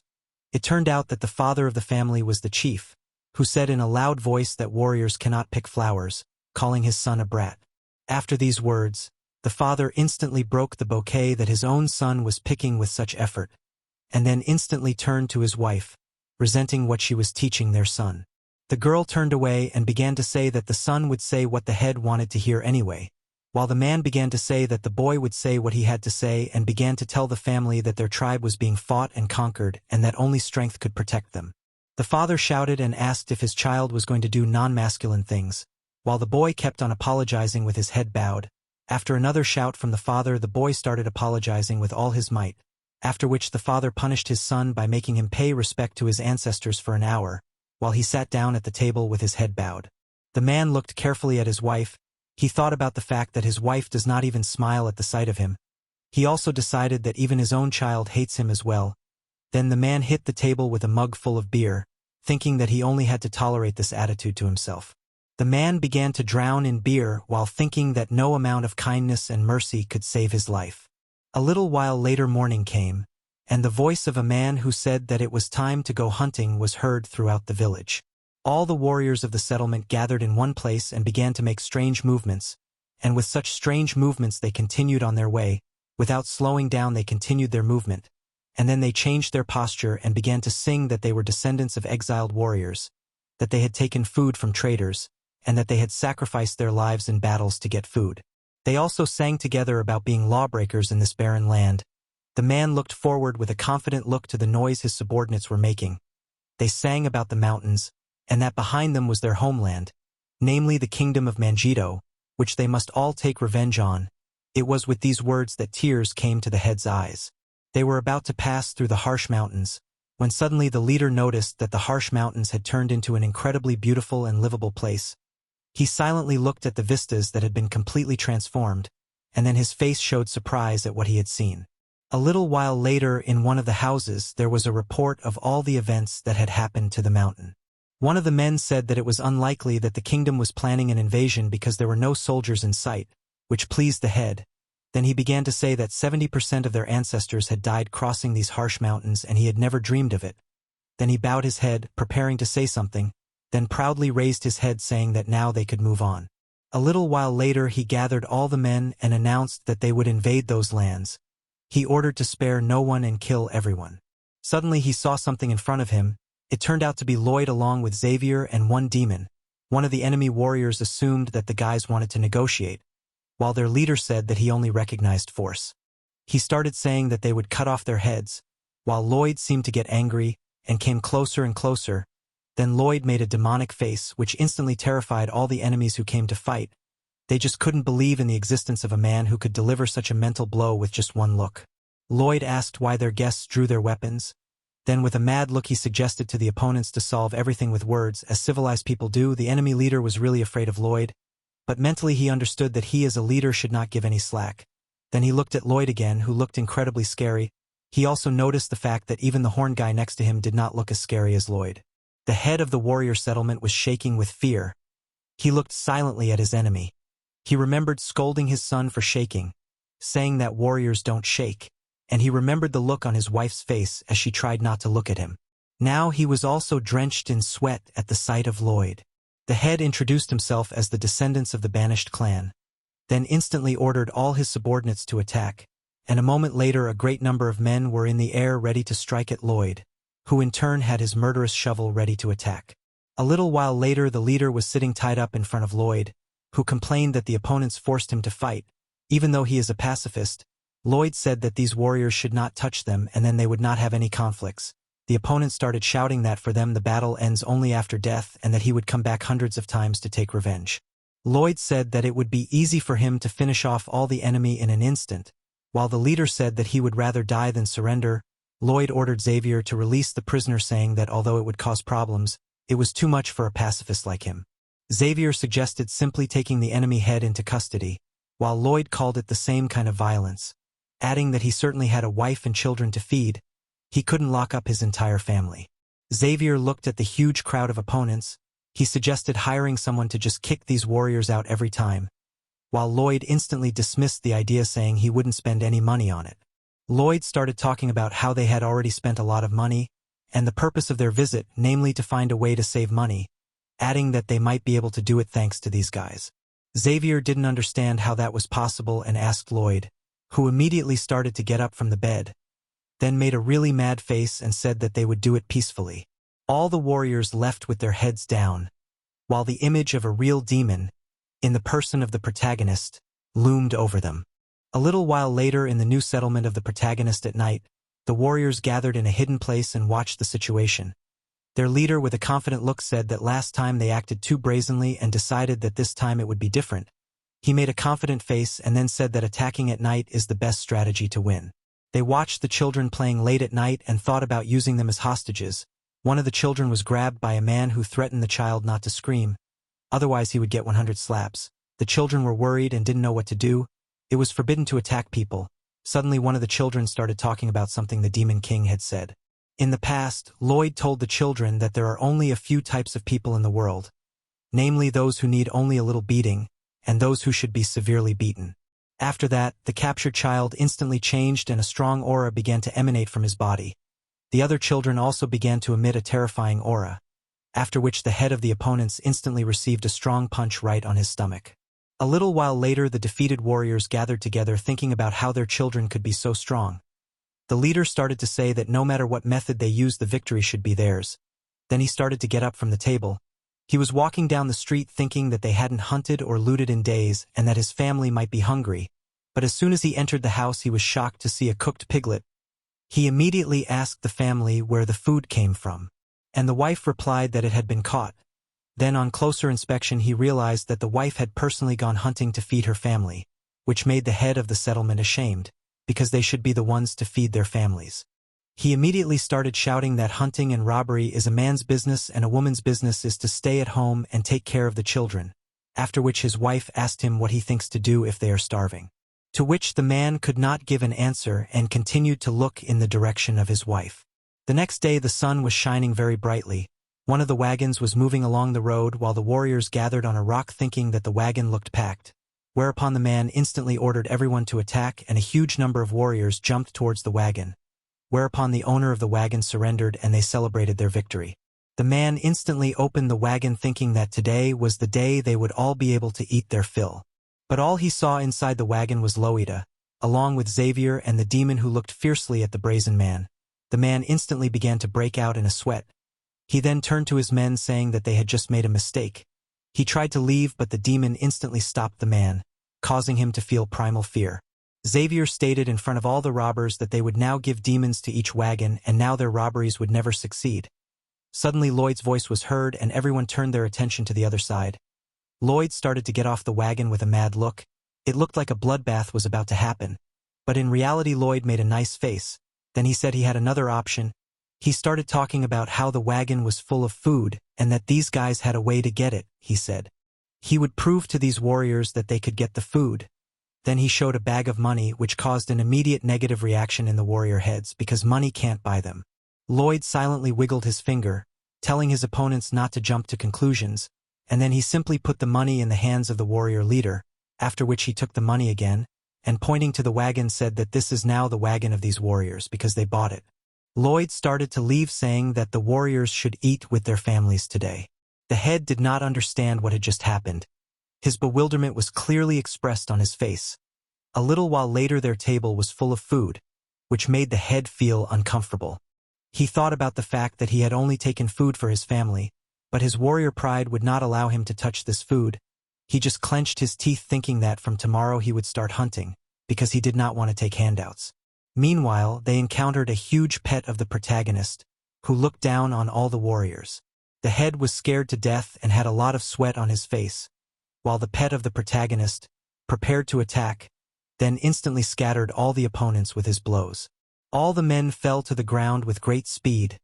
They all lost any chance of resisting, while Lloyd walked around them with a confident gait. Lloyd began to talk about how every time they hunted they were injured and how small prey was too small for food, but large prey was dangerous to hunt.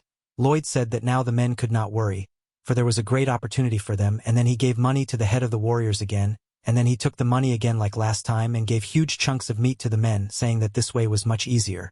A little while later the leader said that next time they would definitely hunt with their own hands. One of the subordinates wanted to say something that made the leader angry. He said that they could just get food from Lloyd and not risk their lives on the hunt. This caused a surge of rage in the leader, who instantly grabbed the man saying that they should shut up. The man was angry, thinking that his subordinates were weak, and also thinking about the warrior pride they had squandered. Suddenly he heard his wife's voice and looked sternly in that direction. The girl was genuinely happy that her man was not injured in the hunt. This shocked the head of the village. He had no idea that such a thing was possible. While his wife began to turn around, his face changed radically after these words. A little while later in the main character's settlement, it turned out that the head had come to continue buying food with money. Lloyd said that as partners they had to make promises to each other. Lloyd instantly pulled out a huge stack of papers and put it in front of the head of the warriors, then asked him to sign the documents with a sly smirk on his face. Lloyd, with an incredibly mad look on his face, declared that from that moment on the head of the warriors became Lloyd's partner, and it looked like a contract with a demon. From the house they were sitting in came the voice of a man who was amazed that these were all conditions, while Lloyd, with a smile on his face, said that the head only needed to sign the contract, and he needed to read it carefully. The man took the papers Lloyd had given him and began to look at them intently, after which he confessed that he could not read. But Lloyd was not deterred and said he would read the contract to the man. Lloyd began to read a huge amount of text from the contract, which turned out to be a promissory note, while the man listened intently. Lloyd looked very nice when he said that the loan would have to be paid off in a year. Then he got a little quieter when he told the man that the interest rate was 30% a month and that he could choose his own penalties for non-payment. Lloyd made a nice face again and said that if the man repaid the loan in 3 days there would be no fee. Then Lloyd said that if the term increased the interest rate would increase to 45% per month, and so the protagonist spent some time talking about all the terms of the contract, then asked if everything was okay with the man, who confessed that he did not understand anything at all. The protagonist pointed to an empty space and told the head to write that he had fully listened to the terms of the contract. Then Lloyd very insistently began to help chapters after signing. The protagonist threw a huge bag of coins on the table, after which the chapter began to scrutinize the huge amount of gold coins. The man asked if they could really eat whatever they wanted with the money, and Lloyd instantly explained that they could do whatever they wanted with the money. Lloyd said the man could literally get anything he wanted without killing, stealing, or injuring anyone. This seemed to have a huge effect on the head. He remembered the joy on his wife's face when he came home completely uninjured. He also remembered a moment from the past where he had heard cries that the boy needed to be stronger to be able to feed himself. The head pressed his lips together and didn't know what to say. Then he started to walk away from Lloyd, saying that he would use the money, and suddenly he thanked Lloyd for giving him the opportunity. Lloyd ended up alone in the building, and then he smiled and said out loud that the chapter had nothing to thank him for. A while later, the leader told everyone that he had been able to get a loan and that now he could just buy food, and literally the next morning there was a huge line of people lined up in front of the doors to the main character's building, and a while later they came out of the building and were incredibly happy about the money they had gotten, while Lloyd just smiled demonically in the background. Xavier suggested that his master's actions might be over the top, because things were really serious. The protagonist was angry. He didn't force these people to take out loans.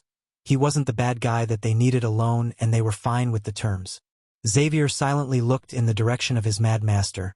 Sometime later the system turned to the protagonist telling him that in the past his world guy should know exactly how loans affected the fate of people. Lloyd just lay silently and answered nothing to the system, after which the guy assumed that he was asleep, because it all looked like a dream. While in hell there was a table that showed the number of bad deeds of Lloyd, which was 37, but a moment later the number increased to 156. While the king of demons sat and scrutinized the table, suddenly he turned to the window where the good deeds of Lloyd, and the number of good deeds that Lloyd has done was as much as 899,9498 good deeds, which made the king of hell to think, because at this rate Lloyd will not go to hell. Sometime later a man appeared near the house of the head of the settlement. The man opened his doors and was surprised to see the protagonist in front of him, who looked not at all guilty, so the head asked what the guy needed. Lloyd, with the same harmless face, said that he came to the head to get the money. The protagonist began to explain to the uncomprehending head of the village that the money he had received he had to return. The protagonist began to explain that the head of the village had borrowed 10 million in gold and that dividing the number by 12 yields 833,000 gold a month. Then Lloyd dumbfounded the head of the village that because of the interest he would have to pay Lloyd about 182,9900 gold a month, and this information stunned the man. The head started yelling at Lloyd, accusing him of cheating and being a real thief. While Lloyd continued to smile, silently looking the man straight in the eye, suddenly Lloyd's face changed and he asked him if he was a cheat. An army of demons appeared behind the protagonist and Lloyd confidently turned to the head. Then Lloyd ordered all the demons to enforce their penalties against the man, and a moment later a huge number of demons began to enter the head's house, causing him to panic. The wife and child were very scared. While the demons looked incredibly creepy, they were preparing for something abnormal, and a moment later one of the humans hit the beam of the house with a hammer. A while later the house began to shine. It looked much better. Everyone was shocked by this change and assumed that now finally they would not have water coming into the house. Lloyd asked if the head had been following the process closely. Lloyd said with a mad face that they were indeed able to build the house quickly, and hinted that they could destroy it just as quickly. The head was incredibly frightened, as he truly believed that Lloyd could easily destroy his house, and he also did not understand where he could get such a huge amount of money. Suddenly the thought of debt came into his head and he began to ask Lloyd to lend him some more money so that he could pay off the debt. His wife grabbed the man's shoulder, which surprised him, and then she gave him a blow that would make the head come to his senses. The woman began to ask the protagonist to wait a few days, and then they would definitely be able to repay the debt. Lloyd assumed that they were going to go far away and loot a huge amount of money. The girl began to say that they had changed and now they would not rob and would look for other ways, because in their village it was the most peaceful time in its existence. Lloyd began to smile and said that he could help these people. The man looked carefully at the main character waiting for what he would say, while Lloyd said that if people worked, their interest rate would be reduced to 0.5%, and that the term for repaying the loan would also increase to 10 years. The guys listened as Lloyd explained that they would be taught everything and that there were a lot of ways to make money in the world, and the guys would find something for themselves. Lloyd pointed to the exit of the house with the words that he was happy to welcome them, and then with a bright smile he welcomed the boys to the world of civilization. A moment later the list of good deeds instantly began to grow, bringing the total to 900 for 1263. The king of hell just sat silently in his chair watching these crazy numbers. He was thinking that once a person reaches the threshold of 1 billion good deeds, he is instantly sent to heaven, and there is no way he can go to hell. The king of hell was angry because he could not allow heaven to take away such an incredible slave.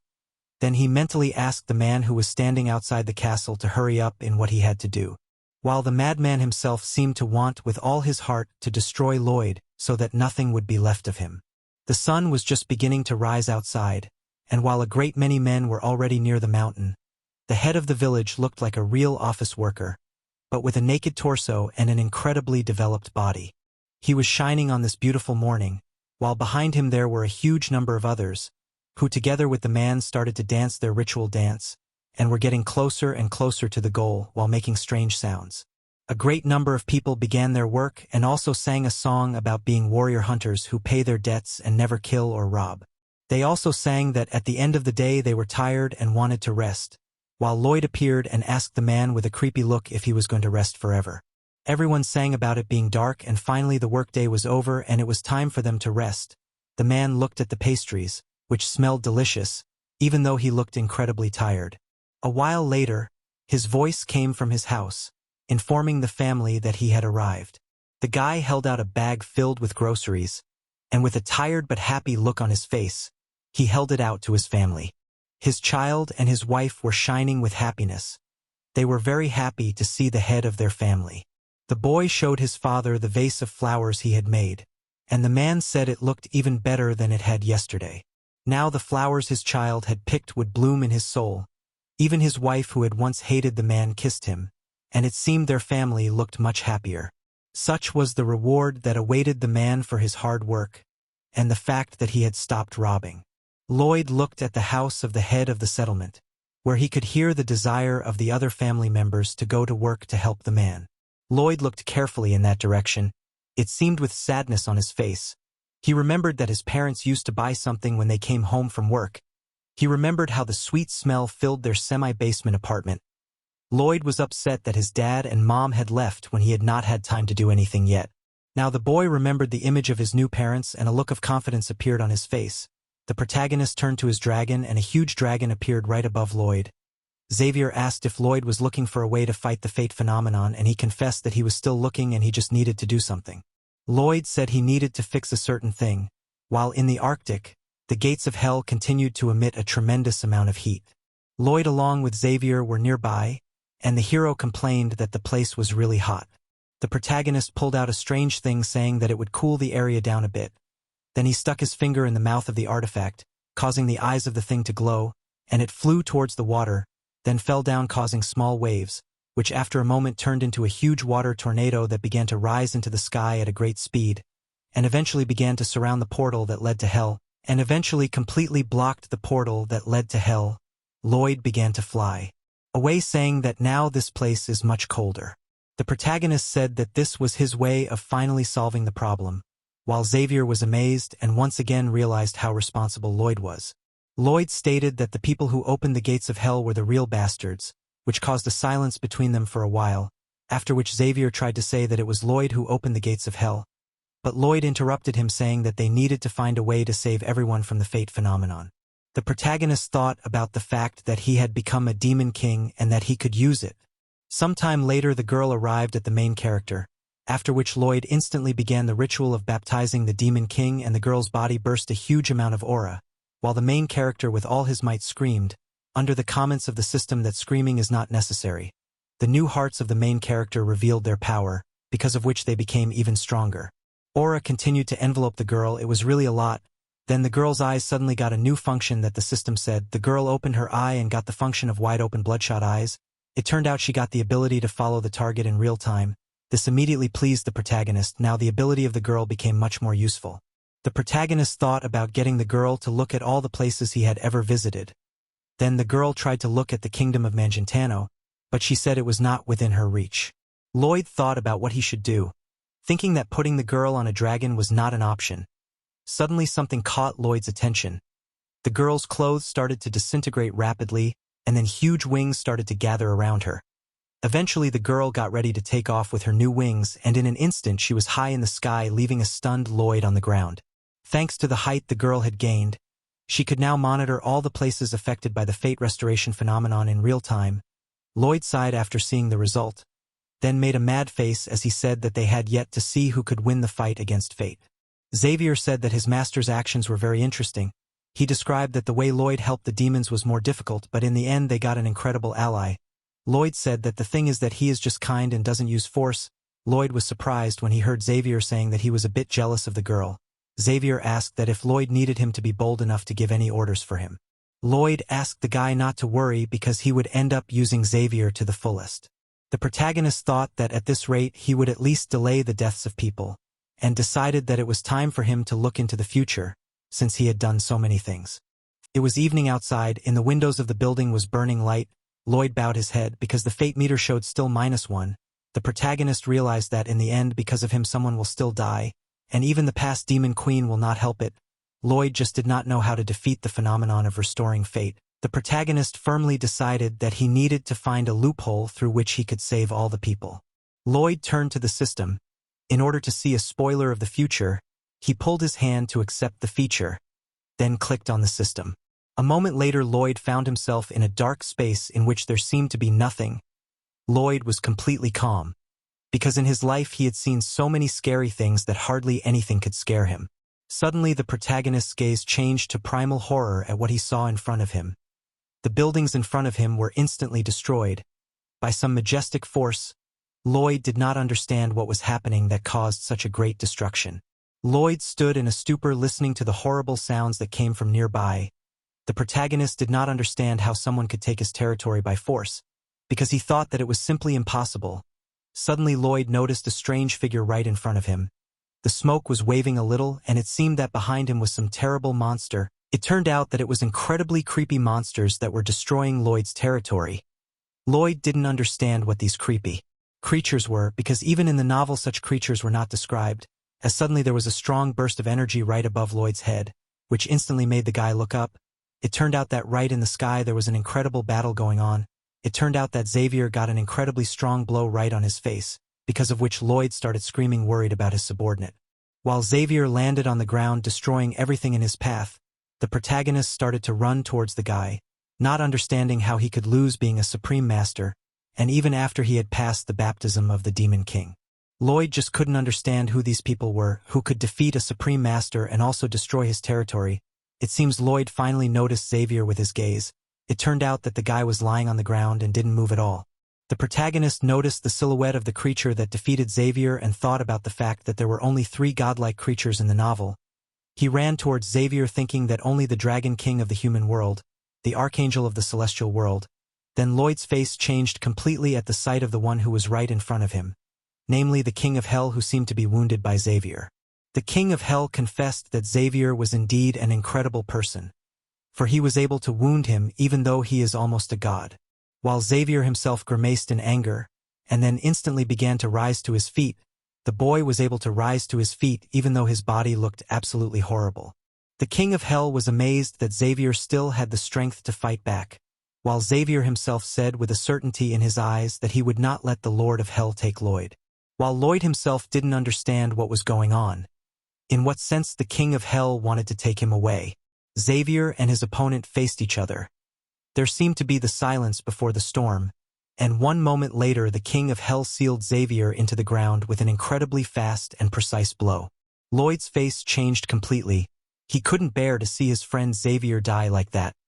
While the King of Hell lifted his foot from Xavier's bloody face, who seemed to have stopped showing any signs of life. As suddenly the guy's body began to slowly move, the King of Hell looked intently in the guy's direction, seemingly showing absolutely no emotion. While Xavier looked at his opponent with the same fierce gaze, the King of Hell said that the guy had done a great job, then prepared to finish Xavier off with the words that it was time for the night to rest for good. Lloyd couldn't believe that Xavier would die. He was the main character of the story. Suddenly Lloyd realized that the number -1 in the number of lives saved meant only one thing, namely that Xavier would die because of him. Such thoughts immediately imprinted a real horror on the face of the main character. While the King of Hell looked terrifying, he didn't even seem to hesitate to kill Xavier for his own purposes. But suddenly behind Lloyd's back there was a voice shouting that he was surrendering. It was Lloyd who was approaching the Demon King. Then Lloyd from this reality fell on his knees in front of the King of Hell, and began to declare that he has given up and will no longer resist. He began to say that he asks only one thing in the King of Hell, and with tears in his eyes, the protagonist begged the King of Hell to just stop killing his friends. Lloyd on his knees. Lloyd from the past was shocked by this reaction from the present, while the King of Hell didn't understand why he had to spare the lives of these people, and then started to approach Lloyd, who continued to sit on his knees. Xavier tried to move, but the wounds he had received in the battle were truly horrible. The King of Hell told Lloyd that he was not to blame for what had happened. While Xavier tried to stop the King of Hell, he did not want to let his master die. But the King of Hell did not hesitate to take the protagonist's head off his shoulders. After that, Lloyd found himself back in a dark and empty space. A voice appeared, which announced that the world was stable again, because there was only one protagonist left. Also, the voice said that the world would be reset and start again. The protagonist thought that this was not the end. It was at times like this that things happen. Then the voice said that it would tell Lloyd's future. The protagonist found himself right in front of him, who was chained in hell. He instantly realized what the King of Hell was doing all this for. Lloyd was captured by the King of Hell, and thus Lloyd was hard at work brainwashing the King of Hell for all eternity. This instantly caused a flash of rage in the eyes of the protagonist. He realized that the last villain he will have to face is not just anyone, but the King of Hell himself. In the future, Lloyd will be waiting for a brutal battle, involving a huge number of people, and he himself was obliged to confront the Lord of Hell. That's how Lloyd's season ended. In a few months, the chapters will be released again, and I will also start publishing videos, so don't lose my channel. I also want to thank all the viewers for supporting my channel in the comments. Thanks, guys. In general, do not forget that I publish other videos. See you soon.